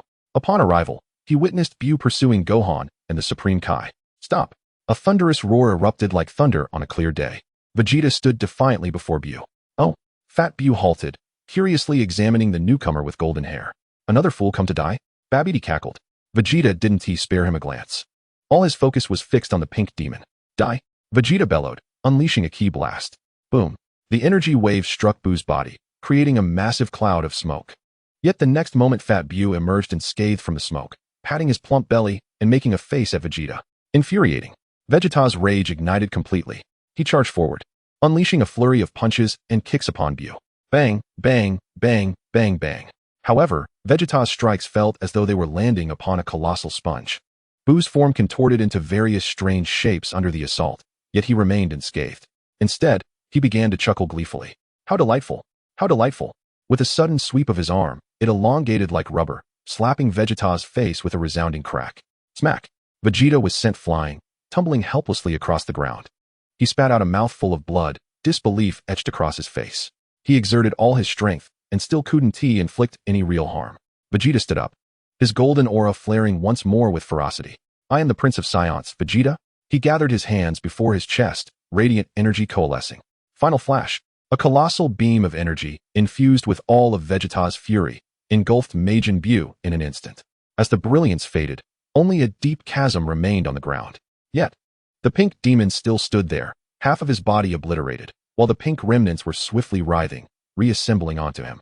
A moment later, he was restored to his former self. He even extended his tongue to lick his lips, wearing an expression of lingering desire. Vegeta's fists hung limply at his sides. His entire body trembled, not out of fear, but from despair. Yet, he slowly began to walk towards Majin Buu. This chaos began with him, and it was only fitting that he should bring it to an end. 1 step, 2 steps. A blinding white light began to emanate from him. Farewell, my wife, Kakarot. And you, Kaiatsu. He intended to sacrifice his life to obliterate this demon. Chapter 57, Super Saiyan 3. The glaring white light erupted from Vegeta's body. In the distance, Piccolo and Jebet sensed the increasingly terrifying energy that was on the brink of spiraling out of control, their faces etched with horror and despair. He was going to self-destruct. Piccolo roared. Stop him. The white light had swelled to its utmost limit, as if it were about to consume the entire world in the next instant. At that critical juncture, whoosh, A figure appeared beside Vegeta without warning. It was a man clad in an orange martial arts uniform, with a wild mane of golden hair. Goku. The moment he appeared, he firmly grasped Vegeta's shoulder. Kakarot. Vegeta's pupils dilated, and for the first time, a bewildered expression crossed his resolute face. Weren't you supposed to be lying on the ground? How did you suddenly spring up? Wait a moment, Vegeta. Goku held on to him. The next second, whoosh. The two figures vanished from their spot once again. Thousands of meters away, the space slightly distorted as they stumbled into existence. As Goku released his grip, Vegeta's legs buckled, and he fell to one knee, gasping for breath. The abrupt cessation of his self-destruction had placed an immense strain on his body. All of his strength had been drained. Now, he was too weak to even stand. Kakarot. Vegeta lifted his head, regarding the man before him with an extraordinarily complex expression, filled with anger, confusion, and bewilderment. Why did you stop me? He forced out through clenched teeth. That was my only way to defeat that bastard. Goku turned away, his expression more serious than ever. He looked at Vegeta and shook his head. Leave the rest to me. What? Vegeta was taken aback. Goku's tone was calm, yet imbued with an undeniable confidence. Those words left Vegeta utterly dumbfounded. Leave it to you? How can I leave it to you? Your strength is comparable to mine. What gives you the right to confront that monster, which even I find hopeless? Vegeta opened his mouth, intending to mock or scold, yet found himself unable to utter a single word. He sensed an indescribable change within Goku. Meanwhile, Fat Beerus extended his pink finger to dig at his ear, displaying an expression of extreme dissatisfaction. Huh, where's everyone? He tilted his head, scanning the surroundings in search of the golden glowing toy from before. Although that toy hurt a bit, the luminous attack at the end looked immensely enjoyable. Why did it suddenly vanish? Damn it! Babidi fumed, hopping with rage. How could he let them escape? Beerus, go find them and kill them all. Fat Beerus ignored him, his attention captivated by a sudden, fresh, and powerful energy emanating from afar. Oh, Fat Beerus' eyes sparkled. Another intriguing toy. He grinned, revealing a naive yet cruel smile. Kakarot, what on earth are you doing? Vegeta finally caught his breath, struggling to stand as he shouted at Goku's back. Goku did not turn around. He merely gazed towards the direction of Majin Buu, speaking calmly. Vegeta, 7 years ago, while training on Earth, I sensed that my progress was stagnating. Thus, I ventured to another realm to train. Goku paused, a hint of nostalgia in his tone. King Kai introduced me to the other world. There, I encountered numerous formidable warriors. Vegeta's body jolted. You all secretly sought another place to train without me? What are you trying to say? His voice held a barely perceptible tremor. Goku finally turned around. A confident smile, unfamiliar to Vegeta, adorned his face. Watch closely, Vegeta. Soon, I will show you a power that surpasses the limits of Super Saiyan 2. As the words fell, he distanced himself from Vegeta. Huh. Goku suddenly bent down, unleashing a deafening roar. Boom. A golden aura erupted from him like a volcanic explosion. But this was merely the beginning. Crack. Crack. The ground within a radius of several kilometers around him instantly became riddled with spiderweb-like fissures. Countless fragments began to levitate. The clouds in the sky were disturbed by an invisible force, swirling into a colossal vortex. The entire Earth seemed to tremble in anticipation of the power about to be born. What is this? Vegeta was forced to retreat repeatedly, his face marked by astonishment. This power. It was incomparably greater than what he had experienced during his battle with Goku. How is this possible? That bastard didn't he use his full strength when he fought me? He actually concealed such a level of power. Impossible, absolutely impossible. Vegeta shook his head furiously, unable to accept this reality. Goku's roar continued. His body began to undergo visible changes. His wild golden hair grew rapidly within the golden aura, cascading down to his waist. The contours of his face became more defined. An unprecedented, divine-like oppressive force enveloped the entire battlefield in an instant. In the distance, Piccolo, Jebet, and even the watching Majin Buu and Babidi felt the terrifying power that sent shivers through their very souls. Finally, when the aura reached its zenith, everything fell silent once more. Goku slowly straightened up. He stood there, his golden hair billowing without the need for wind. His emerald eyes became piercingly sharp. He gently raised his hand, clenched his fist, and felt the new, roaring power surging within him. Then, he cast his gaze towards the distant Majin Buu, a faint smile gracing his lips. In a tone that announced his intent, he began to speak.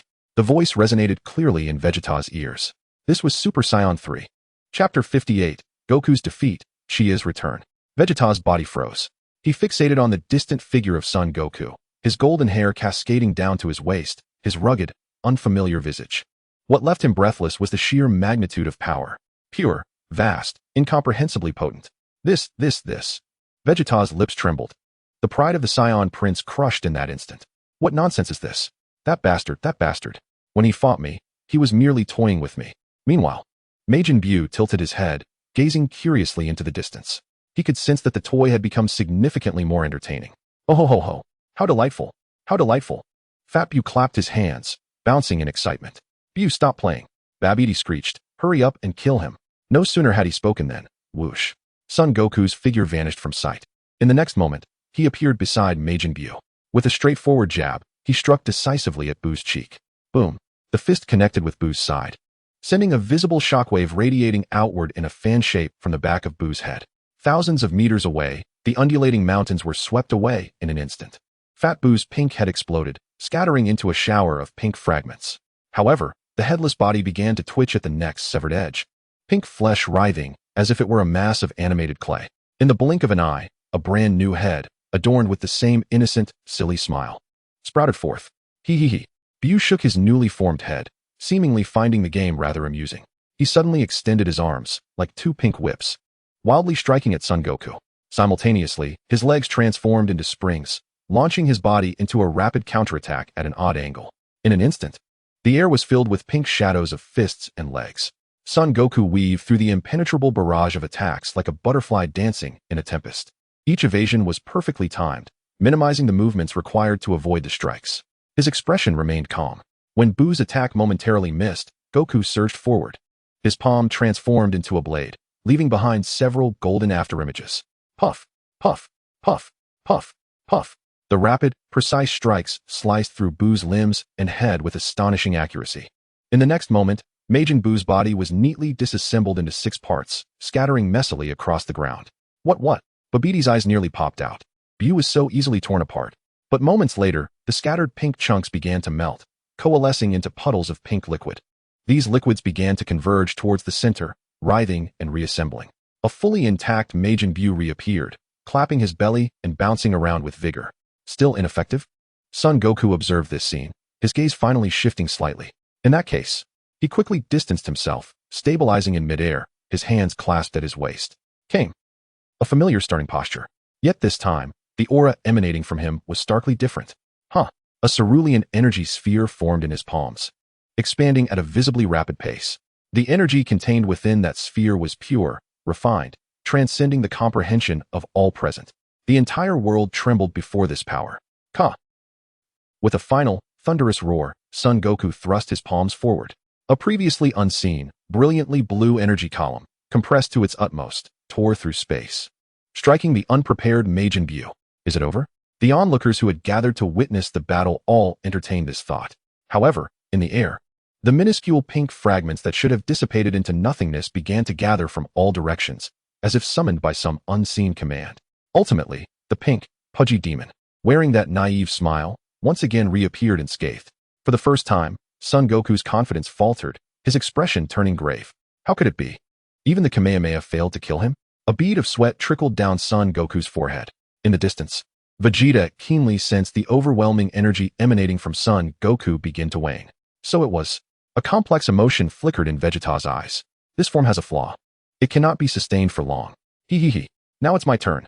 Majin Buu cackled, his figure transforming into a pink blur as he charged towards Son Goku. This time, his assault became even more frenzied, erratic, and lethal. Son Goku's expression shifted. He was forced to transition from offense to defense. His movements remained swift. Yet the initial composure had vanished. The drain on his energy was accelerating rapidly. The golden aura enveloping him began to flicker with instability. Damn it! Son Goku gritted his teeth, delivering a powerful punch to push Buu back, attempting to create distance and regain control. But it was too late. A wave of profound weakness washed over him, surging like a tide. The astonishing energy of Super Saiyan 3 dissipated like a flood breaching a dam. His golden hair retracted in an instant, returning to its original black state. The terrifying aura that once dominated the battlefield vanished within seconds. Bang! Majin Buu seized this once-in-a-lifetime opportunity, delivering a fierce kick to Son Goku's abdomen. Helpless and devoid of strength, Son Goku was sent flying from the sky, crashing heavily to the ground. Ha ha ha! Victory! Buu is the strongest. Babidi cackled madly. Fat Buu joyfully landed, waddling comically towards the incapacitated Son Goku. He raised his hand, a malevolent pink energy sphere gathering rapidly at his fingertips. Goodbye, new toy. he said innocently. It's over. Everyone's heart sank to the depths of despair. However, just as that energy sphere was about to be unleashed, a figure silently appeared between Son Goku and Majin Buu. The individual was tall, clad in an unfamiliar battle outfit. A cascade of azure hair fluttered in the airflow. He gently tapped the terrifyingly charged pink sphere. Smack!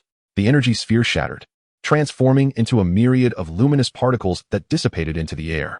Chapter 59, The Miracle of Fusion. All eyes were drawn to the figure that had suddenly materialized. Tall and slender, clad in a form-fitting black and white combat suit that accentuated the fluid and powerful contours of his muscles. Kaiatsu, the weakened Son Goku, lying on the ground and struggling even to move a finger, weakly uttered this name. In his gaze, the familiar yet unfamiliar silhouette was reflected. It truly was Kaiatsu. After 8 long years, this fellow had finally returned. It was Uncle Kaiatsu. In the distance, Son Gohan, who had previously succumbed to despair, felt a flicker of hope reignite in his eyes. Kaiatsu? Vegeta knelt on one knee at a distance, trembling as he gazed at the figure, his mind momentarily blank. This energy. His eyes widened in shock. The intensity of this aura was vast and concentrated, surpassing even his peak Super Saiyan 2 form. What a joke. After 8 years, Kaiatsu, this Earthling, had grown to such an extent? Vegeta's fists clenched tightly, his nails digging painfully into his palms. What day is it today? First that bastard Kakarot unleashes a Super Saiyan 3, and now Kaiatsu returns with an absurd level of power. Does the Prince of Saiyans have no dignity today? Yet, the shock within him was swiftly replaced by a deeper sense of helplessness. So what if he is stronger than me? Vegeta lifted his gaze toward the pink, rotund figure who was still curiously observing Kaiatsu. Even Kakarot's cataclysmic Super Saiyan 3 was utterly ineffective against that monster. What could Kaiatsu possibly achieve? That fat creature was practically immortal.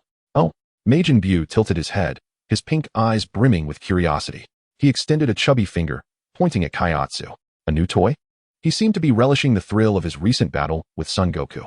Ignoring him, Kaiatsu turned around, his silver-gray gaze sweeping across the assembled crowd. He observed the disheveled Vegeta, the injured Gohan and King Kai, and the nearly unconscious Goku. Finally, his gaze landed on Piccolo and Krillin, a familiar smile gracing his lips. Long time no see, everyone. His voice, though soft, resonated clearly in each person's ears, imbued with a calming power. It seems I have returned just in time. Kaiatsu, Krillin exclaimed excitedly. You've been off in the universe for 8 years? Just as this brief moment of reunion was unfolding, a piercingly sharp roar shattered the tranquility. You wretched insects. The sorcerer Babidi trembled with rage, his diminutive form quaking with fury. How dare you disregard me? Buu, what are you dawdling for? Go kill them. Tear that blue-haired bastard to shreds. Babidi screamed frantically, saliva flying. However, he failed to notice a chilling figure silently materializing behind him. You are too loud. The 4 emotionless words echoed behind him. Babidi froze, unable to turn in time. With a swift motion, a hand cleanly pierced through his chest from behind. Babidi's scream abruptly ceased. He stiffly lowered his head to behold the pale hand protruding from his own chest. Then, with his last ounce of strength, he slowly turned his head. What met his eyes was an exquisitely beautiful face, frigid as ice, framed by a crown of golden short hair.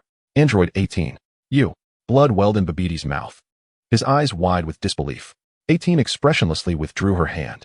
With a resounding thud, Babidi's lifeless body crumpled to the ground, and 18 followed up with an energy blast, reducing Babidi to ashes. You looked down at the spot where Babidi had fallen, then back at the impassive 18. In the next moment, he suddenly broke into a carefree, bell-like laughter. Ha! That annoying guy is dead. He is finally dead. He joyfully bounced on the spot, patting his rotund belly as if celebrating his newfound liberation. Attention gripped the hearts of all present. A Majin Buu, completely unrestrained and acting purely on instinct and whim, would be even more terrifying. Buu's gaze once again fell upon Kaiatsu. You. He pointed at Kaiatsu, loudly declaring, my new toy.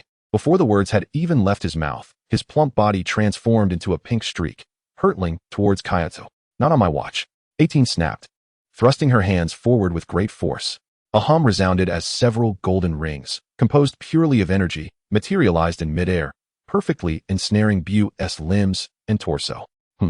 The forward-charging Buu halted abruptly. He found himself firmly bound in midair, unable to move. Curiously, he examined the rings around him before beginning to struggle vigorously. Ugh, ugh. The rings strained and contorted under his immense power, emitting a strained humming sound. It was evident to everyone that this restraint would not hold him for long. In that precious moment, Kaiatsu made his move. He nodded appreciatively at 18. Well done, Android 18. Then he turned to the still struggling Beerus, a smile spreading across his face. Since that's the case, I won't bother warming up. As soon as the words left his lips, amidst the astonished gazes of all, Kaiatsu's signature azure hair and silver-gray eyes abruptly faded, returning to their original black hair and black eyes. The overwhelming energy that had even made Vegeta's heart race also receded. What? Krillin's eyes nearly bulged out of his head. Kaiatsu, what are you doing?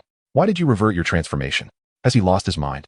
Vegeta, equally perplexed, furrowed his brow in confusion. Kaiatsu offered no explanation. He simply gazed calmly at Majin Buu and spoke softly. That form I just displayed. I have perfected it through my training over these years. It is sufficient to deal with some lesser foes. He paused. However, to completely vanquish an opponent of your caliber, I still have a ways to go. In the next instant, Kaiatsu closed his eyes and extended one hand. A faint, nearly transparent shadow emerged from his body. The shadow swiftly solidified, ultimately transforming into a figure that bore an uncanny resemblance to Kaiatsu himself. This is... Piccolo's eyes widened like saucers. This is not an afterimage. This clone possesses energy. It is a solid entity. Kaiatsu opened his eyes, glancing at the clone beside him. This is a tangible clone that possesses 30% of my power, he explained succinctly. Chia and his doppelganger exchanged a knowing smile. A silent communion devoid of any need for words. In unison, they raised their right fists, and under the watchful eyes of all, they forcefully collided their two fists together. Fusion. With a thunderous roar, an indescribable and terrifying energy erupted from the two, spiraling outward. In the distance, Vegeta's face was etched with an unprecedented mixture of astonishment and dread. What on earth is this? This power has far surpassed the limits of his comprehension. Even Majin Buu, bound by the energy sphere, ceased his struggles. For the first time, a look of shock crossed his innocent face. The vortex of energy continued to rampage with wild ferocity. At its center, a new figure began to take shape slowly, under the numbing gaze of the onlookers. Within the eye of the vortex, two distinctly different pupils, one as dark as ink, the other radiant like a galaxy, gradually opened. Chapter 60, The Unassailable Form. This is... Piccolo's voice was parched, his mind struggling to process the spectacle before him. Two Chias fused? A merger of oneself with oneself? What is happening? Has the daffodil come to life? A monster, yet another monster. Vegeta fell to his knees, his body trembling uncontrollably. Merely standing there, without any action. The sheer aura emanating from this being made Vegeta lose nearly all courage to even gaze upward. If Goku's Super Saiyan 3 was akin to a star on the verge of explosion, fierce and blazing, then the Chia before them, post-fusion, resembled an unfathomable cosmos. Lying on the ground, Goku widened his eyes, an indescribable shock surging through his weakened body. This feeling, so powerful, stronger than his Super Saiyan 3 in its peak form.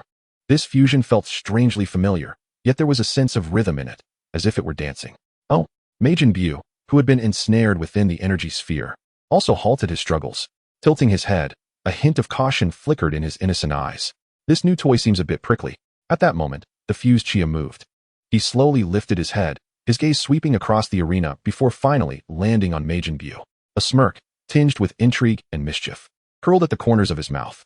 The next second, boom, a surge of energy, far more terrifying than during the fusion, erupted from within him.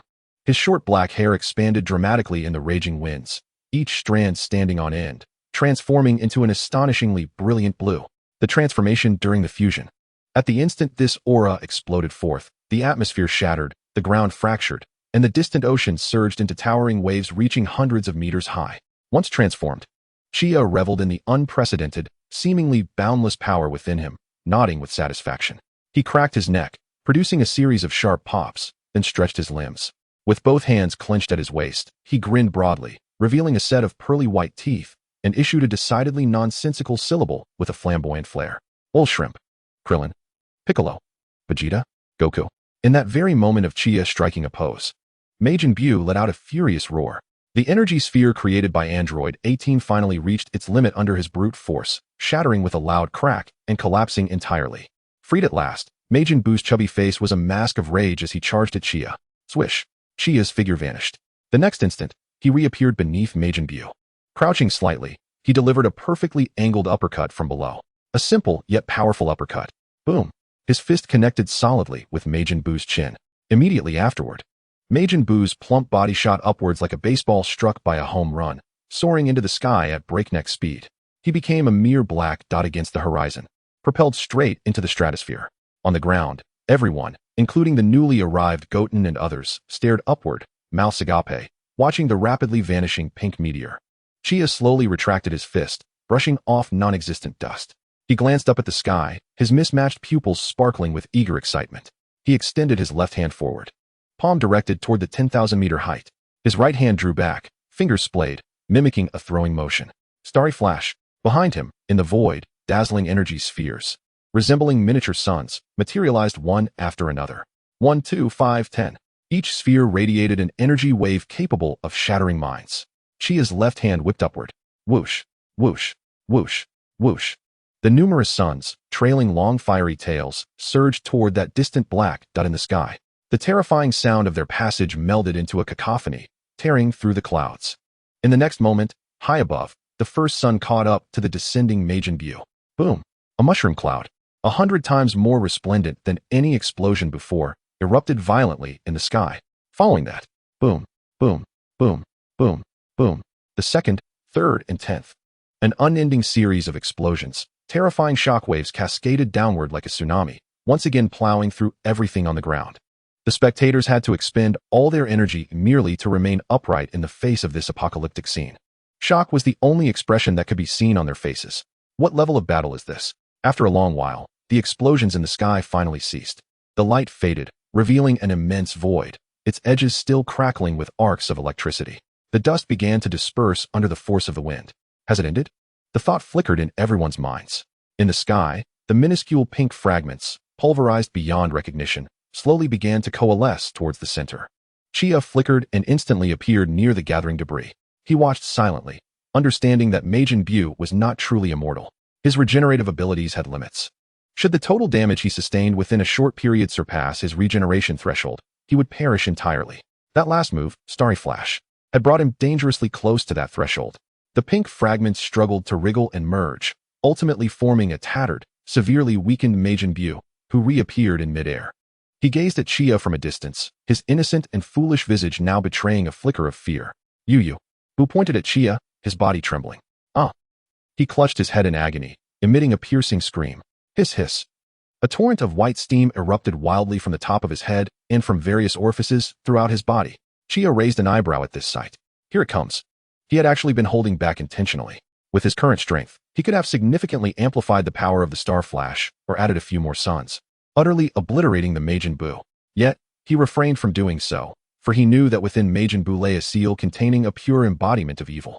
As long as he dealt with that malevolent slim Buu, the remaining rotund Buu, characterized by innocence and an insatiable appetite, could, if properly guided, become an invaluable asset for Earth's future. In the very instant that Chia was lost in thought, the steam gushing from the stout Buu's body rapidly converged and twisted in midair, ultimately coalescing into a gray, emaciated Buu.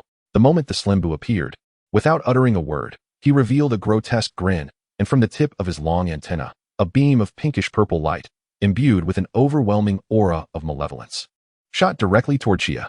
This was a magical beam capable of turning all living beings into candy. The light mirror, a crystalline circular mirror formed from high-density energy, instantly materialized in Chia's palm. Sizzle. That pinkish-purple beam was intercepted by the light mirror, reflecting back at a perfect angle. What? An expression of disbelief crossed the evil face of the slim Buu. He could not even muster a reaction in time. Thud. The reflected beam struck him squarely. In the next moment, his gaunt form rapidly shrank and twisted amid a flickering radiance, ultimately transforming into a small, seemingly ordinary chocolate bean. After completing this feat, Chia's figure vanished once more. He teleported beside the chocolate bean, extending 2 fingers to gently pinch it. He gazed down at this confection formed of pure evil, a cold smirk gracing his lips. Well then, farewell. Crack. The crisp sound of shattering echoed as he mercilessly crushed the chocolate bean into powder. But that was not the end. Chia spread his palm, and a stream of azure energy, exquisitely pure, surged within his grasp. The powder was completely disintegrated and utterly erased from this universe, annihilated beyond recovery. Chapter 61, Aftermath. Chia reverted from his fused state, returning to his black-haired, black-eyed appearance. And the terrifying aura that had weighed heavily upon everyone dissipated. Yet, simply by standing there, he had become the focal point of the entire gathering. Everyone was left in a state of shock. Krillin stood agape, unable to close his mouth, his mind a muddled haze. Piccolo's battle-hardened visage was etched with astonishment. Vegeta's fists clenched and unclenched, his expression a complex tapestry of jealousy, resentment, shock, and a hint of awe that even he was reluctant to acknowledge. Gulp. Someone. It was unclear who, swallowed hard, breaking the silence. Is it over? Is it really over? The Kaioshin asked, his voice trembling. Chia slowly descended from the air, glancing at the distant Stout Boo. At that moment, the Stout Boo's aura was utterly deflated. He curled up on the ground, clutching his pudgy head, shaking uncontrollably. His once innocent, curious eyes were now filled with terror. This man is a demon. Chia, Krillin cautiously approached, pointing towards the Stout Boo in the distance. What should we do with this guy? All eyes turned to the Stout Boo. Piccolo furrowed his brow tightly. Although his evil counterpart had been eradicated, the Stout Boo himself remained a formidable threat that could not be neglected. The Stout Boo, hearing Piccolo's words, trembled even more violently, emitting pitiful whimpers akin to those of a small animal. Eliminating him would be simple. Chia spoke with a calm voice. He approached the Stout Boo, crouching down, and gently patted his rotund belly. The Stout Boo froze in fear, too terrified to move, tears welling in his eyes. However, now that the evil within him had been separated, he was merely a being of immense power, with intellect akin to that of a child. Chia stood up and surveyed the crowd. Killing him seems a tad excessive. Keeping him around might prove useful in the future. However, I have no interest in becoming his caretaker. As he spoke, he retrieved a communicator from his pocket. Hello, Bulma? It's me. On the other end. Bulma's voice was filled with surprise and urgency. Chia, have you resolved it? Rest assured, it's all taken care of. I want to elaborate further. Please help me locate someone. Who? Satan. There was a 3-second silence on the communicator. What do you need him for? I have something to deliver to him. Chia glanced at the Stout Boo on the ground. Although Bulma was filled with questions, she swiftly activated the satellite system. Found him. Okay.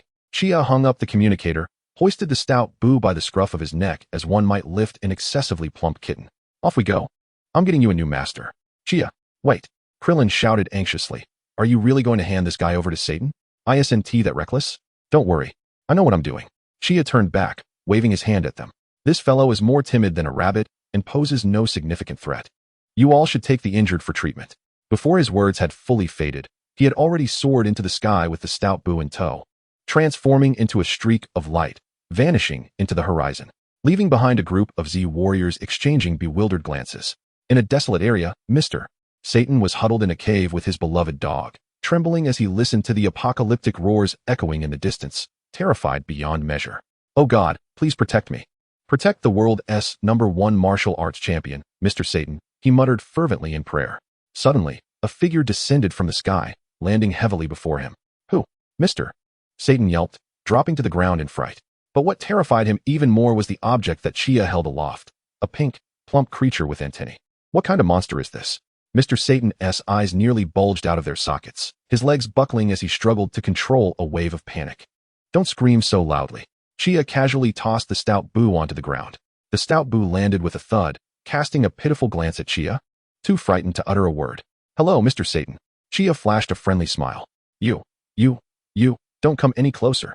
I am the world champion. Mr. Satan declared, his bravado faltering. I know. Chia nodded. I brought you a gift. He gestured towards the Stout Boo on the ground. From today onward, he is yours. You oversee the food. You oversee the lodging. Should he prove disobedient, simply inform me. Chia provided Satan with his contact information, causing Satan's mind to short-circuit. What is this? No. I refuse. Satan shook his head vigorously, akin to a rattle. Chia paid no heed to his refusal and turned his attention to Fat Bew. Listen, he began, his voice low yet imbued with an undeniable authority. From this day forth, he shall be your master. Obey his every command. And you shall have sustenance and a place to rest. Fat Bew gazed at Chia, his body trembling uncontrollably. If you dare to cause trouble or disobey, Chia paused, smiling. I will come over and strike you. With a startled yelp, Fat Bew leaped up, nodding frantically, his head shaking like a blur. Once he had completed this exchange, Chia did not linger. In a flash, he vanished from sight, leaving behind Mr. Satan and Fat Bew, one man and one demon, disheveled in the wind. Satan looked at the now subservient Fat Bew, who was bowing and trembling with fear, feeling somewhat at a loss.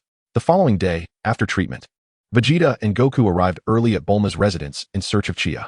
Chia, Goku exclaimed, his eyes alight with excitement. That technique of merging with yourself is incredible. Please teach us. Vegeta, though silent, had his ears perked up and his eyes filled with anticipation, betraying his inner thoughts. The proud Saiyan prince, having witnessed such unfathomable power, had finally humbled himself. Oh, you wish to learn that?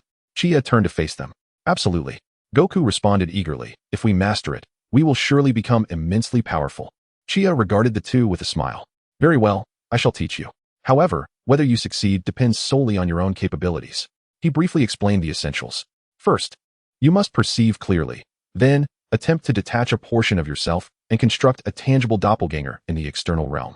Goku and Vegeta listened, albeit perplexed, yet proceeded to give it a try.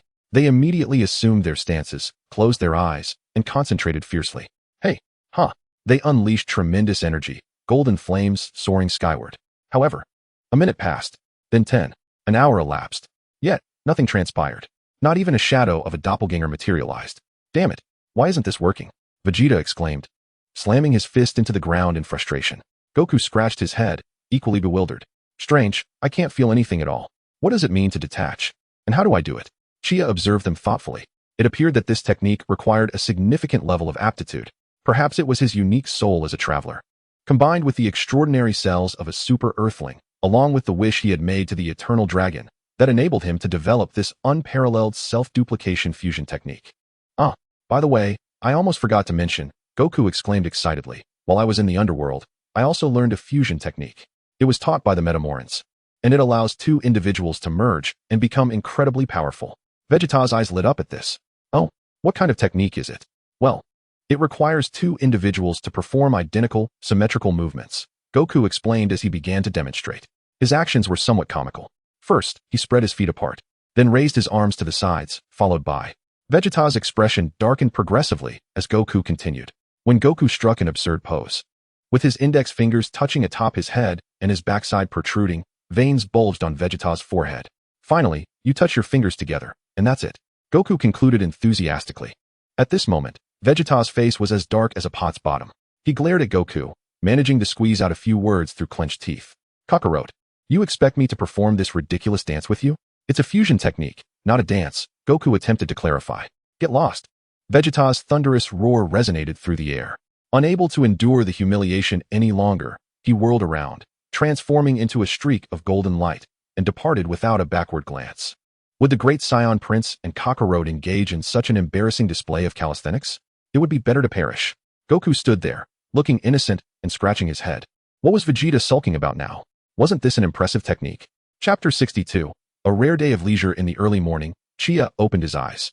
Rather than springing out of bed, he lay quietly for a while. For the first time in 8 years, he had slept until noon. Comfortable. He tossed aside the covers and descended the stairs barefoot. You said to use less oil. Are you trying to make me fat, you woman? The sounds of an argument reached him from the kitchen, where Bulma and Android 18 were bickering over how much oil to use for frying eggs. Chia leaned against the doorframe, observing the two as they fervently debated over such a trivial matter, the corners of his mouth lifting slightly. One was clad in a pink apron, resembling a homemaker yet exuding fierce energy, while the other crossed her arms with a stoic expression. Ahem. Chia cleared his throat softly. The kitchen squabble ceased abruptly. Bulma and Android 18 turned in unison, their expressions varying upon seeing him. Bulma's cheeks flushed slightly, and with a hint of embarrassment. She pointed a spatula at him. You're awake. Go take a seat. Breakfast will be ready soon.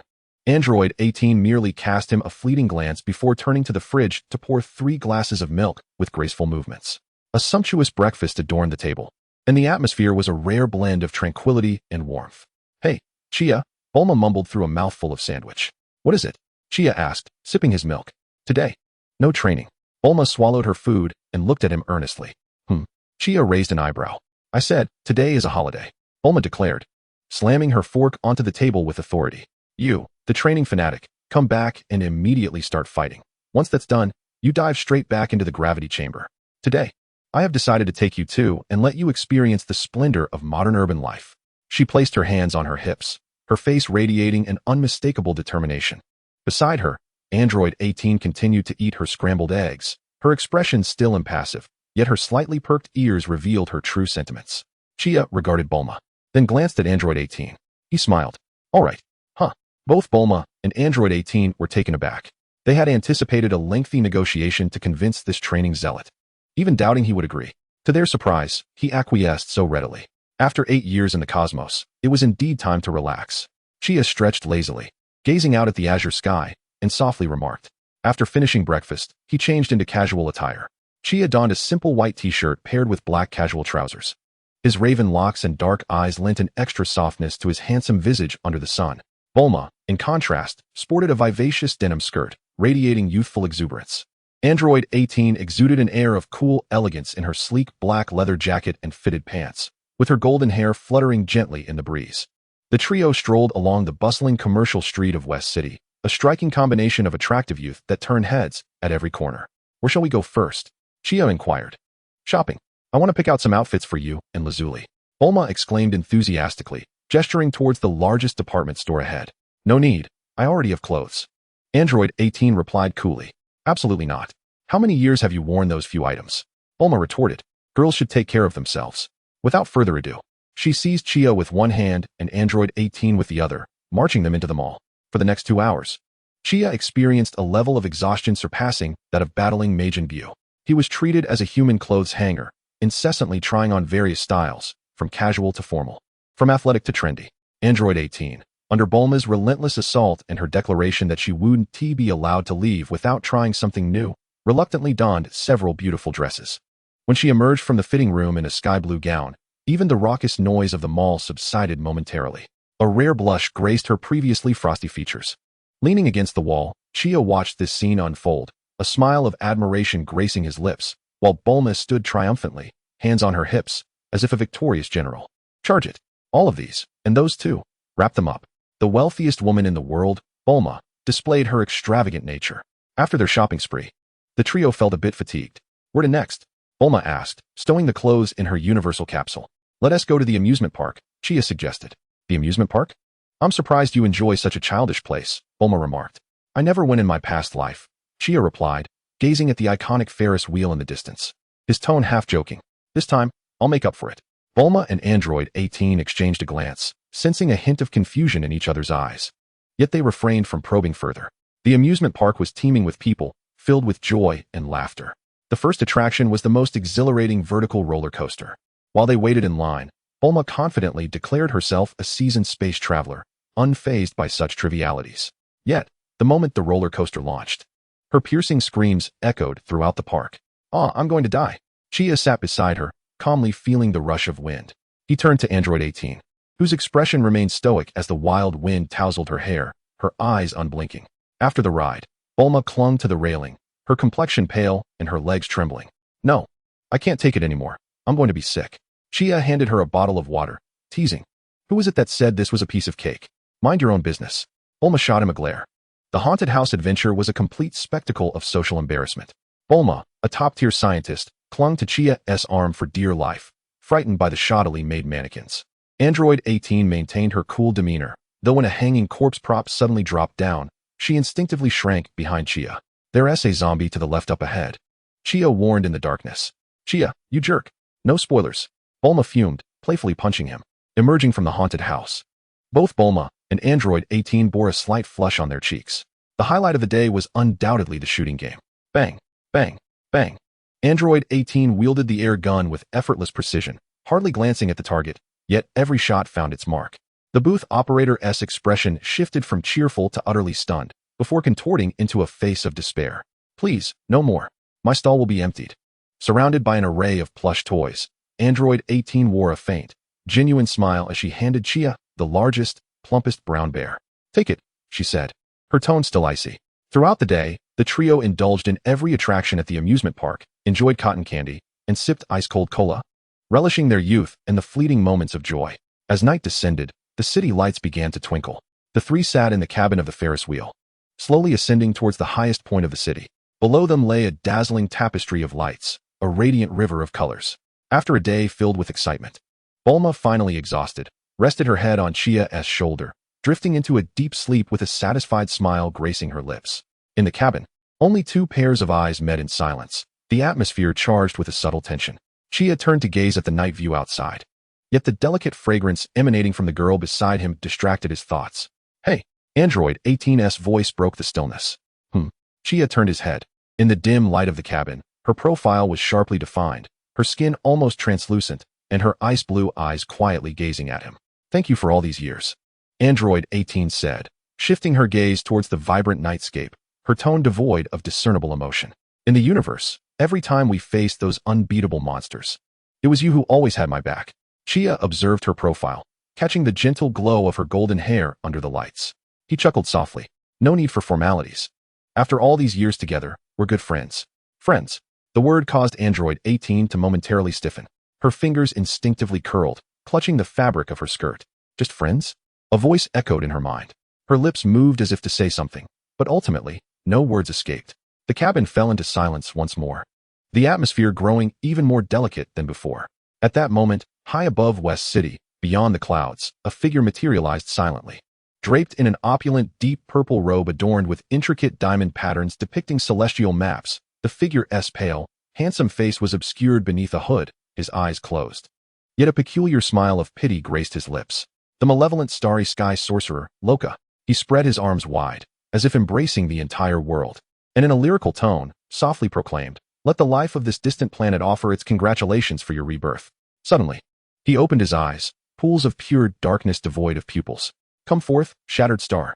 As his voice fell, an immensely gigantic purple magic array suddenly illuminated the sky, enveloping half the city. Eerie runes frantically whirled at the edges of the array, emitting a disconcerting hum. What could that be? Is it some sort of performance? On the ground, countless individuals noticed the bizarre phenomenon above, pausing to gaze upwards. In the next moment, at the heart of the array, a fearsome, clawed appendage, enshrouded in a black carapace, violently tore through the fabric of space, emerging forth. Following it was an enormous dragon head. Its crimson eyes, resembling two blood moons, coldly surveyed the bustling metropolis below. A terrifying roar echoed across the heavens. This monstrous being, towering 100 meters high, with a dragon's head and a beast's body, trailed by a thick tail, was summoned from the array, plummeting towards the earth with a thunderous crash. Boom! The ground trembled violently before collapsing. The creature's mountain-like form crushed several skyscrapers into mere dust. A horrific shockwave emanated from its center, wildly spreading in all directions. The streets were instantly torn asunder, and cars were tossed aside like toys. The crowd, once curious, was now engulfed in sheer terror. "Oh, a monster! Run!" Panic spread like wildfire, igniting the entire city. People screamed and cried, fleeing in all directions without a care. In that moment, the city transformed into a hell on earth. Clang! A violent tremor jolted the Ferris wheel cabin. The massive wheel emitted a mournful metallic wail under the unbearable strain. What is happening? Bulma, who had been blissfully asleep against Kaiatsu's shoulder, was abruptly awakened by the jarring movement. Rubbing her drowsy eyes, she mumbled, "Is there an earthquake? The tremors are so intense." However, all traces of sleep vanished as she beheld the scene outside. In the distance, flames soared skyward amidst thick smoke. On the streets, a throng of people scurried like ants. And there, amidst the ruins of the city, stood a colossal monster resembling a demon. What on earth is that thing? Bulma's face turned pale in an instant. Kaiatsu's expression, however, remained calm. He merely gazed at the creature, then glanced back at the elusive purple array overhead, his gaze deepening. Yet, someone reacted even more vehemently. Number 18. The icy blue of her eyes, which had just begun to thaw, now crystallized once more into an unyielding frost. The warmth and subtle intimacy she had so rarely experienced had been shattered by that damned monster, that damned tremor, that damned roar. An indescribable fury surged from her chest. Shooting straight to the top of her head, she sprang to her feet. The cabin was already cramped, and her sudden movement nearly brought her knee into contact with Kaiatsu. "You're courting death." Those chilling words escaped her beautiful lips. "Hey, Lazuli. You." Bulma's words were cut short as number 18 raised her long leg clad in combat boots, and, without a moment's hesitation, kicked the cabin door. Bang! A resounding crash. The robust tempered glass door, along with its frame, was forcibly propelled outward. Whoosh! The fierce winds of the high altitude instantly filled the cabin. Bulma's hair and skirt billowed wildly. "Ah!" Bulma screamed in fright, instinctively clutching onto the steadfast Kaiatsu beside her. "Lazuli, are you out of your mind?" However, number 18 paid no heed to her cries. Her golden short hair danced wildly in the wind as she stood at the open door, surveying the rampaging beast in the city. In the next moment, she leaped. Her figure shot upwards like an arrow, propelled by a powerful gust. Without a pause, she transformed into a meteor, soaring towards the monster that had disrupted her date, fueled by a tempest of wrath. Inside the cabin, only Bulma, wide-eyed and speechless, and the still composed Kaiatsu remained. Why is she so agitated? Bulma clutched Kaiatsu's arm, staring at the swiftly retreating figure, utterly dazed. Kaiatsu turned to look at Bulma, who was pale with shock, and then glanced back at the imposing silhouette in the distance, a wry smile forming on his lips. It seems our vacation has come to an early end. He gently patted Bulma's back in reassurance. Hold on tight. Huh? Hold on to what? Before Bulma could finish her sentence, Kaiatsu had already embraced her and stepped through the gaping hole, plunging into the 100-meter-high void. Chapter 64. You disrupted my date. The wind howled past her ears. Bulma's mind went blank, instinctively shutting her eyes tight and clinging desperately to Kaiatsu. All right, we're safe now. Kaiatsu's soothing voice broke through. Bulma cautiously opened one eye, realizing she was standing on the rooftop of a skyscraper. Beneath her feet was solid concrete, and the cold night breeze surrounded them. She released her hold on Kaiatsu, her legs weakening, nearly collapsing to the ground. But he steadied her. Kaiatsu's gaze had long since turned towards the battlefield in the distance. Following his line of sight, Bulma saw the mountain-like beast swinging its massive claw down towards a diminutive figure. That figure was number 18. Boom! The claw descended, sending gusts of wind that caused the rooftop beneath them to tremble. Yet, the anticipated scene of blood and gore did not unfold. That white figure, number 18, effortlessly raised a hand, bracing against the claw that was dozens of times larger than her entire form. At that moment, the beast's crimson eyes flickered with a hint of bewilderment. It felt as though it had struck not a fragile being, but an immovable mountain. Is this the extent of your strength? Number 18's cold voice rang clearly amidst the clamor of battle. Are you merely tickling me? She lifted her other hand, fingers together, forming a fist. With no unnecessary movements, she delivered a powerful uppercut to the beast's enormous jaw. Bang! A muffled thud. The 100-meter beast's colossal head was forcibly lifted by this overwhelming force. For the first time, its massive body lost balance. The ground beneath it cracking with each staggering step as it retreated, leaving immense craters in its wake. Roar! The pain and humiliation drove the beast to unleash a furious roar. Its thick, armored tail, akin to a steel whip, sliced through the air with a piercing shriek, sweeping towards number 18. Simultaneously, its claws and fangs transformed into lethal weapons, launching a torrential assault from all sides. In an instant, the area where the shattered star beast resided was engulfed in a swirling tempest of dust and air. Amidst this relentless onslaught, the figure of number 18 transformed into a series of elusive afterimages, barely perceptible to the naked eye. Frustration mounted. Number 18 seemed to have lost her patience. After narrowly evading yet another swipe from the monstrous claws, her form blurred in an instant, and in the next moment, she had lunged directly before the colossal chest of the shattered star beast. With both palms thrust forward, a highly compressed energy sphere rapidly coalesced in her hands, before she forcefully imprinted it upon the creature's thick carapace. Boom! A terrifying explosion erupted. The shattered star beast's dense black shell was violently blown apart, creating a gaping hole over 10 meters in diameter. Black blood gushed forth like a flood breaching a dam from the wound. Impossible. In the skies above West City, the handsome visage of the malevolent Star Trek sorcerer, Loka, was now etched with shock and disbelief. The peculiar smile that had graced his lips had completely frozen. In his expectations, the shattered star should have descended, transforming the city into ruins amidst a cacophony of wails and despair, completing a grand display of destruction. But it was not unfolding as he envisioned. His pride, the shattered star beast, was being mercilessly pummeled into submission by a woman who appeared frail and delicate. The individual combat prowess on this planet had far exceeded his estimations.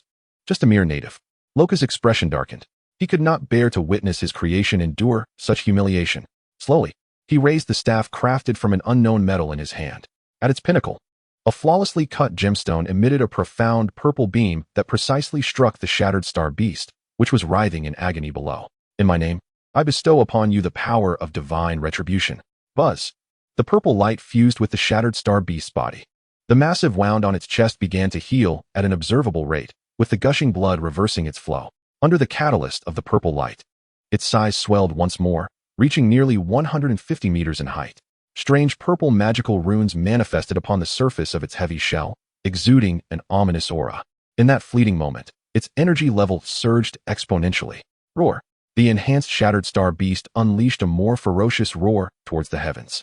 This time, it refrained from recklessly charging forward. Instead, it opened its massive jaws and expelled several energy clones, identical to its own form, composed solely of pure energy. Magic? On the rooftop, Chia raised an eyebrow, intrigued.